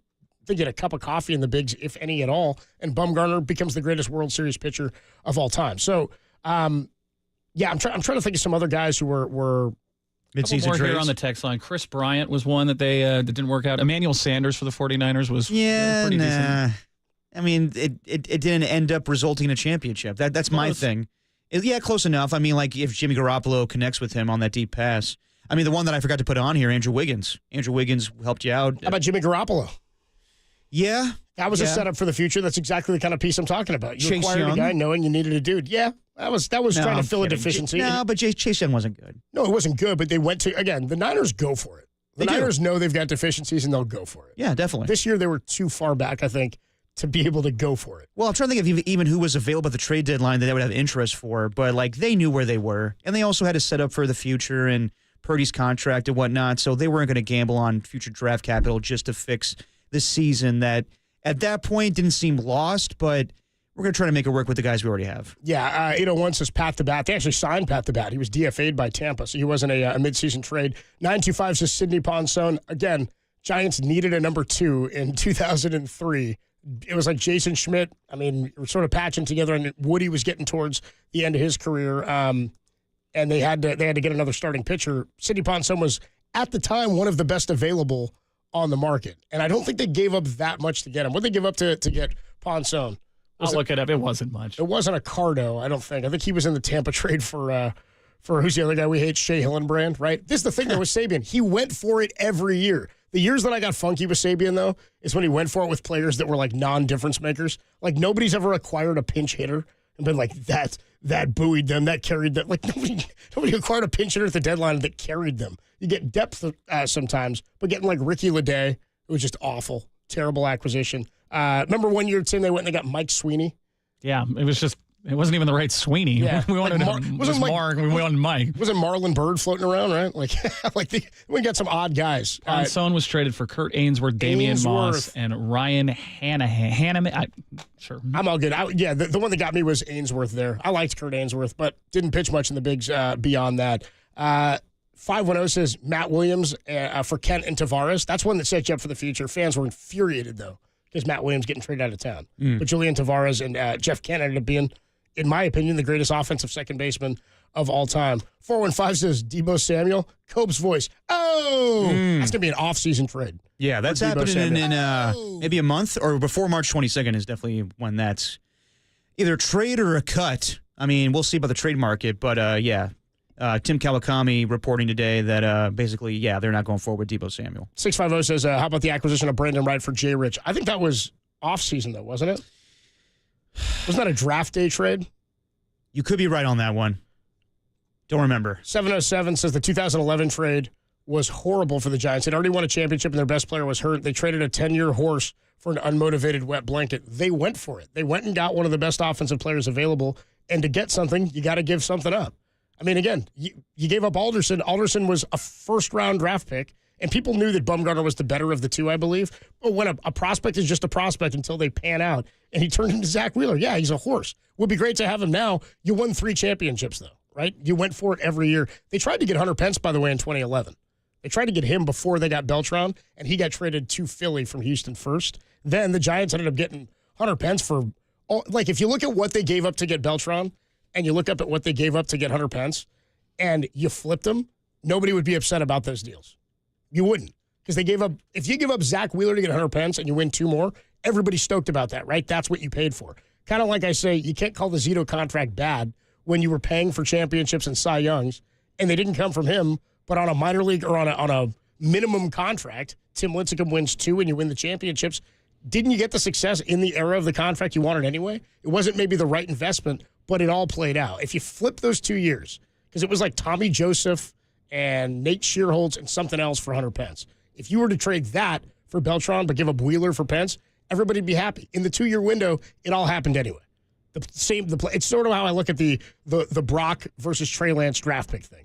It didn't hurt you because Brock showed up and saved your ass. Right. Right? If you didn't acquire Hunter Pence the next year, or you had to give up just as much and what ended up being Zach Wheeler the next year, then you might be pissed if it didn't work out, right? So anyway, a little bit different, I think. Mark Melancon to the Giants at the deadline in 2016 might have been a championship. They needed a closer in 2016 for sure. They did not get enough then. Adam Copeland, T-Pop, Tim Webb. It is a Wednesday on Dirty Work. In about 35 minutes, Lester Koga, the co-founder of Bear Bottle, is going to stop in, talk a little SF Beer Week with us, and then we'll talk to John Dickinson at 5:30. Of course, Larry Krueger tonight with Niners Nightly. Still Niner talk. No Diner talk quite yet. When we come on back. Give it time. When we come on back, Justin Verlander showing up at camp. He's going to rock Brandon Crawford's number 35. And nobody has any right to be pissed. We'll talk about it next on the Sports Leader.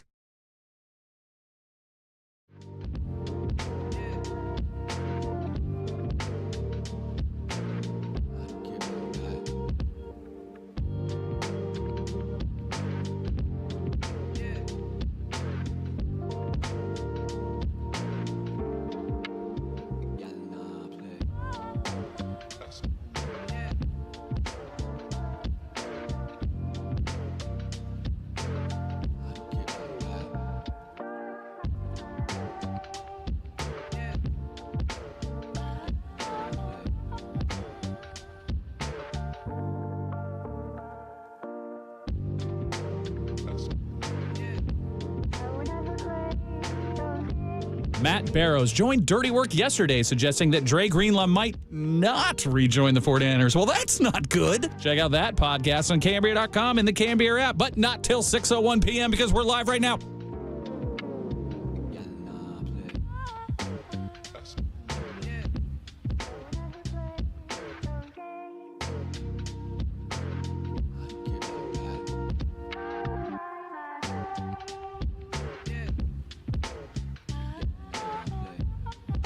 What's going on, everybody? Me again, Adam Copeland here for the San Jose Earthquakes. We're reminding you the Earthquakes kick off the 2025 season on Saturday, February 22nd at 7:30 at PayPal Park, and you don't want to miss it. New signings and MLS Cup champions Josef Martinez and Colombian Chicho Arango are set to make their on-field debuts alongside Argentinian stars Christian Espinoza and Hernan Lopez, and, of course, legendary U.S. national team coach Bruce Arena is taking the helm for his first match with the Quakes. Arrive early on February 22nd for the exclusive Hernan Lopez bobblehead giveaway featuring his signature H-Hands celebration. Festivities are going to include live music, there's performances, a pyrotechnic show, big updates to the stadium concessions, and so much more. So don't miss this seismic matchup on February 22nd when the Quakes take on Real Salt Lake in the season kickoff at PayPal Park. Don't delay. Get your tickets now at sjearthquakes.com.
Now, back to Dirty Work. Adam Copeland and Derek Papa on KNBR 104.5 and 680 AM, the sports leader. Dirty Work on a Wednesday. Adam Copeland, Derek Papa, Tim Webb. Coming to you on a hump day. We'll be soon joined by Lester Kogan from Bear Bottle. For Kogan? What's up? Lester Koga. Koga, sorry. Yeah, they make their own soda. It's called Coca-Cola. That's there you go. Thank you. Nice, nice. There you go. Pitchers and catchers reported yesterday. Hell yeah. Hell yeah.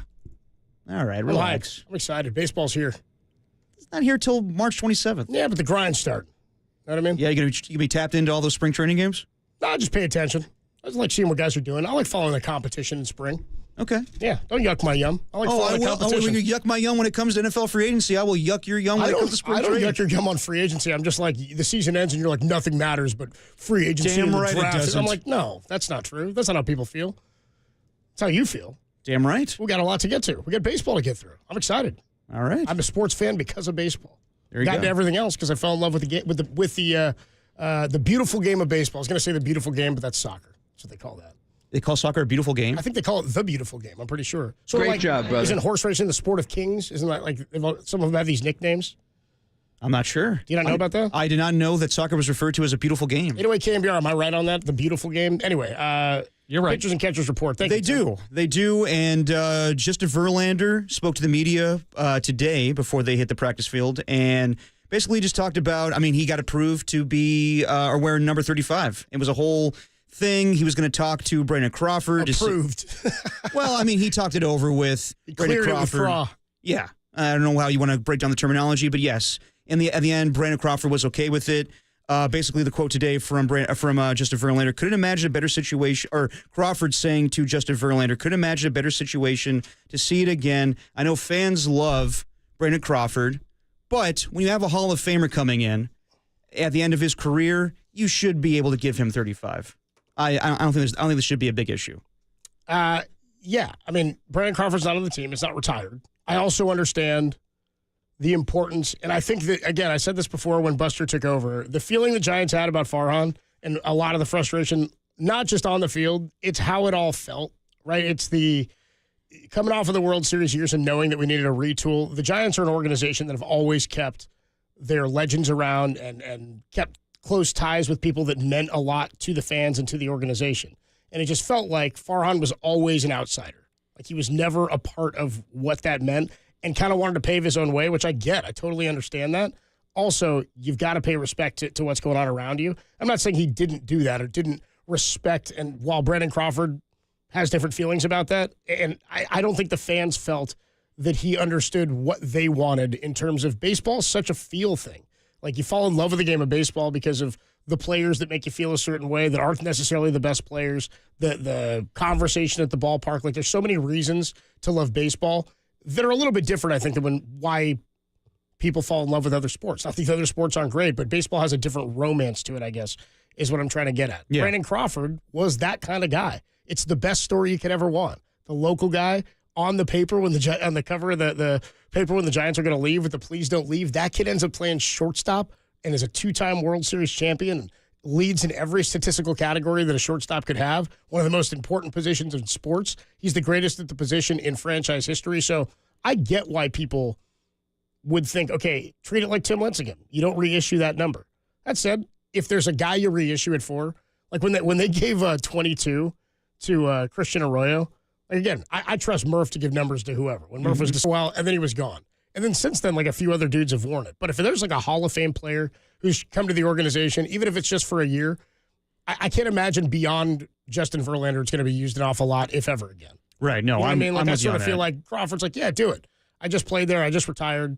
Just hung him up. This guy's a Hall of Famer. You know Crawford's rooting for the Giants. No, no doubt. But do you think the fans would turn on Verlander at all for wearing the jersey and he comes out and performs like he did last year with the Astros? What's that? If he comes out and does not perform well like he did a season ago with the Astros, do you think the fans would turn on him for wearing the jersey? They shouldn't. I mean, I wouldn't. I don't know why that would have anything to do with it. If you're going to turn on him for pitching like he did last year, you should turn on him for that. Like if you're looking for a reason to be mad, it can frustrate you if he's pitching poorly. Yeah, but fans sometimes are crazy. If he's pitching poorly, I could see myself after like a third or fourth straight start in July where he's getting knocked around and not getting out of the fourth or the third. I could see myself going, God, and he's wearing Crawford's number. Like, yeah, well, exactly. You pile that on just as a fun reason to be frustrated, but I don't see anybody really being upset. Like Dan Uggla wearing 22 was frustrating. You know what I mean? When they throw Will Clark's number on Uggla, you're like, what? Excuse me? What's going on here? Tim Lincecum's number has not been reissued. But I think Tim Lincecum is kind of a unicorn in a lot of ways for the Giants. He's a recluse. He's not here. We don't hear from him. He doesn't show up at the events. But he was such a comet across the greatest era of Giants baseball that while he's not a Hall of Famer in numbers or in the way the league will view him, he's certainly a Hall of Famer to Giants fans, and that number should never be worn again, in my mind. 35, eventually I think will probably be hung up. No, I'm with you on that. What are your expectations for Justin Verlander this year? It's tough to have expectations for him because when a guy gets hurt late in his career, you never know if any of the poor performance is based on aging or being injured. I'm not expecting anything like the Cy Young year he had a couple of seasons ago. However, he's proven that late in his career he can come back from a severe injury. Last year's not nearly as severe. Plus, there's definitely some stuff behind the scenes with he and the Astros where he didn't want to go back there, even though he'd had a good relationship and returned there already for one time. But I think he felt pressured in some capacity last year to pitch. They were so short on starting pitching last year, the Astros, and needed him to throw that I think he came back from that injury. And if you look at his splits pre-injury, post-injury, while post there's a bigger sample size, it's clear that he was not pitching healthy last season. Right. So expectations different than hope. My hope, I think I said this to you before, I'd love anything north of 150, 160 innings. That's a lot of innings. But anything north of that or right around that means that he's been healthy for a majority of the year. He's pitching deep enough into games to give you an opportunity. That's my hope and expectation for a Hall of Famer looking to extend his career. Yeah, I mean, he helps out. He brings some veteran, leadership to the pitching rotation. What'd you make of today? So they're talking about the pitching rotation right now, and the expectation is that it would go Robbie Ray, then him at 3, and then I guess Jordan Hicks. I guess he's coming in with Robbie Ray's a wild card for me, by the way. Tim, how about you? He's a guy who I think they're counting on, and they need him to pitch well and be healthy. But even when he won that Cy Young, I was like, wow, Robbie Ray won a Cy. Talk about not knowing what you can have for expectations. I have no idea. Feels like they haven't seen him pitch in, 2.5 years at this point? I mean, he pitched last year, and at times he looked okay. That first start at Dodger Stadium, there were moments where he looked all right, but he clearly wasn't healthy, and then he didn't pitch the end of the season because he got hurt again. Yeah, and the team was not anywhere near in a position to be like, hey, go out there and pitch. But it's just, I don't know. 4, maybe a 3, maybe a 4. This guy can get you... Jeez, what are we going to say, 160 innings, maybe? I'll tell you this about Robbie Ray last year, though. Here's the numbers that stand out, though, that were impressive. He only threw 30 2/3 innings pitched in 7 starts. He had 43 strikeouts in 30 2/3. He only had a 1.14 whip. So the ERA doesn't look great, but and he didn't pitch deep into a lot of games. But last year he wasn't all that bad coming off the injury. They shut him down early and then are hoping, I think, again, you need the vets to eat innings. It's Webb, it's Ray, we'll see what Jordan Hicks is. We'll talk more about some of the news from them showing up today at camp, and he's put on some weight. But Verlander is the other one. I mean, you've got a spot, that number 4, the 5 spot in the rotation will be up for grabs. But you're going to be, I still think, working it together with some guys who we pointed out, Hayden Birdsong and in Landon Roop, who for their careers had not thrown as many innings in a season as they did last year. So not just like Jordan Hicks, but in that same thought and capacity, you need them to eat innings. You need them to find the strike zone. And you need to make sure that they can get through a season. On the other side of things, Kyle Harrison, that's a big year for him. Oh, definitely. You need a lot from Harrison this year. You need to see the step forward. He's got to find the strike zone better. It's case in point. He does not find the strike zone enough, and he's pitching from behind. It happened to Birdsong a lot, too. And when we talked to him at FanFest, Birdsong said the same thing to Marcus and I. He's like, I got to find first pitch strikes. That was the thing that ate him alive. And then he had that Big 10 strikeout game near the end of the year, the one that Larry taped. He's all hyped about getting in some Birdsong. Some Birdsong. He got some Birdsong, man. That's like, you see what he's capable of, but we got to see him be able to do it for the course of a year because he hasn't pitched this much before. You're looking for him from the onset of the season to be in a big getting through rotation. the 5th, getting through the 6th inning. I mean, geez, towards the end there was like, if you got to 4, it felt like a huge deal. And then it was like, okay, well, we're in for a long one now because the bullpen's covering 5 straight innings. And they did that, more than anybody in baseball. I think their bullpen was either the number 1 most pitched innings or close to it. It was number 1 in baseball last year. You can't do that over and over and over again. You can't have your bullpen be the bulk of your innings here. You don't want to lead the league in bullpen innings pitched. It means your starters are not good. Right. And what was sort of frustrating, and 510 says it, last year's pitching rotation was better on paper than this year's rotation. But it's baseball. We have no idea what's going to happen. But on paper, it looks weaker than last year. Yeah, but how bad was Blake Snell at the start of the year? You didn't get Robbie Ray till much later, right? Wasn't Alex Cobb here or not for part of last year?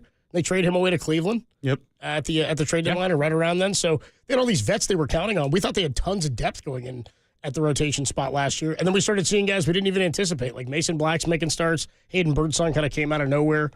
You ran into some hiccups with Kyle Harrison, as expected, in his first full season at the big league level. Writing was on the wall when Jordan Hicks was your second most innings pitched when it got around to the All-Star break. And he was really good. But he fell off, and then it was down. He wore down. Yeah, he was really, really good. Let's talk more about it. Giants pitchers and catchers reported to spring training yesterday. Brandon Crawford's number 35 will be worn by Justin Verlander. A lot of people are like, who cares? Crawford's it's not a Hall of Famer. They didn't retire it, and that was your take. If it's not retired, it's out there. Unless the team does something special and sort of holding it like 10 But when you're a fan favorite and you're not performing well, I can also see fans turning on somebody too. So we'll see what happens with Justin Verlander this season, but it's another reason to hate a guy right off the bat because he's wearing a fan favorites number. 707 says, what about number 18? That was the one that I got miffed about that disrespect. Like, who wore 18? Matt Cain. Well, no, I know Matt Cain wore it, but who wore it after him? Well, like opening day in San Diego, like the year after Matt Cain's gone, it's Connor Joe out there. Ooh. Connor Joe's out there in left field rocking 18. I was like, what the hell's going on? Where'd you come from? Where'd you go, Connor Joe? Yeah, and I think a couple other guys have worn it since. I want to see when Matt Cain came up. He wore something in the 40s, 43. Wasn't 42, I'll tell you that. I don't think so, Cubs. That was reserved for Jackie.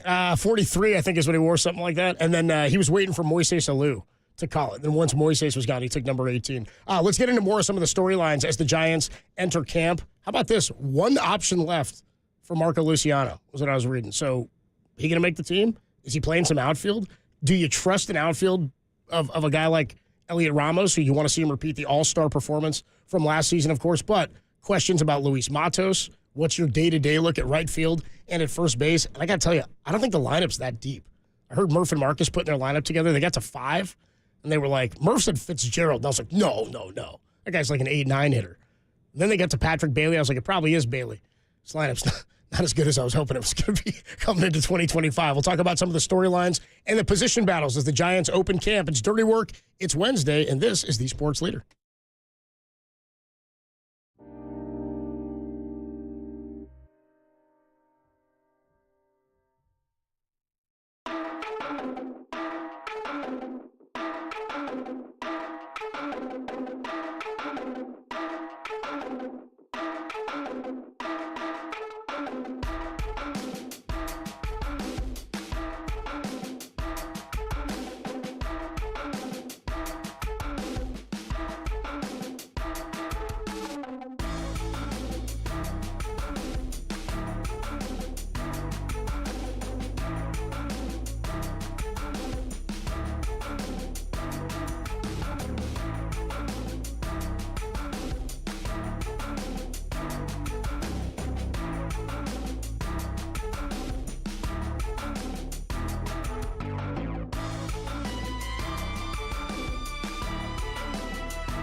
Now, back to Dirty Work.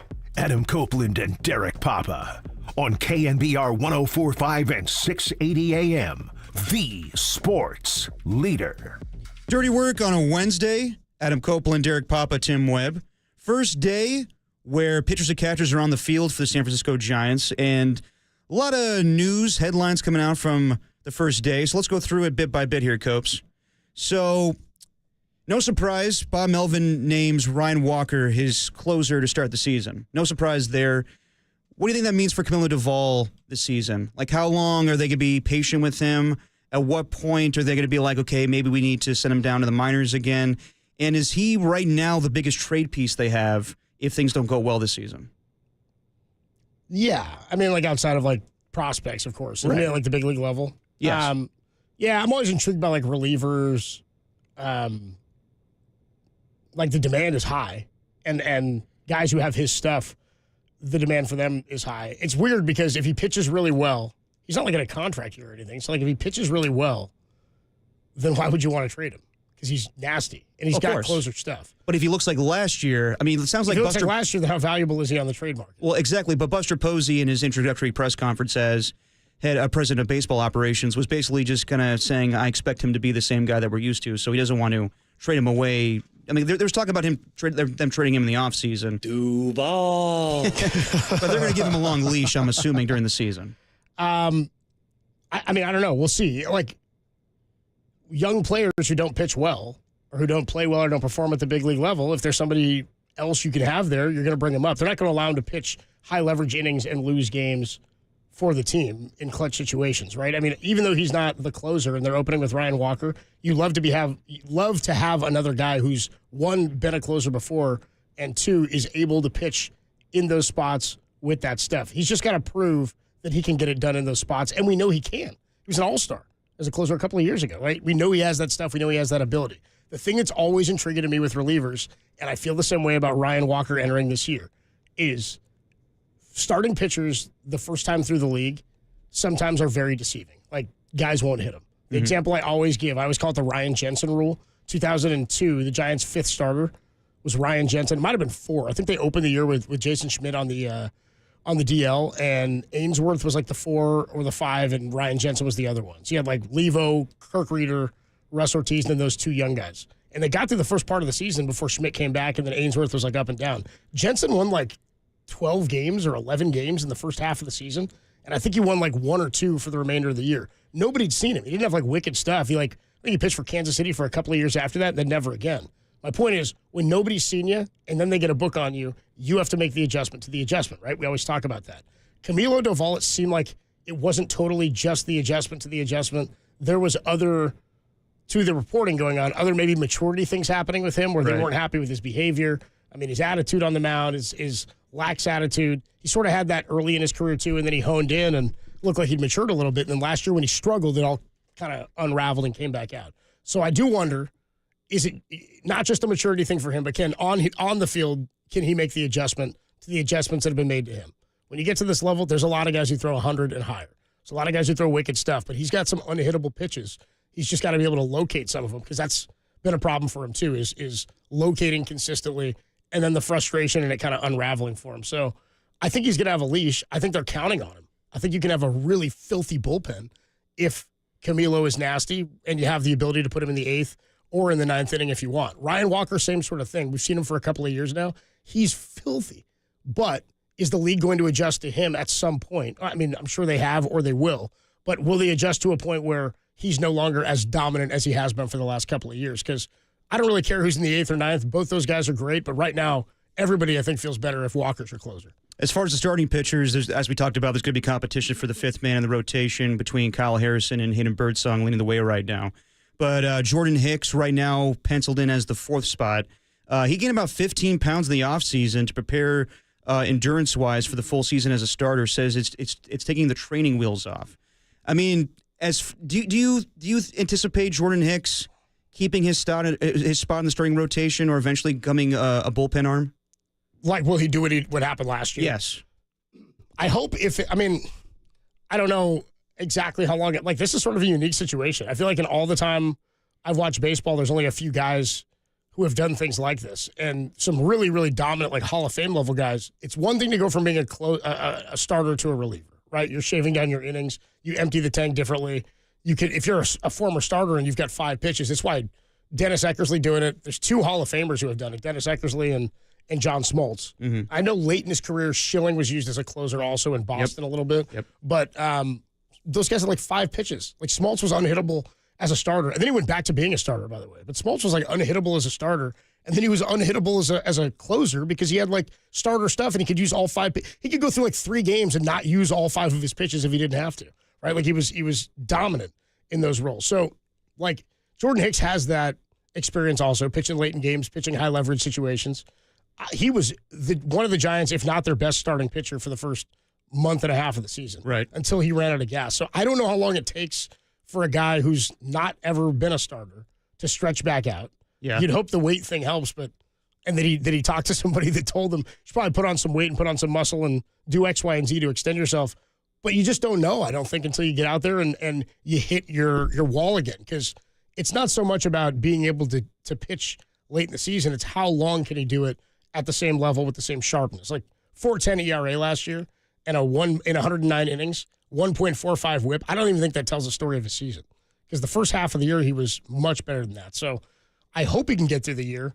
I don't have as high of hopes, I think, as I do for some other guys. 109 innings last year. What's the cap this year? 120, 130? Like, how many more can he pitch? Because even of the 109, they weren't at a high level. So I'm not anticipating he's all of a sudden training wheels off 150. I think this is a process for him. Are you surprised that Buster Posey wanted him to come back as a starter? Because this definitely seems like last year, like, hey, that makes sense. He's a reliever. They're going to start him. It's kind of a very Farhan thing to do. But you think it's just the inexperience of Kyle Harrison and Hayden Birdsong that they are going with a more proven player and the 4th spot right now? I think anybody who has the stuff that he has, and by the way, he's under contract for a number of years. Mm-hmm. I think if you have the stuff that Hicks has and you pitch in the way, like you proved last year that you can be this, that you can be a starter. It just, we knew that the innings were going to be a problem, the number of pitches thrown were going to be a problem at some point. And it kind of happened around the time where he hit his like single season max for pitches and innings thrown. 109 last year's a lot. But if you look at like the first 12 games of last season, his first 12 starts, this is from the start of the season, March 30 through May 31st. So the first 2 months of the season, he threw 63 in a third of his 109 in the first 2 months, right? So he's already over half of what he ended up throwing for the entirety of the season. Right. He was 4-2 at the time. He had a whip of, he was fantastic, by the way. Wasn't giving up home runs. A batting average against a 218. Just want to get you his whip here. I don't have it right in front of me. Anyway, he was a 2.7 ERA. He'd been one of their best starters. He was getting swings and misses. He was getting ground balls. He'd only given up 10 doubles at this point, not giving up hardly any home runs. He'd been great. So I think when you prove that you can do it, they're like, well, now we know we can do it. We need innings pitched. You got to get through a season. You got to get through 9 games a day for 6 months. And the more a starter can go deep into a game, and if that's Buster's philosophy, then I'm on board with that. Like, I liked what I saw from him. When he ran out of gas and couldn't get out of the 4th and the 5th inning, that's when you're like, this is problematic. Most of those starts at the start of the year were 5-inning starts. He had a 7, a 6, a 6, a 4, and most all of them were 5 or like 5 1/3 for his first 12 starts. Then they even started diminishing, 3 2/3, 4 1/3, and then he started coming out of the bullpen. So it's going to be a process with him, but it's why you got to be able to count on some of these other guys. Landon Roop and Hayden Birdsong are going to pitch in the rotation at some point this year. Do you go even further and start talking Carson Wisenhunt, who pitched not great last year in AAA, but did have a full season at the AAA level and is one of your top pitching prospects. So I don't anticipate he's in the rotation all year, but I think they're going to use him as a starter for as long as they can until they need to take the pedal off the gas. Okay, you talked off the gas. Yeah, you talked about how you thought the lineup doesn't have a lot of depth right now. So what do you think about Encarnacion being the leading guy right now to be your DH for the season? What's his name again? Gerard. Encarnacion. Didn't they get that movie? What's up? They got it, right? They got it? Nacho Libre? I can't find it anywhere. That's what I'm saying. I think, did it get canceled? I don't think it should. Oh, you can stream it on YouTube. Let's go. You can? Absolutely. For a price, full movie? though. A whole movie. I think you might have to pay like $1 or $2, but Eagle legs. They give me no nutrients. I love Nacho Libre. Don't take it away from me.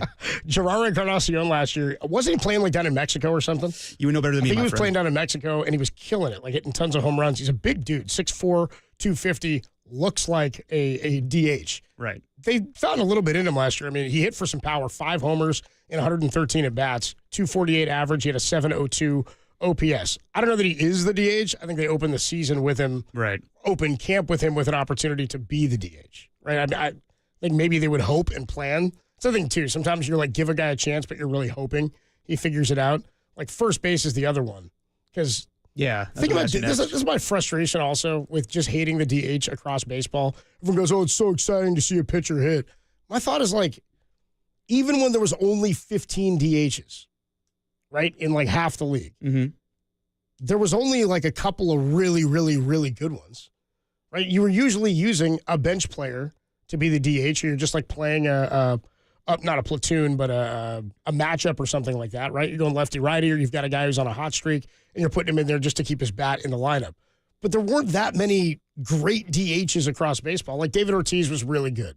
It usually was like an aging player who you didn't always want in the field anymore. Like when Frank Thomas hit 39 for the A's. Yes. That was fantastic. What year was that? 2006. Yeah.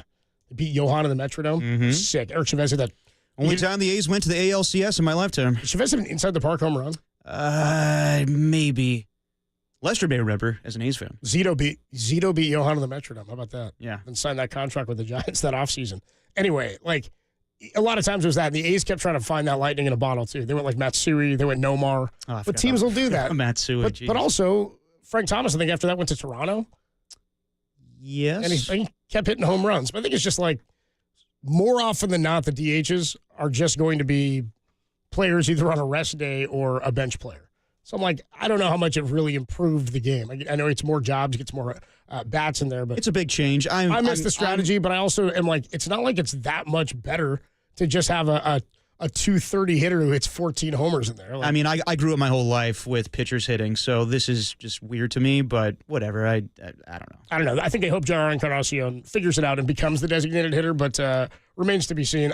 Could be Wilmer for all we know. If Wilmer ends up playing, keeping his bat in the lineup, and I'm okay with Wilmer, but again, it's not like a traditional big power DH, but I think they're counting on Wilmer a lot, and I think they're counting on Lamont Wade a lot. Two guys who have been hurt a ton over the last couple of years. Yeah, so to that point, last one here, just the battle at first base, Wilmer Flores versus Lamont Wade Jr. And I know that Bob Melvin said that they didn't make a move this offseason because they want to see what Bryce Eldridge brings, but Bryce Eldridge is not going to be there on opening day. My thing is, like, I'm still surprised they're not going to go out. Like, I know that Pete Alonso was never coming here and never was in the conversation, but guys like Alex Bregman still available, or Anthony Rizzo. I'm surprised I know those guys are older, but you signed Justin Verlander at 42 years old. Why not get a veteran first baseman just for 1 year? Yeah, I kind of thought that was the route they were going to go, just to at least get somebody maybe more stable who could potentially DH just to be around. Like, I don't know. The Anthony Rizzo one is interesting. And why he's unsigned. I even saw like the Diamondbacks signed Trey Mancini and are giving him an opportunity, and he didn't play all of last year after playing with the Cubs a couple of seasons ago. But yeah, I mean, I don't really have any rhyme or reason or understanding as to why they didn't. Like, I kind of feel like that would have been the route to go, is to find somebody who, at least then you have a third option there. But, then you're talking about you carrying 3 first basemen. They didn't get rid of Lamont. Lamont's still hanging around. You still have Wilmer. Like, if you're not going to get rid of anybody, does this person also have to be able to play another position? Yeah, Fitzgerald you can use over there, I guess, a little bit, but he's going to be the everyday second baseman. So, honestly, there's a lot of holes and a lot of what-ifs and question marks in the lineup, which is why you're like, doesn't seem all that deep. And by the way, I would probably, like, if Wilmer were in the lineup, he'd be my 5-hitter. Because you're probably going, like, Jung Hoo Lee leading off. Yep. Second is Willie Adames, probably. Chapman. Elliot Ramos. Oh, Elliot third. McClure. Chapman 4. I'd probably go, if it's like Wilmer's in the lineup, I'd probably go Wilmer 5. Somebody earlier said, Copes, what are you smoking? Fitzgerald's like a 7-8, but Patrick Bailey's a 5. I don't think Pat Bailey's a 5. I don't really think Fitzgerald's a 7-8. He hit better last year, but again, second year for a guy, second time through the league. I want to see what the impact is on him, and can he make the adjustments to the adjustments. I also just like a speedy guy at the bottom, so you can do the 2 leadoff hitter thing. Real quick, I heard Mike Kruko talk about this the other day on the morning show. What do you think of him not calling him out, but basically saying like Patrick Bailey needs to get in better shape? I think what he's talking about is being able to get through a season where his legs don't give out. I mean, it was pretty obvious for a second year in a row. And 2 years ago, nobody faulted him because he was figuring out a full season. But, I mean, to get on him is tough. Also, you're a catcher. You got to get through a full season. And it's a position that everybody knows is going to wear you down and that everybody will take less offense from because they know the importance of a great Gold Glove catcher like Patrick Bailey stealing so many strikes. Like Landon Roop said, I can't tell you how many times I throw a pitch, just think it's a ball, and then it's called a strike because he's like, yeah, I totally missed on that one. It's like calling miss and then banking in your shot when you're playing basketball. Pat Bailey pulls it back for a strike. They need more from him, though. They need more from him offensively. It's kind of that simple that you can't be an absolute dead bat out there when you get to the end of a season. However, find me the catcher that's like absolutely killing it and feeling good in September. It's tough. So he's got to figure this out, but he's already proven to be the best defensive catcher in the league. Definitely. There you go. Adam Copeland, T-Pop, Tim Webb with you. Dirty work on a Wednesday. I'm hyped. Baseball season. That was fun. Felt good, dude. I could tell. I felt good, dude. Your pants are a little tighter. Yeah, I know. I was backing up for a minute. You know what I mean? Not talking any ball. SF Beer Week is here, and our guy Lester Koga, the co-founder of Bear Bottle, is here with beer. We're going to talk to Lester about Beer Week next, only here on the Sports Leader.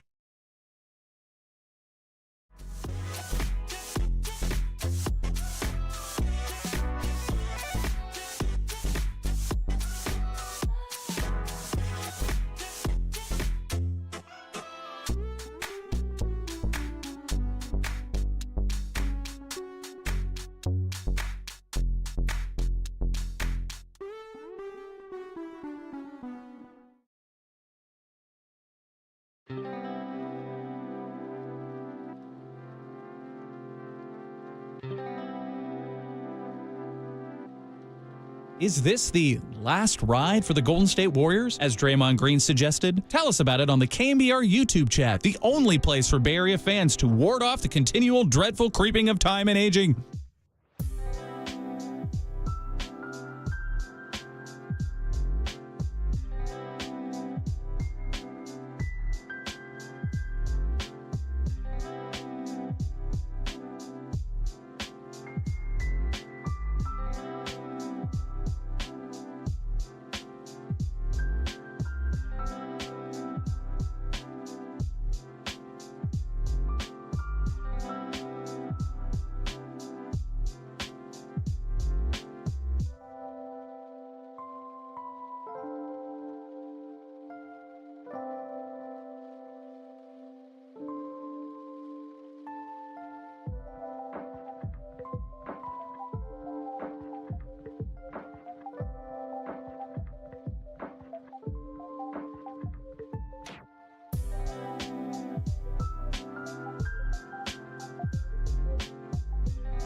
Now, back to dirty work. Adam Copeland and Derek Papa in the KNBR Casino Matrix Progressive Jackpot Studios. Casino Matrix Progressive Jackpots are here. Where are you?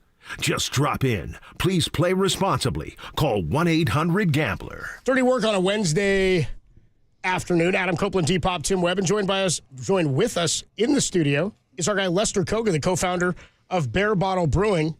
And we're going to talk some SF Beer Week. First of all, Lester, good to see you again, man. What's up, Lester? How you been, shaking, guys? Not a lot, dude. Nothing's changed since you were last here. Dude, first and foremost, you obviously know a lot of changes at KNBR.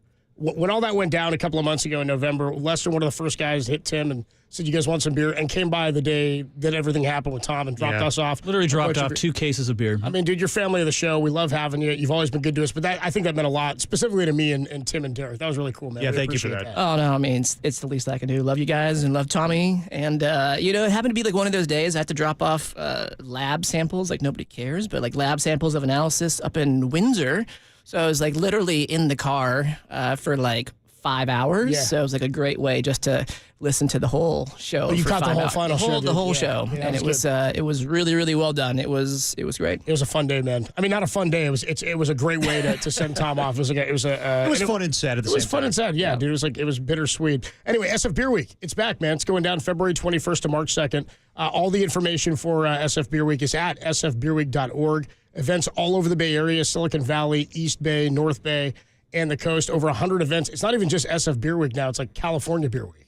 Northern California Beer Week. There we go. Northern California. Well, we don't count the LA. And not yet. Not yet. Nor should you. As we take that over. Kickoff party, Brews and Bites at 21st Amendment Brewery in San Leandro on Friday, the 21st. Tell us about what's going on this year, man. Yeah, so so we kind of, instead of the one big opening gala in the pier, we decided to kind of break it up into 2. So kind of major anchor event at 21st Amendment that Friday. Nice. And then the major anchor event on Saturday in the park. So we couldn't have it both on Friday for obvious reasons, because no one goes to the park at night. I guess for different reasons, Sure, but I mean, you don't want to drink in the park at night. So we're doing ours on Saturday, so it's at Salesforce Park, and then some of the East Bay breweries are going to be at the one in 21st Amendment, and then kind of North Bay, the coast, and the city. A lot of East Bay ones too are coming for the Salesforce Park one as well on Saturday. And we've gone to the Salesforce Park event, which is a lot of fun. A lot of breweries out there. A couple of years ago, we went. Yeah, it's like up in the Salesforce Park. You're raised up to like beautiful. among Absolutely the buildings beautiful. in the city. A lot of good beer, some food up there too. By the way, tickets and VIP tickets available. Over 40 breweries are going to be pouring. Tons of food, music. And Tim Webb will be there looking drunk and dumb. That is absolutely accurate. I will go to every single Salesforce Park event. More importantly, Lester and I were talking in the back here. There's something cool about just drinking outside. Yeah. You're outside. It's like eating outside, too. Yeah, everything's better outside. Yep. Salesforce Park is a great place to do this. sfbeerweek.org for all the events and information. Tell us what you're working on now. What's in front of you? The park is also, I think, the cleanest part of San Francisco. It's above. It's not on the ground. It's like in the air. So you're like among the clouds. There's no way to dirty it up. Yeah. What are we drinking right here? What's going on? So right now, just cracked Kyoto Crush. So this is a Japanese rice lager. So has koji to acidify the mash for kind of beer geeks out there who understand that parlance. But it's really fun because it's a lot of rice. It really dries out the body. This is, I guess we did a series of like beers like homage to Japan. I'm Japanese, so I'm biased. But that's a really fun, great just like lager to start off with. Yeah. And just like using novel techniques, novel ingredients, I think is really fun. So what are some events you're looking forward to, or some breweries that people might not know about? So let's see. Breweries that people may not know about. Here in the city, I think Bartlett Hall is one that's just smack dab right near Union Square. But, Nick, the head brewer there, does such amazing stuff. And anything that he makes, I will drink. Carte blanche. On the East Bay side, I think, the kind of the triumvirate of just Faction and Original Pattern and Ghost Town, like anything that those guys do are awesome. And then there's a new small brewery called Tenma that's in the old Novel Brewing House space right off San Pablo, right on that Berkeley, Oakland, Emeryville border. They're also really good. So, anywhere where those guys are pouring, I'll probably be showing up and drinking. Voice you hear, Lester Koga, the co-founder of Beer Bottle Brewing, getting ready for SF Beer Week, starting on February 21st, runs through March 2nd. Events all over. It's like encompasses the whole region now. It's all over the Bay Area, Silicon Valley, East Bay, North Bay, and the coast. Again, all your information at sfbeerweek.org, plus the Salesforce Park event on Saturday the 22nd from noon to 5. Tickets still available. Tell me about the Brewers Guild. What's the Brewers Guild? Yes. So the Brewers Guild is the professional organization that all the NorCal breweries are members of. Okay. And so the Brewers Guild is actually the one that kind of owns the rights and is the one that puts on SF Beer Week every single year. The Guild has been around since the 90s, and it's all the breweries that are in the Bay Area who are members. And, collectively we work together to put on these events, and collectively, we raise money. This is one of the biggest fundraisers that we do all year, to raise money just to bring awareness to craft beer throughout Northern California as much as we can. And they do a bunch of events, from like pinball contests. Is that right? You guys do a bunch of different stuff like that? So what happens is, competitions? like with Beer Week, this is the beauty of Beer Week, is that it's its own little ecosystem. Yeah. So it's not just the breweries that are putting on events. It's not just the breweries that are releasing beers. It is the entire craft beer community, So beer bars like Richmond Republic and Holy Water and Paulista in the East Bay, do a ton of events every single day, in support of craft beer, in support of the breweries, so they'll do a lot of different events with the different Bay Area breweries around certain themes or styles. And it's also a good opportunity for us locally here to get a lot of like LA beers as well. So a lot of the LA breweries come up. It's kind of become, like you said, Copes, a kind of a statewide thing. Yeah. Because it is so big, it's one of just the big celebrations of craft beer on the West Coast. So each place is doing some of their own events. So absolutely, not necessarily all. They're under the Brewers Guild, but not all. Not officially sanctioned. No. I'm not messing around. they didn't themselves come up with it. Talking to Lester Koga here of Bear Bottle Brewing. So we've all been to the Salesforce Park event. Is there anything there that you're excited about this year that maybe hasn't been in the past? Some brewers coming that you haven't had there in the past? What do people have to look forward to there? So I think the fun thing with this one is we were able to kind of squeeze a few more breweries in than usual. So I think we've done big events at Salesforce probably about 2 years now. And in those 2 years, I think the max that we've had were probably 30 breweries. And so this year we're going to be able over to cram 40, in about 40. Nice. So, I think in terms of somebody who wants to get like the greatest swath of Bay Area craft beer at one time, like that's the way to do it. How often are you pulling Tim out of your tap rooms? Does he show up? We don't pull Tim out. We just have the doorman bounce him out. You don't personally have to do it Get yourself. in the back and do some dishes, right? You don't personally have to do it yourself. Lester Koga's with us here, sfbeerweek.org, to find out more about all these events. You guys brewing any sours right now or anything special as summertime comes up?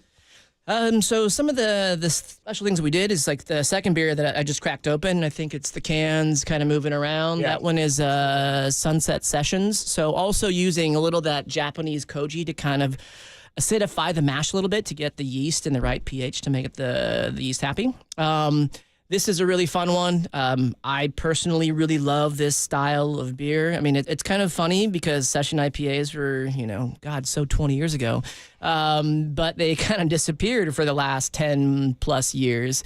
But I think as the growth curve for the aging curve where a lot of kind of craft beer drinkers go, we're kind of moving a little bit away from the double IPAs and kind of getting to something more drinkable, right? Like this is a Tommy style beer, right? It's like a IPA at 5%, and I feel like I'm like aging like Tommy now. Well, even like 10 years ago, to your point, like I feel like when the double IPA, not when they got big, but as they were huge and they were everywhere, it felt to me like I'd drink a couple of them and then, it's great, but it would just sort of chew your mouth up. You get that dry mouth and everything tastes like the hops for the next day or so. But you get stuff like this and it's you can drink this once, twice, or if you're in Tim's case, 5 or 6 times and be okay. 3 times a Tim. I feel like, drinking double IPAs is kind of like eating deep dish pizza, Like you feel so inadequate when you can only finish one slice. Right, because you should have more than one slice of pie. Tim, you got something? No, I was just going to say, the rising tides raises all boats. There's so many amazing breweries that are here located in the city, but there are tons that are located everywhere,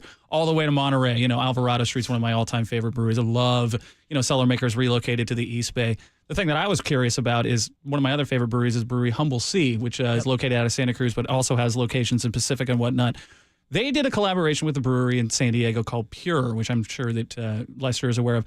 When you're doing something like a collaboration or when people seek this stuff out, how does that work? How do you guys come together? And is it sort of in the same way where it's a bunch of people sitting around talking sports? You guys sit around, talk beer, talk sports. How does it work? How does it happen? That's kind of exactly it, is to me, like I explain it, is it's akin to a lot of us are former or current former home brewers, and it's akin to just hanging out with your homebrew friends, making beer in your garage or your patio, and then just making, sharing, drinking, and just like talking. And it's the exact same thing, just on instead of a 10 or 15 gallon batch, we're making 600 gallons, 1,000 gallons at a time. And so it's that same thing. And I think like what makes these or certain collabs very successful is when there's like a kernel of an idea or just you're good friends and you're looking to just push that boundary a little bit on something that maybe individually you normally don't do.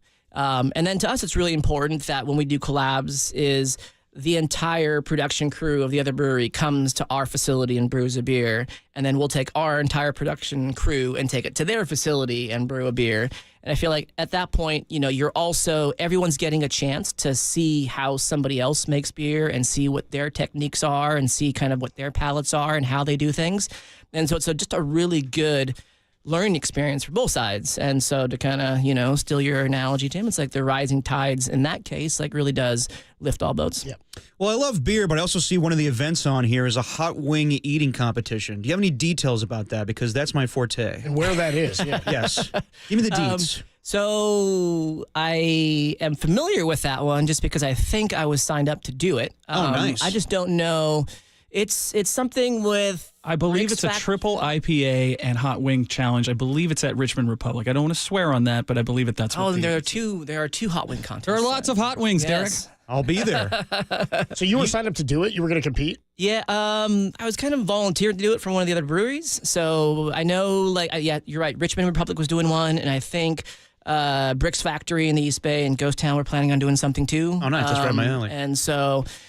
yeah, I think I got signed up for that one, and I'm a heat lightweight. So, is it about the heat though, or is it about how many you can eat in a like? Are we going like Joey Chestnut style like eating contest? Is it more about the quantity? No. It's more about the heat. It's more about how much heat you can do. We've done that on the show. Sign me up.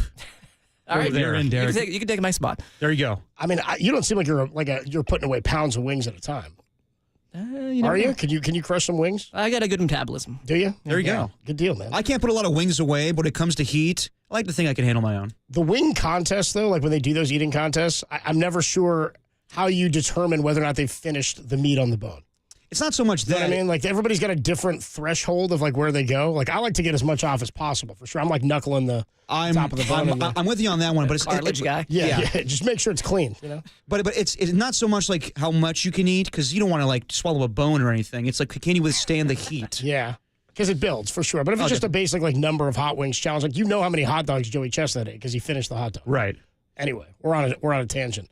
Do you know anything about to do that? This is just because you're in the community. My buddy's big in the beer mile. Have we ever talked beer mile with you? Familiar with this? I know of it. I don't think we've ever talked about it. No. So the beer mile, for those who don't know, it's a real competition. It's now international. My buddy at one point ran track at Cal. He was number 7 in the world at one point in the beer mile, and he's training for a beer half marathon. You basically drink a full beer, run a lap, drink a beer, run a lap, and if you puke, you got to drink another beer. If you don't finish, you get penalized on time and all this. Anyway, I just wondered, no beer mile events going on that you know of around the SF Beer Week? I know that I know of. No, like maybe there's some underground beer mile events happening. Those are the unsanctioned. What do you got, Tim? Well, I was just going to say I wanted to shout a couple more events and see if Lester had any advice for people. Like some of them that jumped out to me was one that was like Pints and Pizza down at Harmonic. They're going to be hooked up with Chez Fico, which is now down there. That's going to be incredible. There's a Galentine's Day event at Monk's Kettle that's celebrating women-owned breweries and whatnot. That sounds awesome. That's awesome. Pints and Pups at 21st Amendment. Again, the hot wing eating contest. There's a beer pong tourney at Del Cielo. I mean, whatever you like to do, like just go check out this stuff because you're going to have a good time, honestly. Yeah. What's the website, Tim? sfbeerweek.com. .org. Sorry. Oh, dude, Tim, Tim was doing so good. Tim, just hit it. Hit it right here for Lester. Lester gets to hear it. Hang on. Let me get right Lester to it. gets to hear it in person. We get one a day at least. Now it's the Thin Tim I was so mistake close. of the day. sfbeerweek.org is the website. He mentioned the Galentine's Day event, and your daughter was doing some brewing with you at one point. Yeah. Yeah, she's still into it? Yeah. She's really into the wine scene as well. I mean, of course, we're not letting her drink it, but she gets a lot of tasting notes from just smelling things. So she gives all of her kind of aromatic notes, and we've got one wine named after one of her tasting notes. One day she was sniffing a red wine. She's like, "Oh, Daddy, it smells like lemons and cherries and princess blood."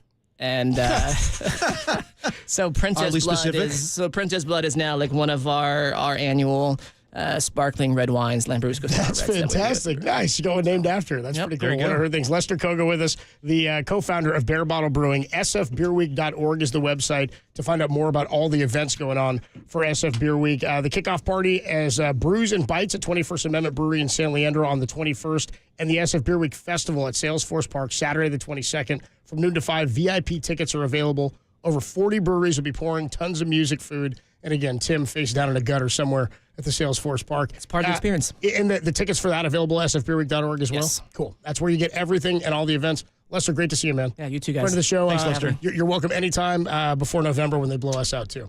This is Dirty Work on a Wednesday afternoon. Adam Copeland, Depop, Tim Webb with you. The voice you heard was Lester Koga, co-founder of Bare Bottle Brewing. When we come on back, more on the Warriors. Steph and Clay go head-to-head tonight. We talked about it with LeBron last week.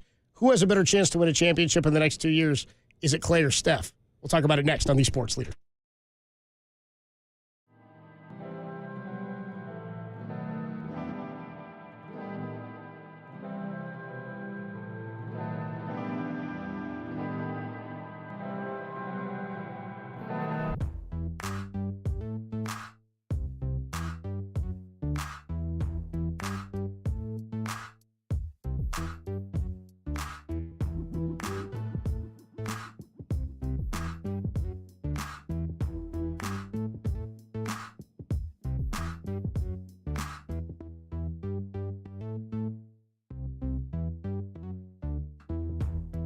The Warriors return to action for the first half of a back-to-back tonight in Dallas. Newly acquired Anthony Davis will not play with a groin injury. Check out Dubs OT immediately following the game for any groin updates right here on KNBR, the pain leader.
Now, back to dirty work.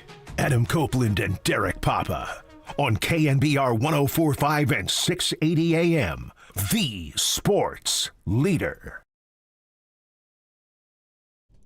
Dirty work on a Wednesday, and I have great news for everybody. I just saw Raf Corral show up. Good news. Good news. It's a suppository. I just saw Raf show up in the KNBR Weather Center. He must have been in there. He must have been like hammering away at his models. I hope so. Because he's going to get us a KNBR Weather Center weather report. Ooh. About the weather coming in for this week. So we'll get that from Raf in just a little while. And then, of course, Tear your knob off. The Bay Area's weatherman, Bill Martin, going to join us tomorrow. Yeah. Which, again, begs the question with Bill, does he know Tom's not here even though he was on his laptop? We will find out. Fair question, I think. But we're going to play the weather report for Bill Martin. So it's funny when I saw this question posed on the rundown that you wrote down about who's – because I thought it was a great question that you asked last week after the trade deadline about who has a better shot to win a title before the end of their career, who can get their fifth, LeBron or Steph Curry. Yep. Like it feels like LeBron because of Luka. Yeah. We just don't know what the ceiling is for either team at this point. And Luka's coming back from an injury right now. We don't even know what the ceiling is for them. Like they're probably going to be very good, but they're down some size. And by the way, I saw somebody, an NBA insider or somebody had said it's a 99.9% chance that trade stays the way it is now with Dalton Knecht staying in LA. Like they're not going to, no arbiter's going to overturn that Mark Williams. You can't change that. You can't just change that. They wanted Mark Williams. They looked at, nobody acquires a player to then just send him back because you don't want him. Right. They acquired him because they're like, we want this guy. We need this guy. It's definitely risky on their part, but if you see the medical and you're like, I can't go forward with this, Especially because I totally understand. And Connect's a good young player. Like they thought they were giving something up. They felt like they were giving away an actual piece. They like Connect. And so anyway, he was, by the way, they had video of him on the bench the other night. Yeah. Did not look happy. Well, it's got to be mixed emotions. Awkward. Because you go from obviously the Lakers to the Hornets and you're like, oh, you guys want me back now because this guy filled his physical. He's a good young player. He's a rookie. Yeah, he's definitely going to help them out, but I feel he's got to feel like a little like, oh, you didn't want me, huh? I mean, he can't feel that way with the players. The players didn't make this trade. No, it's not about the locker room. No. But you do wonder with LeBron. That he wanted him out? Well, it was the price to pay because of rim protection. You did need a guy his size. It's the business of it, but it's tough for a young guy. Yeah. To have it happen that way. Losing Anthony Davis is crucial, but you would take it to get Luka Doncic. But now you're very, very small. And they just signed, what's his name, Alex Len yesterday? Alex Len, yeah. Yeah, he's 7 feet tall. Former Kentucky Wildcat. I mean, we'll see how it goes. I think that they're a little small right now. Who they got? Christian Coloco at center, and the other guy, I can't think of his name right now. But right now, I would say the Lakers are in a better position to succeed. Beyond these next year or two, because they have Luka, of course. They have Luka and LeBron, and the Warriors have a lot of stars, but they're not Luka and LeBron. So you asked in this question, who has a better chance to win a championship within the next 3 years? Is it Klay or Steph?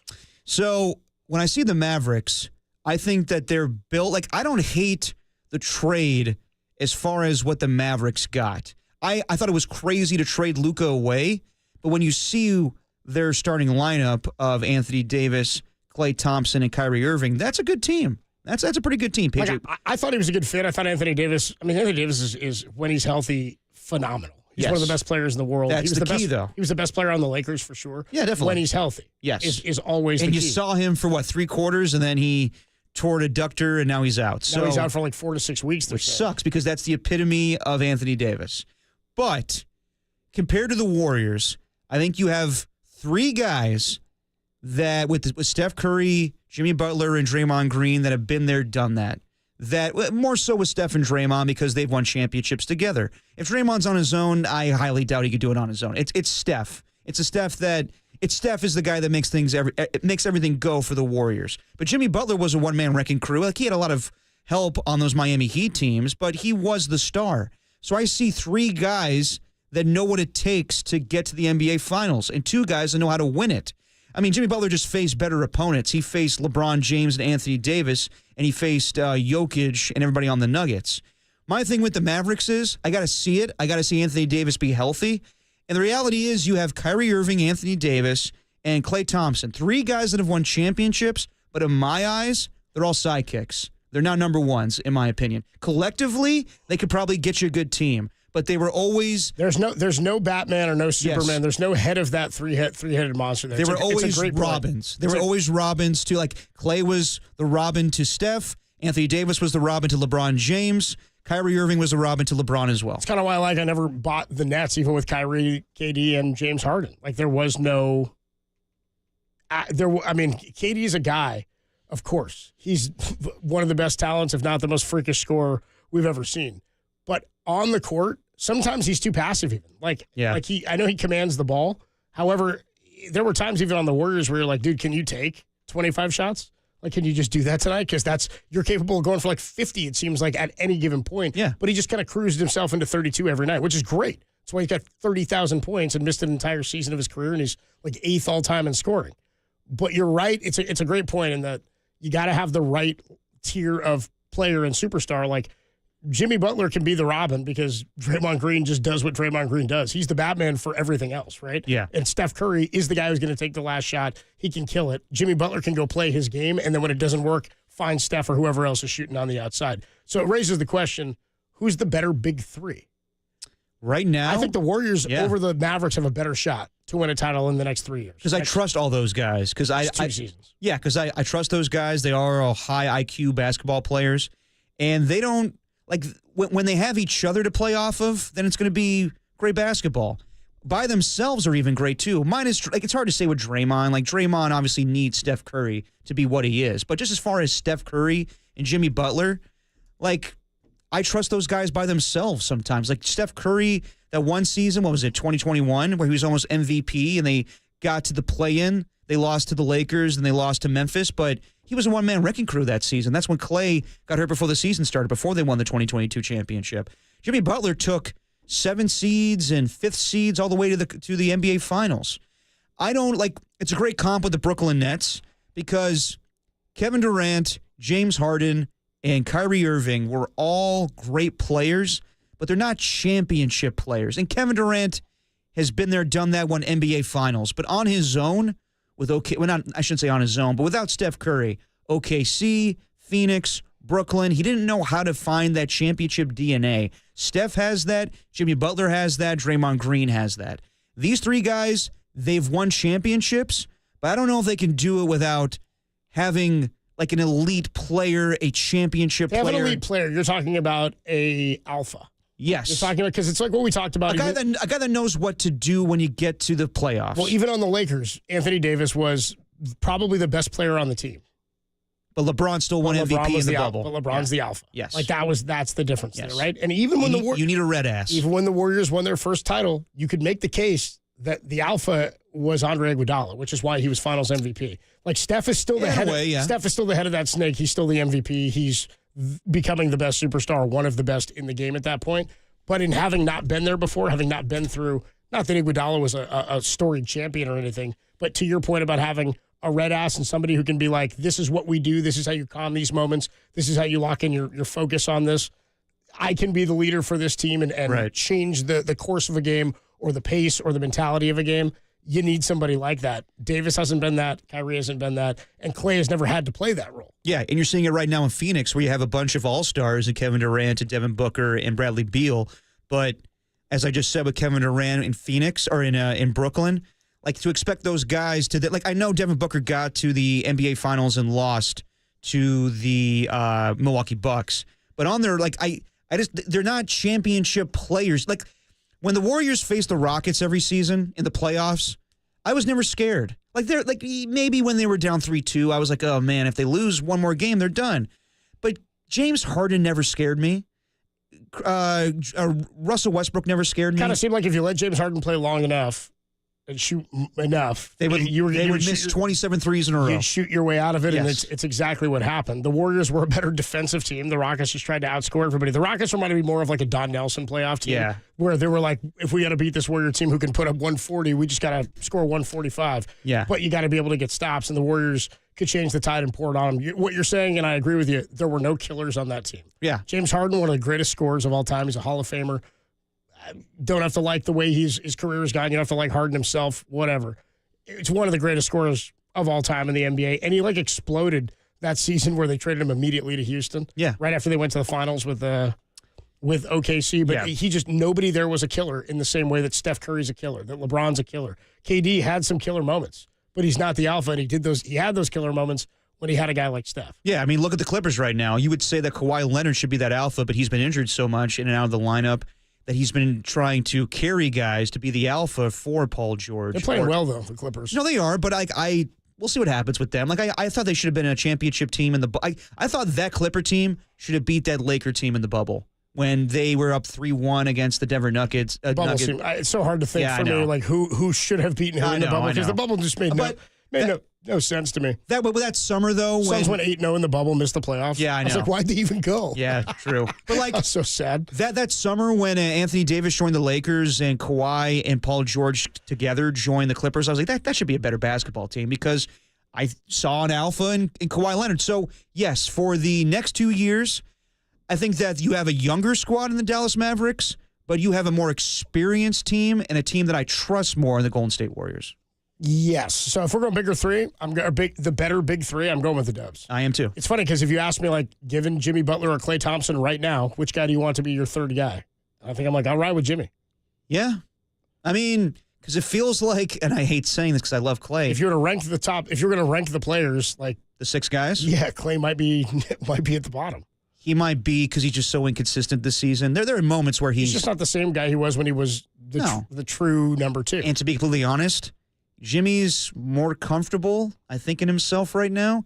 Klay is going to be Klay always, but this past season when he was with the Warriors and everything that went on in the locker room, I didn't lose respect for Klay, but it did make me like, even when he came back, like, I understand he went through a lot with the injuries, the torn ACL, the torn Achilles, but him like having to challenge Devin Booker to say, I won 4 championships, or even call out, who was it with the Memphis Grizzlies when they won the championship? Things got to Klay's head a lot more. Like, even was it not Jaren Jackson? Was it? Was it Jaren Jackson? Yeah, freaking bum. Bum. He called him a bum, and then even like Charles. He just won the finals. Chill out. Well, even Charles Barkley get into him. I was like, what happened to Klay? Where's Rocco Klay? Like that. Simon Toasters, you know? Yeah, like I still kind of see that when he's still aggressive, but also like when I hear him in post games now with the Dallas Mavericks, and he's just kind of sullen, and I think he's happy, but I don't know. Like, I think that Jimmy Butler right now is more comfortable in himself as a player as opposed to a Klay Thompson right now. I think Jimmy's excited. Yes. Klay also just lost Luka. You know what I mean? Then Davis shows up, plays 3 quarters, and he's out. And then what's so funny and sad for Mavs fans is he played like really, really well in the 3 quarters. Yeah. He had like 14 points in the first quarter of that game or something. Handful of blocks, was clearly making an impact. He was like, I'm here. And then now he's in his clothes, and he's like, I'm going to sit over here. Yeah. I'm going to sit on this bench. It's tough because that's exactly what you don't want to, like you. He'd been pretty healthy this year, too. He was 43 dominant. Games played. I mean, he was kicking the Warriors' ass before the trade went down. But, yeah, that's what happens sometimes when you trade for Anthony Davis, a.k.a. street clothes. Averaging 25.5 and 12 this year is what he was doing before he went down with the injury. How far will the Mavericks slide? Warriors see the Mavs tonight and on the front end of a back-to-back, and then game I'm excited for tomorrow. How about that? It's been a while since I said I was hyped for a Dubs game against Houston tomorrow. Would you call this a true test tomorrow night? Or do you just not? If you don't, it means you don't buy Houston. I don't buy Houston. There you go. How far will Houston fall? Maybe that's just me. Make some ground up. Maybe that's just me being a Rockets hater because I've always been that way my whole life. But I see this team. They got talent. They're young, but I'm not buying them. Like right now, we were talking about with Saintly yesterday. They've won they've lost 6 of their last 7. I could see the Rockets slipping here and being a play-in team. Yeah, I mean, again, the Warriors are like, I said yesterday, a half game out of the 8 spot. Let me look at the standings. They're 10th right now. I know they're in 10th, but they were only entering play yesterday. They were a half game back of the 8. So right now they are still just a half game back of the 8. They're 2.5 back of the 7 and the 6. The 6 is a tie break by, I guess, just record and percentage point for Clippers and the T-Wolves. But as I told you yesterday, Warriors have the 3rd easiest schedule by remaining opponent win percentage left in the Western Conference. We'll see how easy it is. Minnesota is right below them, and the other one is, in terms of win percentage, and the other one is somebody bad. Can't remember who the last team is. Somebody near the bottom. Anyway, the Warriors do not have a super difficult schedule, and conversely, like the top 4 hardest schedules remaining in the NBA for the rest of the year are all teams ahead of the Warriors in the Western Conference, also Phoenix mixed in there too. So you're telling me there's a chance? So I'm saying, Warriors are a different team. And as I said at the trade deadline, I think the Warriors changed their fortunes for this season by moves and roster on paper more than anybody else in the Western Conference did. OKC didn't make a big move. Memphis didn't. Denver didn't. Lakers obviously got Luka, but they're in the 4. Like, how much different was their season going to go for this year? Like, we were already anticipating. They swapped a great player for a great player, so it's tough to see them being entirely different. Though, who knows when they get to the playoffs or as they iron things out with Luka. Houston's now dropped to the 5 spot at 33-20. Yeah, man, I'm telling you, I would not be surprised if they start slipping a little bit more because of their inexperience. They already are slipping. Houston didn't make a big move. Clippers didn't. T-Wolves didn't. Dallas, of course, did. And Dallas now without Anthony Davis for the next 4 to 6. They may drop. I mean, Dallas may drop as well. They might. They're 28-26 right now. See, the Warriors tonight, Warriors can make up. I mean, Warriors will be tied with them record-wise. They'll be ahead of them record-wise in the loss column if they win tonight. Wouldn't it be lame, though, if the Mavericks miss out on the playoffs and then, for whatever reason, they're like, well, we lost. Nico Harrison, you're fired. That'd be lame. That'd be incredibly lame. Yeah, if Anthony Davis doesn't come back and they fire Nico Harrison. God. And that would be the owner setting him up to fail. And also, I'm not entirely, like, everyone's going after Nico.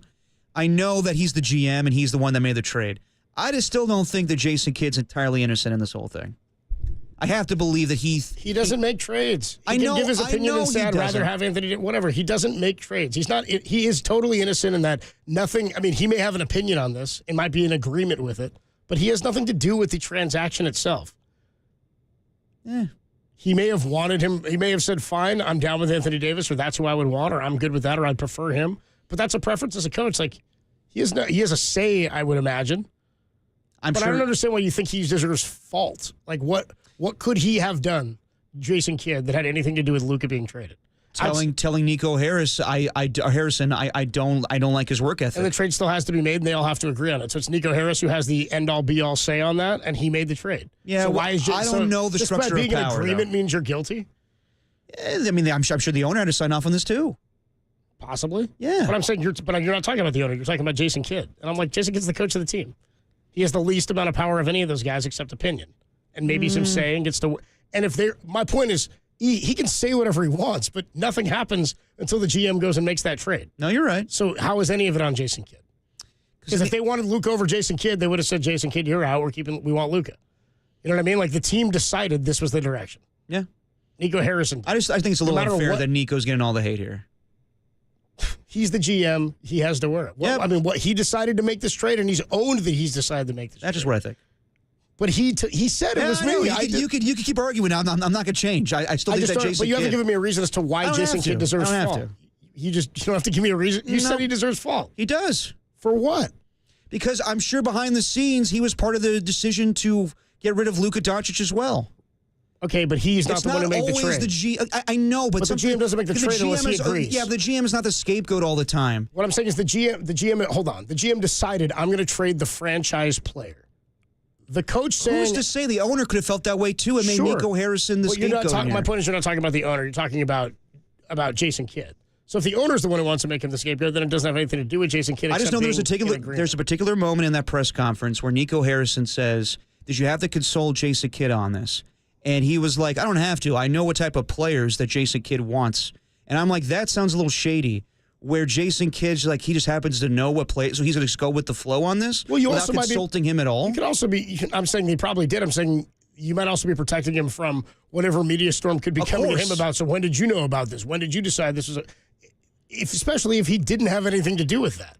The ESPN article about how this whole trade went down behind the scenes. Rob Pelinka. Was meeting at the coffee shop, keeping this thing under wraps. Like, again, to some extent, more people had to know about it. Whether it's Luka's agent, Anthony Davis, who shares the same agent as LeBron. To say LeBron didn't know about it, whatever. But I'm not saying Jason Kidd didn't know or even agree. Just saying, if a coach says, I don't want this player, and he's the franchise player and the best player in one of the top 5 players in the league, and he's under contract or you're planning on signing him to a long-term deal, then Jason Kidd's say means nothing to what Nico Harrison decides to do. Depends on the power structure. But I don't think Jason Kidd has that power. I don't know. To veto Nico Harrison or say, no, make this trade, it's on me. It had to get to some point where they're deciding to trade away a superstar. So it's either Nico Harrison did this on his own or he consulted with Jason Kidd, or the owner himself was like, I don't like this guy, he's drinking too much beer? I think I think when you do a trade like this, you have to talk to the coach. You notify and you talk about what the ramifications are, how the roster works. Of course. I don't think they do this if Jason Kidd is totally opposed to it. Exactly. However, we also all believe that there are far more things that went on behind the scenes with Nico Harrison, with Luka and the organization that are being reported. So if the organization decided we're not going to re-sign him long-term anyway, Jason Kidd's role in this is moot. Because if the organization decides we don't want to hand that contract out, we're going to trade him, we don't think this is the right move for the future, whatever the extra stuff is with Luka, it doesn't really matter what Jason Kidd's opinion is because they've decided we're not doing that. Okay. I would love to know the whole details of what went on behind the scenes. Don't think we actually will. Adam Copeland, Pop, you never know. Tim Cowlishaw, let's make it happen. On a Wednesday evening, Dirty Work rolls on. When we come on back, Matt Barrows joined us yesterday. He said he thinks it's pretty likely Dre Greenlaw is out I'm surprised with the 49ers. by that one. And the reason he gave was one that I didn't expect, that thinks Greenlaw wants to go run his own shop. We'll talk about that and how bad it would be if Dre Greenlaw left in free agency. We'll get into that next. It's Dirty Work on a Wednesday, and a Raf Weather Report's coming on the Sports Leader. Hey, what's going on, everybody? Adam Copeland here, me again. My good friend Steve Moskowitz is hanging out on the line. Steve, lots of questions around tax time, and you always help us with things like the ERC. Tell us what we need to know. If you feel like you've turned into a skeleton with cobwebs growing over you, waiting for your check, there's something we want to do about it. There's 3 different ways to hurry up the IRS, and a lot of people are really concerned that President Trump has promised to go ahead and take $2 trillion with a T off the federal spending. Will he take his pen and wipe out ERC one day? Who knows? I want to see your listeners get paid now and not have that happen to them. Or what if you got a letter from the IRS that says you don't qualify? Right now, the IRS is being sued, accusing them of using AI, and they don't even know if you're qualified or not. They're just sending out disallowances. We got to appeal that. Or if you're being audited and they want the money back. The bottom line is, I call it the big 3. 1, you're waiting to get your check and you haven't gotten it yet. 2, you were told you don't qualify. 3, you're being audited. We'll step in. We have a lot of experience with ERC. We have a free consultation. We'll explain everything to you. And then if you want us to, we'll go ahead and we'll do your case. The only thing you have to do is pick up your phone and say, hey, Steve, get me my ERC money. Steve can help. Give him a call, 1-88-TAX-STEAL, or you can find him online at MoskowitzLLP.com.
Now, back to Dirty Work.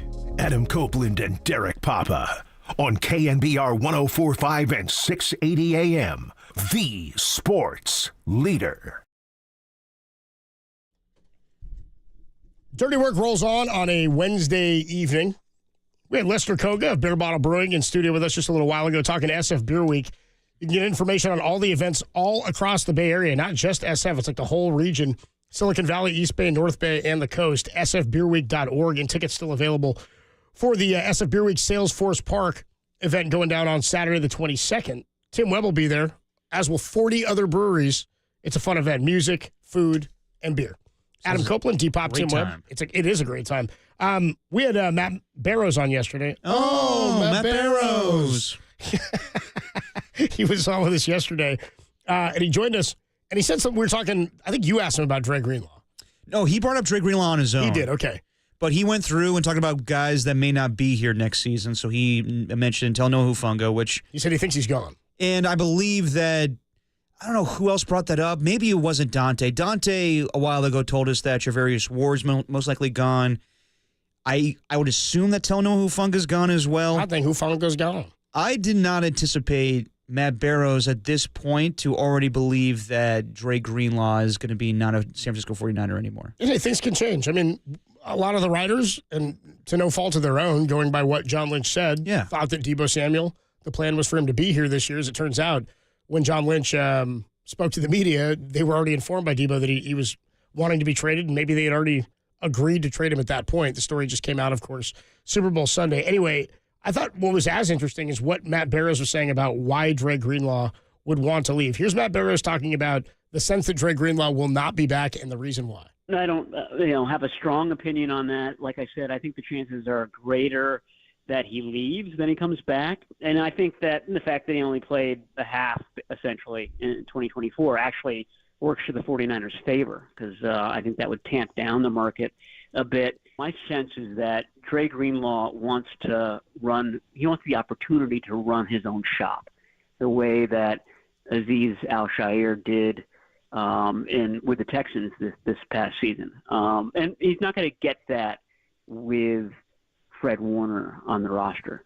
I think he loves Fred Warner to death, and they're going to be friends for life. But I think he wants a chance to kind of strike out on his own. And I wonder about the Commanders, whether that, they've got Bobby Wagner there this past season. He's a free agent. If they move on from Bobby Wagner, Adam Peters, a guy that drafted Dre Greenlaw back in 2019, does he come knocking? It would take something like that, someone who knows Dre Greenlaw and can sort of look past the Achilles because you know what this guy is about. Yeah, that's my thing. We've been talking about it for, I think, like months now, where would the 49ers feel comfortable giving Dre Greenlaw a multi-year contract? And a lot of people think so just because he's that damn good. But Matt Mayoko I personally don't believe that the 49ers feel comfortable going forward with him on a 2-year deal or a 3-year deal. And that makes sense because he only played one game this season. I mean, it wasn't really, even a full game. Yeah, it wasn't. And he barely played in that Miami game. I think it makes sense to give him a 1-year deal. And we'll see what the market says about him. One game he looked really good, though. He looked great. But can you trust him to play a full 17 anymore? We just don't know about the health. I mean, that's it took him a long time to come back. When he did come back, he then had some soreness, and I think naturally so, but that's the nature of football is, will he be a different player or will he be the player of old when he returns next season? And like text line checks in here, 510 at 808 KNBR says they need him bad. They do. I'm like, yeah, I agree. Also, it's not just, that's the thing about him is it's not like, it's not just, you need the production. What I said yesterday about Steph Curry when you asked, like, is Jimmy Butler the best possible, does it turn out he's the best possible fit? And I was like, maybe, but really it's not about Jimmy Butler. It was about, can you get somebody of the elite nature that can do for Steph Curry what Jimmy is doing? And so if he's going to do what they needed and play superstar ball in the way that he has alongside Steph, then great. Fantastic to this point.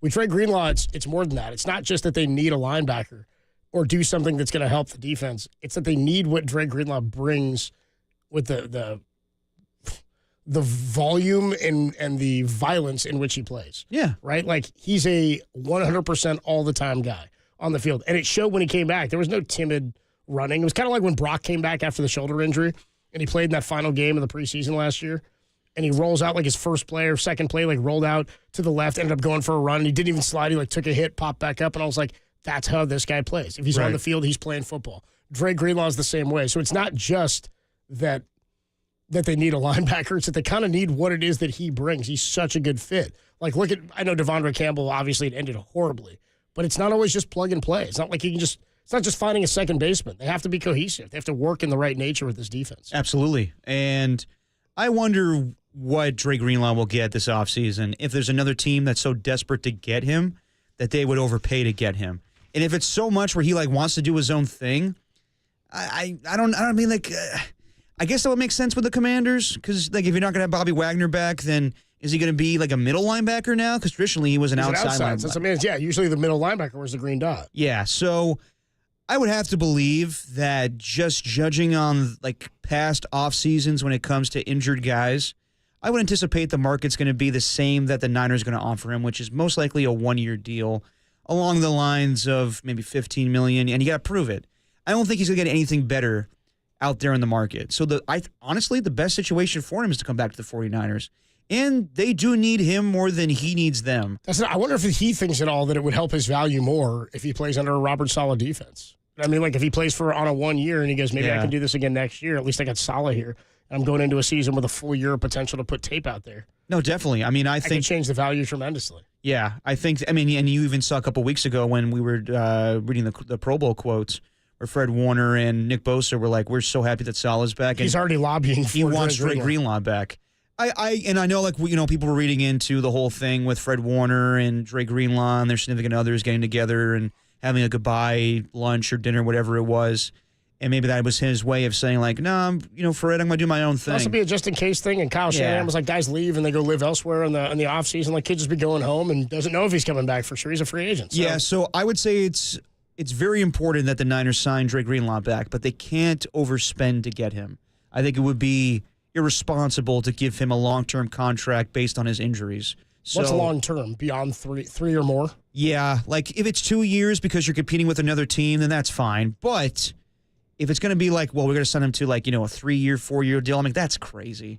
Like, he needs to prove a little bit. That's not enough this season. I know he tore his Achilles in the Super Bowl and he came back, what was it, week 15, 16? It's so funny how fans react to stuff like that, too, because it really does come down to how much you like a guy. Yeah. Like, you know what he gives to you, but it's how much you like him. Like, people are upset about the Jimmy Butler trade and then you're paying way too much for a guy who's this old. It's like, but you want to give a guy who's, I know he's only 27, but he's coming off of an Achilles and hasn't played in basically a full season. Yeah. You saw one half of him or 3/4 of him, and you're like, no, I need him. Like, because you know what he's capable of. Like, it comes down to how much you like a guy. Yeah, but also at the same time, if he goes out there and has another injury, hopefully not. And you've spent the money on that position with him. Right away, fans are going to be like, why would you do that? Why would you sign him to a long-term deal given the history of his injuries? Yeah. The Niners have to be smart about this. They need to make sure they have to pay a quarterback, and they have to pay one of their best defensive players. And if you bring him back, you still need depth there. Because you got to make sure you have somebody who can fill that if he isn't 100% or doesn't get through the season. Or another outside linebacker opposite of him. The other guys out there, I mean, you mentioned Khalil Mack. We're talking about pass rushers or linebackers? Outside linebackers. Well, in a 4-3, Khalil would probably be the defensive end. Yeah. Yeah. Hassan Reddick's out there. Yeah. Matt Judon. Yeah, I mean... Levante David. Greenlaw, by the way, is the youngest Levante of the top David 5. is very interesting. Yeah. Levante David. Of Tampa, and he wasn't making that much last year. He's older, 35, but he'd be fantastic if you... He would fit perfectly in this scheme. And, a lot of the linebackers here are a little bit older. These guys are like in their 30s, mid-30s. Khalil Mack, Hassan Reddick, Matt Judon, That's Levante. a tough part. Dre Greenlaw's probably the best youngest, but it comes with that little tag of the injury. Also, Jerome Baker is available there as well. He's a good young player, too. I mean, he's going to be more expensive. There's another linebacker that's a free agent. I mean, like, who's to say that the Jets hang on to, like, C.J. Mosley, who Robert Saleh knows very well in New York. So they got options, but... Your boy Zach Bond's out there. He's going to get paid now. He's going to make more money than Dre Greenlaw. Yeah. He's going to get paid. He had an all-time Got a pick in the Super Bowl, too. I mean, he had a pick in the wild card game against the Packers. Defensive Player of the Year vote? Yeah. How about that? Just like you said. He's your Joe Burrow. Yes, he is. Zach Bond is to you what Joe Burrow is to Honestly, given everything that we know about this season, I'm not taking into account the playoffs. I would have made Zach Bond your Defensive Player of the Year. I know. We know. I said this. I said dark horse originally, but like still Patrick Surtain getting. I'm like, I don't know about that. I think we only nailed like one award on this show. I think it was Joe Burrow Comeback Player of the Year. Well, you called that one. Well, there's no way it could have been Russ. Adam Copeland, Depop, Tim Webb with you on a Wednesday. Dirty Work rolls on. We'll take a quick break. John Dickinson going to join us at 5:30. Still got a sound soiree coming your way. And a weather report. Raf's weather report from the KNBR Weather Center. We'll get to that just a little bit later as well to get you through the rest of the week, hopefully accurately with Raf's weather report. What you got, Tim? I told Raf that we were going to be playing the weather report for Bill Martin. He got very uncomfortable very quick. He's waving his arms. He's like, don't do that. Don't play it. It's too late, Raf. No, Raf, we totally won't do it. It's too late. We're playing it for Bill tomorrow. All right, when we come on back, we've already got updates. The latest on Brock Purdy's contract negotiations. We'll tell you about them next. It's Dirty Work on a Wednesday on the Sports Leader.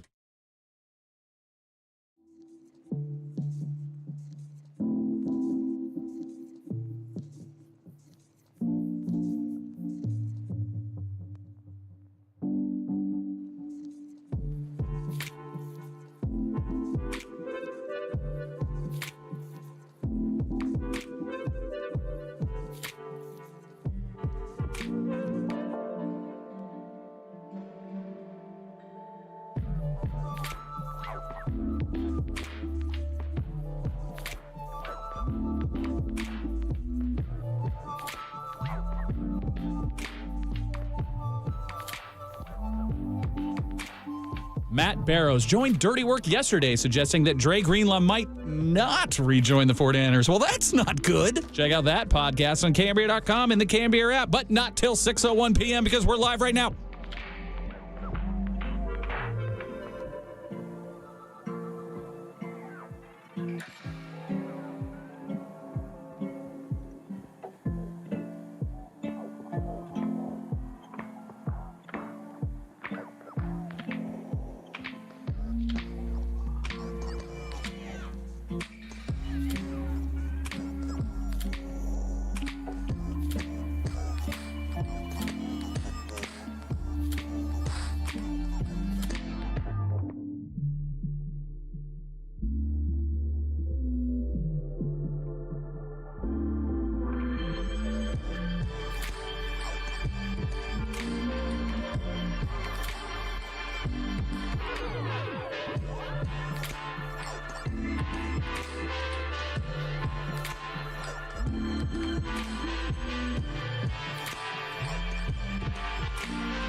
Now back to dirty work.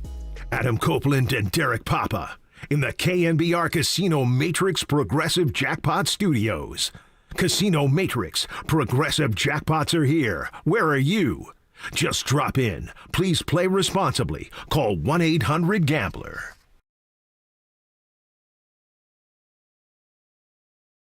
Adam Copeland, D-Pop, Tim Webb with you. Dirty work on a Wednesday. Hump day. Rain's coming back in tonight. Oh, the old rain train. At least that's what I've been told by Raph in the KNBR Weather Center. I just walked by him, and Raph's catchphrase. Come on, bro. Hey, come on, bro. Oh, come on, bro. I walked by and I said, "What's up, Raph? Come on, bro." And he said, "Hey, don't tell Bill Martin tomorrow, bro. Come on." A lot of pressure. A lot of pressure. Raph. We'll see if it's all correct. Bill Martin going to join us tomorrow, the Bay Area's weatherman, talking about the end of his illustrious career, among other things, weather this week. Absolutely. Anyway, the latest on Brock Purdy's contract. Jed York, 49ers owner. By the way, earlier I said Joe Lacob, best owner in the Bay Area by far. I mean, Jed York's got to be up there too, right? Yeah. I mean, there's not tons of them, of course. It's a short list. It's only a few. But Jed York, I think, to this point, people are happy with him as an owner. Yeah. Relative to where people were the end of the Harbaugh era. I think so, because let's be completely honest, you heard a little less of him. The last time we've heard of Jed York, it was this time last year, talking about. You hear about him at the end of every year when he does like a little news, little media at the end of every season. It's Kyle and John doing a lot of the talking right now, and That's how it should be. Yeah. As I say to you all the time, if your owner is the face of your organization, you probably have a pretty bad organization. Or a bad unsuccessful team. I mean, even look at Joe Lacob a little bit. Like, I don't think he talks to the media that much. We have the article today that he did with Anthony Slater, but it's actually got a comment here and there. But it's like it's at poignant and key times in the season. Usually, trade deadline reaction, how they went about this because there's finances involved. Like, of course, like that stuff that the owner can and should be commenting on. Right. But Jed York, I mean, he was a younger guy. Obviously, it was not a good relationship between the coaching staff in Harbaugh and Jed York, which. What we know about Harbaugh to this point, like, it's hard to point the blame. I'm sure there are multiple sides to all of this, but when you see how Harbaugh wears out his welcomes places, you're kind of like, it's hard to point the blame at Jed York considering how it's gone since, right? Just give him all the power right now. No one could tell him what to do with the LA Chargers. I'll tell you two things I feel about York versus Lacob, though. I don't fear with Jed York at all. And he doesn't have the same mentality because he's not like Jerry Jones. Jerry Jones, admittedly, to this day, is like, I bought this team for me to do this, to have fun, to toy with it. Like, I'm not saying it could never work. To have more Christmases. Like he was Thanksgiving with my kids. With my kids and be more episodes of Landman. Flaring up in Landman. Like that used to work. I mean, it did work in the 80s. Like, he was still the GM. He's still kind of the face. I'm talking about in today's game. Show me the team where the owner is the face of the franchise and that they're successful. I mean, even when the Mavericks weren't winning titles with Mark Cuban, right? They won a title. Cuban wasn't still the same guy, boisterous-wise, on the court. Like, he still is there, and he's still waving shirts, and he's hyped on the team. But remember how demonstrative and brash he was early on? Because he was the young NBA owner, this tech cat. He was challenging Stephen A. and the other guy. Who am I thinking of? On First Take back in the day? Kellerman? No. Can't think of his name right now. The guy that's in the lawsuit with Fox. Right? Oh, you're talking about Skip? Yeah, Skip Bayless. Yeah. He would challenge them all. Like, he was very out and open. He was a very boisterous guy. Yeah. Yeah. My point is, like, the thing I don't fear Jed York ever becoming somebody like that where he's the face of the organization. We heard from him probably too much because there wasn't anybody else to hear from. Right. And when you're unsuccessful and you churn over coaches, then you've got to answer for it, right? Yeah, absolutely. When you don't do that churn and you're successful, you can sit back, and it's why the Steelers for years, they're just like, the root is just putting guys in charge and are like, what do you need? We'll find success. Right. I fear that with Lacob, though. I fear the Warriors struggling after Steph and Lacob's involvement in how the team is covered and talked about and how much he wants to put out there. I do fear that Lacob could, even though I think now he's the best owner in the Bay Area, because he's willing to do whatever it takes. It's easier to do and find success with whatever it takes when you already know your known commodity in Steph Curry. And that's why Bob when Myers. When you don't have him, how does Lacob react? Exactly. And he's never not had him. And that's a big reason why Bob got out when he did, because he didn't know what the future was going to hold. And it's hard to make things go right now. But I'm good with him being like, go get me somebody to play with Steph. I'll pay for Jimmy Butler. I'll pay for KD. I'll pay whatever it is. I'm not good when it's over. And he's like, let me tell you who to go get to make the team good again. Like, that's a little bit different. Yeah. And we don't know. I'm not saying it's going to happen, but based on how the two guys carry themselves publicly right now, it feels more likely that Joe Lacob would be that guy. That said, Jed York told Josh Dubois of the AP the other day that he saw Brock Purdy's agent this week. He spoke to Brock Purdy's agent this week. Quote, I know we want Brock here for a long, long time, and I believe we will make that work. Diana Rossini said the contract between the 49ers and Brock Purdy will be done, quote, soon. How long is soon, though? I don't know. To quote the Smiths. I don't know how soon is. Yeah. But usually you don't hear that kind of talk. Well, unless it's imminent. Yeah, but also I saw Rappaport last night being like, we definitely heard this before with George Kittle and Nick Bosa and Brandon Ayuk, and it strung out for most of the offseason. Now, I highly doubt when it comes to a quarterback that they would let that happen where he's missing training camp practices because you can't function as a team if your quarterback is not there. And they've been planning on this for a year now. That's why I said, we haven't heard a lot of Jed York. The last time I saw him on camera was when he told everybody in Vegas, we're signing this guy. We realize that we have to accommodate him for being one of the highest paid quarterbacks in all of football. So now the conversation becomes, is he worth $50 million? Is he worth $60 million? This is going to be a conversation we have ad nauseum until it actually happens. But you hear all the insiders. I saw Albert Breer last night on Rich Eisen basically say, I don't think it's going to be in the 60s. I think it's going to be in the 50s. And he's a guy that's tapped in. So, we'll see when it happens. I'm assuming, I would hope that it happens right at the start of free agency so they know what their cap situation is. But everyone seems to have intel on it, and we don't know until it actually happens. Yeah, so what Ian Rappaport says, exactly to your point, is Jed York's comments were wishful thinking, as it took them a while to sign the likes of George Kittle, Bosa, and Brandon Ayuk, Deebo Samuel also. And but the funny thing is with the Ayuk one, it took them a while. However, that was a lot of Brandon Ayuk. Seems more now like it was just Ayuk now. He ended up signing the deal that was on the table for weeks or months or whatever it was, right? So that was him not signing and wanting to maybe extremely indecisive. Maybe really wanting to force his way somewhere else and then it not happening in the way he wanted. So deciding that he would just stay here. Albert Breer, of everybody checking in on this, told Rich Eisen yesterday, are you partying for football? Are you hurting for football? Told Rich Eisen yesterday that he believes the contract will be in the 50s, not in the 60s. Like you said, here's a question I have.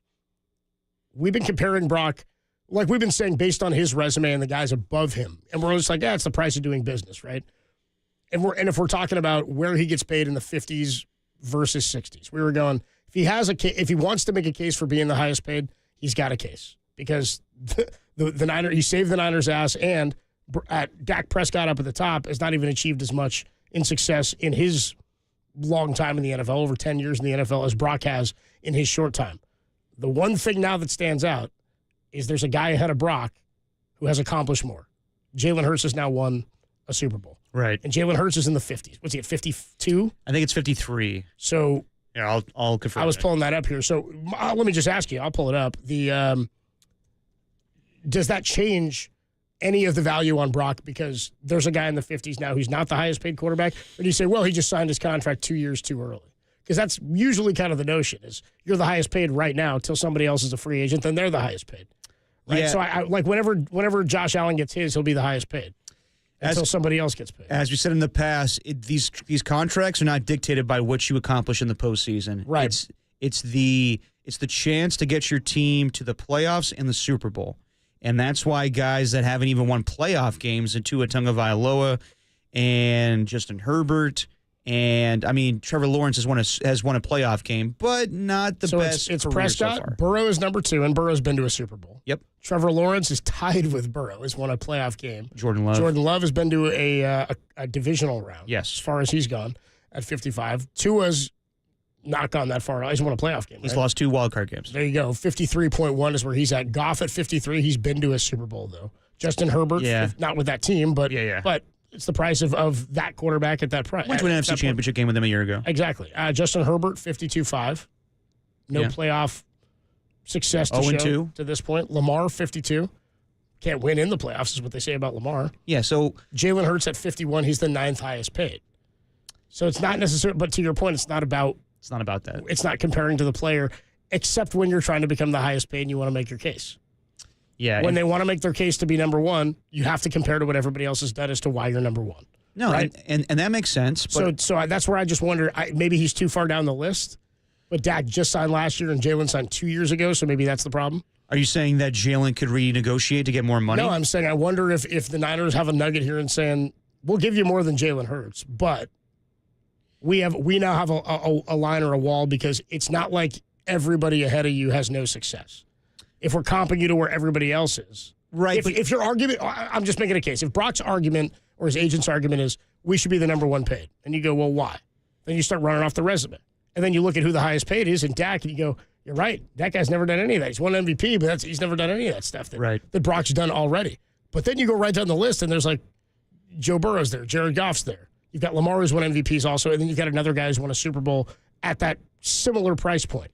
I'm just wondering, would they go, we'll go more than Jalen, but we're capping you at like 55 or 53? That could be the case. I can see that very well happening. But also, I think that Brock Purdy's agent can also say, just focus on Dak Prescott and be like, this guy's making more money than this guy? This guy hasn't been to an NFC Championship game. And it's all unfair. Sure. It's like, none of it is apples to apples. None of it makes sense because at the end of the day, the guys that should be making the most money are Patrick Mahomes, Josh Allen, Joe Burrow, Lamar Jackson, and I guess now you could throw Jalen Hurts in that conversation now because he's been there, done that, and actually won the damn thing. But that doesn't matter when it comes to contract negotiations. We live in a very unreasonable time when it comes to quarterbacks and their money. So, as I said before, this agent for Brock Purdy has the 49ers by the balls because they can't do anything else but sign this guy. So that's what they have to do. And if their asking price is $60 million, they can negotiate. I'm sure Brock Purdy's not going to be like, whoa. You're not going to pay me $60 million? I'm gone. He was probably sold for $55, but he's going to get paid. He's not going to be in the 40s. He's going to be in the 50s. I wouldn't be surprised if it's in the 60s. There's even a belief, by the way, you see this report, Fox Sports' Craig Carton suggests that the 49ers sign Aaron Rodgers, collective groan across the Bay Area, and trade Brock Purdy to Cleveland for Myles Garrett. Yeah, Craig Carton, I mean, he has a lot of crazy ideas when it comes to sports talk radio as far as, like, trade that guy for this guy, sign this guy, and that's just not happening. Felt something in my stomach just turn. Now. Let me ask you, how bad would that team look? I don't want it. You got to improve the offensive line because... Yes, for sure, because Aaron Rodgers is not Aaron Rodgers of old. No, I mean... He is Aaron Rodgers old, not of old. Yeah. Can we be honest? Brock Purdy's looked damn better than Aaron Rodgers the last few years. Well, he's had to run for his life in the last... Yeah, for sure. But he's more mobile than Aaron Rodgers is right now. And honestly, I don't know if anybody's going to sign Aaron Rodgers. I wouldn't be the least bit surprised. We haven't seen an official release from the New York Jets yet. I would not be the least bit surprised if right now his agent's just going around the league being like, would you take him? Would you take him? Would you take him? And then if it comes back with no, or you got to be a backup, I would not be the least bit surprised if it's just like a whole thing where Aaron Rodgers just announces his retirement. And it's not him getting cut by the Jets. It's him controlling the narrative. Maybe. How bad does that sound? Like, I know it sounds terrible. Like, nobody wants to root for that. How does that team fare? You add Myles Garrett to play alongside Nick Bosa, and you have Aaron Rodgers. You need an offensive line. Yeah. So I would say... Let's say it's like moderately better to the same as this year. Let's just say they moderately improve it. Like, we don't know who's there. The offensive line? I'm just saying if you're thinking theoretically. Let's say they moderately improve it. Okay. How good is that team? I mean, it's one of the best pass rushers in football. I mean, with Myles Garrett and Aaron Rodgers, yeah. But also at the same time... I'm not saying I want that, and I'm not saying it's even anything remotely close to happening, but I think, like, the quality of the team is not as bad as you would think. But then you're in the quarterback boat again. Yeah, but you're like, what the hell are we doing? Yeah, but, like, going into the season with the Jets, too, you look at their stars on paper... You see, like, everybody that they had, Aaron Rodgers, they traded for Devontae Adams, they had Garrett Wilson, and they had a great defensive line with Quinnen Williams, and that's a, was it a 5-win team? Were they a 5-win team or a 3-win team? I think it was a 5-win team. Yeah, I think you're right. So I think that's a downgrade. I think that it makes more sense to go with a younger quarterback at Brock Purdy than selling for 41-year-old Aaron Rodgers. And they're going to. It's funny, that being suggested, it just made me be like, I would hate rooting for that, but I'm like, what's that look like? How bad's that team? Sure, Robert Saleh would love that. Yeah, sure he would. And we don't need to play the audio, but just like everyone's throwing or showing this on social media today of Rich Eisen just being like, why? I don't understand all the Brock Purdy hate. I don't understand why fans don't think this is the guy. And then he goes to Joe Montana came on my show and told everybody that this is the guy, you pay him. And I respect that. We played that audio too of Joe Montana saying you should pay Brock Purdy. I also would say that's Rich trying to promote his show and the interview that he did with Joe Montana. And what is Joe going to say besides, No, I wouldn't sign him. I mean, he could say that. Like Steve is very complimentary of Brock Purdy, but I think also like when we bring up like the certain number he should get, like he also saying like maybe you should think about the team first, and maybe you should accommodate everybody else and not get the biggest value. But seems like gone are the years of Peyton and Brady renegotiating every year to create cap room. Yeah. And this is Brock Purdy's first contract. So yeah, when you hear Joe Montana say that, absolutely, you're like, okay, I value his opinion. But I would also say that I respect the hell out of Joe Montana. I don't think he's watching every Niner game these days. So I hear what he's saying. I respect his opinion. But it's also kind of like, I think in the brotherhood that is former NFL players, I don't think they're in the business of like saying guys shouldn't get paid who are players. Absolutely. You know what I mean? Like that's bad for business. Yeah, I don't think players are going to do that anyway, because why? I mean, you're not going to crap on a guy who plays the profession that you had, and you want the game to grow, and you want these guys to be successful. I think there's also the notion that, I mean, Steve says it, wish I could play in this era. Yeah, exactly. I could make someone, Steve would be making like $70 million if he was playing today. Yeah. You know what I mean? No, he would. But yeah, like I think the only guy that would be honest about that is our guy Dante. He'd be like, I want to pay Brock Purdy. Now he's saying he should, but I don't think that Dante's pulling any punches when it comes to like no, that guy sucks. Like didn't he say like Dak Prescott sucks straight up like after a playoff game? I think he got in trouble for it, so I don't think we're supposed to keep bringing it up. Sorry. Yeah, remember how because he was like working for Fox or something like that? No, he was working for CBS, and they were like, we would appreciate if you didn't say that again. Yeah, but we know how Dante feels. Yeah. I mean about Dak Prescott. So if he feels that way and that guy's making 60, he wants to pay Brock. Adam Copeland, T-Pop, Tim Webb with you. We are going to get you the RAF report of the weather from the KNBR Weather Center. We'll do that when we come on back with the Sound Soiree. And then John Dickinson joins us at 5:30 talking some Dubs, some Mavs, and some Jimmy Butler. The Sound Soiree and RAF's weather report next on the Sports Leader.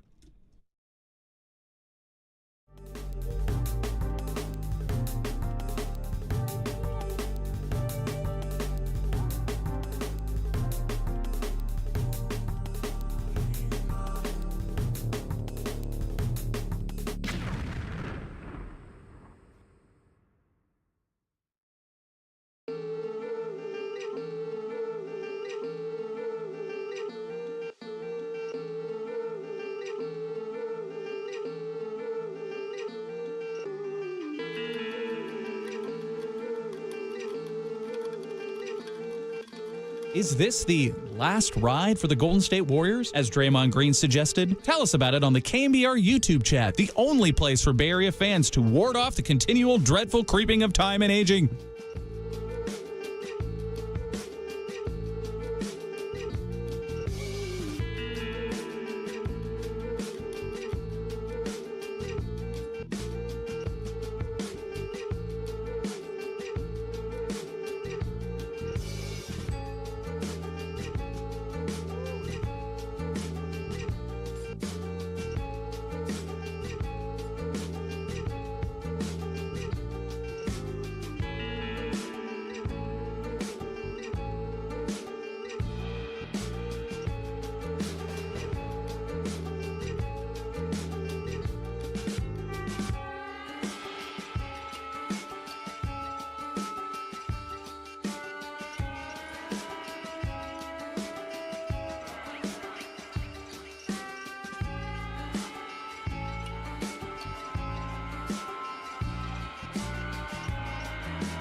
Now back to dirty work. Adam Copeland and Derek Papa in the KNBR Casino Matrix Progressive Jackpot Studios. Casino Matrix Progressive Jackpots are here. Where are you? Just drop in. Please play responsibly. Call 1-800-GAMBLER. Dirty Work rolls on a Wednesday. We're going to catch up with our guy John Dickinson talking some Warrior basketball here momentarily as the Jimmy Butler era continues. 29 games left. Warriors going to win today. They'll be above the Mavericks. They can jump into like the 9, maybe the 8 today. They're a half game back of the 8. They win this one. I think they'll be into the 8 just depending on tiebreak, how all that shakes out. But we'll talk about more of that with John Dickinson. The question is, can they get to the 6? Yeah, I believe they'd be 28 and 26, and yes, the Dallas Mavericks would be 28 and 27, so they would leapfrog them. Yeah. Well, they'd be 26 and 27, I think. Or no, they'd be 28 and 27. You're right. Yeah. Warriors would have one. They'd be tied in wins. They'd be a half game up on Dallas. I believe they were up 1-1 as far as like matchups this season. They won 1 and lost 1 to the Mavs this year. But Klay Thompson going to get a taste of Jimmy Butler without Anthony Davis and no real center out there today. Going to be interesting. It's going to be very interesting. Maybe it's Kyrie who gets a taste of Jimmy. Steph and his new boo thing in front of Klay. His new boo thing, Jimmy Butler. Yeah. Yeah, they say this is the last ride. Tim was just talking about it in his trends, right, Tim? Your last ride take? I couldn't believe that you referenced my trend just now. But yes, there was a Draymond reference saying, man, this is our last ride. I give too much love to Eisen. I got to give some to Tim. We come back from commercial breaks. Are you Mahomesing for football? Blah. So here's our sound soiree for today. Why don't we open it up? Every day there's some sounds from across the sports world you might have missed, because that's exactly what you're getting here. This is Dirty Works. Sound Soiree. No, I've whipped up this nasty little soiree. The best sounds you might have missed. Soiree, what? Soiree, honey. I think that means party. On the Sports Leader. All right, your sound soiree for Wednesday, February 12th, 2025. And I saw that, good news for us, show ends at 6. The rain will kick in right at 6. Like 90% chance of rain here in the city. Great. Starting at 6 o'clock. Rain's coming in for the next few days. So no sound for you today from across the sports world. I just assume you didn't miss anything today in the soiree. I mean, like what we had planned originally, like Draymond misses Andrew Wiggins. All right. I mean, we know. There is tone about the soiree sound that he selected.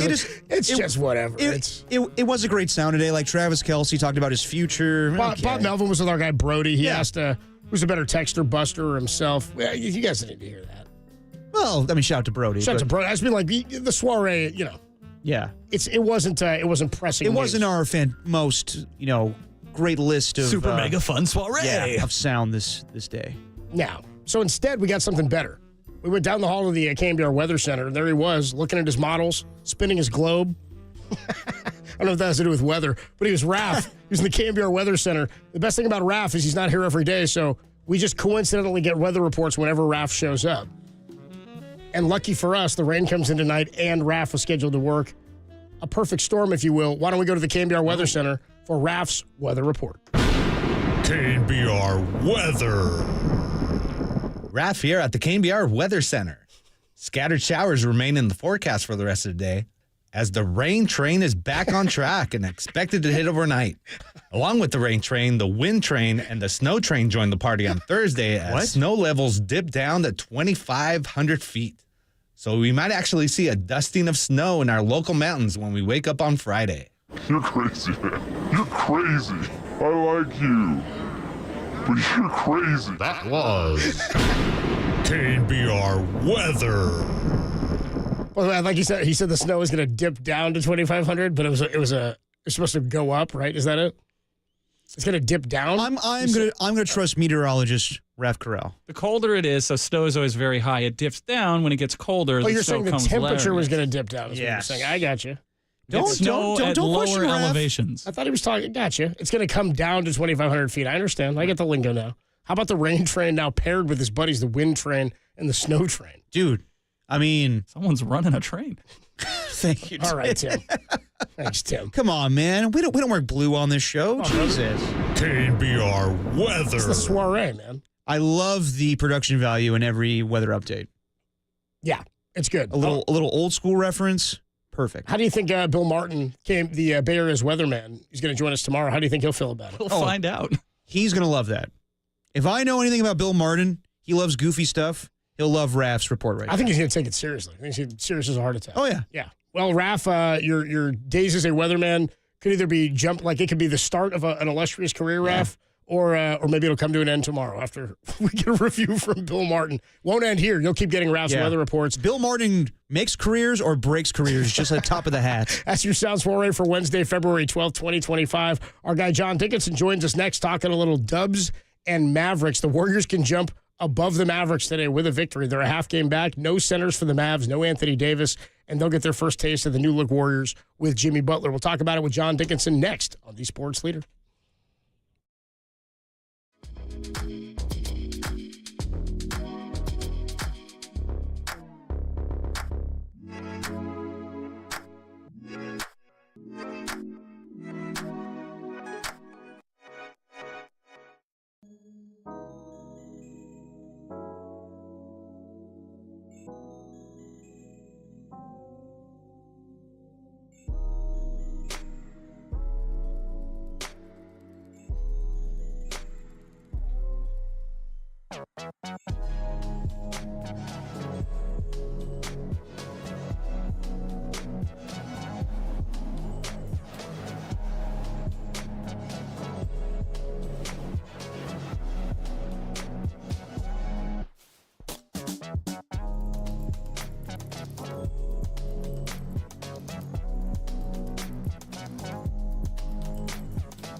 Now, back to Dirty Work.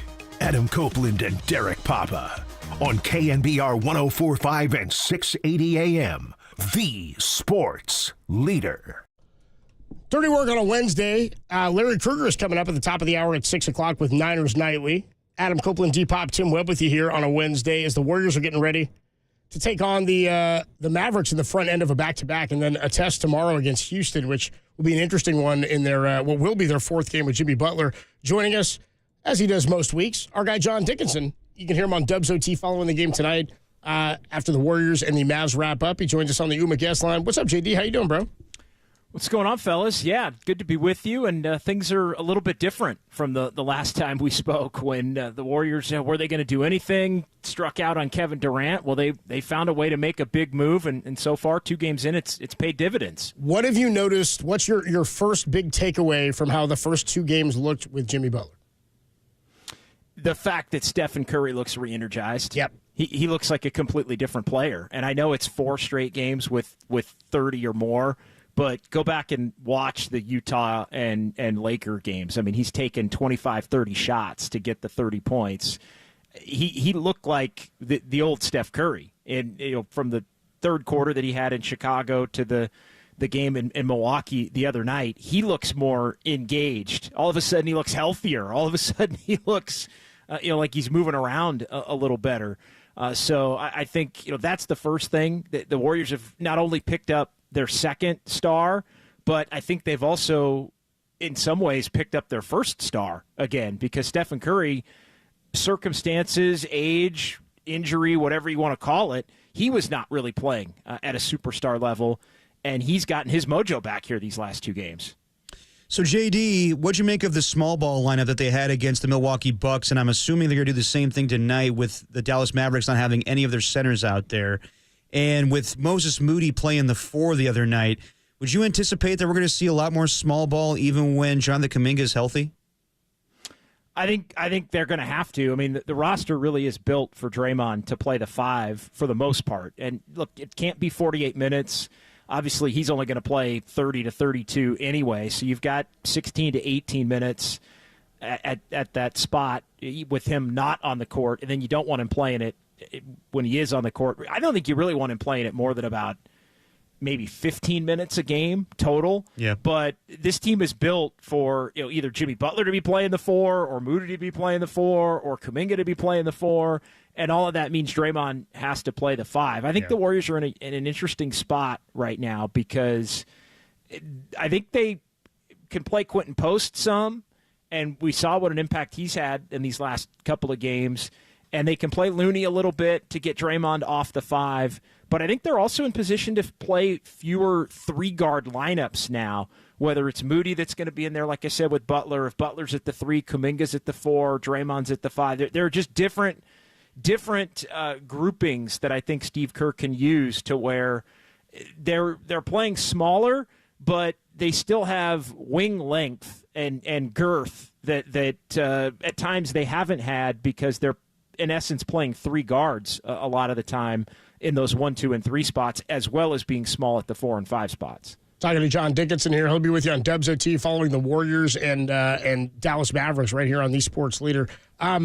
This is a question we've been debating for the last couple of days. I said to Derek, I think it was the day of it would have been Monday, the day of the Milwaukee game. So before they played the Milwaukee game, and they win, and afterwards Steve Kerr said, the goal is the 6th seed. I said to Derek, I'm not settling for 7.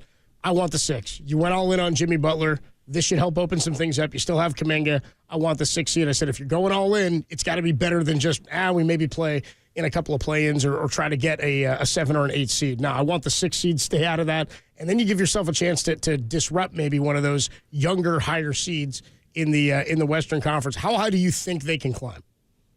I think they can get to 6. I think that's probably about as high as they can get, but I'm looking at 6 right now. It's the Clippers, 29 and 23. The Warriors are, 2.5 games back? Now, they've already lost the tiebreaker against the Clippers. You start looking at all those things. They've won the tiebreaker against the Timberwolves. Dallas, if they win tonight, that goes a long way. It'd be their second win in 3 games against the Mavs. They'll play again coming up in a couple of weeks right after the All-Star break and again later in the season. But Sacramento, it's going to be tough for them to have the tiebreaker on the Kings because they've dropped the first 2. Still play them a couple of times, but no, I think 6 is attainable. And I asked Steve about that in Chicago even on Saturday, and I was a little bit surprised before the first game that he acknowledged it. It's easy to acknowledge it after you win 2 and you're feeling really good, but even before the first game, he said, "Hey, this may be too much of a goal." But it's the goal because the expectations have changed with the addition of Jimmy Butler and the energy. It felt like it had changed as well. So that's the target. If they can't get it and they're still playing really well and just come up a little bit short because other teams are playing better, then I think they'll take that. Also have to keep an eye on getting to 6th and what that gets you. It changes every day. Right now, it gets you the Denver Nuggets, which I think would probably be at the bottom of the group of teams you want to play. You'd want to see. But it has been Memphis and Houston pretty much for the last 2 months straight. But Houston's had lost, I think, 3 of 4. Denver's moving up. So keep an eye on that. But either way, you get to 6, that means you're guaranteed a series against somebody. And I think that in and of itself is a major win. Well, and JD, I was saying this, like, in looking at the final 29 games is what they've got, right? I don't know how many wins you think it'll take to get to the 6, and that's sort of arbitrary, the number of wins. But I'm looking at what the Warriors can do in the final 29, what kind of run we'd want to see to lead you to believe they can be disruptive or win a couple of series in the postseason. And for me, it starts with getting to the 6. But when you look at the other teams in the West, Oklahoma City didn't make a big move. Memphis didn't. Denver didn't. The Lakers made a big move, of course, the biggest trade of the deadline, but there's still a question about how much better did they get. It's certainly a move that helps them long-term to have another cornerstone piece, but they were already a good team and already had a Hall of Fame player in Anthony Davis. So it's a swap of great players. Houston didn't do anything. Clippers didn't. Minnesota didn't. Dallas obviously made a big move, and now Davis is hurt and going to be out for some time, and they're a half game above the Warriors. I guess my question is, I believe the Warriors made the biggest move that allowed them to change their fortunes for this season, right? How many other teams do you think are likely to fall below them to maybe help the Warriors step on top? Because Phoenix didn't make a move. They're sitting right behind them. Sacramento's a different team. I think Dallas can fall. I think Houston can fall. I think it might be easier for them to climb in these final 29 than we think. And I guess my other question is, how many wins do you think they're capable of? 20-9? Yeah, that's good enough, I think.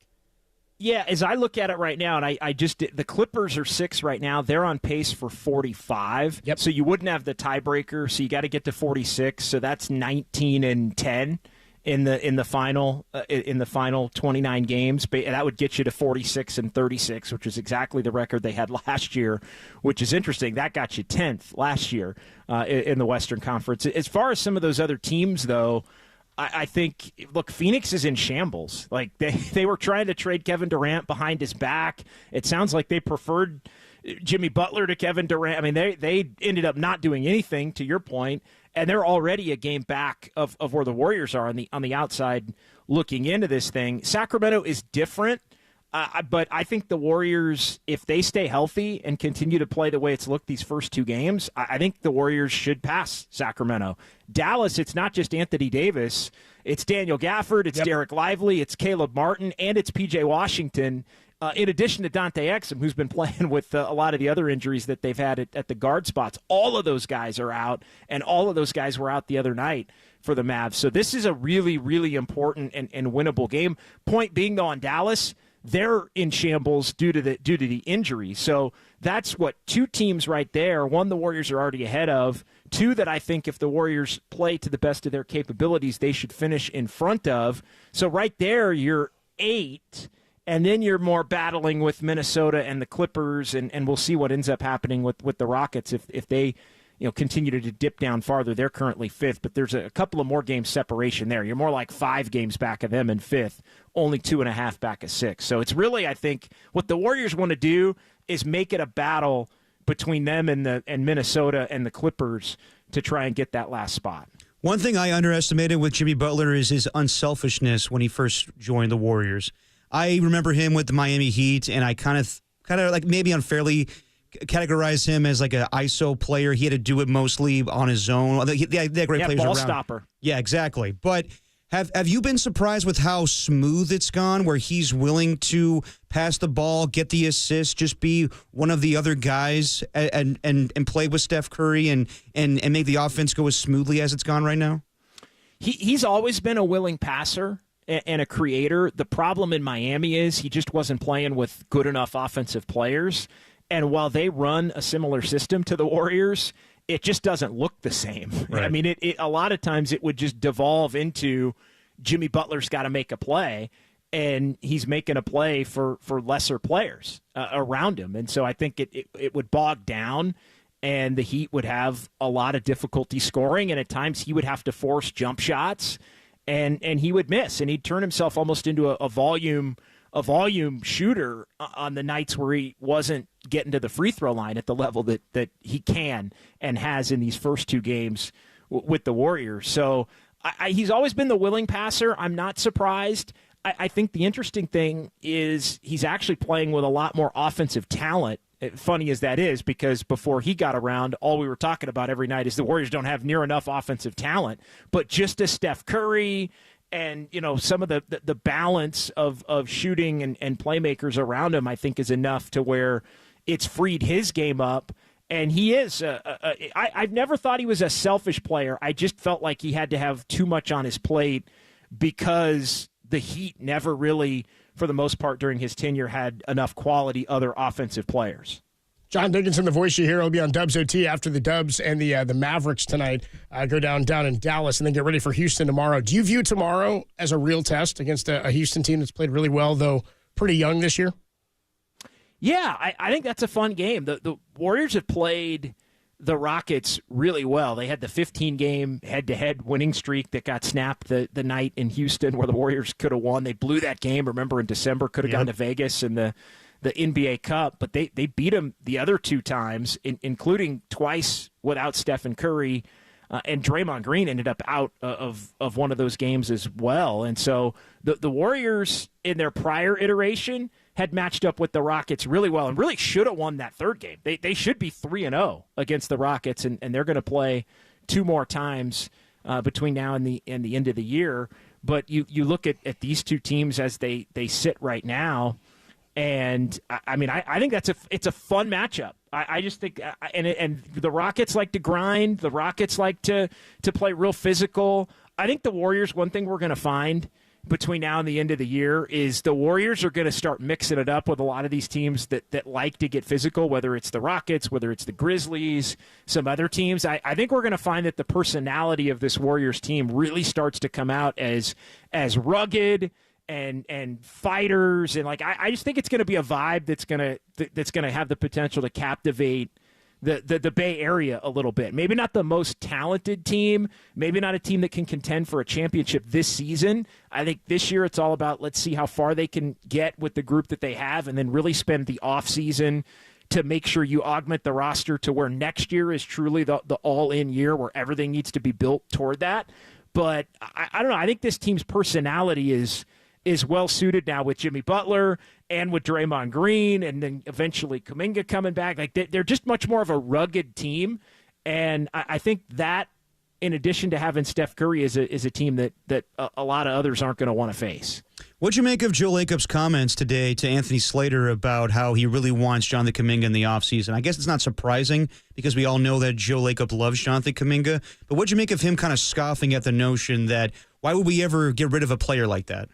Well, I think it was more about the willingness to go into the tax than it was about Kuminga specifically. And I do think he likes Kuminga. To me, it was more, hey, if you have to pay him $30 million a year or $150 million over 5 years, are you going to be willing to do that? Because that's going to take the Warriors, with the other things that they're going to need to do, into second apron type territory. And I know, Copes, you were going to shut it down. You don't want to get into aprons. I was glazed over when you said it. I was like, aprons. Yeah, we're not. I'm gonna pause on that note. But I thought it was more the financial commitment that he was scoffing at. And he loves Kuminga. He would love to keep Kuminga.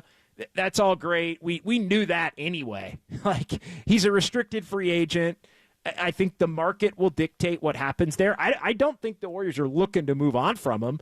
I think they may be looking to try and let the market dictate ultimately what the price they pay is, but I don't think they have any problem at all matching a big offer for Jonathan Kuminga to keep him around. The question is going to be, how does it fit once he comes back with Jimmy Butler and with some of these other players that have stepped in here and played well early with Jimmy Butler? I think it's a nice problem to have because I think – Steve Kerr has now the ability to – Kuminga can come back, and I think, long-term, that's cool, to talk about how Butler can be a mentor for Kuminga and all that. That's a cool long-term story, but the short-term is going to be, can Kuminga adapt his game to now be playing with two stars and get back to being more of the role player that he has been good at times and also struggled and kind of been unwilling to be at times. That doesn't mean he's going to get paid like a role player. He's probably still going to get paid more than like a role player. But whether he gets the payday is going to be determined by how well he fits in as somebody that probably is a finishing lineup guy if he's playing well, but probably isn't going to be a starting lineup guy, at least initially, because they've figured out some other things without him here in these first couple of games with Jimmy adding into the mix. So last week, JD, I asked you, who'd you have more faith in, the Lakers or the Warriors, for the next 2 years to win a championship? I'll ask the question as it relates to the game tonight with the big three of Steph Curry, Draymond Green, and Jimmy Butler. Who do you have more faith in, those three or the big three when they're healthy of Anthony Davis, Klay Thompson, and Kyrie Irving? We were talking about it earlier. I believe those guys are good players, but they're all sidekicks. They're not alpha dogs. Oh, so you're saying more faith in the Warriors, yes, or the Mavs? Yes. Oh, even when healthy, I would say the Warriors. Yeah. Yeah, I don't think the Mavs can win a title with that group. I think they're a really good team, but yeah, I think Anthony Davis is one of those guys that, you know, he can be the number one, but like it's kind of like the Wiggins. You can't tell him he's the number one. He just has to have it kind of happen naturally. And Kyrie is, you know, he's a 2 also. Like he's a B option, not an A option. Really good players. I mean, Klay's less than that. I mean, Klay up until these injuries has been playing like 20 minutes a game. Like he had kind of fallen out. I mean, PJ Washington, you know, Caleb Martin was coming in and he's injured, but I think they went and got Caleb Martin in part because he was going to be playing a little bit more than Klay. Klay's healthy and been playing, and they've needed him because they're so banged up, and he'll play tonight, obviously. But yeah, I think Dallas is a good team. Dallas right now, though, guys, without Davis for a while and all those other guys I mentioned, like they're right now they're in danger of not even being in the top 10. To be perfectly honest.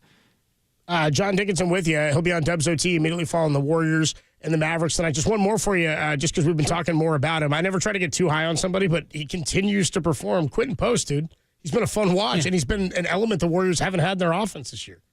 Yeah, he's been terrific. He's confident, man. He really confident. He just believes, hey, I get the ball in my spot, I'm putting it up, and I'm going to hit it. And so far, so good. I mean, he's hit more three-pointers in the first 15 games of his career than Stephen Curry did. Go figure. Whoa. That was a fun little nugget last night. Wow. Quentin Post, we had this last night on Dubs OT. Quentin Post has made 24 three-pointers in his first 15 NBA games. Stephen Curry made 16 three-pointers in his first 15 NBA games. Wow. So he's Well, there made you have it. 4 in his first 15 NBA games. Tells you how the game has changed a little bit in 15 years. Yeah, definitely. Of course. But, yeah, Quentin Post is you know, teams are attacking him defensively, so I think you got to pick your spots. But I like the fact that Steve Kerr has leaned into, he's a really good offensive player. He's a threat in a way that the Warriors need because they haven't had it. And so defensively you're going to live with some trouble if it means you're going to get the offensive output. And I think that has played well even before the trade, and it's played really well in these 2 games after the trade. It gives them something they haven't had, and that's the big thing, Copes, that I'm looking at as Kuminga comes back. They really have started to figure out some roles for some of these guys. Yeah. And I'm fascinated to see how they look to make it work. But I think it's a nice problem to have, to not be as Kuminga dependent. I think he's a great luxury item. I don't think he's the kind of guy you want to be dependent on. And now the Warriors don't have to be, which I think is good for them. And I think it's good for Jonathan Kuminga in the long run. Baked potatoes are great. I like it alongside a steak, though. You know what I mean? I don't need only baked potato. I need some meat in there. And Kuminga, be a nice little baked potato, right? Bring over that. See, now I'm getting hungry, dude. Now I'm just thinking about cream. Yeah, stop it. Just thinking stop about steak and cream spinach and baked potatoes. John Dickinson will be on Dubs OT following the Warriors and the Mavs. I'm hyped for this game. I'm more hyped for tomorrow, but I'm looking for 4-0 after tomorrow. I want to win tonight and win tomorrow. That'd be nice. JD, have a good time watching the game tonight. We'll talk to you later. Appreciate it, guys. Thank you. All right, good stuff there from John Dickinson. Warriors and the Mavs tonight. Somebody on the text line said looking for Steph to put up 40. Could be a matter of time as they start to get an even more. He's getting more spacing. He's getting more open looks. It could happen. Possessions do not feel as hard, is what Steph Curry said after the last win over in Milwaukee. Larry Krueger is coming up at 6 o'clock at the top of the hour with Niners Nightly, and we will put it's not Diners Nightly. No, we'll put the show to bed next on the Sports Leader.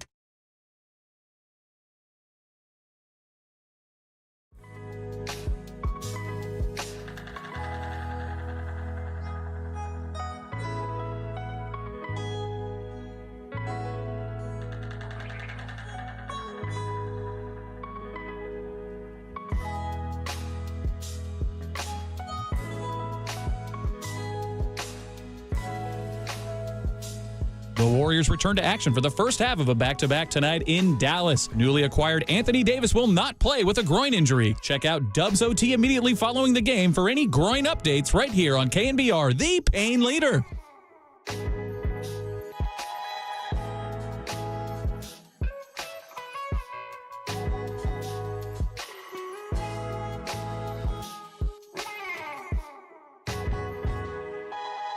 Hey, what's going on, everybody? Me again, Adam Copeland here for O'Donnell Financial Group, letting you know you can declare your retirement independence today with a call to O'Donnell Financial Group, where having the proper investment strategy in place may allow you the freedom to do what you want and when you want, potentially for the rest of your life. Look, you've worked hard, you've saved hard, and the folks at O'Donnell Financial Group are here to help you avoid common mistakes that so many people make when they get to retirement. So having the right investment strategy for the future can make all the difference. You can reduce what you owe to the government and keep hundreds of thousands more in your pocket, especially if you're somebody who's already saved a lot. So don't wait. Declare your retirement independence and call O'Donnell Financial Group today at 866-496-2300 to learn what it means to truly achieve retirement independence.